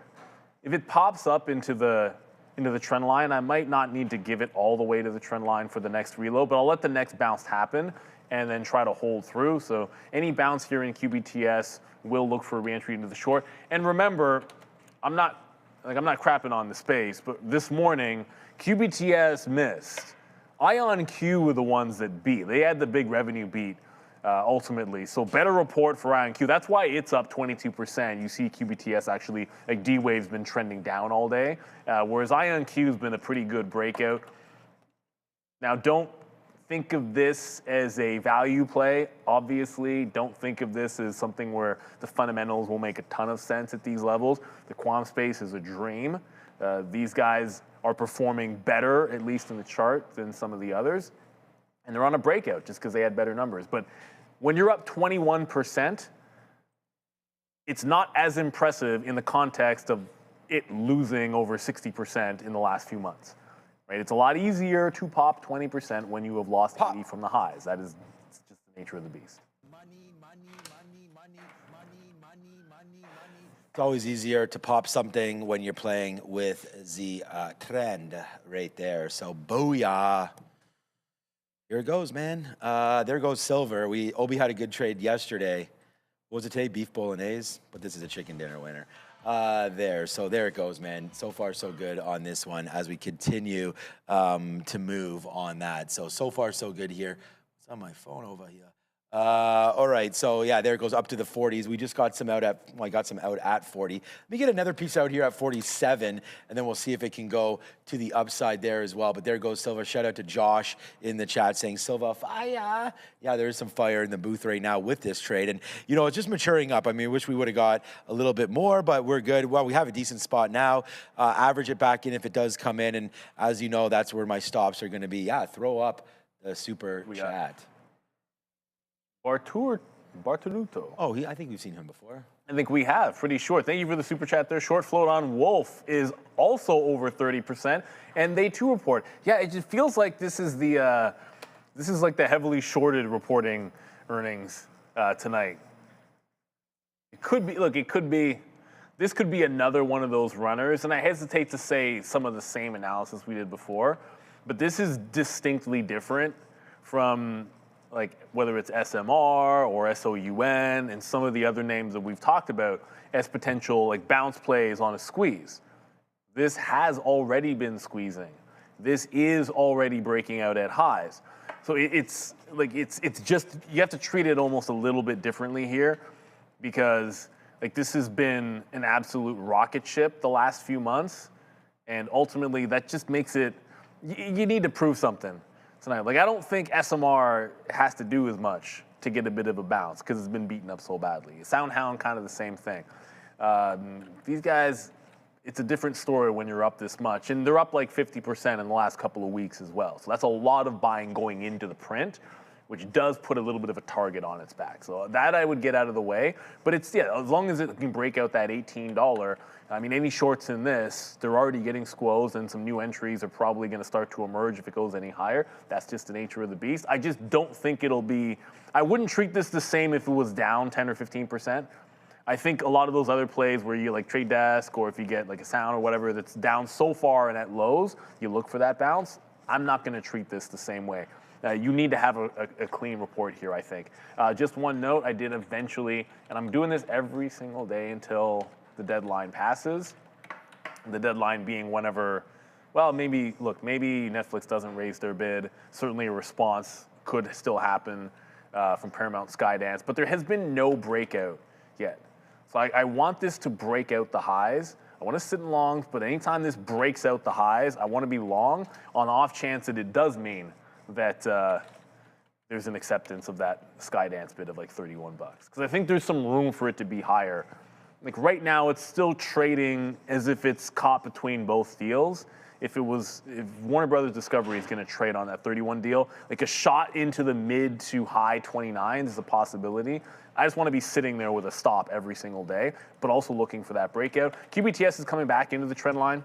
So my stop for the reentry is just about break even, just over 20. If it fails, then we're going to reshort it. It's simple. We've been playing this trend line since we sat down this afternoon. But if it breaks, got to be able to jump out of it if that's going to be the case. And RXT, which is the other name that we're on, not in it. It's still not breaking higher. This one might be running out of steam now instead of later. I did pay for locates, but I thought it would press one more time higher before getting in. Shout out. Yeah, good look there. I don't want to say...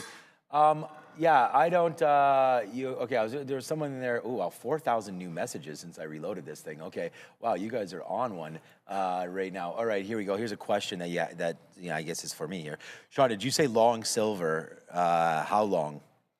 The last time you said long Google around 186, you made a lot of money. Yeah, I mean, so most of the things here that, we'll talk about, especially when you see me in a trade right now, and, thank you for the question there. We'll clear it out and then go over it. Pretty much everything that I'm doing here is just day trades, right? Neil and I trade on prop floor. We have to be frozen? No. I mean, looking at the quotes moving. Maybe restart or something. But right now, well, then not good if Neil's platform's frozen. But yeah, so no, I'm just getting in here, playing the momentum to the upside right now, and just waiting for that Mark's doing a few things, maybe. I don't know. Yeah, I just Something lost happened it. there. Did you lose e-signal as well? No, it's just people right. Oh, okay, so that'll be fine. But anyways, no, I was just playing the break long. So I mean, silver long, like in for a swing trade, yeah. I mean, I think it's great. We've now taken out some of that nonsense right there, that this move down, if you want to call it that, really got washed out, right? And I think that was a big play for retail. Someone was caught offside there and just flushed it, right? Whether or not there's talk of JP Morgan and all that had a huge short, and they're not going to lose. So there it is to the downside. And if they are now out and covered, I do think silver is getting ready to break. I'd like to see it break that 85 or whatever this mark is right there, 83 for a run back up to 100. And yes, I do think that's possible. And likely, to be honest with you. I mean, we've seen a huge run in gold and in silver. But for this trade right now, so I'm already out of 30%, and it was just 10% of each of these. So our first out was at 26s or 27s. Our next out was at 40. Our next out was at 35, and that's right where it is right now. So small outs here, and remember, we're still using the 50 period as our out right there. So that's an out of 80. So we're in the money right now, 20 cents. Our out would give us a 16-cent hit. So we're 1-to-1 right now. And on that note, I'm going to take out one more piece of the same kind of 10% level there. Take another one out at 38. So there it is. We're starting to let this one run into the close, and we'll see where we can go. But yeah, I do like silver, and I think that it's there's a part in everybody's portfolio for precious metals these days. And even silver there, flat or so on the day, it's having a nice. What did I just do there? Gold.am.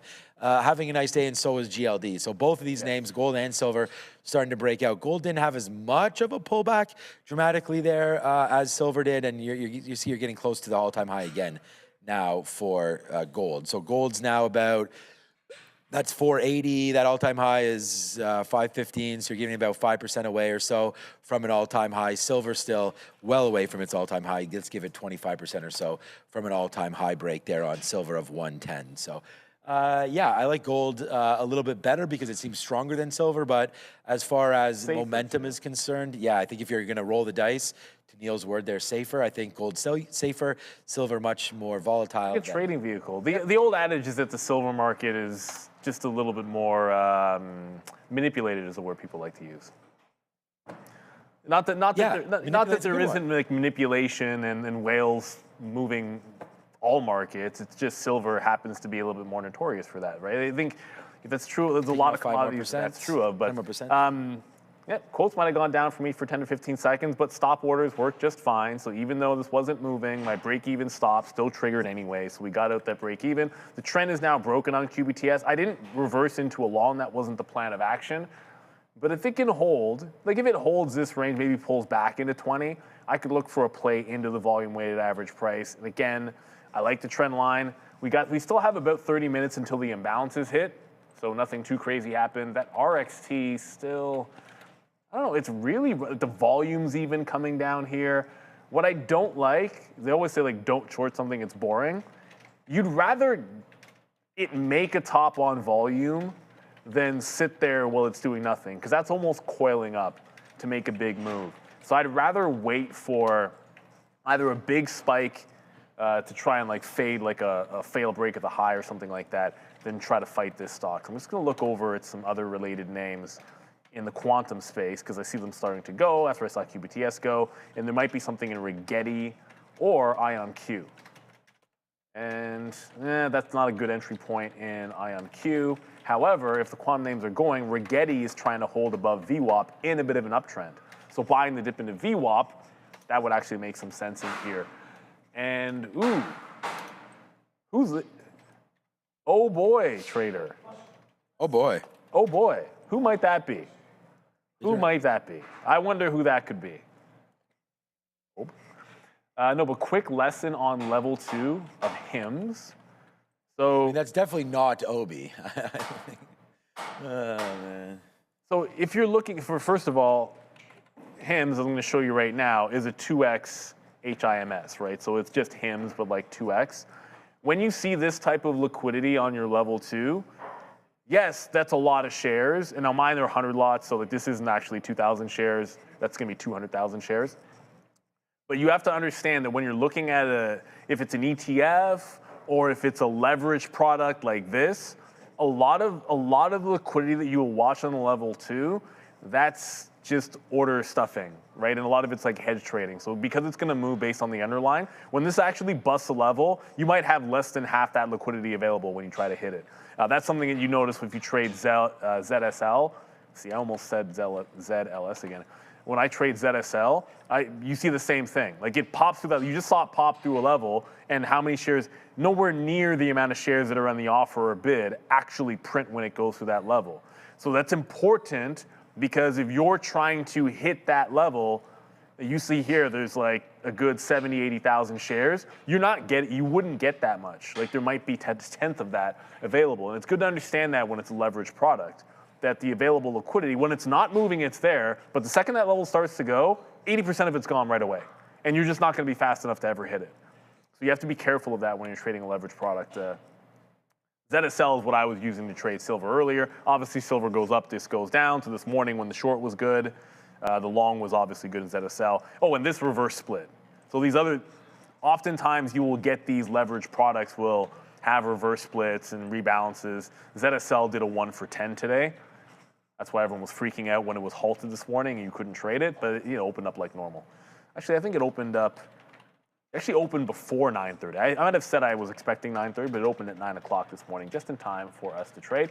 So, oh boy, trader, hopefully that answers your question or helps you understand liquidity on the level 2 a little bit better. I guess the other side of that, if I'm going to finish this, like if you looked at like Apple, let's just say. Now, maybe Apple's not the best example. What's like a medium stock in terms of, let's say Intel? Or you can actually see some orders in level 2. In a general sense, what you see, you'll get most of that. And that's the difference when you're looking at a leveraged product versus like a normal stock. Most of the liquidity there's still gonna be a bunch in the dark pool, but there's just gonna be better liquidity in something that isn't one of those leveraged products. Okay, RTX, do it or don't do it. Or RXT, whatever one you want. Right, it's not Raytheon, it's Rackspace, Neil. Thank you for correcting me. I've been doing it for a couple of weeks now because Raytheon is a stock we're familiar with. RXT, I did not know. And ZLS. I do that all the time. That one for sure. I do. My wife catches me all the time. But the other one is because it's Raytheon, and Raytheon, like you've been in the markets long enough. Like one of them is a stock that you've been probably looking at for decades, and the other one is Rackspace. But here it comes breaking through the high of the day. Could see that 250 eventually. If it does get to 250. I'm looking for a fail break of that level. Hey, if it doesn't fail to break, you don't have to short it. It actually cost us almost nothing on the low case. Shout out to Real Trading. That's one of the advantages. One of the other advantages here at Real Trading is oftentimes you'll hear us say, oh, I'm looking for the short in this stock, and then the chat litters up with, how are you able to short this stock? My broker doesn't have it. That answer is 99.something% of the symbols on the market, we can short for free. They're called easy to borrow. And even if we can't, we can actually pay a fee to go in. Sometimes it's a little, most of the time it's a little, sometimes it might be too expensive, but that's pretty rare. In this case, it was not expensive at all.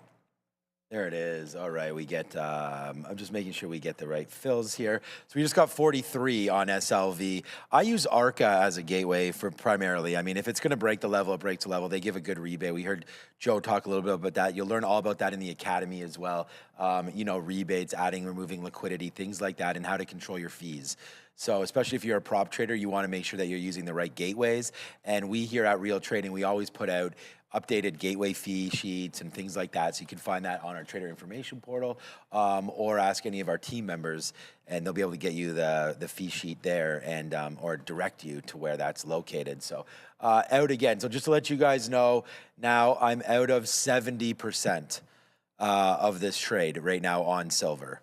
Okay, so yeah, we'll let it go. Still 327. There's still a little bit more time to go here, but just sort of like topping things out here, right? As the day winds down, and there's only a half hour left. And remember what we saw yesterday in SLV, right? And again, there was a much different situation where we had technical reasons to break down, in my opinion, right? We were just hovering around VWAP and then whack to the downside right there, right? Here, I went oppo. I still use technicals, but we play the momentum, so it's not really a technical. That's more like a visual thing. And then we were just playing off of, at this point, the 50-period moving average, which was this pink line here that just keeps on going higher. That was gonna be my stop out, so now my stop out is where I'm in. And then we were just trying to get long at the 25 period, which is right here. And you could see, since we've broken through VWAP, it's really respected that. So these are the kind of setups that I'm looking for moving forward from now, especially in the afternoon, right? In the morning, you got to get a little bit more spicy with it. Like that break right there happened so fast. And we wanted 78 short, and we talked about that. It came through, and we took out a little bit there for like, it was actually a pretty good trade. That was 78 flat. That fill right there is 63. So we had like 40 cents right away on that trade. And then it was like, oh, that's a nice story, Sean. And then whoosh, all the way to the upside. And that's where we had to average in there a little bit at 78.40. And we were well controlled with this stock. We didn't actually put on that many shares until it came back up to the upside where we found a level and started hitting it out. And then eventually found that to go back to the downside. So a little different. We used pre-market highs there and the 200 period. And for right now, we're just trying to play that momentum. So remember, we only have 30% left. I will take a piece out if we finally break that. We did break it a couple times and bounce right back out, but I don't really want to be that guy. So if it does break through, I just don't want to hold for that long. We're long at 16s. If we break through 30, we'll get out of another piece, and then we'll hold 20% left. We have 30%. We're getting out of 10% every time. So if that breaks down below 29, we're going to get out of that one right now because that's where that level is. And here it goes. It's about to do it. So we're getting ready to hit the key. It's already set up. We'll push enter when and if that winds up happening for us on that breakdown on SLV. And then we'll just hold that last 20 and see where we go from there. So 30% right now left. People talking about Coinbase a little bit. There's lots of stocks to trade. Save man, woman, don't forget to use a dollar sign in front of those tickers every single time. Coin was a big time runner yesterday. Before we get to Coin, and maybe back to RXT, which just hit 250. Early looks, not much. CVE seems like it's there every day. AIV, ooh, that's a delete today. 2.7 million to sell. That is a delete from the Russell 2000. So AIV will be deleted from the Russell 2000 tonight. Net shares to trade is 14 million, so it's nowhere. Yeah, that's nowhere near yet. Right now, the current 2.7 million, and then paired is about 4.5 million, so that's about just less than a third of the expected volume. That can be one to watch. I'm going to pop that onto a stock window just in case we do see, if we see like tens of millions on that, that could be good. It's some apartment REIT stock. Nothing anyone would trade. It's outside of the close. You got NU. NU is a 1.5 million to the buy side. Visa, 9 million sell. The credit card company has been doing their thing. LUV, pretty much nothing burgers. But one to watch would be this AIV, especially if it can come out double. If I want to see that be double digits, ideally. If you're expecting 14, 3's not really that great, but there's still 20 minutes till the imbalances. All right, RXT's pressing into that 250 zone, looking pretty solid. Needed to do some kind of a curl soon. Right now, it's starting to pick up in volume. And if you're wondering why 250, why does that even matter? It's just some resistance from back in March of last year.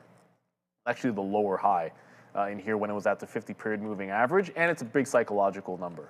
So if it breaks 250 and immediately fails, I'd look for the reversal of the trade. And QBTS, hey, look at that. It's coming right back into our last entry price. So I'm going to get rid of the trend line because we're not dealing with the trend line anymore. I just think we're dealing with afternoon resistance at about 20 1/3. So if that's going to be resistance, I'll play the next pop into it. I only want to be short QBTS. They had a bad report this morning. And especially bad when you consider the fact that IonQ had a beat on revenue. All right, so we do get out a little bit there on SLV. It's popping back up just a little bit, which is good. It just does touch the 50-period moving average, and we don't stop out, but we almost did. That would be our stop out spot, that break of $80.10. So far, so good. Just thinking about what we're going to do on that one. Okay, great. I will. All right, messaging the wife. All right, so into earnings there. Let's see what CoreWeave looks like heading into earnings. I mean, that's going to be a big name. I mean, we talked about a key level there. No more key than $100. If it follows the Nvidia sort of model, then you got to be careful with this trade. That is for sure. But yeah, for right now, this is what we're looking at. It's going to be a good one, hopefully, and that is CoreWeave tonight coming through. Adair's already posted up. If you're looking for what percentages these stocks could move, they're posted up on TTV Research for CoreWeave. That expected move of 11 or so percent, $98. That'll get us right into the 200-period moving average, which is 110. I just don't really. I mean, the business is fine. I worry about all that CapEx spend and everything like that with CoreWeave. But whatever I worry about, I mean, the numbers are going to be what they are. You know, there's a short float available on CoreWeave as well. And let me just double check what that is. I think it's something half decent, maybe around 10%. Maybe that seems high for CoreWeave. Yeah. What? No, that's not right. What? No, that's the same as I saw before. See, CoreWeave 30. I think that's right, 35% short. No, that seems way too high. Okay, I thought it was 10. All right, well, if that is true, I'm checking another source. then I'm worried about CoreWeave. That would change the breakout. Yeah, like that would be great if that was the case. If I you're see 15 at FinViz. okay, well, Still. something's not right there. But anyways, nice move there on CoreWeave. Nothing going on today, but good little bottom pick there around $70. I mean, right now it's stuck in the middle. So this is going to be a very, very interesting report to see where CoreWeave winds up going right now. Let's quick look on RXT because as Neil said, that had broke or gotten through 250 might be an issue there. Up 83%. So look, if you guys are still holding on to this, there's only so much time left in the day. I don't think imbalances are really going to affect this stock, but it's just giving you a little bit of a top there at 50. So if you're going to play the same way like we did there on SLV and on everything else, that break of the 50 period, look how good that looks again. Like if you don't believe in this now, then I don't know what you guys are talking about because right there, there's the move. It's just watch the 50 period all the way up. We break it there and that's a psych out. So you got to be careful. I probably would have got stopped out there, but you know, if you're looking at something now, that would again be a decent area. You know, and that break of the 50 period goes from 220 and then just a wick there. It's a big volume, one of the biggest volume sell candles of the day. So that's why we do get that bottom wick. That's 215. So I was going to say, like, you got to watch out for that 215 break.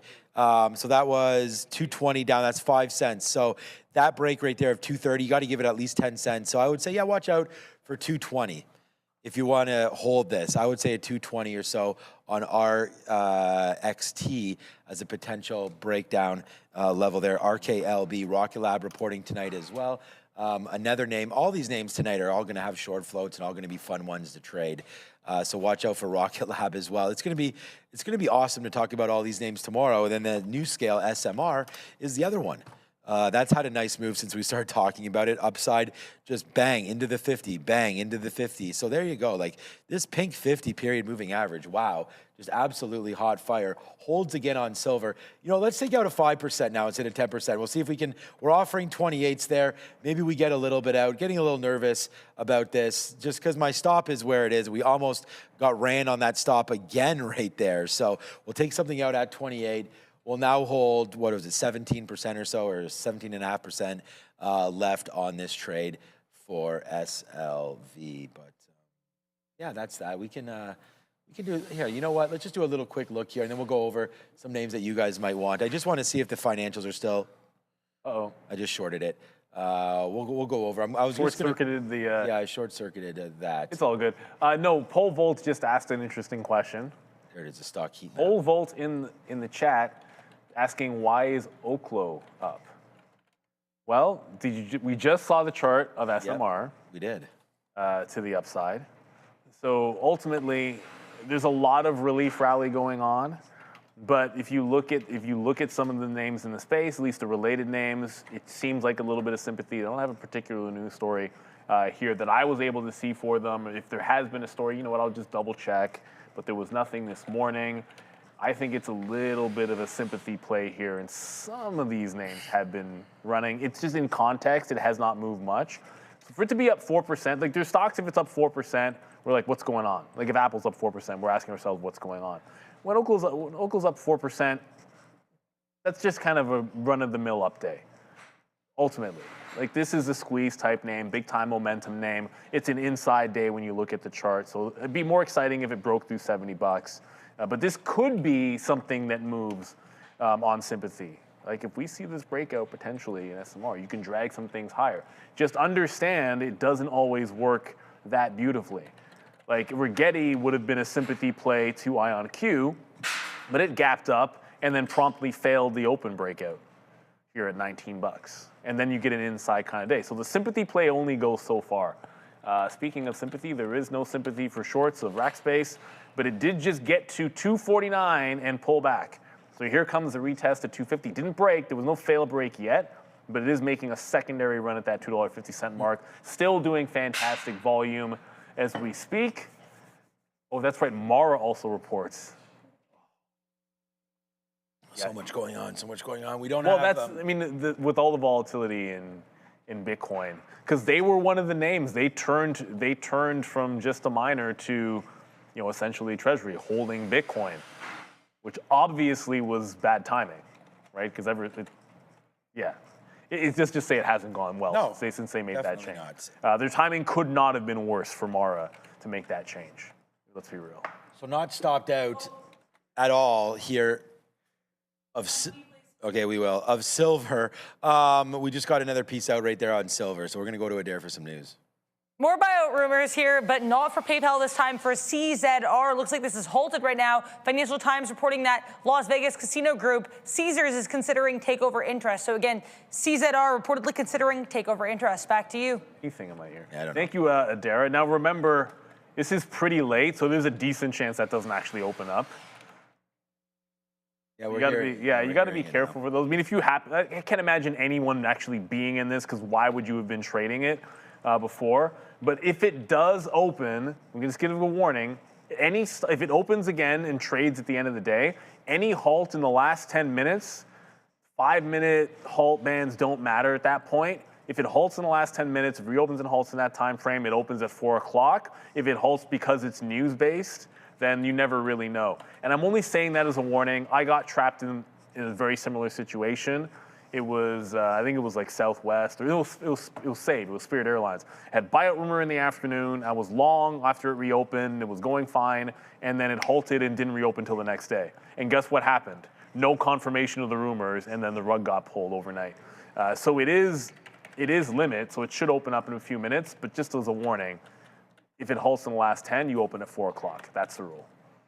Yeah, not too much time left. I think it will open up, though, because they know the story. So we'll see if it opens up or not. Yeah, just as we went back there to Adara, we did wind up getting $80.42 as another piece out. So we only have now 10% left. So that was silver. I just want to show you another way to play this. Look what just happened. So I immediately went over to LVS, just another one of those names. So not halted, LVS, and you can see upside play there for them as well. Okay, so you can go over to MGM or something like that to see if there's any sort of correlation to it. If one is halted and there's interest in the space, then there it is, man. You could have just taken LVS, and maybe I should have taken that once we heard Caesars was halted. All right. The stock swami. Thank you. Sean, before the bell, call Nvidia saved me. There it is. So, okay, good, man. I'm glad that you talked about that on Nvidia. So there it is. Thank you so much to Easy Peasy. And the stock, what did he call me? The stock swami. Okay, I think that's probably a good thing. Yeah, and I was just, and I'm glad that it saved you a little bit of money. And I was just going to say, I was looking at these levels, but then as it came into the pre-market, we didn't bid anything. And we also posted up on our sticky note. You can go find it at Trader TV. Sean, thank you so much, Easy, for that. I wrote down right here, don't do anything till 9:35, if anything. At all, and you could see it just boosh all the way to the downside. So not a great experience for those caught long there on Nvidia. And I'm glad Easy that made a little bit of sense to you, and you took some risk off or didn't put any on at all. I still like Nvidia's at the low of the day. I never would have thought, honestly, man, that this would have been here today. I was looking for a pullback up. I mean, essentially. I know, the TQs aren't doing a whole heck of a lot here, but we did go long. I was waiting for that bounce back there, thinking that they were just going to wash Nvidia a little bit, and they did do that, and then the market was coming back. So we actually, sirens up, man. We did have a good trade right there, all the way back up, and then we tested it again, and you guys saw me experience that move on the Qs, which we made money on, but got stopped out there to the high side. So I'm glad that saved you a little bit of money there, Easy Peasy, and thank you again he's a man of his word, man. All the time, whenever he's trading, he's trying to donate 0.2%, and we want to thank you for that. It'll add up, right? We wish all of our viewers the most success. And we there you know, we wanted AMD short. I wrote down 211 looking at yesterday's area because, again, we had no idea. There's 211 fading out into the report. Then Nvidia came and we had to move down there. So realistically, we should have just used the pre-market areas as the short. That would have got us there. There's that 200 period moving average. There's the drop down. And Nvidia still stays under VWAP the whole day. So that's going to be a problem. I'm still thinking red tomorrow. I'm sorry to tell everybody that. I wish the NASDAQ, and look, I think it's nice to see that it's battling back a little bit, for sure. But then I wanted to show you guys this. It's still 43. We don't have too much time left. My throat is getting so, yesterday I had a crazy headache. Today I have a sore throat. I don't know where this is going. But this is the only, well, actually now there's a little bit more green action. Actually, consumer services was always pretty good. It's looking a little better. Yeah, the financials was what was holding fort today, right? Berkshire, we know, still a big insurance play there. Visa, MasterCard, JP Morgan upside. Not too many reds. Robinhood must have turned green because it was in here somewhere. We can have a quick look at Robinhood as well, but that's the financials. Oh, Morgan. Holding it out today. Eli Lilly battled back a little bit. That was down a little bit more there today. It's these manufacturing names that I'm not really sure. I think if you're going to try to catch some value, Lamb down 4, down 5, AMAT down 5. You know, as a lot of these companies are starting to worry because Nvidia, you know, hinted. Nova's not flat, is it? Down. Well, yeah, flat to down, yeah. And again, it just there must be some worries about this space. No, this stock, GV doesn't drop, man. This stock is ridiculous. Look how much it dropped earlier. Well, I know, I didn't, like, I thought for sure, I think I even turned to you at some point, I'm like, yeah, this is the pullback. Nope. This stock doesn't hold lower. It's ridiculous. It was down, what percentage must it have been down? It went to 830 from 860. So, I don't know, it was like 5% down to ending the day flat when you barely even got a market bounce. It's weird. It doesn't have to make sense, but that stock just continues to go. I want to check to see if Constellation is continuing here. So that almost a V-shaped recovery on CEG as well. This is looking good. This one's still following through. It bounced off the 50 period, but it needs to break the 200. CEG can get through the 200 period moving average. The catch-up trade for them and potentially Vistra, and I'm only saying the catch-up trade because GE Vernova's been going nuts and these two names have been languishing. They're both coming back and trying to catch up to get back to some highs as GE Vernova has been continuing to blow out. Looks like Caesars is reopened, just hit 25 bucks. Now remember, there's speculation that there could be a buyout. There's no actual suitor that we're aware of. There's no price. So there's apparently there is a potential suitor. Who's the bid? Who's it from? It's Fertitta Entertainment. Okay. I've never heard of Fertitta, but apparently Fertitta is one of a couple potential bidders. Is there any like price talk or actual I would value? mention if I saw any. Okay. I haven't. Sometimes they'll throw out like some estimates as like how many billion or what the valuation might be or some kind of a range, and then you can work that to figure out what a price might work out to. But in this case, you can't really do any of that. You can sometimes look at historical levels because anyone looking to ring the register will probably take a look at that 25 and just say, I'll take that money if they can. TXJ fan, Fertitta, that's who owns the Rockets, apparently. Yeah, well, that's that dude, Fertitta Tillman or something? I forget what his name is. Their center is so legit. The Rocket Center, who is it? Yeah, that's Sengun or the Turkish guy. Oh, okay, yeah. I think he's Sengala or something like that? Sengun? I don't know. I'm Sengun. I don't know how you pronounce his name. The guy's legit. Watch his game. He's like a mini Joker, for sure. So only 3 minutes to go till the imbalances come in. QBT or D-Wave, just easier to say D-Wave, didn't really have time to set up that next short. I'm not going to take it going into the imbalances. And of course, RXT did not break 250. It just decided to turn on that last push up. So it never really broke that 250 level coming back in. If I trade something, it might actually be this. That AIV is now 9 million to sell. So it was 3 million to sell. It's now 9 million. All of that said, it is flat out not moving. So this could be one of those situations where if it comes out that big, your best bet might be to literally get the price that's sitting at if you can, and then just hope to take a couple of pennies. It's some real estate REIT. So this might be one where it only prints you a couple cents anyways. We're not too worried about these imbalances for SLV, but this is what it looks like right now. I guess this must be some sort of a closing deal or something. AIV has 9 million shares here to sell, so I have no idea what this stock is, but It's not really doing anything. So I assume this is some sort of a buyout there. No, it's not. It's like a REIT that's being. Oh, that's what you just mentioned. Being unwound. Okay, yeah, you mentioned that one. So Okay, I don't know how much it would move though. Eye on Q with a little bid here, hitting into the close, and we're just 2 minutes away. I know we've sort of gone over this, but that's what we're looking at. BMNR with a little bit of a sell. Oh, that took $20. That's nice. Oh, down 4% again. Okay. BMNR and FXI, some Chinese. We had some Baidu news today off their report as well. So that could be something to look forward to there. FXI down 3% today. Not great. Then, let's have a look at this FXI because, we've seen EEM. I mean, some of these emerging markets, it's not all just what's happening in the United States. The EEM is going crazy. To the upside, potentially not now. I haven't looked at it in a minute. But yeah, there it is. FXI, nice gap down lower there. They don't like that Baidu news today. We'll see if it can hold out. But yeah, right now it looks like we're going a little bit lower in this space at China. So this could be a good short now for FXI. To be honest with you, broken down below. We've now sort of gapped underneath or trying to get underneath anyways, this November level right there. So yeah, I would say look out potentially here for FXI. Could start to break lower. Looks like it's, underneath the 50, underneath there, looking to get a little bit lower. Yeah, I think it's worth a shot here. FXI potentially looking lower there. Alibaba, Tencent, Baidu, some of those names. And we said that Alibaba was on a very important 200 period level as well. Right now on the daily, Neil brought that up earlier. I haven't looked at it. I'll just trust that that's what it is. It's right there. Yeah, and this looks like that's going to. If that. Yeah, so that looks like that's going to break, and that's actually looking great. 17p doesn't mean much. It actually looks good as a hold, though, too. Yeah, so that's why I'm saying you got to be very, very careful. Okay, we are now 10 seconds away from these imbalances. So I'll get those ready, and then Dare will give us sort of the total number on it, and we'll see if there's anything moving. I'm still long silver.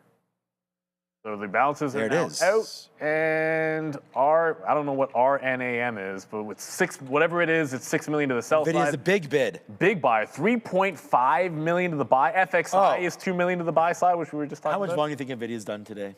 100 and 200. Wrong. 330 million. 330 million. Those are. I would have came nowhere near that. So I started to say 100, but then I was like, that's way too low, because I remembered it was close to 100 this morning. So yeah, I said so 2, and that's the reason why I say that, so that's going to be 1% of the day's heck? volume right there. So it's not going to be a huge number, but it is enough to sort of give Nvidia a little bit of a move higher. I didn't. Damn. 323 million, and by the time the day's over with, man, you probably get that to 330 because it still needs to print, right? It still needs to print this 11 million shares right there, 8 plus 3. So you're still going to get 335 by the open. I don't know what the record day for Nvidia shares. Probably not this. Well, maybe this could be one of the records because before, when it had its blowout quarters, it was not this price. It was much higher. So there's a chance that this could be an all-time volume day for Nvidia, potentially. Anyways, Open Door. Okay, so there's a sell on Open Door. We had some talk about that earlier as well on what Open Door was going to do, and there it is, up 8% there. Open Door. Not much else going on. Nice move there. Lyft. Lyft had a horrible quarter. I don't know if that's battling back or not. What's the low at? Probably there not. Nope. On the daily, so down to 16, down to 14. Trying to base. Hey, man, that could be good. Good break there on Lyft short. I thought Uber was doing a good job battling back. Wasn't Uber in the mid-80s again or something like that? Sorry, mid-70s. I wish mid-80s. Obi and I talked about this a little bit yesterday because it did have, okay, up 3% again right there. All right, so we can go over. What was that story? We had a story about Micron earlier as well. Just the ratings. It wasn't big. It was just a rating. Okay, so down. It was a ratings bump on their debt, I think, something along those lines. Yeah, something that's not doing. I think it was like triple B or something. Whatever it was before it went to triple B. I'm going to just honestly get out of silver. Yeah, I think that's what it was. It was something going triple B. I'm going to offer 32s. Hopefully we can get it there and get out of this trade because it looks like we're right at that period right now. You know what? Forget it. I'll offer 20 up. I offered 20. I got 31s. Okay. Offered 29s. Got 31s there. So that's a nice trade there on silver. So we'll go bang. And cash cow. What's up, Ozan? Hopefully you're doing well right there and we get out. So silver was a good trade there. Hopefully you followed it. Not a huge one at the end of the day, but enough to just to sort of top it out. So yeah, that's it right there. We're going to go to Adara. Only 7 minutes left.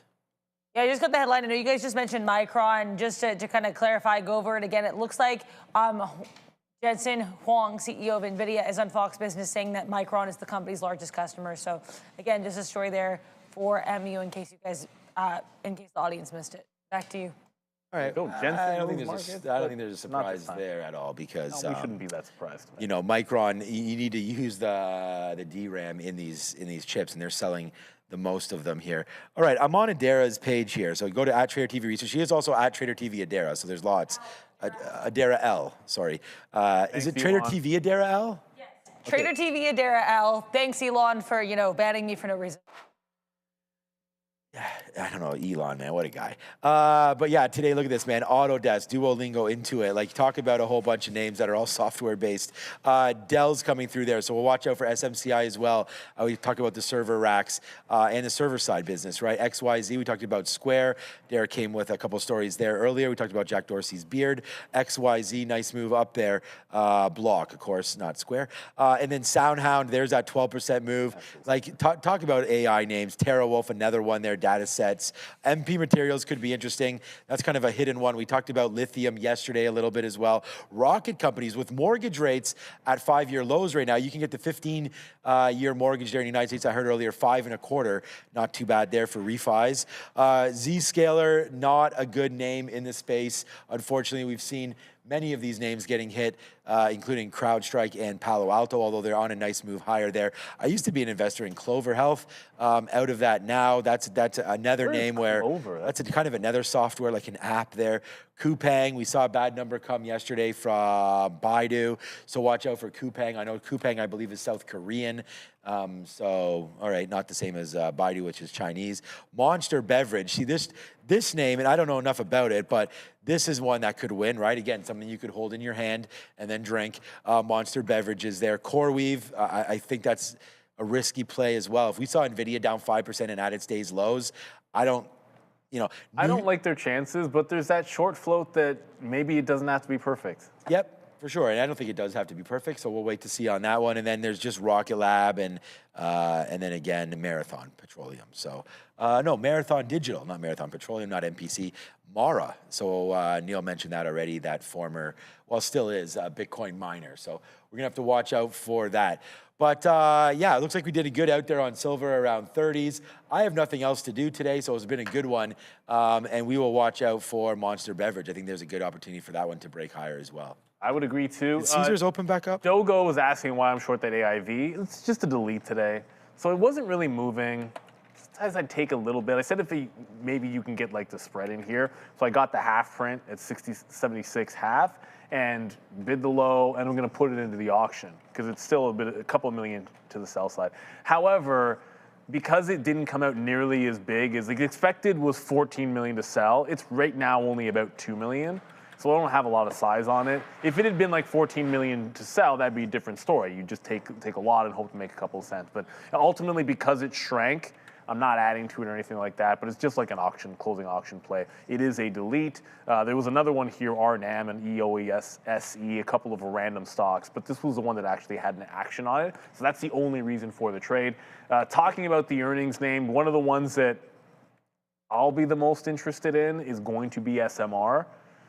We've seen it already bounce a little bit here, up a couple of points, going into the print. More importantly, you're all the way back to our tariff lows on SMR.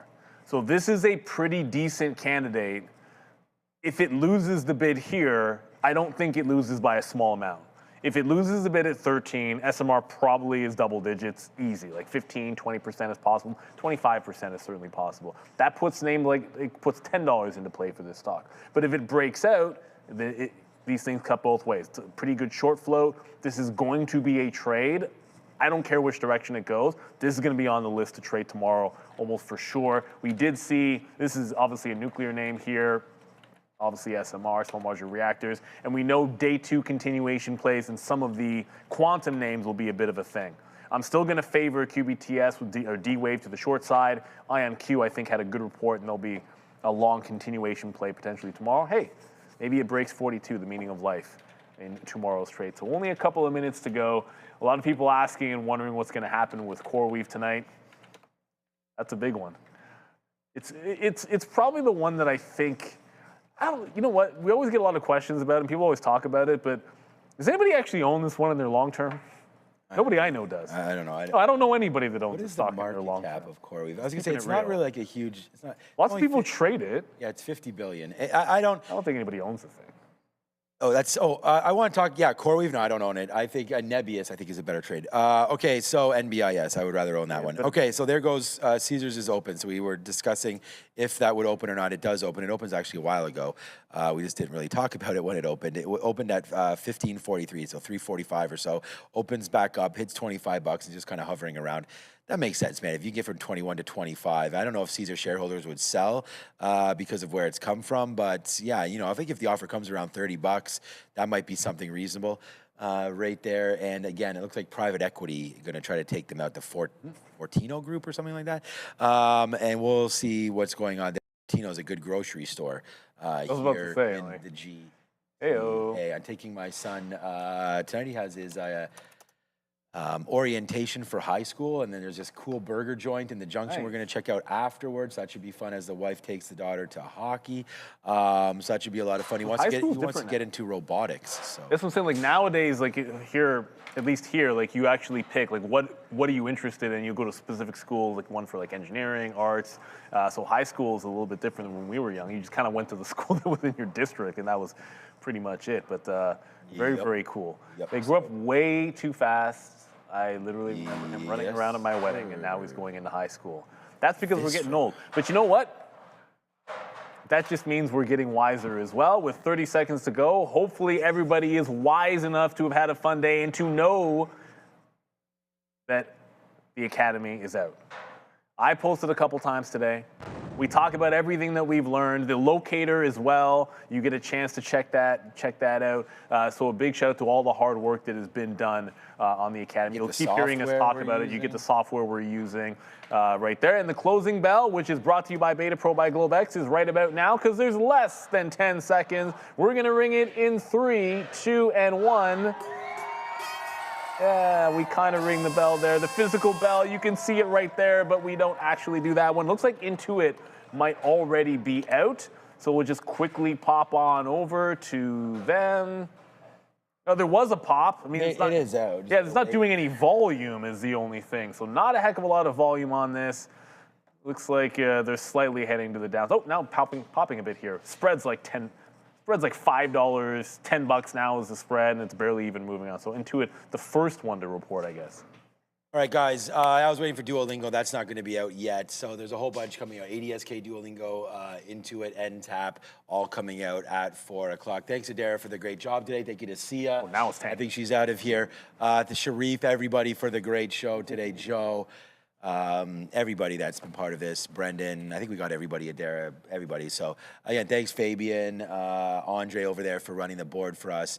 It's been an absolutely great day. I mean, I think we got some good winners on board there. I only traded 3 names today: IBIT, Silver, and the TQs with the futures, pretty much as planned. There's Bye-bye. So I want this to happen, actually. I know this sucks right now, but we'll see what it's going to be down tomorrow. It's already down.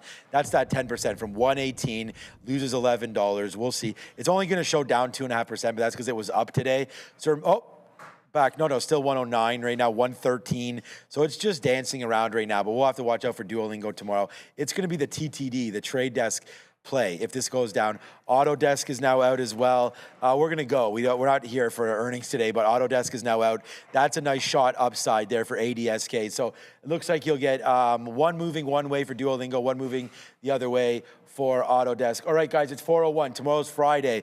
Not a great day today, down 1.2%. We'll see, man. The Nasdaq had a good day yesterday, bad day today. We'll see if we can battle back. It's never a good sign when the biggest, the biggest stock in the market has a great report and then gets hit. And dumps Phil. So we don't like that. All right, it's 4:02. Thanks, Neil. Thanks, everybody. We'll see everybody tomorrow. That's Neil. I'm Sean. It's Trader TV Live tomorrow at 8 a.m. Peace.